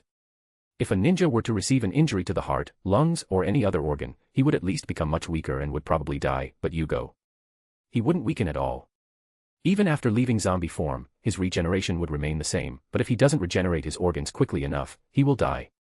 Of course, it makes no difference to Jugo, the transformation consumes chakra to maintain and with his chakra regeneration, he can remain in zombie form indefinitely. The second power, dominion over ice. Unlike Sequence 7 where he could only inflict ice damage through direct attacks, now he could actually use ice. Now, a simple touch can turn the target into an ice statue, at the very least causing serious freezing damage to the area. It can even be used as a defense, it only needs to touch the water and create ice barriers. He can also emit ultra-low temperatures directly around him, creating ice-covered areas with extremely low temperatures, which do not affect zombies, but can affect nearby targets. It's true that this leaves something to be desired in the ninja world because ninjas can use chakra to adhere to ice, but the ambient temperature around them is still a real danger, even for ninjas. Overall, his ice control ability has been greatly improved. The third power is directly linked to decadence. It can emit an aura of decay, causing vegetation to wither and weakening nearby enemies. It can emit decay around itself at a medium range, anything this decay touches withers. If someone is hit directly, there is a high probability of them becoming a withered corpse. He can also coat parts of his body, such as his fists, with this decay, concentrating the effect and making his attacks even more dangerous. It can create a thick, sticky, decaying liquid, even though the effect is less pronounced, it's still a real danger because it's very difficult to get rid of. Aside from those 3 powers, separated into transformation, ice, and decay, only the zombie control explained previously remains. The zombie curse is different from the werewolf curse, werewolves are only bloodthirsty, wanting to kill everything in sight, while zombies, on the other hand, crave to devour blood and human flesh. He's not sure if it's cannibalistic behavior or purely the flesh and blood of humans. What happens if another type of animal arrives on sequence 6 of the prisoner's path? Will it crave human flesh? Or the flesh of its own kind? That's an interesting thought. But Jugo didn't dwell on that. Instead, he felt very good now. Sequence 6 improved him far more than he expected. His strength now. Even he doesn't know how strong he is, but unlike when he fought Orochimaru for the first time, he felt that if he faced him again now, his chance of winning wouldn't be just a fraction. Since he hadn't tested it, he had no idea how far he had come. But now that Orochimaru is at his lowest point, with his soul torn apart and unable to use hand seals, Jugo is certain he can win. The problem is whether he can kill Orochimaru. Knowing the men, he'll probably run away. But now he had a new plan in mind. Orochimaru no longer had time to wait and probably wanted to reincarnate as soon as possible, meaning Sasuke Uchiha needed to be brought back, and Jugo was thinking he should bring him back himself. Jugo already knew that the Tenebrous world was the pinnacle of spiritual battles. He even wished that Orochimaru would try to reincarnate in his body, because at that moment, Orochimaru would be finished. But Orochimaru wouldn't do that without managing to place a curse mark on him, which unfortunately he couldn't. But he would do that to Sasuke, right? What if Jugo turned Sasuke into a believer?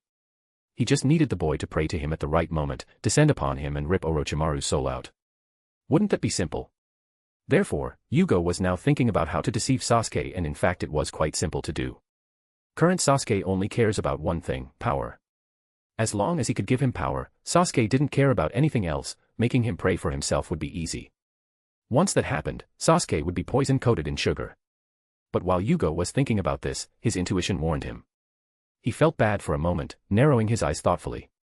He quickly entered the Tenebrous world and used the pendulum to ask some questions. On a side note, he felt that his control over the place had increased a little more. The questions, however, were worrying. There would be consequences to making Sasuke a follower. Jugo thought for a moment before concluding that this was connected to Hagoromo, the Sage of Six Paths.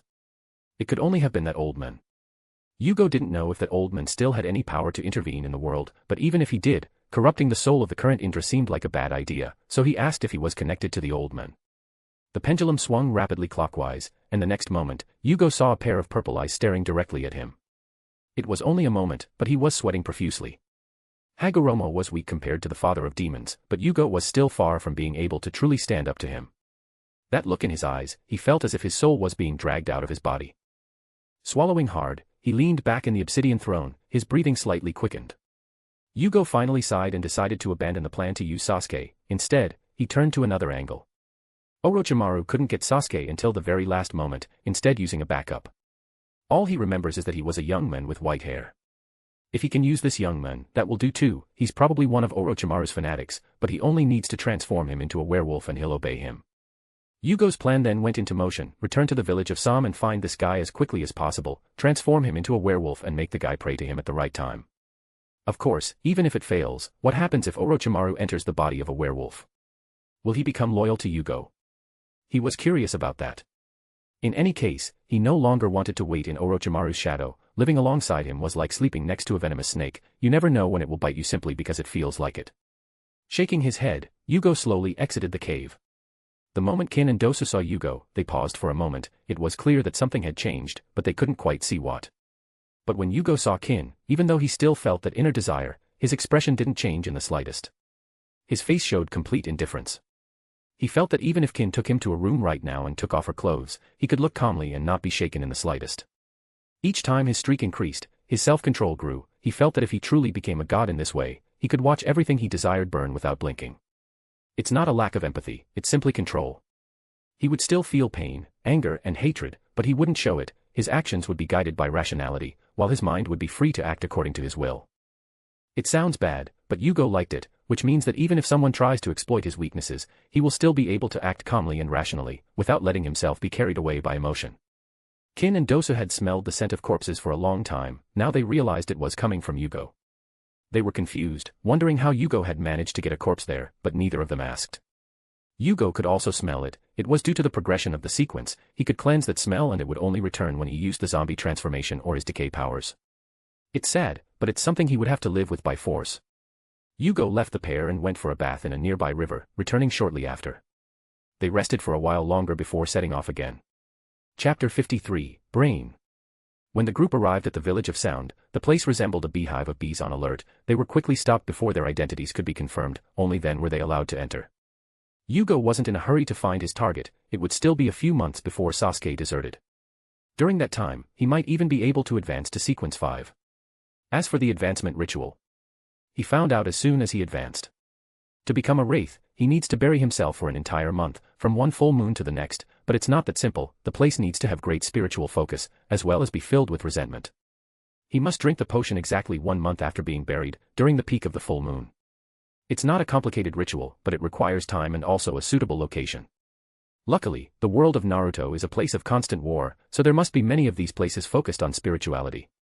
But the problem is being buried alive. He won't die buried now that he's turned into a zombie. Oxygen and food aren't strictly necessary. But what if some idiot like Kabuto or a bored white Zetsu happens to walk by and dig it up? He would have to start from scratch. So he needed to remain hidden when he went out. Sure, first he needs to digest his potion. Now, how does one digest the zombie potion? He has the impression that devouring human flesh, creating more zombies and even spreading plagues could be a way of acting, but it's probably related to the curse side. So how do you act like a zombie on the chained side?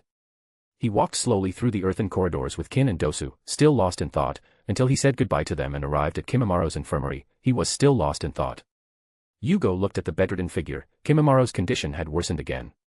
But while his previous desire was to abandon any friendship they had, Jugo now had a different plan. Whether it was giving him the powers of a werewolf or a zombie, it was a good solution. At most, both sides would be loyal to him. If it were before, he would have wanted to turn him into a werewolf, but now Kimimaro would do just fine as a zombie. How strong would a completely healthy Kimimaro become, with the curse mark and the power of a zombie? At least, a Kage. Sure, for a moment, with Yugo's memories, he considered following the werewolf path and keeping Kimimaro alive, but at the same time, precisely because of those memories, he wanted to let Kimimaro die for what he loved. If he interferes now, he will become a werewolf and thus completely loyal to Jugo, but would that still be Kimimaro? To live as a slave or to die for the one he loves? Kimimaro would choose the second option without hesitation. Jugo had conflicting feelings now. Like a zombie, Kimimaro's soul would be trapped in his body. In a cold and dormant state, he would no longer be himself. The confusion made him sigh. In the end, he decided to leave the choice to Kimimaro. If he wished to live for himself, he would transform him into a werewolf. If he wished to die for Orochimaru, he would transform him into a zombie. But that was still a long way off. He would leave that choice for when Kimimaro was on the verge of death. At that moment, Jugo approached and sat down beside him. He saw Kimimaro's head move slightly in his direction. He wouldn't be able to speak with the tubes in his mouth right now. Jugo only began to recount the events he needed to know about what happened in Konoha, making it clear that he protected Sasuke and kept an eye on him most of the time. At some point, tears escaped Kimimaro's eyes. Jugo held his hand for a while until he felt Kimimaro had fallen asleep. He sighed and left the room. Outside, a figure with white hair was waiting. Jugo-kun, I didn't mean to interrupt you, but Orochimaru-sama asked you to prepare yourself. He'll need your help when he meets Lady Tsunade. What happened to Orochimaru-sama? Jugo asked, frowning and looking a little confused. Kabuto glanced at him through his glasses, clearly intrigued, a slight smile playing at the corner of his mouth as he recounted the events. Jugo simply listened in silence until Kabuto explained that they were going to Tsunade to heal Orochimaru's soul. Okay, when you find her, just let me know. Also, where is Karen? Jugo finally asked. Kabuto paused for a moment, lost in thought, before guiding him away. In a room filled with scrolls, a little red-haired girl was reading the files with tired eyes. As soon as the door opened, she looked up startled, especially when she saw Kabuto. She quickly wanted to focus on her reading, afraid of being caught dozing off, but when she saw the orange hair behind Kabuto, she smiled. Jugo-sama, she shouted and jumped up excitedly. Jugo smiled and caught the little girl in midair, ruffling her hair. He said, I already told you to call me Aniki. Karen lowered her head, a little embarrassed, but still spoke in such a low voice that it was almost inaudible, at least to human ears. Aniki. Very well. Jugo nodded and placed her on the ground, then turned to Kabuto. How's her training going? She's still in the reading phase. She needs a lot of background knowledge before she can really start learning how to seal. Kabuto shrugged. Yes. Jugo turned to Karen, who lowered her head, afraid of Yugo's reaction. She was already trying her hardest, yet she still hadn't managed to learn any hand seals. But she only felt Yugo's hand brushing her hair before he said, Take it easy, I'm not in a hurry. Karen looked up in surprise and gazed at Yugo's gentle smile, her cheeks flushing. She lowered her head, hiding her inner thoughts, and nodded weakly. Jugo, seeing that Karen seemed all right, was relieved, then told her where her dormitory was, leaving soon after. Kabuto merely observed the interaction with a raised eyebrow, glancing at Yugo's back. He smiled slightly at Karen, who took a hesitant step back. Kabuto pretended not to see and calmly walked away. Yugo, on the other hand, went back to his room. Lying in his bed, he became pensive, still thinking about how to act like a zombie. What is a zombie? In a figurative context, someone who appears tired. In a literal context, someone who was dead and came back to life. In terms of behavior, a zombie should be a cannibal that devours brains and, in some more widespread cases, just human flesh. He basically craves meat while acting on primitive impulses. Should he try eating raw meat? Of course, not human meat. He shrugged and left the village. A few minutes later he wiped the rabbit blood from his mouth and spat out bits of fur and hide. It didn't work. Yes, he didn't want to try eating human flesh, so he ruled that out. Yugo seemed thoughtful, then he started running away, heading towards a nearby village. Hours later, as darkness had fallen, near a road a man and a child were sitting in a horse-drawn cart, transporting provisions back to the village.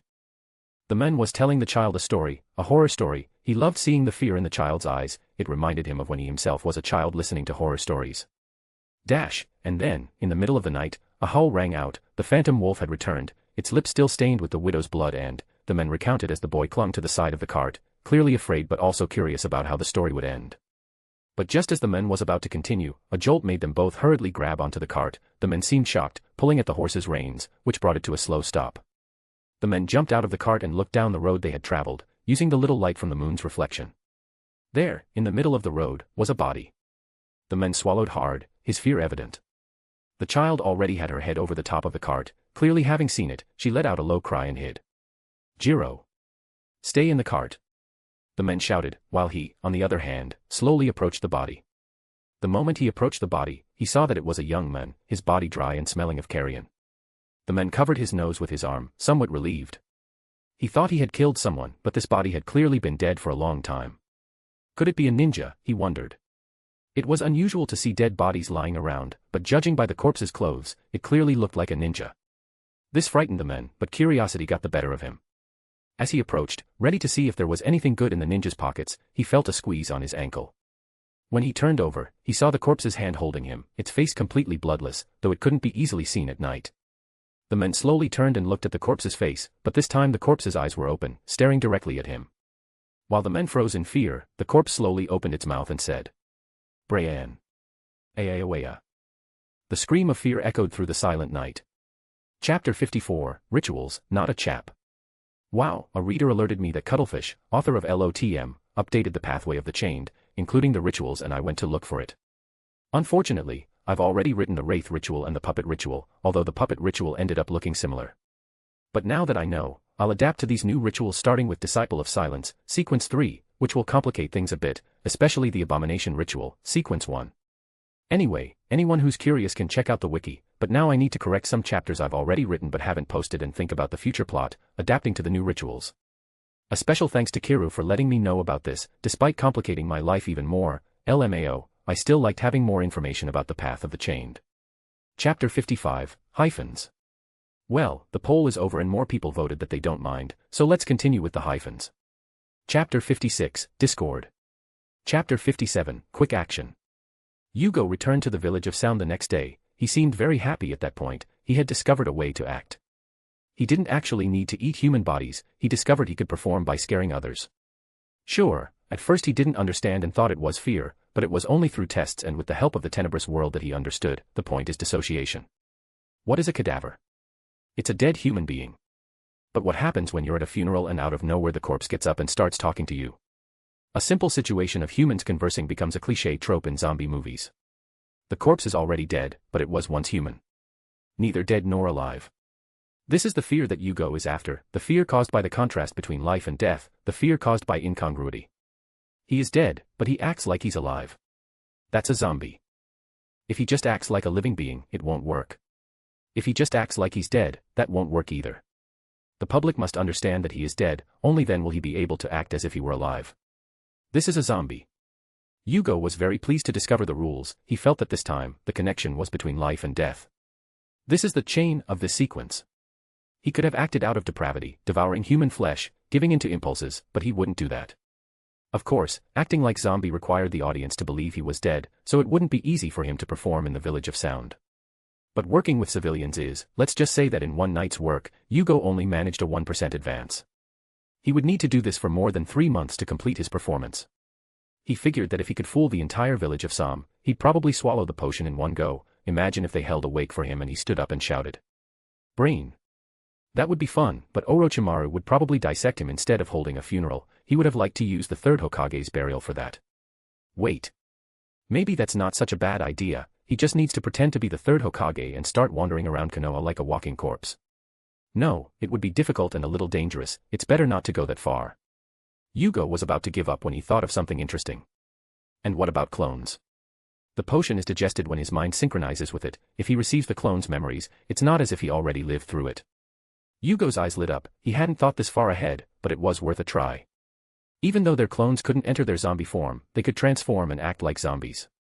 Jugo stopped immediately in his tracks, made a hand seal, and the next moment, 1,000 clones appeared around him, then they ran away.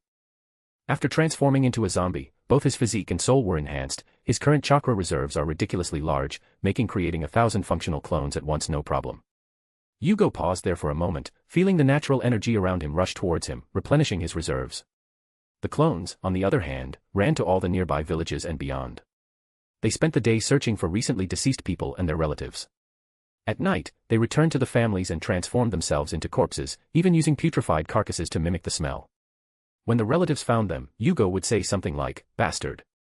You married my sister. I've come back to kill you," or, "Unfilial son, you sold my favorite pipe. I've come for revenge." Finally, it was a night to remember in the Land of Sound. Jugo didn't sleep all night. He was receiving constant feedback. The upside. It worked. The downside. After going through Bind's filter, Jugo only received a small fraction of the performance fee. Previously, the same performance yielded 0.3 to 0.5%, but now it only yields 0.03 to 0.05%. But quantity makes the improvement. Jugo made 1,000 clones in one night, achieving about 37% completion. He would only need 2 more days to complete his act. That was even faster than the prisoner's potion digested. Jugo was silent for a moment. This wouldn't have worked with the previous potion because he needed to create a true bond between himself and his dogs, but with this potion it was purely a connection between life and death. Jugo was happy. He had expected the zombie potion to take months to complete, but instead, he only needed 2 more days. That was great, but since that was the case, he needed to speed up the plan. Did he need to find a place to advance? As for Orochimaru? Who cares? If he advances again, he can say he can face Orochimaru head-on without fear of him running away. What's next? Wraith. What's the Wraith specialty? Souls. Orochimaru wants to escape. Hee, good luck. He won't even need a plan, so he's not afraid of trouble. But for now, after a sleepless night and remembering 1,000 clones, Jugo already had a terrible headache. Now he just wanted to sleep. Even when Kin showed up with the 3 dogs at some point, he only made some unintelligible sounds and covered his head with a pillow. Then he heard Kin leaving but felt the dogs stay, lying on top of him. He soon fell back asleep, only waking up near the end of the afternoon. The trio of dogs were excited as soon as he woke up. Jugo simply waved to them. He still felt tired, but he was much better than before. After taking a bath and eating something, more out of desire than necessity, he went out and summoned 1,000 clones again. This time they headed towards the Land of Fire. By this time, the rumor about zombies was already spreading strongly in the Land of Sound, so much so that he heard that several ninjas had been dispatched to investigate. He didn't want it to be discovered that it was the work of ninjas. That could diminish the effect of the performance, at least for the next 2 days. He needed to keep it a secret. Returning to the village hidden in the Sound, he visited Dosu, Kin, and Karen, all of whom were training, even Kin, who was training with her hair and chakra threads. Due to her suggestive new clothing, Kin was approached by some Sound ninjas, but Kin used Jugo as cover. Basically, she considered herself Yugo's woman. To act against her was to act against Jugo. After the record of defeating Shikaku alone was exposed, no one from the Sound village dared to challenge Jugo. So Kin was safe. Karen was in her introductory phase. She seemed even worse than Jugo in terms of fatigue, and Jugo only kept her company for a short time before leaving. Getsu, Yoru, and Yami are training with Dosu. Dosu liked the style of the hidden mist as he used the dogs to attack him. With their keen noses and ears, it wasn't easy to dodge them. Jugo, on the other hand, went to visit Kimimaro and talk about life. He spoke about Kin, Dosu, and Karen this time, then simply remained silent, keeping Kimimaro company until he fell asleep again. He left soon after. In the middle of the night, the memories started to come back and his potion began to work rapidly again, but the fatigue that followed was no joke. Using the first day as inspiration, they realized that the stronger the emotions of the living towards the dead, the greater the performance feedback. Thus, the final result was that he received about 42% this time. He was already at about 80%. Just a little more and he would have made it. Chapter 58, Preparing the Bait. The next day, after a good night's sleep, Jugo went to the library and began searching for information about the locations where the greatest battles in the ninja world had taken place, places that remain desolate to this day. Sunlight purifies these places over time, so a location with low light would be ideal, or else the deaths would need to be recent. Unfortunately, the last ninja war ended more than 10 years ago. Searching for such places publicly wouldn't sit well with Jugo either, since it was something very unusual, so he could only search in general geographical archives under the guise of wanting to learn more about the world. Even using some clones for this, the results were mediocre. But on the other hand, Jugo found something else he was looking for. The white-haired ninja's name is Hirota Ken, a jonin from the village hidden in the sound. How did Jugo find him? He was sent on a mission by the daimyo himself from the land of sound. The mission? To find the cause of the anomaly in the corpses. The men found one of Jugo's clones, knowing he only needed one more day to complete his potion. Jugo didn't care much where the clones were going. Ken found a clone of Jugo and went after it. Luckily, the clone's speed was much greater than Ken's, so he managed to escape without revealing that he was a clone. Unfortunately, since Jugo used his ninja skills, it became clear that it was ninjas doing this, not a true resurrection of the dead event. The reasons were unclear, but for Jugo, that didn't matter. In the early hours of the following day, he had finished his performance. Ironically, he only personally participated 3 times while testing, the others were all clones. Another interesting fact was that as the sequence progressed, his bind ability continued to get stronger. He needed about 10% more clones on the second day and 30% more to complete the performance on the last day, which left Jugo somewhat pessimistic. The second day wasn't very clear, because he had learned from the mistakes of the first day, and progress had actually increased, not decreased, but comparing all the days, the change was clear. His ability was passive and he couldn't stop it from strengthening, so when he levels up to Wraith, Bind will likely become even stronger, plus its sequence will continue to increase. Until then, how many clones will he need to achieve the same effect? Sighing, Jugo didn't care much. He didn't even know what it would be like to act as a Wraith. Perhaps it wasn't even possible to use clones to act from the start. In the end, the profit from the zombie sequel had already been an unexpected event. Once the potion was finished, Yugo's number of werewolves increased from 18 to 27 and zombies from 6 to 9. Unfortunately, his total number of subordinates was still only the 3 dogs. But Jugo didn't mind much. Finishing the potion had helped him recover somewhat from his heavy head and now he only had a slight headache. This was a happy event because he needed to go out hunting. Hirota Ken was probably on his way to Otogekure. He needed to hurry to find him before he reached the base. That moment was his best chance to turn him into a subordinate. He only hoped that the men could withstand the werewolf's power. Judging by the fact that he already had Yugo's cursed mark, it was quite likely that he would succeed. Jugo slipped out of the Sound Village without alerting any sentries. He had already familiarized himself with the patrols by sending out his clones, so leaving was easy. Finding patterns in security is a basic skill for a prisoner, even more so now that he was on Sequence 6. He believes that in terms of escaping any place, he's on top of the world. A/N. I was thinking that the prisoner's path would also be fun in the world of One Piece, starting as a prisoner of Impel Down. If anyone writes about that, let me know. Separating a dozen clones, he let them go ahead to find out which route the man was taking to return. He, on the other hand, went behind, following the general direction. 2 hours later, a clone dissipated. The memories clearly showed Hirota Ken returning at high speed. Luckily he was alone. Jugo instantly changed his direction and accelerated greatly. It took less than half an hour to find Ken. At that moment, Jugo didn't even need to hide, appearing right in front of him. Ken's eyes narrowed as he stopped abruptly. He only refrained from attacking because he recognized Jugo. "Jugo, what are you doing here?" the man asked, his voice jovial. He probably wasn't even an adult at that point. This guy's talent is evident. Jugo didn't bother to answer. Instead, he moved forward with a speed that Ken couldn't comprehend. Ken's eyes widened as he tried to escape, but he could only clench his teeth, a deep claw cut being made on his arm, drawing blood. The man finally managed to distance himself, looking at Jugo with fear and caution, only to see his wound emitting a faint dark aura. Just as he was about to open his mouth and ask what the hell Jugo was doing, a tremendous pain made him fall, clutching his arm tightly. The guy started fighting, using his chakra to stop the curse from spreading, but unfortunately, like a zombie having completed his digestion, Jugo's curse was far stronger than him. Jugo approached as he watched the man writhe on the ground, his body almost completely hidden by the darkness of the night. Even the moonlight couldn't illuminate it through the dense treetops. Jugo's light footsteps approached calmly, but Ken heard nothing, screaming as he rolled on the ground. Soon his body began to transform, thick fur began to grow as his body rapidly increased in size. The curse mark on her neck also rippled continuously, causing greater pain, but remained firm, without being fully active. Hirota Ken's rationality continually crumbled, giving way to a ferocious bloodlust. Dogs fared better in this aspect, they were accustomed to the primitive side, while humans, on the other hand, were not so lucky. Moments later, Hirota Ken stood up, looking at Jugo with red eyes. Even though he felt the urge to go on a rampage, he still lowered his head and bowed deeply, his eyes quickly drifting to the ground. "Say it after me," Jugo ordered, as he began to speak in English, hoping the men could reproduce the phonetics. "Lord of the Abyss, chained curse, father of devils." The werewolf, now with a deep voice, began to repeat slowly, but it still took a few minutes for the phonetics to come out close enough. Jugo felt the connection to the tenebrous world send a signal, he quickly entered while watching the new star appear.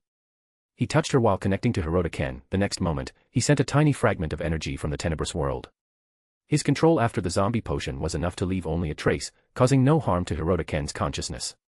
It was even smaller than the one that was trapped in Ino, but it was enough. When Orochimaru entered, he could corrupt him instantly.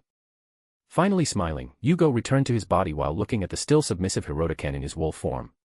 "Return to human form," Jugo urged, this was the moment of truth. The next moment, Hirota began convulsing, rolling on the ground again, but unlike the dogs, his rationality helped him more at this point, it only took him 10 minutes to fully return to human form. With his clothes stretched by the transformation, most of them were destroyed, but Jugo was ready, pulling an extra set from a summoning scroll. Luckily, the Sound's clothes were fairly standard, most jonin wore the same thing, so no one would notice a missing set. "Master," Ken said, now kneeling on one knee and looking at the ground. "Continue as if you've never seen me before, never talk about what happened here," Jugo explained calmly. "Yes," the men promised. Jugo left soon after. Chapter 59, Swamp of Purple Mist. Hey guys, first of all I want to wish you a happy new year, and also, thank you to all the readers and supporters who helped this story move forward. That being said, I have two things to say. First, the update schedule will return to normal from now on, meaning 2 chapters per week on the web novel.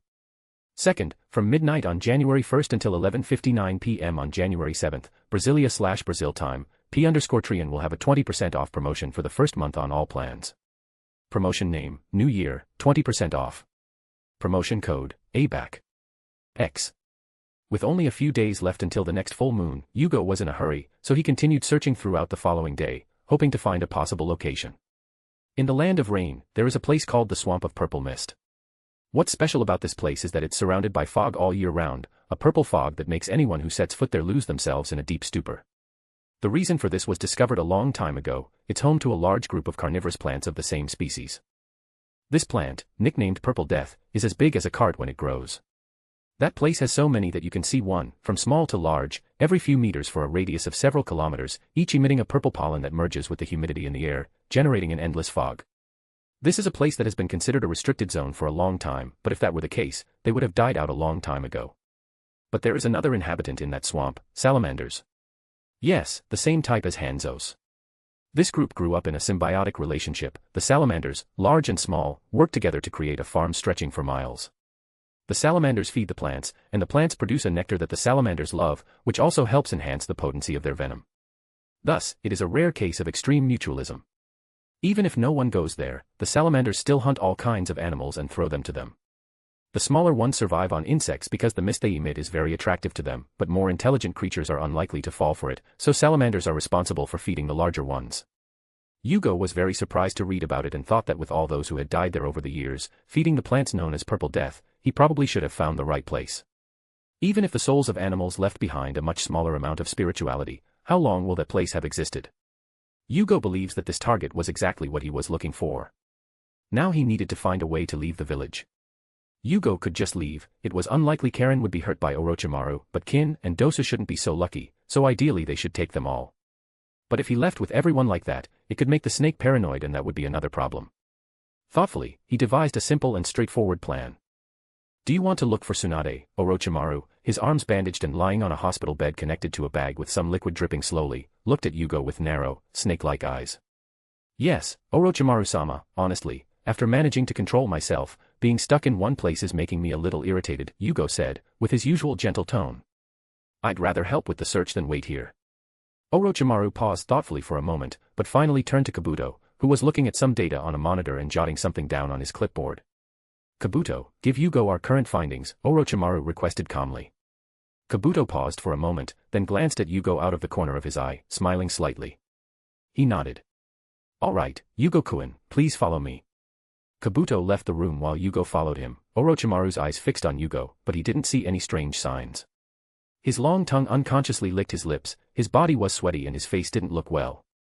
Therefore, even though he found Jugo increasingly strange, he didn't care, finding Tsunade was the main thing. Jugo left with Yami, Yoru and Getsu in tow, not only them, but also Dosu and Kin. Jugo managed to get them out with the excuse that they were already used to working as a team. In reality, Kabuto said that they were still considered a team and Yugo's rank was raised to Jonin, while Kin's was raised to Chunin and Dosu's to Special Jonin. Not that Jugo cared much about it, nor did Orochimaru care about it, it was just a title given randomly. In the village hidden in the sound, that kind of title can be given at will, as long as one's strength reaches a certain point. There are no powerful clans or advisors and elders to give their opinions, only Orochimaru. If he decides something, it gets done. Putting that aside, Kin was very happy to go out while Dosu seemed relaxed. The three dogs traveled ahead while Jugo headed for the land of the earth.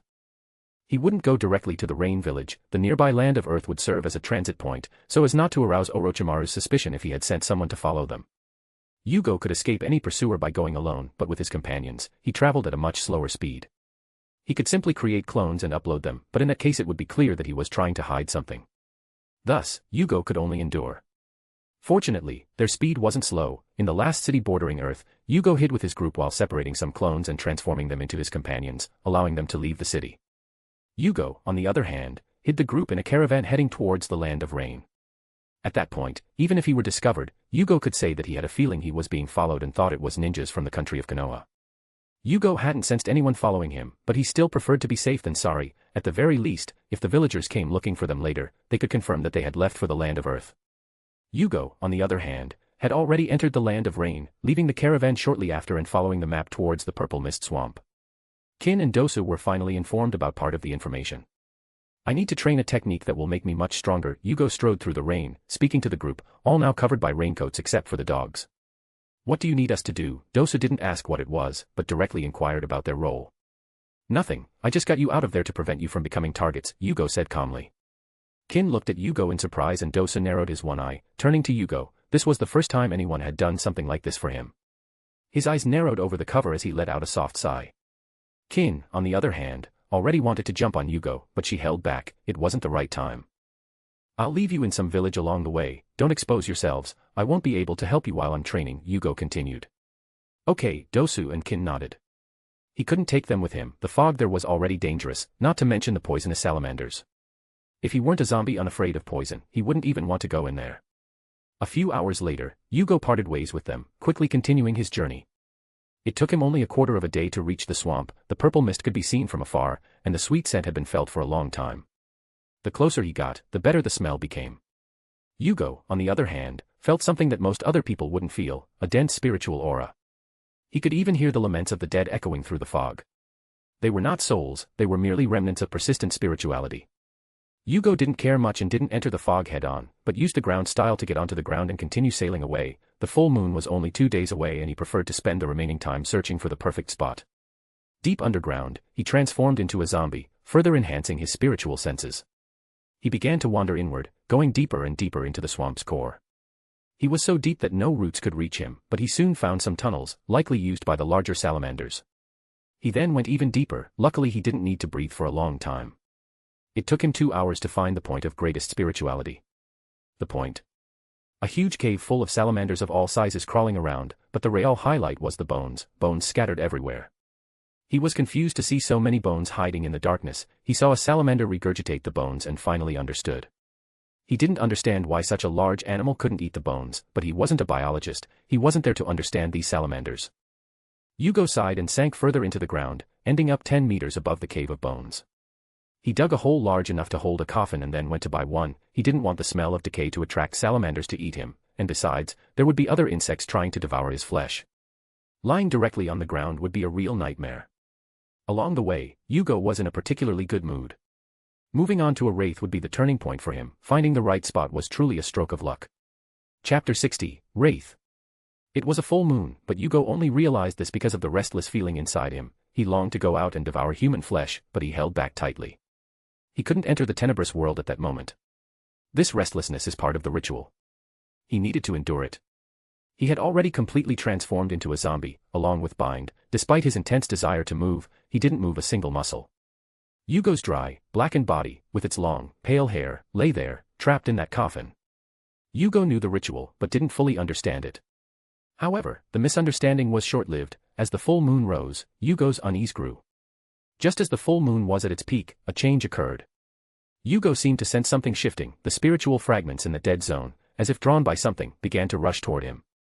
Jugo didn't move, but the next moment, he began to feel fragments of spirituality constantly entering him. But that wasn't all. As soon as they entered, Jugo saw something: their death. It was like being in a first-person scene. It felt like hours, witnessing death after death, but it was only a few seconds before the next story began. Jugo's consciousness grew more and more confused as time went on. If it weren't for Bind, he would have already gone mad. Who was he? He couldn't say, but as the full moon slowly set and the day began, souls ceased to be drawn to him. If someone with visual awareness were to arrive there, they would notice that some of the spiritual mist surrounding the forest had diminished by about 1/100th of its original size. Jugo knew nothing about this. At that moment he was still a little confused. Lying there, he was slowly remembering who he was. To others it may have seemed like a night, but for him, who saw days passing instead of minutes, it felt like a very long time. He witnessed the death of many beings, from humans to insects. Some lived such short lives that he literally saw their entire lives. Jugo spent the entire day trying to understand who he was again, feeling a persistent fear, but when night fell, the spirits returned to Jugo's body. It was far fewer than during the full moon, but Jugo still witnessed about 6 deaths per minute. Each night felt like 2 years in Jugo's consciousness. He only had the day to rest and get his bearings. The first night must have been about 10 years ago. It was 30 days of that. Jugo discovered that his spirit was growing stronger because of it, but at the same time, Jugo felt increasingly indifferent. Time stopped mattering. Life has lost its meaning. He felt increasingly empty. At the next full moon, Jugo felt his rigid body tremble as he felt the craving to devour meat again. He was so indifferent that it took him a long time to remember to move forward. It was only when the moon was high above him that he felt the fierce urge to devour so strong that it momentarily awakened him, his eyes widening. At that moment, he quickly connected to the tenebrous world and wished to move forward. As soon as the potion was drunk, Jugo felt an extremely terrifying scream. The entire coffin froze instantly, but it didn't stop there. The earth around him continued to freeze more and soon rose up to the salamander cave. The salamanders, sensing the danger, ran in all directions, fleeing quickly. But the ice did not stop, it continued to advance furiously. Half an hour later, the center of the purple mist swamp was completely frozen. Jugo, on the other hand, knew nothing of this. He felt the screams continuing in his mind, hammering again and again. Jugo wanted to scream, but his body was already frozen. The pain seemed to emanate from his soul. Even Bind couldn't completely stop it. Jugo could only accept it. Fortunately, after several days absorbing spiritual energy, Jugo's soul was much stronger. Not only that, but his partially clouded consciousness had somewhat slowed down the pain. But the screams slowly subsided and the potion took effect. Jugo felt his soul healing at an incredibly fast rate, and not only that, but his own body seemed to be undergoing a wondrous process. His body slowly turned into nothing. An ordinary person would think he had vanished, but Jugo was still there, though without spiritual vision, a person wouldn't be able to see him. When it was all over, Jugo finally breathed a sigh of relief, floating out of the cave and seeing the frozen world outside, with giant flowers and salamanders that couldn't escape in time. Frozen, he looked at the full moon in the sky and didn't feel the curse. This was because he seemed to have been fed enough souls, even if they were just spiritual remnants, to keep him sober during the full moon. Unfortunately, this is a process that only the first full moon of Wraith's transformation would have. Jugo didn't care. He gazed at the frozen world below with interest. His powers had grown again. Wraith's powers were varied, but their greatest characteristic, in Jugo's opinion, was that he had completely lost his weaknesses. Even if a Wraith loses its head, it won't die immediately. There's still a chance of healing. At this point, in terms of survival, Jugo has reached a new level. He can now compete with Orochimaru in this regard. His power over ice and corruption grew to the point that Jugo even considered using specific jutsus. He can probably learn ice release now. Corruption can be linked to water release, creating an extremely corrosive and corrupting liquid. Several possibilities crossed Jugo's mind, and he would have to try them later. A Wraith can become a spiritual being, a complete fusion between flesh and spirit. At this point, Jugo's soul is completely bound to his body. He doubts that a jutsu like the Reaper Death Seal used by the third Hokage would work on him. In fact, he could probably fight the Shinigami now. Not that he will, after all, he's not sure of his strength. This spiritual advancement truly strengthened his mind and spirit greatly. The main advancement in the sequence was in that direction. Now, even if he is hit by a genjutsu, he can not only resist but also retaliate. He wanted to see if Itachi would like to experience the effects of his Tsukuyomi.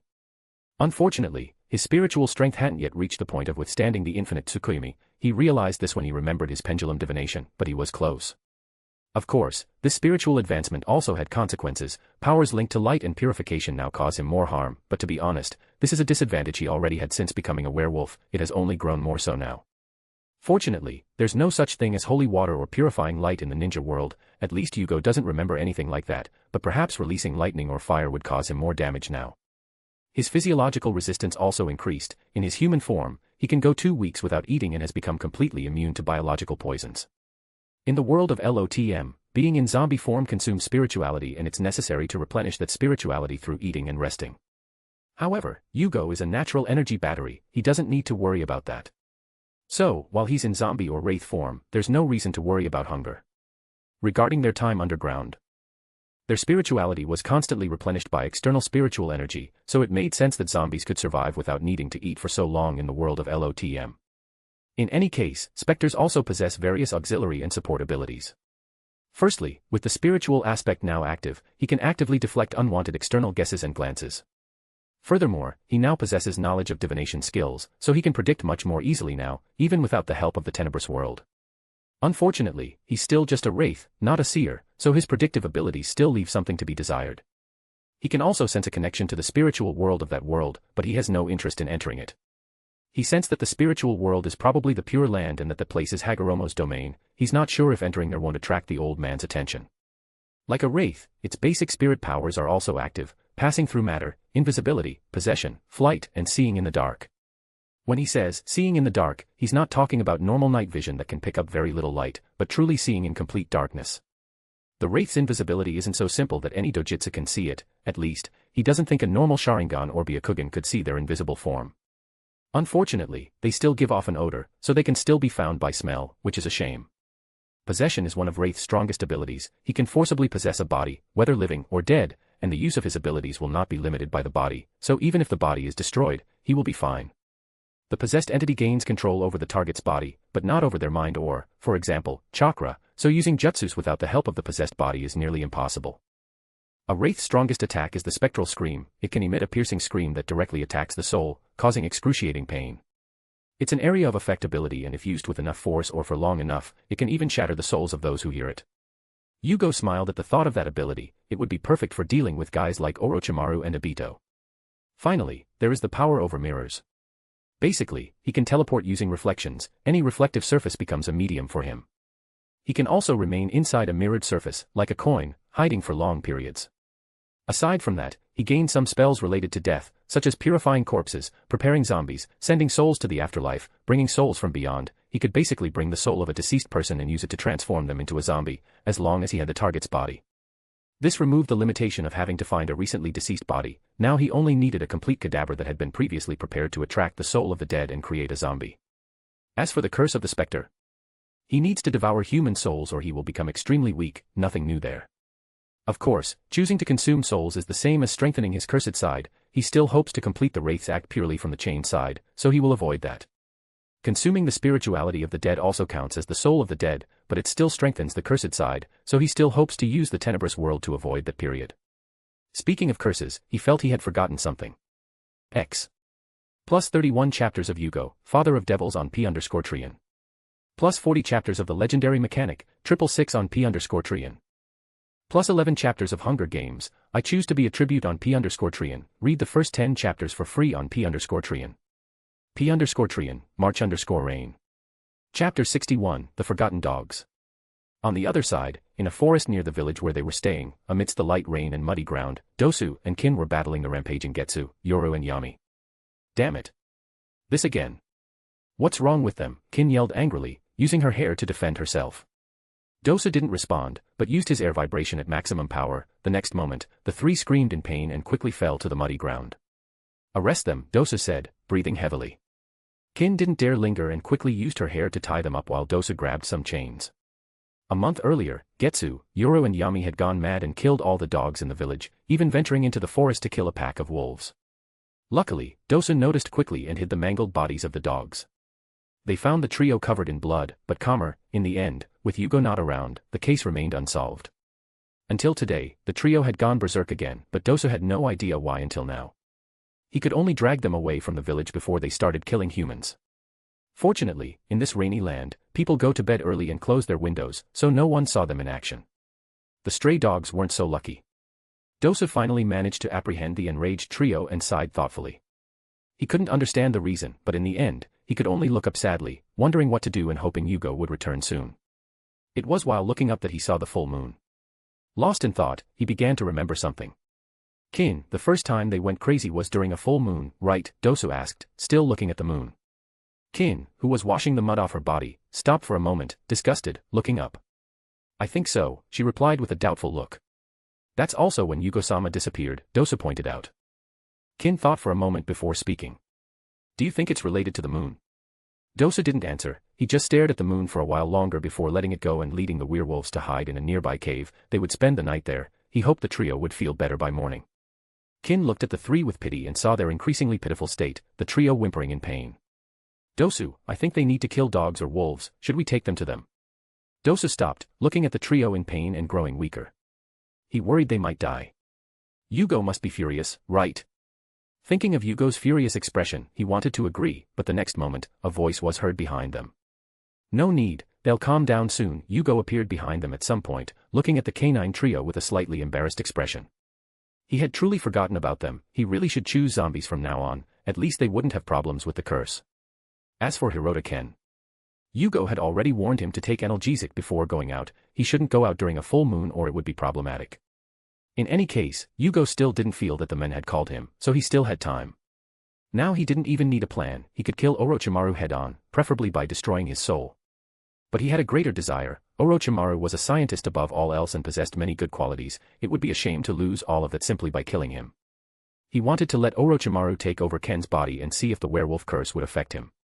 Even if that weren't the case, he could still corrupt him with the energy he had left in Ken's body. At that moment, he didn't think Orochimaru could escape his fate of becoming a skilled subordinate. Dosu and Kin jumped in fright and assumed fighting stances, but upon seeing that it was Jugo, they breathed a sigh of relief.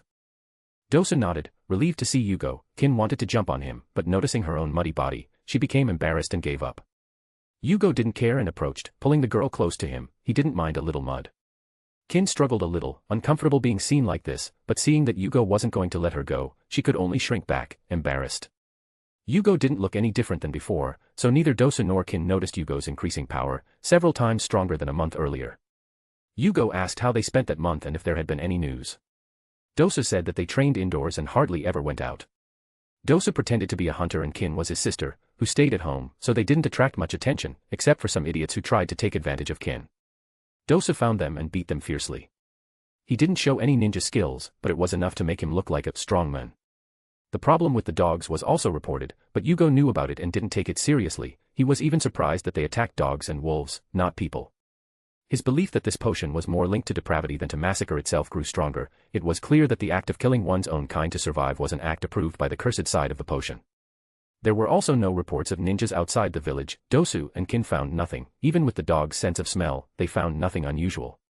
That small village fulfilled its purpose of being sufficiently isolated. Of course, a village so close to the purple mist swamp already made it clear that it wouldn't be visited frequently. Jugo looked at the trio of dogs and decided to wait until they recovered before leaving. He let their souls enter the tenebrous world. From the outside, it only seemed as if they were sleeping. Jugo didn't stay in the village waiting like an idiot. Instead, he released some clones to go and gather information. Furthermore, he sent one clone away with hundreds of coins, leaving them hidden all the way to the Sound Village.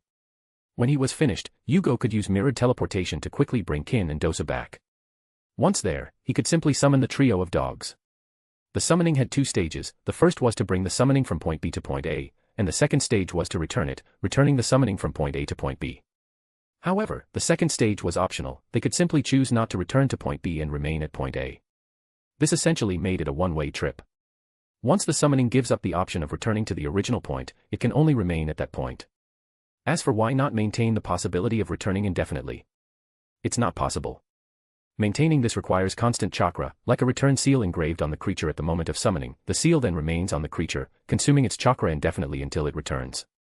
But even if the creature's chakra were infinite, it could not accept being summoned again while it maintained this seal. Overall, there are more cons than pros to keeping the return seal, but it doesn't matter much because most summons are called for quick battles and in extreme cases, they can simply give up the return seals. X. Plus 32 chapters of Jugo, Father of Devils on P_Trian. Plus 41 chapters of the legendary mechanic, 666 on P_Trian. Plus 11 chapters of Hunger Games, I Choose to Be a Tribute on P_Trian, read the first 10 chapters for free on P_Trian. P_Trian, March_Rain. Chapter 62, Game Over. The news spread quickly, the clones, transformed into all sorts of people, gathered information very rapidly. That's how Jugo discovered that Orochimaru had already attacked Tsunade. This became news worldwide. After all, it's not every day that 3 of Konoha's Sannin meet to fight to the death. There was no information about Tsunade succeeding as the 5th Hokage, so they are probably on their way back or have just arrived in Konoha. It would still take some time for Sasuke to be taken by the Sound 4, possibly from a few days to a few months, though this wasn't clear in the original. Jugo didn't want to wait that long, so he found himself in a dilemma. He could attack Orochimaru directly, but he didn't like the possibility of the snake escaping. If it were anyone else in the world, he would have already attacked, but Orochimaru is the hardest guy Jugo has ever seen to kill.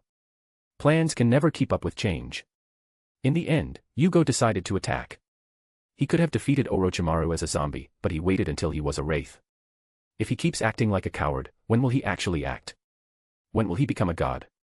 In any case, Orochimaru is still without his jutsus. At most, he should be able to use some simpler jutsus with his chakra control. He remembers that in his fight against Tsunade and Jiraiya, he relied mainly on summons and his tongue. But to have taken so many punches from Tsunade head-on, he can probably dissipate her force, like hitting a rubber ball.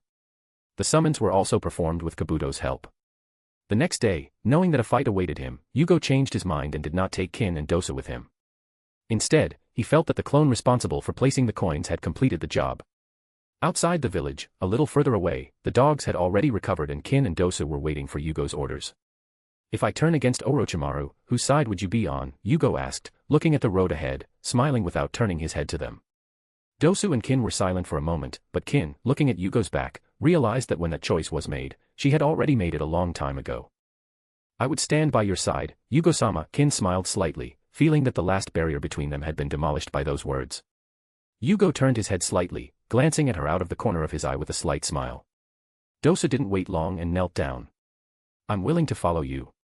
Jugo finally turned his head completely, looking at Dosa kneeling on the damp ground, but he said nothing quickly. Finally, he spoke. I understand, wait for me here. The next moment, Jugo vanished like mist. Dosu, Kin, and the dogs were shocked, they didn't even see him leave. Dosu. Yugo-sama, Kin asked worriedly, looking in the direction Jugo had gone. Dosa didn't speak, but let out a long sigh. Let's wait, if he's defeated, he'll probably be able to escape. Kin clenched his fists with a worried look, but in the end he sighed and said nothing more. Using transformation, they quickly returned to the village, pretending to be normal people again, waiting for news, whatever it might be. Jugo, on the other hand, was moving so fast that he could barely see anything around him before moving again. His reflection would momentarily appear in the coins placed in various locations along the path, lasting only a brief second before disappearing completely. It took Jugo less than 10 minutes to appear outside the village of Som. At approximately 300 meters per coin and 3 kilometers for every 10 coins, his clone had to steal some coins along the way, but it was worth it. His chakra. It was barely consumed. Advantages of having a growing reserve with an infinite supply. At that point, his bind was so strong that he no longer felt the urge to go insane because of the curse. Jugo thought he would need stamps to find a solution to his genetic problem, but in the end he only needed to advance his sequence. Sighing, still invisible, Jugo sensed the reflective surfaces within the village as transmission signals.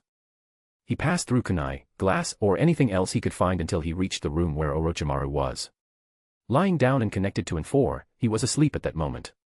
Jugo thought Orochimaru would notice him, but it was clear that his spiritual attribute wasn't the best. The next moment, Jugo possessed Orochimaru. He was able to sense many things, a fractured soul surrounding several other soul fragments. Orochimaru's soul was sad. He didn't know what to say for a moment, he felt a little sorry for the men. But that didn't stop him. The next moment, Jugo took control of Orochimaru's body, causing the man's eyes to widen in confusion, clearly feeling his body rigid and motionless, even his chakra was disordered. Jugo expected a battle, but he underestimated the man's weakness. Jugo even felt a little ashamed for all the work he had put into getting there, only to find out that the final enemy had been defeated with a wave of his sword. But he didn't think much more about it, it was better that way. He wasn't a battle maniac, he was content to win easy fights. Ironically, at that moment, Jugo felt his potion being digested slightly. He didn't know why, but he wasn't going to look for it now. Instead, Jugo allowed his werewolf toxin to seep into Orochimaru's body while controlling the man's mouth to emit sounds. Lord of Abyss, Chained Curse, Father of Devils. Orochimaru's slurred and weakened voice rang out.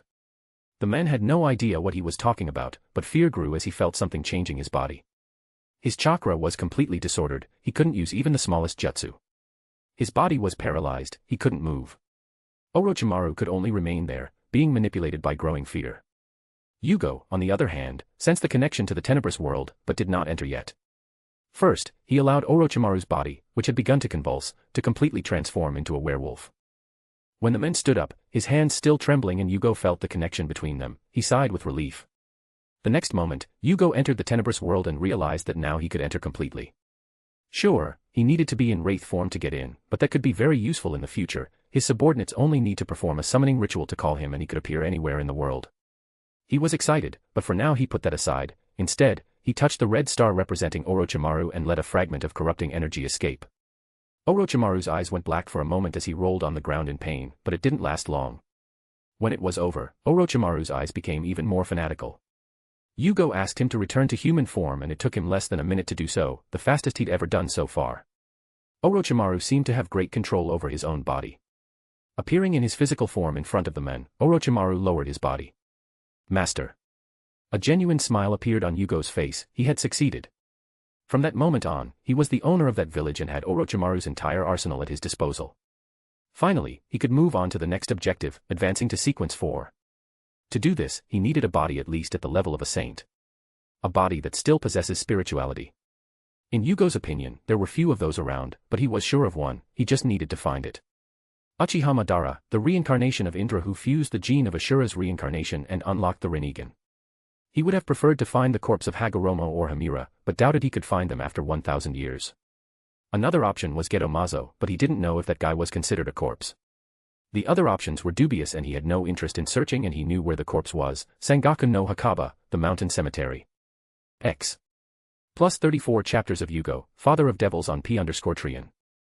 Plus 43 chapters of the legendary mechanic, 666 on P_Trian. Plus 11 chapters of Hunger Games, I Choose to Be a Tribute on P_Trian, read the first 10 chapters for free on P_Trian. P_Trian, March_Rain. Chapter 63, Cap 57, Ice Release. A week later, the Village of Sound hadn't changed at all. At least not superficially. Orochimaru was still bedridden, even though his current werewolf body healed faster than it deteriorated, the pain in his arms was still very real, things were still proceeding at the original pace. The difference is that now Kabuto and Kimimaro had turned into werewolves. Yes, Kabuto was easily ambushed by him, as was Kimimaro, who didn't even offer resistance when Jugo had Orochimaru convince him to accept. After arriving at Wraith, Jugo's emotions became even more under control, since Orochimaru had already become his subordinate, he pulled Kimimaro along. In the end, after becoming a werewolf, the cure for Kimimaro through the werewolf curse was quite effective. According to Orochimaru, what he had was bone cancer, ironically, but now it's been cured. With Kabuto's level of medical ninjutsu, he could have treated Kimimaro by destroying all the cancerous cells, but the men wouldn't have survived. However, Kimimaro's cure was faster than the destruction. Fortunately, the werewolf cure didn't have a positive effect on the cancer cells, or they would have a ninja version of Deadpool. With his advancement, after Jugo and Orochimaru, he became the strongest. Perhaps due to Kimimaro's personality, as soon as his loyalty shifted, it seemed as if he placed all of Orochimaru's attachment towards Jugo. Kabuto and Orochimaru's personalities didn't change, except for their loyalty, the rest is exactly the same. But Kimimaro no longer felt anything for Orochimaru, it was as if his anchor had shifted to Jugo. Jugo didn't complain. He sought out Kin and Dosu, both were shocked when they found out, at the moment, they are the only ones at the base who know the truth. Jugo had Orochimaru diligently teach them. Now, what Jugo wants is to return Orochimaru's hand so he can become a useful fighting force faster. As for Madara's corpse, he wasn't ready to take it yet, taking it now could cause problems in the short term. He prefers to wait until he finishes digesting the Wraith potion before searching for the corpse. At that moment, it wouldn't matter if some unforeseen change happened or not, as long as it didn't hinder his progress towards Puppet. Instead, Jugo spent the week learning Ice Release, as well as other useful jutsus. He even made a contract with the snakes, but he still hadn't gone to Ryuchi Cave. He intended to go there to learn Sage Mode in the future, it would be cool to learn how to control all that natural energy within him. As for why learn Ice Release? At first it was just something random, but Jugo soon realized something interesting. Ice mirrors. Since he was using a release of ice that would cover a large area, wouldn't that basically be like creating a giant mirror? Jugo tested this and discovered that he could move instantly inside a mirror, no matter how large it was, as long as it was connected, it was considered just one mirror. This, combined with his mirrored teleportation ability, turned the mirrors into a degraded version of the Flying Thunder God. There were even greater advantages, such as the fact that any reflection would become a mark, even if the mirrors weren't connected, as long as they were 300 meters apart, it could move instantly. Another positive point was that he could remain in the mirror and still be invisible, unless he has a Mangekyo Sharingan or something superior, he wouldn't even be seen, but he can still be sensed by chakra sensors. He discovered this through Karen. Luckily, while he's inside the mirrors, it's much harder to find him, so weak that only Karen could sense him inside the mirror. That's probably why Orochimaru didn't notice him until it was too late. Another positive aspect of releasing the ice was that it didn't require seals. Because he was a wraith, any ice jutsu was released instantly, making it Yugo's best weapon. Orochimaru had a large collection of ice jutsu and Jugo learned them all in just a few days with his shadow clones. Jugo could tell that even the strongest member of the Yuki clan that had ever existed would quickly die at his hands. The release of the water mixed with the corrupting sludge was also a great success. Unfortunately, he couldn't use it instantly like releasing the ice, but the number of seals was reduced to a minimum. He also managed to fuse the Raisnon with ice and corruption. The ice Raisnon basically froze while destroying. The ice turned even the hardest materials into extremely brittle ones, so when used, it looked like he was using dust release, everything turned into frozen mist. It was a bit sinister, to be honest. The newly named Rotten Raisnon was more interesting, a simple scratch was all it took for everything to decay and rot. Metal rusted, earth became putrid and living beings, his test subjects began to rot from the scratch, it took only a few seconds for them to become rotten stinking corpses. It was incredible what ninjutsu could do when combined with his powers. He was still discovering it, but soon he focused on something more important. Acting. Acting as Wraith was discovered fairly quickly, but just as he expected, he could no longer use clones for that purpose.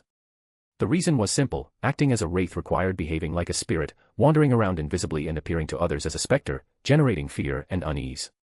Unlike the fear required for a zombie, a specter demanded more unpredictability. He still doesn't quite understand how this is connected to the chained aspect. I mean, something that is there and not there at the same time. Another contradiction. He had no idea. Perhaps because he had no idea his progress as a Wraith was undoubtedly the slowest so far. But that's alright, he had a lot to do, learn new ninjutsu, study Sage Mode, act and advance his sequence, prepare the village hidden in the sound for the coming war. It was tiring, but now he finally felt a little more in control of his life, so Jugo was in a particularly good state of mind. In terms of preparing for war, Jugo wanted Orochimaru to work with Karen to create a new cursed seal, this time connected to him and easier to absorb. The goal was no longer to serve as a vessel for Orochimaru, but to train a large group of ninjas to create users of the cursed power. Unfortunately, Karen was still far from Orochimaru at the moment, but the girl was now being taught by Orochimaru himself. With her talent, she would progress rapidly. Besides the standard ninjas from the village hidden in the sound, there were two more who interested him, Soigetsu, who was captured at a young age by Orochimaru to study the secret jutsu of the Hozuki clan, and Guren, who possessed the crystal release. Jugo wanted to turn them into werewolves if they do not submit, but they weren't in the village hidden in the sound, but in other bases, so Jugo postponed it. Another thing Jugo was worried about was the werewolf's madness. Even if it wasn't as ferocious as that of a real werewolf, it was still problematic, but Jugo also thought of a solution based on LOTM. He would create a mystical item to lessen the effects of the curse or even end them, so he found a special metal that is commonly used to build high-quality weapons in that world, called Shinsei metal. Its properties are excellent chakra conductors and incredible hardness. Orochimaru had a reserve of them, so Jugo sacrificed them and placed them in the Tenebrous world, ready to let the metal be baptized by the aura of the Tenebrous world for a long time, after which he could try to create a useful item for it using a ritual. The effect wouldn't be permanent because Jugo didn't have any Beyonders-like characteristics attached to him, but he could find a way to keep recharging. In any case, it would be better than letting the werewolf suffer every full moon. Besides, such an item would also be useful for him while he was a Wraith. Chapter 64, Cap 58, Amulets.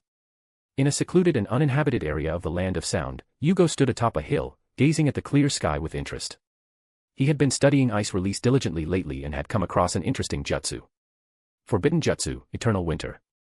Jugo began making hand signs. He didn't need hand seals to use ice release, but it was the first time he had cast this jutsu, so he needed to familiarize himself with its use first to understand how to use it without seals later.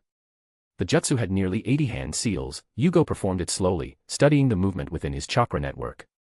He had to restart several times until, half an hour later, he finally completed the seals effectively. The next moment, a large amount of chakra leaked from him, but it didn't spread around him. Instead, the whitish chakra was shot straight upwards. All the water vapor in the lowest layer of the atmosphere began to condense, the sunny day began to darken as large, heavy clouds began to form, and the abrupt temperature change led to the formation of extremely strong winds. It took about a minute for the place to become even darker than it had been at night. At that moment, white flakes began to fall, starting gently, but quickly large amounts of snow and hail began to fall. Strong winds created an extreme snowstorm. An average person there would barely be able to see anything in front of them as the snowstorm rapidly intensified. The bone-chilling extreme cold continued to spread. Jugo simply stood there, observing with curiosity as his body was constantly covered in snow, but as soon as he touched it, the snow seemed to evaporate. Jugo walked across the layer of snow covering the ground, but his steps left no footprints. The extreme environment, which would make even ninjas run, was like walking on a plane. This jutsu nearly exhausted his chakra, but the effects, fighting in such an environment was extremely beneficial for a ninja of the Yuki clan. According to records, several ninjas needed to work together to launch this jutsu on this scale, but he accomplished it alone. Except for dry environments like the desert, this jutsu could still be very useful, and Jugo was very pleased. Feeling his chakra recover considerably, he began to make hand seals again. His chakra was once again projected into the sky, touching the heavy clouds. The next moment, a few hundred meters ahead of Jugo, a huge figure emerged from the sky. A dragon made entirely of ice, Jugo based it on Sasuke's Kirin. The figure let out a roar as it charged towards a nearby hill. The next moment a roar that would shatter glass 10 kilometers away rang out. Jugo's ears bled, but they quickly healed. The strong wind almost threw him away, but he held onto the ground with chakra. At the impact site, a large crater was formed. Jugo smiled slightly. He was increasingly enjoying the release of the ice. Testing more of his ice jutsus, Jugo finally left when the snowstorm passed. It was weather he had caused himself, so it wouldn't last long.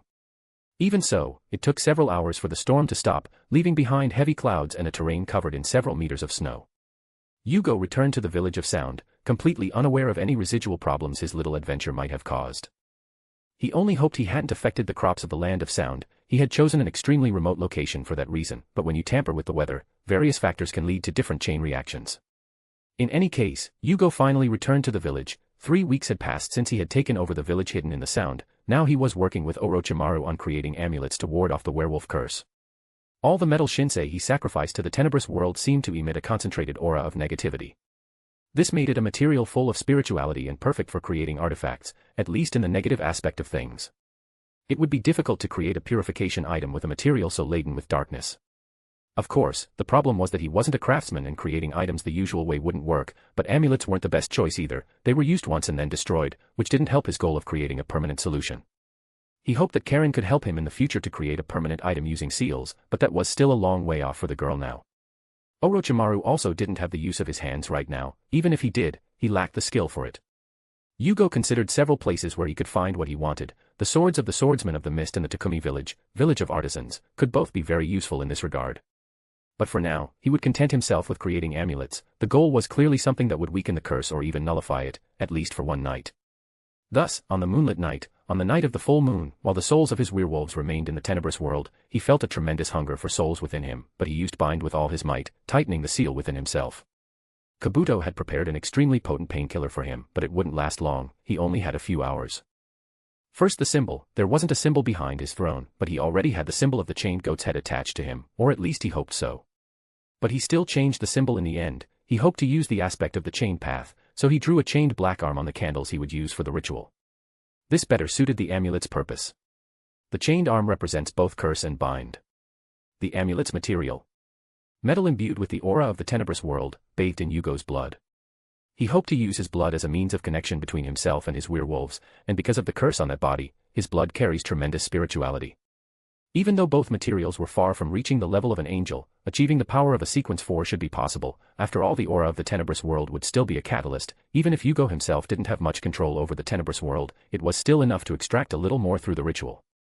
He had already tried to guess the success of this ritual, but he couldn't guess precisely. At most, he could say that it would succeed in creating an amulet, not its effects. He would really like to follow in the footsteps of the Lord of the Mysteries at times like these. But in any case, Jugo continued to prepare his ritual. Using his own blood as ink, he took a sheet of metal alloy, mostly iron, and began to draw the symbol of the chained arm. The blood began to emit a cold and ominous aura soon after he finished drawing. Then he picked up some simple chains made from metal bathed in the aura of the tenebrous world. He thought the symbolism of the chain would aid the purpose of the ritual. Each chain had a small pendant made of shinsei metal in the shape of a full moon. There were 30 necklaces there. He quickly placed the necklaces on the metal sheet. It was a dualistic ritual. Then there were 2 candles, one for him and another representing the deity in question. As soon as they were lit, the pungent smell of sulfur was felt. The candles were made with various materials, such as sulfur and iron powder, which could be linked to the tenebrous world. The next moment he picked up a silver dagger bathed in the aura of the tenebrous world and created a wall of spirituality. It was the first time he had done this. The knowledge in question only came when he advanced towards Wraith. Then he began to pray, this time using Hermes. Lord of Abyss, chained curse, father of devils. Yes, he had learned Hermes, a language that originated from nature. He acquired specific knowledge after situating himself within the knowledge received upon advancing to Wraith. It wasn't very difficult to learn. Perhaps he himself was attuned to this language as a beyonder. The English that barely worked before has now been set aside and Hermes has taken its place, leaving Jugo much more satisfied with the results. I pray for you. I pray that you give me strength. Give me strength to complete the amulet that will protect against the curse of the full moon. The blood of the chained men, please transfer your strength to my amulet, O lotus flower, a flower that symbolizes restraint, please grant your powers to my charm. As soon as the ritual was completed, Jugo felt a pull. He quickly entered the tenebrous world with only his soul and touched the star that represented him, using the ritual as a means to send power to it. Soon after, he returned to his body. He realized that a dark power began to envelop him. The ambient temperature continued to drop rapidly and the night around him seemed darker. Jugo felt a pull. He felt a tremendous power descending upon him, almost to the point of exploding. The next moment, he picked up a silver carving knife as knowledge flowed through his mind, his hands moving as fast as his thoughts shifted. He continued to carve rune after rune onto the amulet pendants, his hands moving extremely fast, but with surgical precision. It took him almost half an hour to finish all 30 amulets. The eerie purple light quickly subsided as the last amulet was engraved. The small moon seemed to have microsymbols all over it, but the more the energy faded, the more ordinary the amulet appeared, as if the writing had disappeared. Jugo took a deep breath as he felt the ritual come to an end. He defined the amulet's activation word as the word chain in Hermes. The amulet's power could be maintained for at least 2 months. The short time frame is due to the use of inferior materials, but there wasn't much he could do about it for the time being. As for the effect. The next moment, Jugo picked up one of the amulets and sent chakra into it, before chanting in Hermes. Chain. The next moment, a wave of dark energy flashed over Jugo's body. Looking up, directly at the moon, he smiled. The craving for souls had vanished. Each amulet would last long enough for one night. That was enough. He felt the ritual was a great success. He looked at the shards left after using the amulet. The amulet itself broke as soon as it was used, but it didn't matter. It was good enough. By the next full moon, he would be prepared to do much more. Chapter 65, Cap 59, the target is Sasuke. A month had passed since Jugo became a wraith. Now all the werewolves. The 3 dogs, Kimimaro, Orochimaru, Kabuto, and the Sound 4 are their current werewolves. No zombies have yet been accepted. Orochimaru had already reincarnated in Hiroto-Ken's body, regaining the use of his hands, but it wouldn't last long and his control wasn't very good, so it was an average result. The Sound 4 already bore the mark of Yugo's curse, so adding the werewolf curse was simple.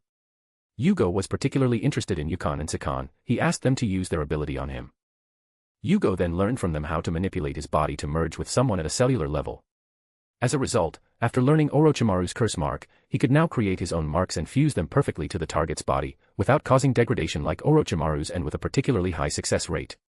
If Orochimaru's cursed mark kills 9 out of 10 people, his kills 1 out of 10 people, plus his cursed mark starts directly at level 2. After learning this, he offered the new mark to Kin and Dosu. They accepted. Both survived and can now use the power of the curse. The chakra problem was greatly reduced. Dosu could go toe-to-toe with a Jonin and Kin could already be considered a special Jonin. Gyurin and Suigetsu only received the cursed mark. Jugo didn't want to give the werewolf curse as a reward, except for more undisciplined characters, as he wanted to avoid turning them into mobs.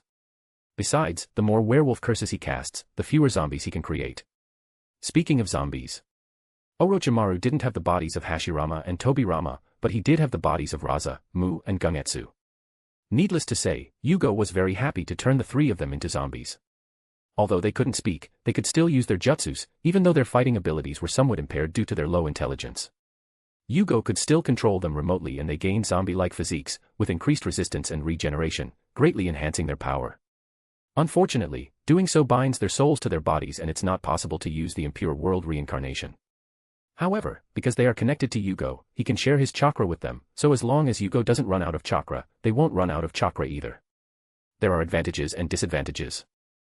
Werewolves also had accelerated chakra regeneration, although Jugo hadn't discovered how. His previous experiment showed that uncontrollable wild werewolves didn't have the same benefit, but those connected to him did. They were different from zombies. Zombies seemed less connected and these were more like puppets rather than real bonds. The werewolves, on the other hand, had a strong bond with him, more like a true curse. That's why Jugo sensed that this limitless chakra came from the tenebrous world. Another point that illustrated the werewolf connection was when he considered using the curse on Sasuke. At that moment, he felt things would get out of control and the pair of Rinnegan he saw immediately afterward illustrated this. Leaving aside the werewolf problems, his acting progress has been slow. After a month he had barely acted for 1/10 of the potion. Jugo believes that perhaps the reason is that he hasn't really found the perfect way to act as the Wraith. He just acts like a ghost. That helps, but not much. Karin is also working hard, learning from Orochimaru as her teacher.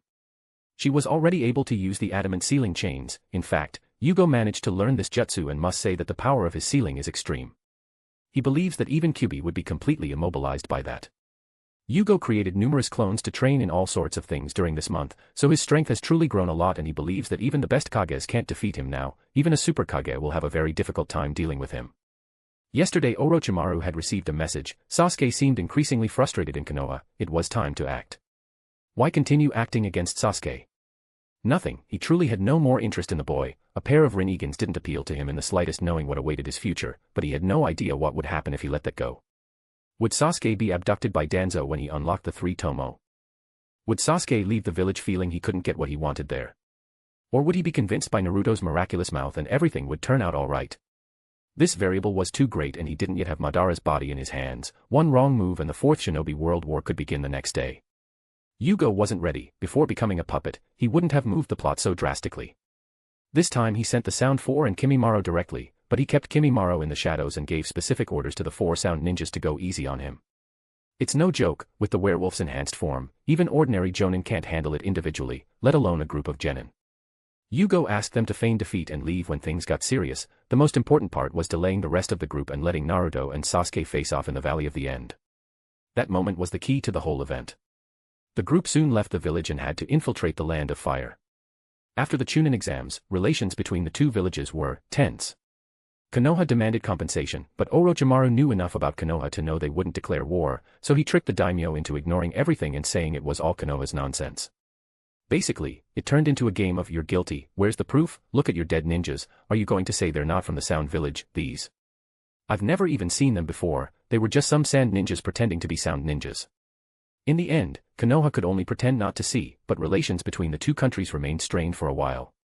Orochimaru's plan was to wait for the dust to settle, negotiate with the daimyo of the Land of Fire, pay some compensation and make an empty statement.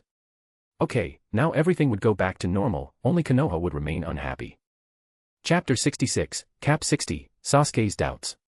Good news for you guys, this novel is already 40 chapters ahead on P_Trian, so starting next week, this novel will be updated with 5 chapters per week, just like on P_Trian. Thank you to those who helped P_Trian grow, it's for you that I write. X. In the Hidden Leaf Village, Sasuke sat in a tree, feeling as if he were walking backward instead of forward. No matter how much he trained, nothing seemed to bring him any closer to killing Itachi. Thinking about that man, his teeth clenched as he brought his hand to his neck, feeling Itachi's grip still there, persistently, like a constant reminder of how weak he is. You are weak. Itachi's voice continued to echo in his head. Why are you weak? Because you don't have enough hatred. His fists clenched as his face showed deep hatred. The next moment, Sasuke's eyes widened, a shuriken attached to a wire wrapped around him and tightened before he could react, tying him to the tree trunk. Sasuke struggled, but the steel wire wouldn't give way easily. He looked up cautiously and angrily. It was Kakashi holding the end of the thread and looking at it calmly. What are you doing? Sasuke asked in an irritated voice. If I don't do this, you'll run away, right? Kakashi replied calmly, clearly knowing his student well. You're not the type to calmly listen to a lecture. Sasuke clicked his tongue in annoyance, but didn't deny it. Sasuke, you need to forget about this revenge, Kakashi said, his eyes lowered. He wanted to be there even less than Sasuke did, but he needed to say it because he was Sasuke's teacher. What? Sasuke narrowed his eyes, his anger growing rapidly. In this line of work, I've seen many guys like you, Kakashi said, without changing his tone. But in the end, those who choose revenge never end up well. He paused briefly before continuing. They have a tragic ending, you'll only hurt and torture yourself more than you are now. And even if you succeed, you take your revenge and what's left for you? Emptiness, Kakashi continued. Shut up. What do you know? Sasuke had heard enough, his anger was at its peak. Don't talk to me like you know how I feel. Aya. Calm down. Kakashi raised his voice slightly to stop him from exploding completely, then lowered it again, trying to bring some calm to the conversation. Too bad, Sasuke was already completely furious at that point. He smiled at Kakashi as he said, "What if I killed the most important person to you right now? Then you'd realize you don't know what you're talking about." "Well, I wouldn't mind if you did that." Kakashi didn't seem upset at all as he replied. "Unfortunately, I don't have anyone that important, they're all dead now." Sasuke's anger subsided for a moment as he finally appeared surprised. "I've lived longer than you. These weren't good times. I know very well the pain of losing someone important," Kakashi explained lightly, trying to use empathy to open Sasuke's heart a little. "Well, you and I aren't lucky, there's no doubt about that. Even so, things could be worse. You and I have found good companions, haven't we?" Sasuke's gaze softened and became more thoughtful as he remembered Sakura and Naruto, the weight of a bond he hadn't asked for, but which had formed at some point and was now weighing him down. Kakashi watched him for a moment, sensing that Sasuke's heart was a little more open, then he continued to speak. "Because I lost someone, I can understand." He loosened the steel wire, which slowly slipped, falling from the tree and freeing Sasuke, now calmer. "The Chidori is a power I gave you because now you have something important. You should know that it's not a power to be used for revenge or against your comrade. I'm sure you know what it should be used for." Finally, Kakashi knew it was time to leave. He had already said what he needed to, now it depended on Sasuke, but seeing the boy calmer and with his head down, Kakashi was sure that he had understood what he needed to say. "Think carefully about whether what I'm saying is right or wrong," Kakashi concluded before disappearing with a shunshin. Sasuke didn't move, but stood there, head bowed, lost in thought.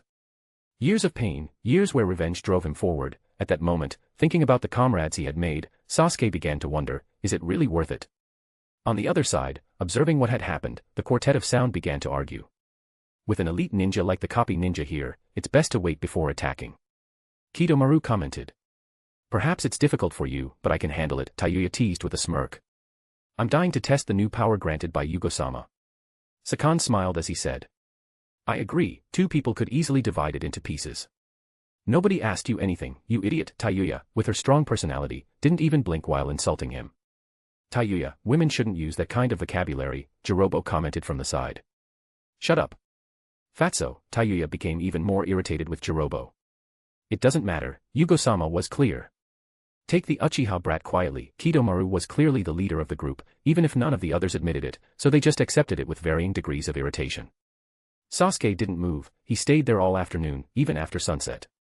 The Sound Four watched from afar, waiting for the right moment to appear. Sasuke's eyes grew increasingly sad and less angry, he was at a crossroads at that moment. Perhaps if Team 7 had more time, a completely different Sasuke could emerge. It was a pity, but in the next moment, 4 shadows appeared from above.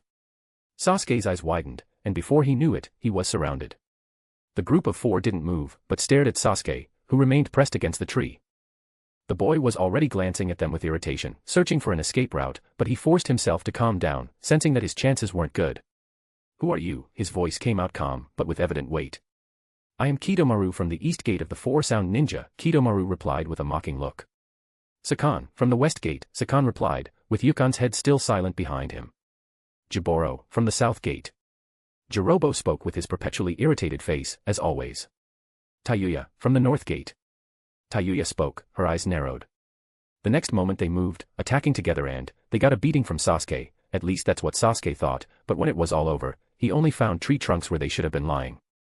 Not far away, on the ledge of a building, the 4 of them looked at Sasuke with interest and mockery. It was just a simple test, wanting to see what Sasuke could do. Sasuke wasn't intimidated, glancing at them out of the corner of his eye. "I'm in a bad mood right now. If you want to fight, I won't go easy on you." Sakan snorted slightly. "You bastard, you talk too much for a weakling." He raised a prominent finger and spoke.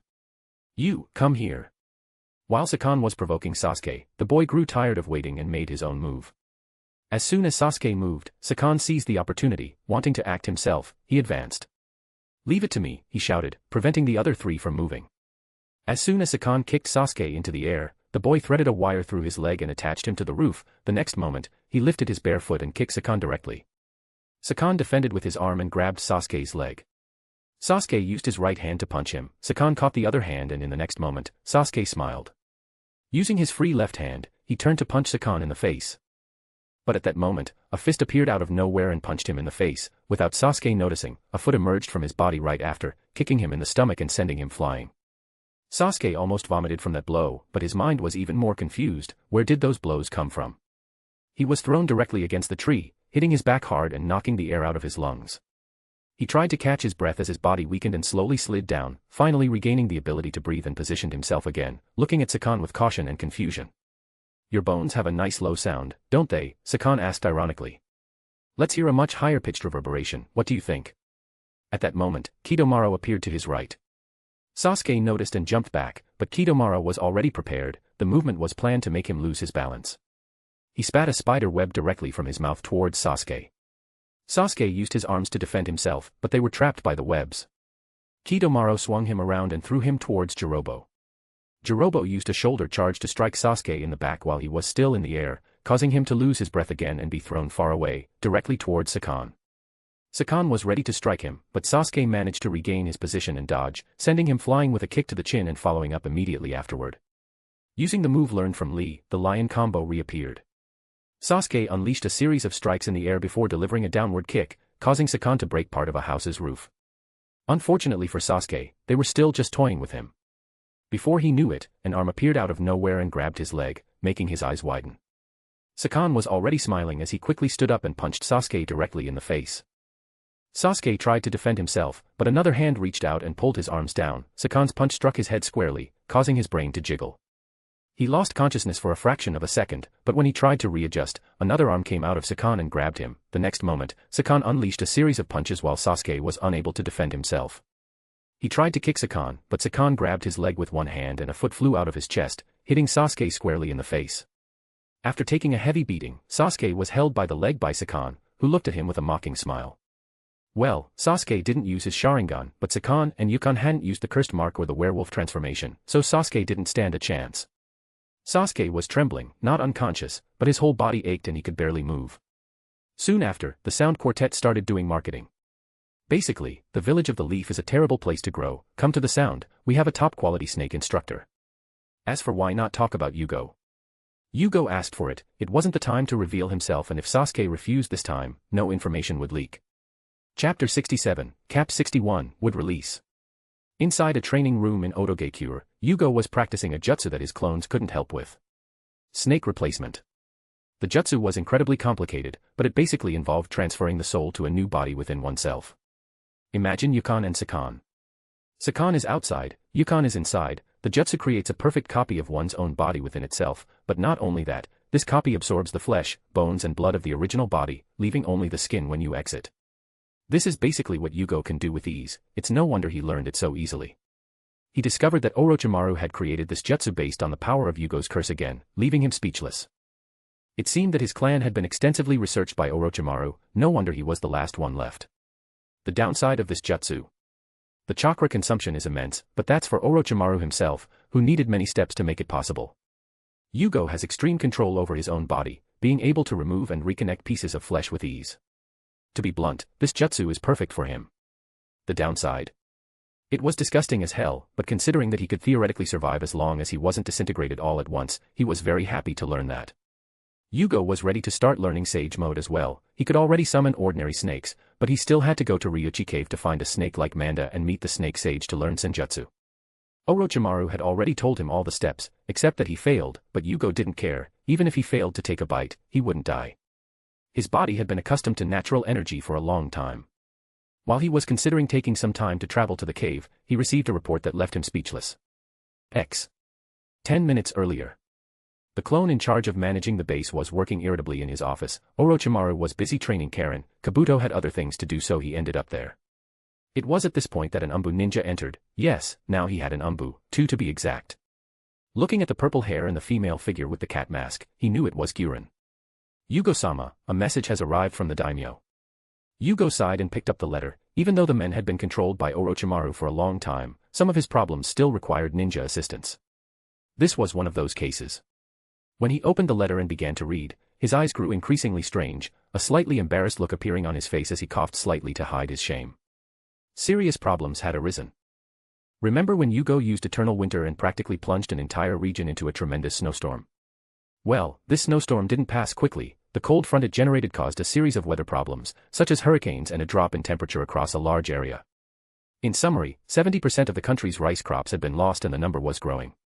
Furthermore, due to the cold front, fishing and hunting were also affected, and these were just the visible effects currently. That's no small feat. The Land of Sound was formerly known as the Land of Rice for a reason, enough to export to most countries in the ninja world. But now they would barely be able to feed themselves, let alone export. Jugo sighed. He really should have gone further and tested this and caused trouble for other countries. It was cool to see scenes of mass destruction in anime, but only when you were in a position of power could you visualize the consequences. He thought he shouldn't use the jutsu in his own country in the future, but for now, he allowed himself to send this information to Jugo so he could decide what to do. As soon as Jugo found out about this, he started thinking of a solution. The problem was food, and the Land of Sound wasn't rich. Orochimaru took most of the money for research, so having a surplus would be good, especially if they weren't in debt. Besides the fact that there were trade agreements, non-compliance with these agreements would lead to a series of unfavorable measures. So, Jugo frowned thoughtfully, but soon his eyes lit up as he thought of something. He quickly ran to Orochimaru, finding him teaching Karen in the private library. The man's arms were still bandaged, but it hurt less now. He bowed as soon as he saw Jugo. Karen was surprised, but soon followed suit. "Jugo-sama," she exclaimed, surprised. But Jugo hit her on the head with his fist and said, "Try again." Karen lowered her head, clutching the spot in pain and pouting, but a slight smile still appeared at the corner of her mouth as she cried out, "Aniki." Jugo smiled and patted the girl's head. "Better yet, how's your training going?" "I can already use the adamant sealing chains for 10 minutes, she said, full of pride. Jugo smiled and complimented her lightly, before looking at Orochimaru and talking about the problem. Orochimaru frowned thoughtfully, but seeing Yugo's calm expression, he asked, "Jugo-sama, do you have any ideas?" "Hashirama." Jugo spoke calmly. Orochimaru's eyes gleamed, but then he shook his head. Hashirama's soul was sealed by that old man. "Yes, but that's not what I was talking about," Jugo smiled slightly. A few hours later, Orochimaru approached with a syringe containing a light green, almost white, liquid. "Are you sure about this, Jugo-sama?" Orochimaru asked, worried. "At most, I'll expel it," Jugo shrugged. Yes, his idea is to learn the wood release style directly from the source, using his cellular ability. Especially after learning from Yukon and Sakan, he's certain he wouldn't die. At most, he'd lose some of his flesh, but that would heal quickly. Orochimaru didn't try to stop him again. The next moment he placed the needle in Yugo's arm and squeezed the syringe. The liquid flowed rapidly into him. At first, he only felt that the area was a little cold, but soon Hashirama's cells began to spread at high speed. At the injection site, a white face slowly began to form. Inside, Jugo felt a battle raging between his cells and Hashirama's, like a battlefield where one tried to destroy the other, but he didn't even flinch from the pain. Instead, he activated Sakan and Yukon's cellular fusion ability. The next moment, Jugo's cells stopped fighting, entered Hashirama's cells and began to fuse with them from the inside. Again and again, Hashirama's cells continued to resist, but it was like punching cotton candy. The moment they punched each other, they passed through the cell wall without any blockage and began to alter the organelles inside Hashirama's cells. Half an hour. Half an hour was how long it took for the white face to disappear completely, leaving Yugo's perfectly healthy skin in its place. Jugo smiled happily as he clasped his hands in a gesture that looked like a prayer. The next moment, the plant that had been purposefully placed in front of him began to move. Quickly, a gigantic vine sprouted and covered the entire room. Jugo could feel the connection, as if it were easily controllable by him. Even though he currently didn't know the seals for the wood style, it was even easier to do than the rotten style, but still more difficult than the ice style. Orochimaru also had an animated look. He had already tried to fuse Yugo's cells and even Yukon and Sakan's, with Hashirama's before. They were all failures, so I wasn't very confident about this. Yugo's cells attracted a large amount of natural energy, which caused Hashirama's cells to become extremely excited. In the end, everything transformed into plant material out of control. But this time it was different. Jugo had extreme control over his body, and it wasn't just the cursed power within him, but also a Wraith Sequence 5. A series of factors turned an impossible event into a possible one. Jugo wasn't actually very interested in the wooden style. For him, having it was good, but not having it didn't matter. He was preoccupied with other things and hadn't even thought about it. To be more honest, he was more interested in Suigetsu's technique than in the wood style. After all, being able in transforming himself into a water elemental is incredibly useful, even if for him now, it's just the icing on the cake. The wood style is good, but so what? Even with all his power, Jugo can easily destroy him with the rotten style. To prove his point, Jugo let his fingers form zombie-like claws. Putrid black energy emanated from his nails, the rancid smell spreading through the room, but neither Jugo nor Orochimaru cared. As soon as he scratched the vine, it began to wither at a tremendous speed. 10 seconds later, all that remained was a wilted, smelly and yellowed plant lying on the ground. The fact is that the wood release style has some merit, but that's only because it's used by Hashirama, not because the wood release is the most powerful. Aside from its powers against tailed beasts, it doesn't really have that much practical value. He prefers the ice style and the rotten style. But now he's learned anyway, because the best part about the wood style is the accelerated plant growth. Finally, he could fix the mess he himself had caused. Chapter 68, Cap 62, Planting Rice. The first thing Jugo learned about the wood style was wood cloning. He admits it was worth learning just for the cloning technique. Unlike the shadow clone and other clone techniques, the wood style clone has much more resistance, which means that even if it takes a few hits, it can hold its own. Furthermore, combined with the wood style, the wood clone can pass through plants. For Jugo this is just an addendum, but he himself could now hide inside a plant and not even the werewolf's sense of smell or Karen's perception could detect him. Thus, he admits, he underestimated the value of wood. Jugo even managed to create an ice-style clone with similar power, slightly weaker, but they can also pass through ice, combining very well with his large-scale ice style. After learning some jutsus from a wood-style scroll with the help of clones, Jugo quickly set off on his mission, taking his two loyal Umbu, Gyurin and Suigetsu, with him. Suigetsu is still just a 13-year-old brat and Gyurin is 18. Speaking of age, Kin is about to turn 18, so Jugo decided to wait before going after her. He used to not care about things like age, but the further he progressed in the sequence, the more he felt his morality returning, at least his intrusive thoughts were getting under control, so he felt that even if he waited a few months, it would be worth it. The fact that Jugo was underage, now 15 years old, didn't bother him. But sleeping with a girl under 18, even though the morals of that world still dictated that a woman could marry after menstruation, still seemed strange to him. It's interesting how, not long ago, he felt he didn't matter at all, but now he can feel that some moral values he had abandoned are returning. The next problem was Gyurin. She's incredibly beautiful, even more so than Kin, but she didn't seem interested and he didn't intend to force anything, so he didn't do anything to her. But in any case, they stopped at one of the many rice paddies first. The group of civilians seemed incredibly restless, clearing the fields of dead plants. They would be lucky if they didn't starve to death this year. But Jugo didn't approach. Instead, he turned to Suigetsu. Go, explain the situation and ask for rice seeds. TSK. Why me? Why don't you send that old hag? Suigetsu spat. Behind him was Kubikura Bocho. Jugo had sent a clone to fetch her to make the boy agree to be his subordinate. He dressed very similarly to his Shippuden counterpart, except for the Foxumbu mask on his face with the symbol of sound. Gyurin stared at Suigetsu from behind her mask and Suigetsu felt a chill. He had fought Gyurin before, and even using Yugo's new curse seal, he was no match for her. So he cleared his throat and charged towards the village. Jugo gave a soft chuckle, earning a look from Gyurin as well. Gyurin, on the other hand, chose to stay because she didn't know that Orochimaru had been brainwashed by the werewolf curse. She agreed to become an Umbu for Jugo, but she didn't really respect him as much as Orochimaru did. Jugo wasn't worried, as long as she obeyed. The fact is that Jugo had already fought against all of her direct subordinates, Gyurin among them. The woman suffered a tremendous defeat and even saw Orochimaru get completely beaten, ending up frozen in the end. Even Kimimaro, who was stronger than her, was completely beaten. Not even when they all fought together did Jugo just make a few clones and they got beaten. Thus, although Gyurin did not have deep feelings for Jugo like she did for Orochimaru, she knew how to lower her head and respected Yugo's strength. Jugo still preferred a simple guy like Suigetsu. All he had to do was promise the boy the ninja swords, that was it. It wasn't that difficult. He had already sent some Dosu and Kin to retrieve the Kiba twin swords and there were clues about the others. Jugo just had to wait. Except for Same Hata with Kisame and Hiramakerii still in possession of the mist, the others were scattered throughout the ninja world.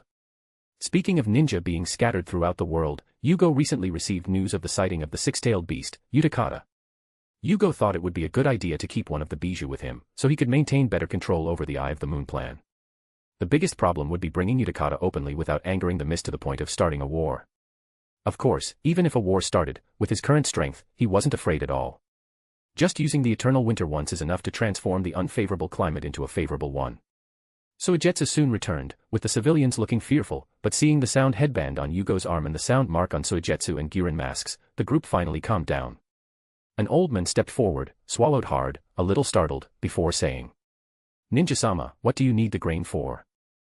"Cultivate, you won't go hungry this winter, now bring the grain." "I don't have much time," Jugo said calmly. He had separated hundreds of wooden clones and sent them to various villages, yet the number of small villages in that country reached into the thousands. It would still take some time to complete everything. The man swallowed hard, his eyes reluctant, but fearing the ninjas, he still brought the grains. Jugo knew exactly what he was thinking. He feared that they would loot the grain and leave them in even more misery. Unfortunately, they are just civilians. Trying to deny a ninja is the same as signing your death warrant. Yes, ninja-sama. Kata, Jim, go fetch the grains. The old man turned to two men with strong physiques, who clenched their fists, looking at Jugo with anger and fear, but in the end obeyed. None of the three cared. Jugo didn't even need Guren and Suigetsu for this mission. He only brought them along to improve their relationship. Suigetsu was very loyal once he accepted someone, and Guren wasn't without empathy either, so he kept them around. Soon the grains were brought in while Jugo separated some shadow clones, who picked up the grains and began scattering them across the circular rice paddies. The group of civilians hadn't left, and seeing this, they almost shouted in anger. What kind of planting is this? They were just wasting good grain. But the boss managed to calm them down. Jugo kicked Suigetsu to help, thinking it would do the temperamental boy good. Suigetsu shouted angrily. Why me? Keep that old woman. You can use the water style to help, Jugo said lightly, casually finding an excuse. Guren wasn't angry with Suigetsu this time. Instead, she let out an amused snort, making a gesture as if shooing away something disgusting. Suigetsu was so angry that he wanted to draw his sword and cut the annoying woman, but looking at Jugo smiling slightly at him, he swallowed his anger and quickly ran to help. He didn't want to experience being frozen again.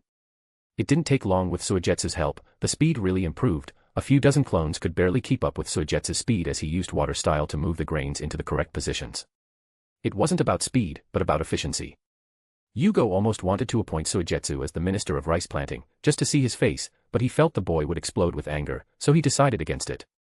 Finally, under the heavy eyes of the civilians and Suigetsu's resentment, the job had been done. The fields, spanning dozens of hectares, were all filled with grain. In the next moment, Jugo used the wood style. Upon the shocked eyes of the spectators, even Suigetsu and Guren, the rice paddies grew in a few seconds from simple grains to a fully laden crop. The rice paddies bathed in yang chakra were extremely healthy and twice their normal size. The group of civilians stood with their mouths open, wiping their eyes with their fists, too shocked to believe it. Jugo turned to them and spoke. I am Jugo, leader of the Hidden Sound Village, remember my name. Yes, Jugo was making a statement, not only for the people of the land of rice to recognize the new leader, but also for the ninja world. The objective. First, it was to separate Orochimaru from leadership. After all, the Hidden Sound Village was no longer a laboratory, but a real village. Orochimaru is a criminal and separating them is best for both of them. A man can happily search within the village without revealing himself. The second was that once he used that move, there was no going back. He attracted attention by openly using wood style. If he's going to attract attention, at least he'll leave the people of Soundland with a positive impression of their new leader. He hopes to transform the Sound Village into a real village with residents in the future, which will make it easier for civilians to migrate. Unfortunately, Jugo didn't want to reveal himself so soon, but he wouldn't let the people of the land of Sound go hungry just because he wanted to remain anonymous. Once that happened, Jugo decided it was time to stop holding back. He would take Madara's body and bring Utakata back to the village. May the village of Sound become the 6th great ninja village. Chapter 69, Cap 63, Defined Targets. On the other side, still in the land of fire, Naruto and Sasuke were facing each other in the Valley of the End. All his teammates were left behind. Naruto could only hope for the best for them, but instead, he focused on Sasuke in front of him. Jugo didn't change Sasuke's seal because, after being seen by Hagoromo before, even obscured by the tenebrous world, he wouldn't trust that if he left his own mark on Sasuke, Hagoromo wouldn't notice something. Without reaching sequence 4, Jugo does not want to come into the sight of beings of the 6th path level. Therefore, he wasn't ready to upgrade Sasuke's seal like the others. As soon as Sasuke woke up and felt his newfound power, he knew he had made the right choice. As for the consequences, sorry, he doesn't care, only revenge matters to him. At that point, Sasuke wouldn't stop, no matter what Kakashi, Naruto, or Sakura said. He had tasted the poison, and it was sweet. The destined battle unfolded as predicted, but not far from them, the Sound Four, who had been defeated earlier, were all watching, hidden in a tree.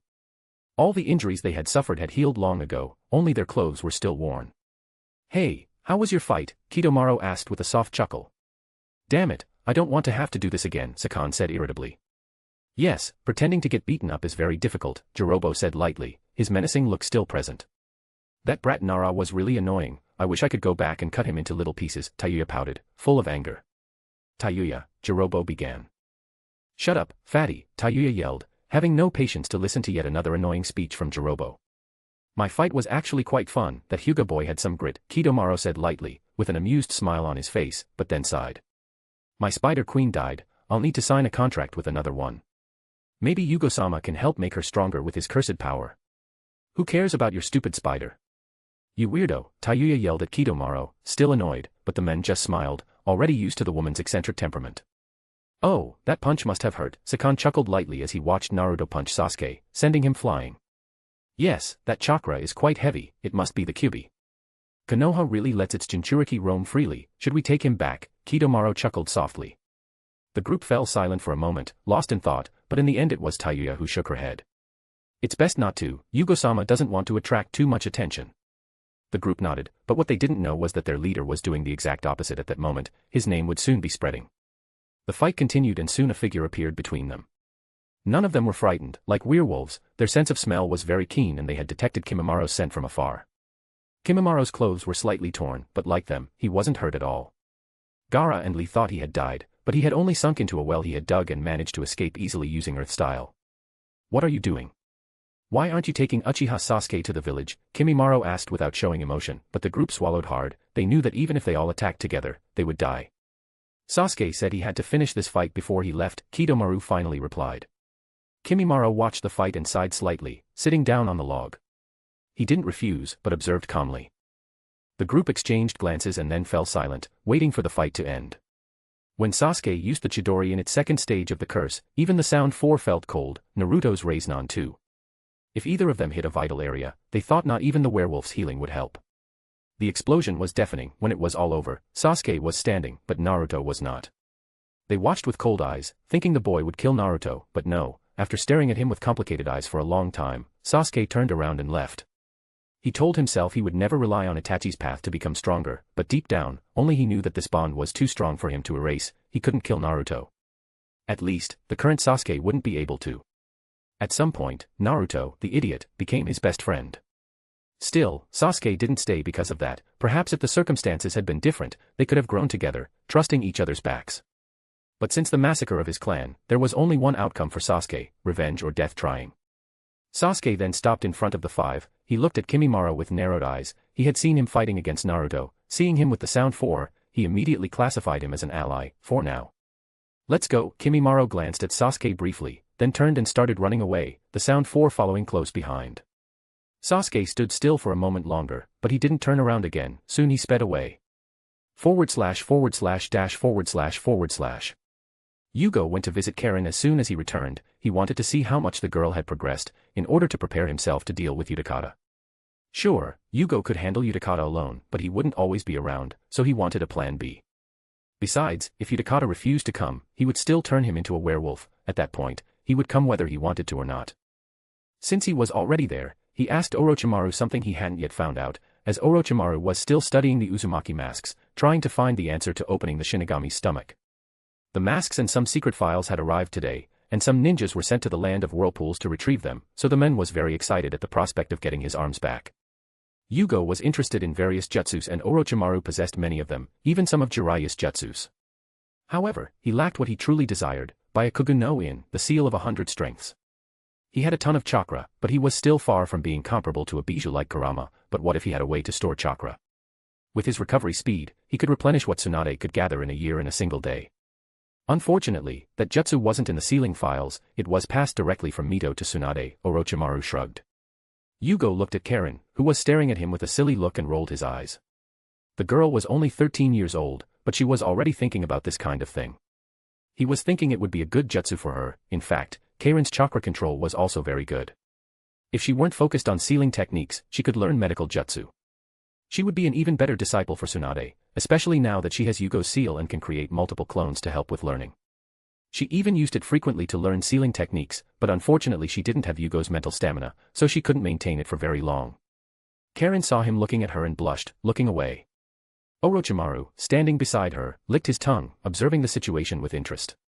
Jugo felt a shiver and turned to Orochimaru, feeling his eyes and looking at the tongue sticking out, the shiver intensified even further. He forced himself not to punch the men inside, he had been planning to go to Ryuchi Cave, but Madara's body was more important. I'm going out for a bit, I'll be right back, Jugo said, before his body vanished into thin air. Guren and Suigetsu, who were hiding in the shadows, wanted to groan aloud, they were supposed to be guards, but Jugo always managed to escape in ways they had no idea where he went. They managed to leave the room and do what Jugo had ordered, but first they had to wait for Kimimaro to return, only then could they go after the six tails. Guren didn't mind, but Suigetsu felt underestimated. He could handle the six tails alone.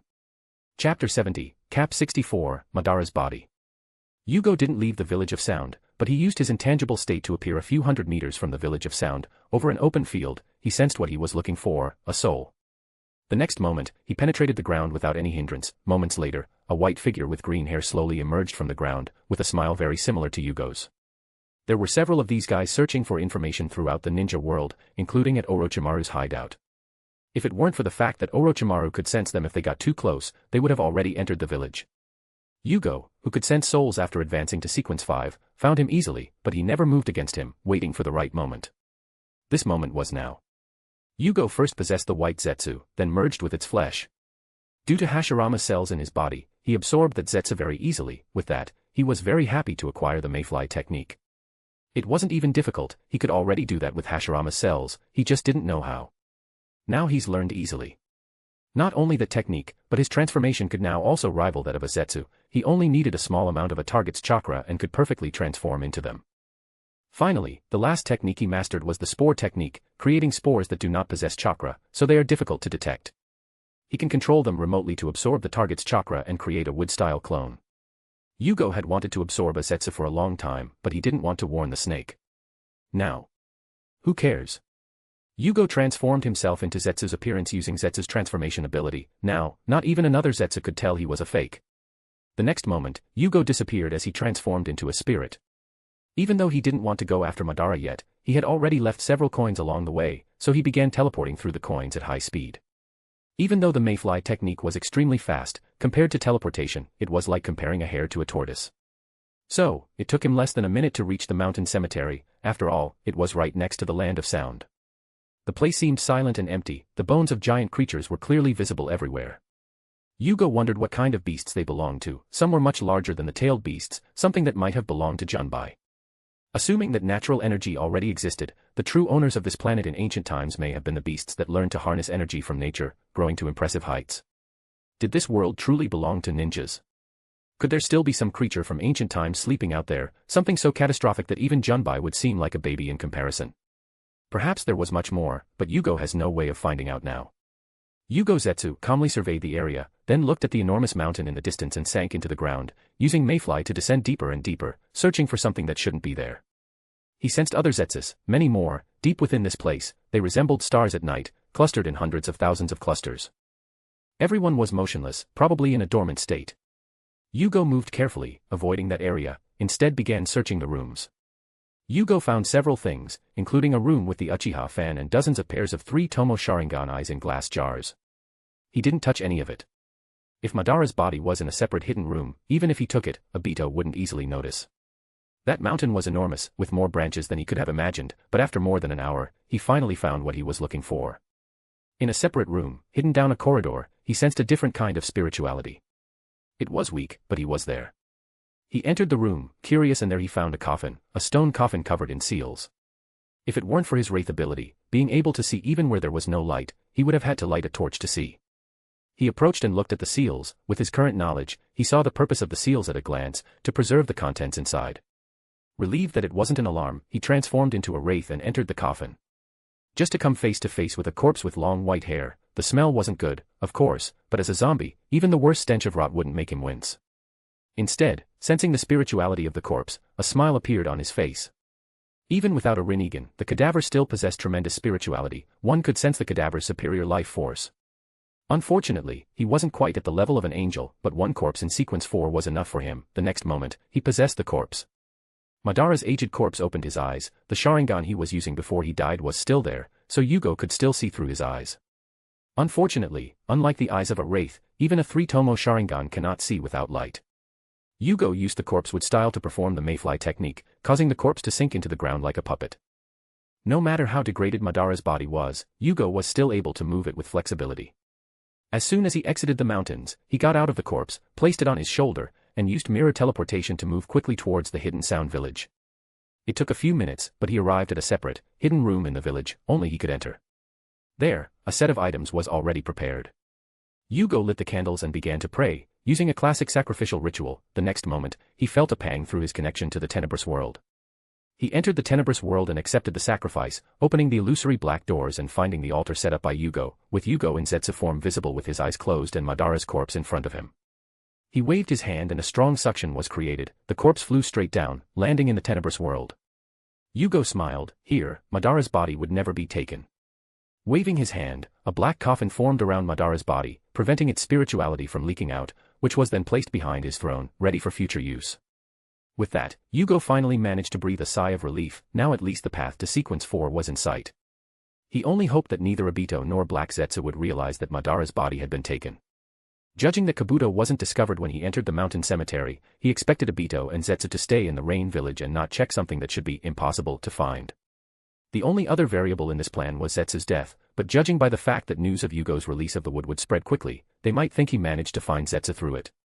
Finally, Yugo's paranoid side soon calmed down and instead he reverted to his original form, before transforming into Wraith and leaving the room. Chapter 71, Cap 65, Sasuke arrives. Sasuke entered the Hidden Sound Village following Kimimaro and the Sound 4, but as soon as they appeared, two masked figures stood before them. The group stopped. Sasuke recognized their style, they looked like the Leaf Village Umbu, but with the typical cowprint pants of the Sound Village and blue vests instead of gray. The two looked like a young man his age with white hair and an older woman with blue hair. Kimimaro, we have a mission, Guren said calmly. Kimimaro nodded without asking about the content, then turned and followed Guren and Suigetsu away, paying no further attention to Sasuke. Sasuke narrowed his eyes, saying nothing. The Sound 4 looked at Guren and Suigetsu enviously, but said nothing, simply continuing on, leading Sasuke to Yugo's office. There, Yugo's clone was dealing with more files. There weren't many, since he could separate thousands of clones, resolving the paperwork was quite fast. He only kept one clone there for emergencies. The clone was leafing through some papers, bored, when the group arrived. Looking at Sasuke, the clone's eyes lit up. Finally, some action. Yugo-sama, Sasuke has been brought here, the four bowed as Kitamaro spoke. Yes, good work. After Kimimaro returns, you can join the Umbu. For now, you can go back and collect your mission reward, Jugo nodded to them. The group seemed visibly happy, not because of the money, well, except for Jirobo, who burned through his savings on food very quickly, but now, being part of the Umbu meant trust. Of course Jugo would trust them, they were werewolves. His ANBU was also declining at the time, he needed new members and Orochimaru had already experimented on or used most of the best ninjas, so he could only make do with what he had. The Village of Sound was undergoing renovations while Jugo applied his own seal to its members. It wasn't mandatory, but rather optional. The strength was evident, but having a 1 in 10 chance of dying still made some think twice. Even so, Orochimaru deserved to be Orochimaru. 99% of the Sound Ninja didn't even hesitate. Out of sheer force, they were willing to go very far. In any case, even after the reform, these four were still the best, so they were promoted easily. Sasuke narrowed his eyes as he watched the four of them leave excitedly. He frowned at Jugo, not understanding why he was there. It was clear that he remembered Jugo, that jutsu he used against Ichibi was still fresh in his memory, so he didn't dare raise his voice to Jugo. He just stood there, waiting to see what would happen next. Well, sit down, we have a lot to talk about, Jugo smiled and pointed to the chair in front of his desk. The atmosphere was claustrophobic, after all, it was an underground village, and only torches illuminated the brown stone room. Where is Orochimaru? Sasuke paused for a moment before sitting down and asking. Him? He's teaching Karen right now, Jugo explained calmly. Karen, Sasuke raised an eyebrow. An Uzumaki orphan, you'll meet her soon and you'll probably be on the same team, Jugo explained lightly, leaning back in his chair. Sasuke frowned, more questions than answers, but upon hearing the surname Uzumaki, he narrowed his eyes. He didn't know about the Uzumakis, but he knew one, the teammate he had beaten up a few hours earlier. Jugo, seeing that Sasuke was becoming increasingly restless, stopped bothering him and spoke. The Hidden Sound Village has changed a lot in the last month, to be more precise, I am the current leader of the village. Sasuke's eyes narrowed as he clenched his fists lightly, feeling the situation become increasingly confusing and his immediate safety no longer seemed guaranteed. After all, he knew Orochimaru wanted him, but what about Jugo? Jugo ignored Sasuke's train of thought and continued. Let's just say I defeated Orochimaru and took the village from him, now he works for me. Sasuke narrowed his eyes again, his confusion evident. So it was you who called me here, Sasuke asked calmly. Yes and no, Orochimaru had this idea and I didn't stop him, but unlike Orochimaru, I have no interest in your body, so you have two options now, Jugo spoke lightly, raising a finger, he continued. First, you become Orochimaru's disciple as you expect, I won't interfere between the two of you, just get stronger and make a deal with him, it's up to you. Sasuke narrowed his eyes, thoughtful, but didn't speak, waiting for the second option. Jugo raised his second finger. -2, you become my student, a member of the Hidden Sound Village. I'll give you the power you want and you'll work for me. I can even help you with your revenge against Itachi if you wish. Sasuke didn't speak, narrowing his eyes thoughtfully.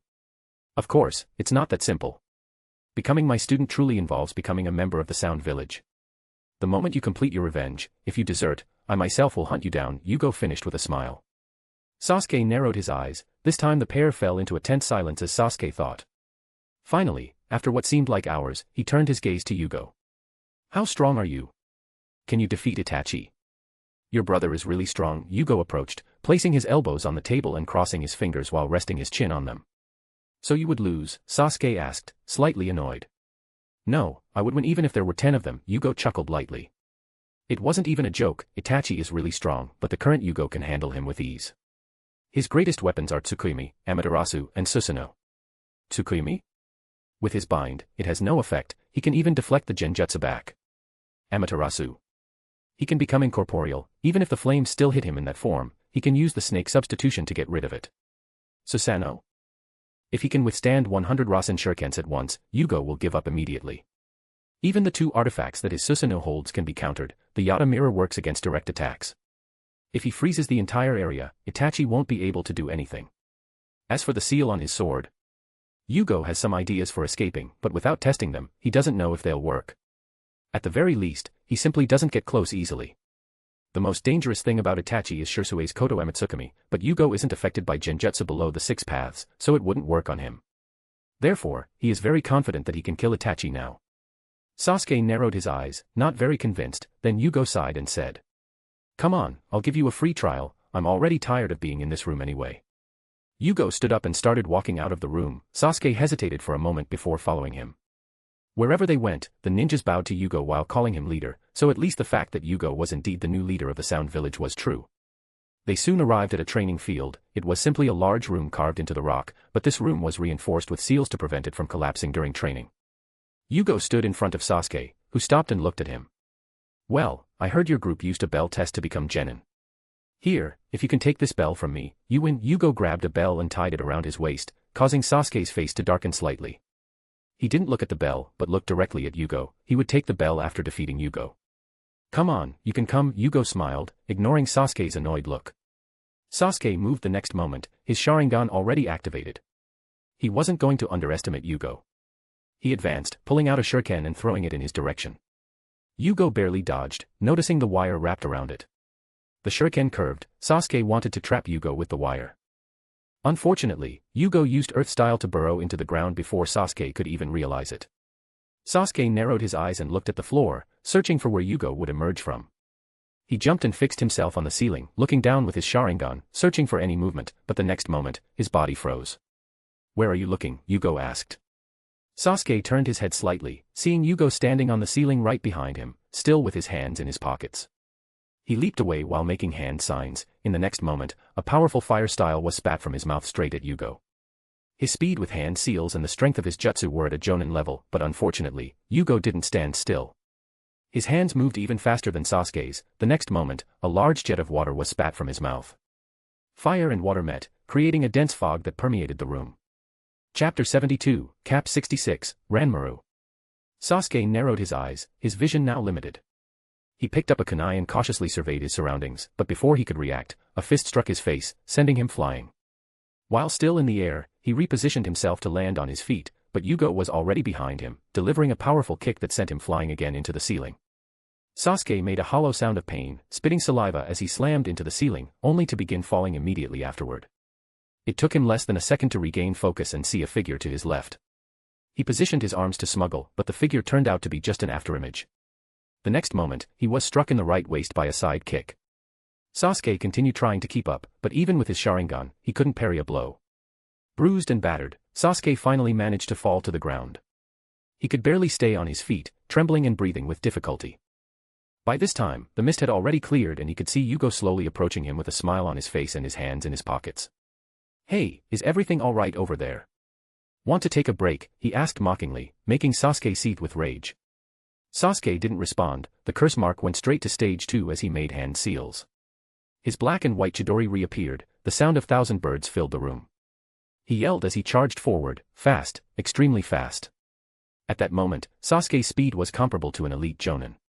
But while he seemed to see Jugo in slow motion almost being pierced by his Chidori, a cold smile already forming on his face, Jugo moved. He made a simple jump to the side, dodging the Chidori from close range, making Sasuke's pupils widen. He could see it, but he couldn't move to adjust to that speed. He could only see when Jugo seemed to be slowly taking his hand out of his pocket. It seemed slow, but it was so fast that his body had barely moved an inch. His newly advanced 3-Tomo Sharingan could keep up with Yugo's current speed, unfortunately the rest of his body couldn't. The next moment, a fist moved closer to Sasuke's face. Sasuke could only see when the fist made contact with his face. The next moment, Sasuke's blackened figure lost control of the Chidori and was sent flying in the opposite direction at extreme speed. A heavy noise rang out as the boy collided with the wall, which remained intact only due to the seals. Jugo approached slowly. Sasuke had already emerged from the second stage of the cursed mark. He was breathing with difficulty, blood dripping from his mouth. He could barely open his eyes, seeing Jugo still with his hands in his pockets, staring at him with an expressionless face, as if he were looking at something worthless. He recognized that look. He had seen it in his brother. Sasuke had only one idea in his mind now. Jugo was strong, very, very strong. Not even Kakashi could act like he was hitting a child like Jugo did to him. He's so strong that he felt hope of gaining the power he needed to kill Itachi. So, Jugo asked calmly. Do you want to continue? Sasuke didn't answer at first, not because he didn't want to, but because he couldn't speak. He was still breathing heavily. Finally, he forced a hoarse voice as he spoke. I accept to be your student. Well, we start tomorrow. Someone will come later to show you your accommodations, Jugo said lightly, before exploding in a puff of smoke. Sasuke's eyes widened. All that time, he was only fighting a clone. Sasuke clenched his fists reluctantly. He was still weak, very weak, but in the next moment, his eyes grew heavy. He was weak, but he would become stronger.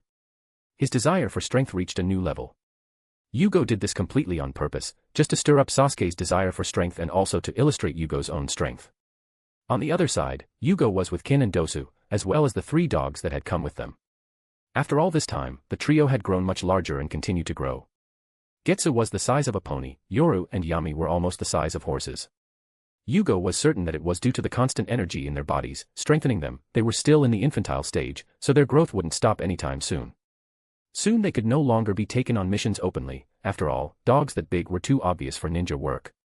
Kin was hugging Jugo tightly, feeling very happy due to her growing strength. Even without using Yugo's cursed seal, she was already as strong as an elite chunin, almost a special jonin. Dosu had the twin Kiba swords on his back, his single eye still holding an indifferent look, but he was also happy because he was the one who fought against Raiga. Even having to use his curse power in its second stage, he still defeated him single-handedly. Raiga was a ninja who had survived the Third Shinobi World War, an elite jonin, yet he was still defeated by him. Behind them was a bag. Jugo could feel the soul inside the bag and knew exactly who it was. Ranmaru. Jugo was very interested in this boy's Kekkei Genkai, a mix of Byakugan and Sharingan, allowing him to see and hear at a distance and see through obstructions. Furthermore, the dojutsu has the ability to neutralize another individual's visual perception, as it can completely prevent them from seeing chakra and overcoming genjutsu. Notably, he can also perform elaborate genjutsu that deceive sensory abilities. On separate occasions, Ranmaru has been able to mask his own chakra circulatory system or fabricate multiple systems with perfection. In both cases, Ranmaru does this by manifesting a red dust around himself or his target. With his dojutsu, Ranmaru possesses heightened perception and analytical powers, enabling him to uncover and understand hidden details. Ranmaru admitted that he could read people's innermost thoughts. He can also detect changes in an individual's chakra or see their life force, which he can use to predict an opponent's next move or accurately determine if someone is alive, far beyond the Byakugan's ability to detect life through its active chakra networks. Furthermore, Ranmaru is able to transfer a portion of his own life force to completely heal someone who is near death. It was too good to pass up, so Dosu and Kin were tasked with bringing him along. As for the boy refusing to cooperate, with his body weakened, Yugo's plan from the start was to transform him into a werewolf. Along with his cursed seal, Ranmaru would become a cutting-edge combat form in the future, something extremely necessary for the Hidden Sound Village at the moment. Jugo grinned as he approached the bag. He felt something trying to probe him, but unfortunately it couldn't before being repelled. The bag moved slightly, but Jugo didn't stop. His fingers quickly transformed into black claws. Chapter 73, Cap 67, New Team. Ranmaru was 13 years old, but looked like he was 9 due to his congenital weakness. Of course, after Jugo broke up with him, the boy looked much more masculine. His features had become harder, his height had increased and his physique had become filled with lean but explosive muscles. He didn't look any different from a 14-year-old boy. To be fair, Ranmaru wasn't a bad boy, just a lonely child who leaned on the wrong person. Even so, the crimes he committed alongside Raiga were enough for Jugo to transform him into a werewolf. Raiga was also another victim of the blood mist. His body was also brought back sealed, the goal being to deliver it to Orochimaru to use the impure world reincarnation. Even though Raiga could barely be compared to an elite jonin, he was still a top-tier fighting force that could be used in the future. Ranmaru initially wanted to die, it wasn't Naruto who came to him this time. He didn't go through any redemption, after losing Raiga, he just wanted to die. They were also unlucky to encounter Dosu, who didn't rely on his visual senses to fight. When Raiga activated the hidden mist jutsu, he was the one who suffered. Dosu, who was used to fighting in that environment, had the advantage and Ranmaru couldn't even affect him with illusions. Even though Ranmaru possessed a powerful Keki Igenkai and now had a body that could carry him forward, he knew nothing about fighting. Thus, Jugo brought Ranmaru, Sasuke, and Karen directly to a training camp. Sasuke looked at the pair with narrowed eyes. He was already much better than before, now wearing black training clothes like when he fought in the Chunin exam. Karen was wearing a short red yukata with black shorts. Jugo said he thought she looked cute wearing it and she started wearing yukatas ever since. Ranmaru was wearing training clothes similar to Sasuke's, but purple. Among them, Sasuke seemed slightly annoyed, but serious. Karen seemed excited to learn away from the scroll room and Ranmaru looked at Jugo with admiration and subservience. He was the only one among them who was a werewolf, in addition to having Yugo's seal. Karen had Yugo's seal and Sasuke had Orochimaru's seal. Sasuke was especially unhappy because Jugo appeared behind him when he went to call him, startling him to no end. He had no idea there was anyone behind him until Jugo simply said yo. Sasuke wasn't angry about the lack of privacy and the scare, but the fact that Jugo managed to do that meant he was still very weak. Sure, even if he became as strong as his Shippuden version, he still wouldn't notice anything. Jugo wasn't doing this for fun either, he was still acting as Wraith, so he would always appear behind people, make noises during the night and show up in mirrors for a fraction of a second, enough to make someone paranoid, but not enough to make them certain. The ninjas of the Sound Village have suffered a great deal lately. Karen didn't experience that because Jugo treated her better. Ranmaru had just arrived and wasn't afraid of Jugo because he had transformed into a werewolf, so he wouldn't do that to him. Sasuke was the one who suffered the most out of the three. Juaniki. Karen lowered her head, but still called out shyly. She still tended to call Jugo Yugo-sama when speaking to others and was also embarrassed to call him Aniki, even though secretly she was very happy to do so. This time she almost took another blow to the head. She noticed Yugo's hand rising and quickly corrected herself. Sasuke narrowed his eyes, sensing that Karen could be another useless Sakura because of her lovesick little girl attitude. He clicked his tongue, but said nothing. Ranmaru smiled at Karen, his gentle personality now that he was free. Alright, let's introduce ourselves first. Jugo smiled at the children, then looked at Sasuke, feeling a slight mischief as she continued speaking. Your names, likes and dislikes, hobbies and dreams for the future. Sasuke's eyes narrowed as he seemed thoughtful for a moment, then Jugo noticed his fists clenching. Why? I thought I came here to get stronger, not to play house again, he shouted sharply. I thought I made it clear that you would be part of the village hidden in the sound from the moment you accepted me as your teacher. Jugo smiled slightly, causing Sasuke to clench his teeth, but he calmed down and fell silent. Jugo shook his head as he pulled out two hitayate with the symbol of sound, before throwing them to Sasuke and Ranmaru. Speaking of which, here, you are officially Sound Genin now. Sasuke wanted to complain, he clearly had the strength of a Chunin, maybe even a special Jonin, but here he was, remains a Genin. Even so, he picked up the hitayate and looked at it with complicated eyes. Konoha. Sighing, Sasuke tied the headband to his forehead and Ranmaru did the same. Karen already had hers tied to her arm, just like Jugo. Jugo was enjoying this. There wasn't much to do in this village, taking some apprentices was fun. He thought about bringing Suigetsu too, but the boy was on a mission with Guren and Kimimaro to find Utakata right now. So, only those three guys would be his students for the time being. Let's start with Karen. Jugo smiled at the little girl who was on the right of the group. Karen blushed slightly, but did not refuse. Just as she was about to begin, Sasuke narrowed his eyes. He remembered Naruto telling Kakashi to introduce himself first. He snorted slightly and said, "Why don't you start?" Karen swallowed her tongue and glared at Sasuke, but seeing Yugo-sama nearby, she restrained herself. Even so, Karen's dislike for Sasuke grew tremendously. Jugo smiled, unconcerned. My name is Jugo, I like to get stronger, I don't like weakness. My dreams for the future. Jugo seemed to contemplate his figure seated on the throne of the tenebrous world, surrounded by tremendous power, and smiled slightly. Immense power. My hobbies are training, acting, and...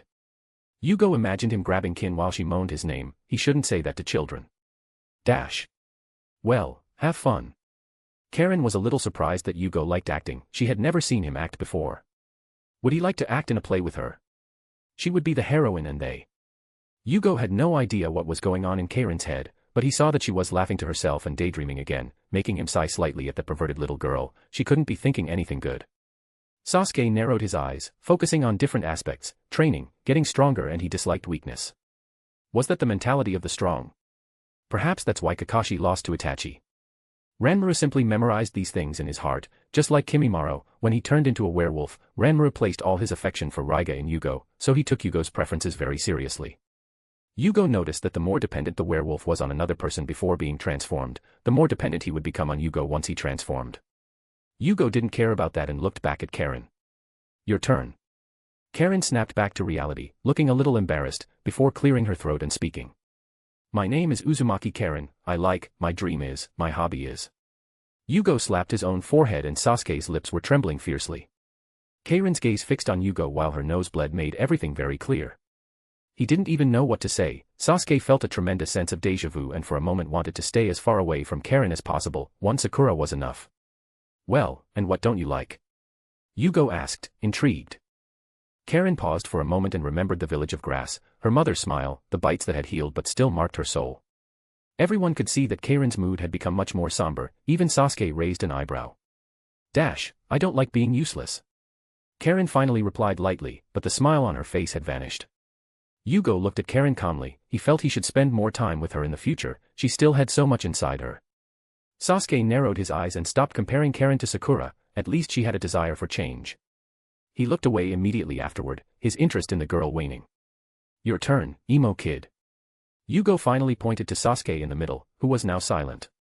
Sasuke sighed, but seeing Yugo's playful eyes, he knew that running away from this wouldn't be helpful. He preferred to finish this quickly and start training. Uchiha Sasuke, there are no likes but many dislikes. My goal hasn't changed, it's always been just one, to kill Uchiha Itachi. Sasuke finished quickly. Jugo raised an eyebrow. It wasn't much different from what he remembered. Finally, he looked at Ranmaru. Ranmaru smiled before calmly introducing himself. My name is Ranmaru. I enjoy exploring new places. I dislike seeing others suffer, and my hobbies include many things, such as drinking tea, enjoying the view, eating new foods and meeting interesting people. In any case, my dream for the future is to travel the world and help Yugo-sama achieve his goals. Sasuke and Karen glanced briefly at Ranmaru, describing the boy as kind, naive and a good person. Jugo smiled slightly. Ranmaru's thoughts hadn't changed much, only Raiga had been replaced by himself. Alright, now that you all know each other a little, let's begin. Jugo clapped his hands, drawing the attention of the three. The training is very simple. Jugo started walking to the center of the training field and stopped. Your objective is very simple: fight me with all your might. You can use whatever you want, fight together or separately. Sasuke narrowed his eyes and pursed his lips, annoyed. Karen clenched her fists and became excited, ready to show Jugo how much she had improved. Ranmaru scratched his head. He didn't know any jutsu, he had no training, and he could only rely on Yugo's seal and the werewolf's power. This training wouldn't be easy for him. Chapter 74, Cap 68, 1 Versus. You have 10 minutes to get to know each other, your strengths and weaknesses. Before we begin, Jugo said calmly. He could have forced them to fight right there. An unexpected situation works wonders to demonstrate the flaws that a lack of teamwork can cause. But Jugo was too strong. He feared that if he didn't give them time, he wouldn't even be able to enjoy the battle before it was over. Of course, it wouldn't be that easy. Sasuke had a clearly unhappy look on his face. He probably didn't want help, but he preferred to remain silent while clicking his tongue and walking away with Karen and Ranmaru. Karen looked at Sasuke, clearly unhappy with the way he was behaving in front of Jugo, while Ranmaru simply smiled gently, finding no reason to argue. Jugo waited calmly while the trio talked in the distance. Karen seemed annoyed with Sasuke, but Jugo paid no attention to their conversation. When they finally moved, surprisingly, Ranmaru was the first to attack. His form grew as he went directly through the second stage transformation and the werewolf transformation. A werewolf with black fur and red eyes, taller than Jugo, stared at him, growling as it advanced. Jugo smiled. He thought Ranmaru would use genjutsu from a distance, but that wouldn't work on him, so the decision to let the boy attack head-on wasn't wrong. Unfortunately, Ranmaru's taijutsu was, well, he behaved like a complete beast, not unlike the previous Jugo corrupted by natural energy. While Jugo calmly dodged, Karen came from the left, two chains emerging from her back and advancing towards Jugo, attempting to restrain him. Jugo didn't plan on using anything except taijutsu to deal with them, even slowing his speed to be slightly faster than theirs, so he barely managed to dodge, while sensing Sasuke's chakra from the ceiling, already forming seals and spitting a fireball directly in his direction. It was a quick and fierce opening, nothing like what he had expected. But Jugo smiled as he grabbed one of Karen's chains and used it as leverage to pull himself toward her. As soon as he touched the chain, he felt his chakra become calm, difficult to manipulate. Unfortunately for Karen, this level of sealing could not affect her taijutsu. The girl stumbled forward, feeling Jugo's weight pulling her, barely managed to get her footing on the ground, just in time to see Jugo smiling gently at her. Her eyes widened and she blushed slightly, just before taking a blow to the stomach. The pain was tremendous and she almost passed out, biting her tongue to wake herself. She held back the urge to vomit and was about to counterattack. Ranmaru arrived at that moment, his long werewolf claws directly attacking Jugo's back, but Jugo jumped back, placing his hands on the werewolf's back, causing him to lose his balance and delivering a side kick to Sasuke, who was already in the second stage and advancing towards him with a chidori. The boy was sent flying as Jugo took advantage of the rebound force and struck Ranmaru in the head with a kick, causing the werewolf to fall while groaning in pain. Karen composed herself and tried to restrain Jugo in the air, but Jugo simply grabbed both chains and pulled forcefully. Karen was pulled towards him and Jugo brought his head close as if to headbutt her. The girl became frightened and closed her eyes, but only felt a gentle touch on her forehead. Opening her eyes, she saw Jugo's neck and felt his lips gently kissing her forehead. The girl's eyes widened and a silly smile appeared on her face as she fainted from happiness. Sasuke, who had adjusted himself in midair and was approaching, wanted to curse. This teammate is just as good as Sakura. Jugo chuckled softly as he felt Ranmaru try to stand up. The blow was strong, but for a werewolf with the power of the curse, it was just a stronger shock. Jugo knew this, so seeing Sasuke approaching with a chidori in his hand, he grabbed Ranmaru and threw him towards Sasuke's chidori. Ranmaru croaked in pain as Sasuke's blow pierced his right chest. Sasuke's eyes widened, confused by the brutality of the event, but before he could do anything else, he felt the cold kunai pressed against his neck. Glancing back slightly out of the corner of his eye, he saw the smiling Jugo, who seemed not to care about Ranmaku. The poor boy had already passed out at that point. Looks like I won, Jugo joked. Sasuke's chidori faded as he pulled his arm away from Ranmaru with a jet of blood, feeling a chill down his spine. A teammate had fallen during the first day of training. This said a lot about Jugo. He wondered if he would survive until he found Itachi. But seeing that Ranmaru's unconscious body did not return to human form, but instead the hole in his chest was slowly closing, his eyes widened. Jugo removed the kunai from Sasuke's neck and went to Ranmaru, placing his hand over the hole. He began sending a large amount of yang chakra. The wound was healing at an impressive speed now, taking less than a minute for the hole to close completely. Sasuke approached and looked at Ranmaru's body shrinking back into human form, still unconscious. This regeneration, Sasuke asked, intrigued. It's another kind of power. Before you ask, no, you can't win it. This ability has a serious side effect that you won't be willing to pay for, Jugo explained lightly, standing up and going over to Karen. What's the effect? Sasuke asked, unconcerned about any harmful effects of his power. I won't go into details, but you'll forget about your revenge the moment you win that. Do you still want it? Jugo gave her a sideways smile. Sasuke narrowed his eyes, then looked away. He didn't fully trust Jugo and wasn't sure if he was lying, but if it was true, it wasn't worth it. Jugo applied a bit of icy chakra to Karen, which made the girl jump in fright. Looking at Yugo's serene smile, she blushed deeply and looked away, touching her forehead. Sasuke scoffed and looked away. What happened? Karen finally asked, seeing Sasuke standing, but Ranmaru lying down with a hole in his shirt still stained with blood. You lost, Jugo said softly, then turned back to Ranmaru and used the same method to wake him. Ranmaru opened his eyes wide, lifting his torso. He looked around, then at his chest and finally at Sasuke, who looked away, slightly bothered by the event. Jugo didn't mind and sat on the ground, pointing ahead. Karen and Sasuke understood and sat down beside Ranmaru. Did you notice your flaws during this training? He crossed his legs and placed a hand on his chin, looking at them with interest. Sasuke remained silent, staring at him. Ranmaru scratched his hair, still a little confused. Karen seemed thoughtful. I think my mistake is a lack of combat experience. Yes, but the chains you're using aren't just a very strong sealing device, they're also a target for your enemies to use, although not all of them have the courage to touch them directly like I do, Jugo said lightly. Karen nodded slightly, looking a little embarrassed. Jugo looked at Ranmaru as he spoke. You have the strongest physique among the three, but your true abilities are your eyes. It's a waste to focus on direct combat, especially when you still don't have control over your forms, but it's understandable given your past. Sorry. I really don't know how to fight, Ranmaru lowered his head, embarrassed. It's alright, you'll learn, Jugo smiled slightly at him before turning to Sasuke. You are the best in terms of combat and have the best attack, but you are too impulsive. Your jutsu is good against weaker people and those on the same level, but when you encounter someone faster, it's easy for your power to be used against you. Sasuke remained silent, staring at him, a little convinced and a little apprehensive, but he didn't argue. So, Karen and Ranmaru, let's first work on combat with you two. In addition, we'll focus on your individual powers. Find a way for Karen to attack without relying on the chains, or learn to use them in a way that doesn't restrict you. Ranmaru, you'll learn to use your eyes in combat, Jugo concluded, already thinking about the next training session. None of the three refused. Chapter 75, Cap 69, Hidden Sound Village. Jugo realized that his power made it very difficult to train properly with them, even if he held back, so he found some more compatible teachers. For Ranmaru, Jugo found Dosu. Dosu had trained his taijutsu well and, above all, could fight without his eyes. Ranmaru, who was accustomed to the hidden misjutsu, was perfect to be taught by him. According to Karen, she was trained by Kin, who was used to fighting with chakra threads and with her hair. Kin might not have been the strongest, but to Karen, she was still very strong. For Sasuke, it was more difficult. The entire Sound 4 became his trainer, taking turns fighting Sasuke continuously.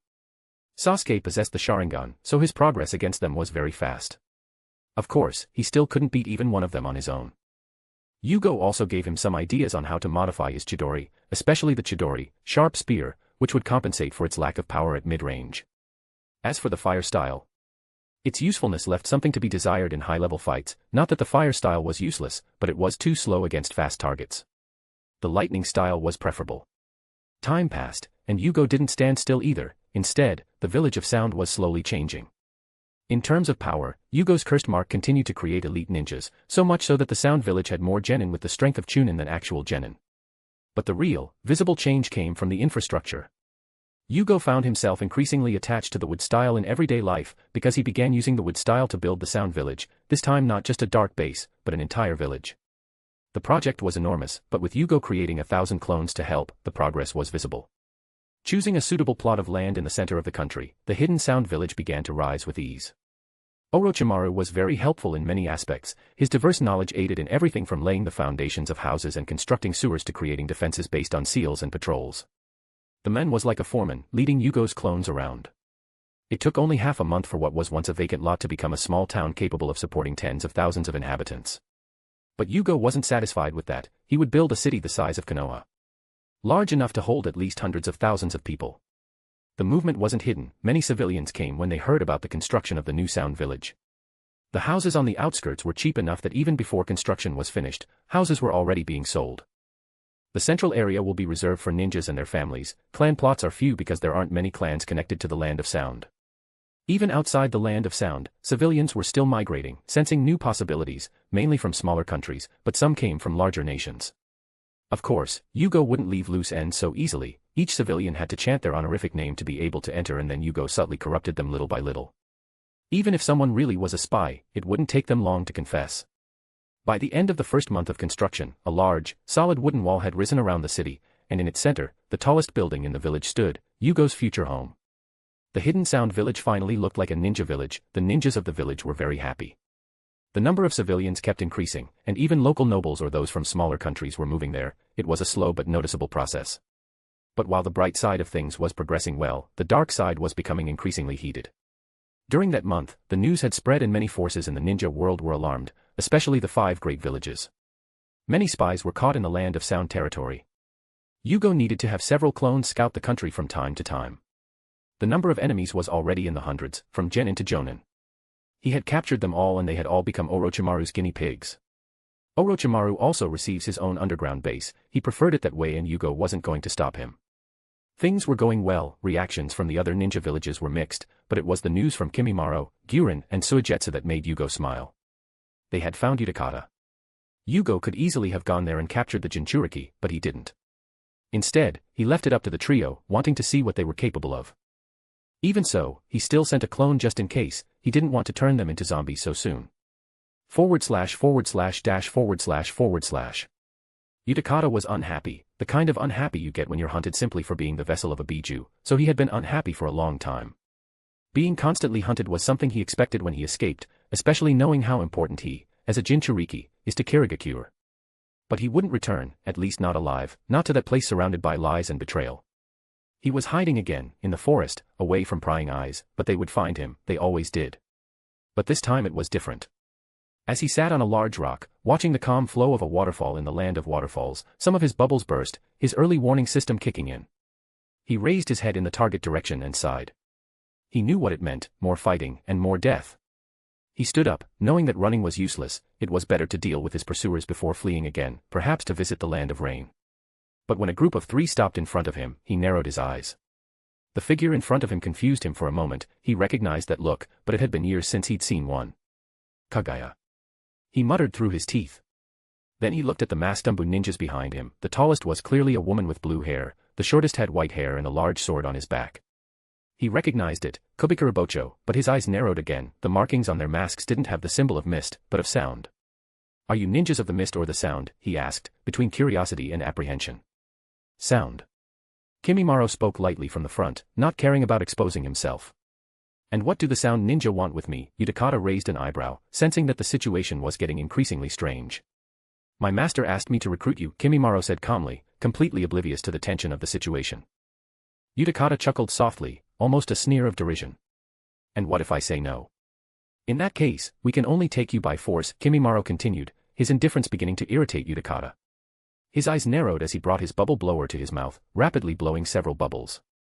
Hey, Kimimaro, let me handle him. Suigetsu jumped up excitedly, his hand already on his sword. No, stay back, you don't stand a chance against him, I alone am enough. Kimimaro pulled his shirt off his chest, his bones beginning to churn beneath his skin, but Utakata wasn't surprised at all. He himself had participated of the containment operation in the Kaguya clan's rebellion. He had killed some of them. When the bones burst out, bubbles already surrounded the trio on all sides. None of them seemed to care while Utakata grew increasingly irritated and apprehensive. The moment he ordered the bubbles to move, Kimimaro raised his fingers and pointed outwards, his hands moving at high speed as his phalanges grew and were expelled at high velocity. Teshi Saiden. Utakata's bubbles burst before his surprised eyes, but Kimimaro wasted no time and lunged forward, his hand raised in a claw-like shape, a sharp bone emerging from his palm. Willow dance, he spoke softly, as he began to thrust at high speed. Utakata's eyes widened as he used his chakra-covered blower to defend himself. Utakata clicked his tongue as he quickly backed away, sealing the air. He opened his mouth and spat out a jet of acid. Kimimaro raised the thorn, which fanned out to form a medium-sized shield in front of him. The shield creaked as it was corroded by the avian flux, leaving several holes.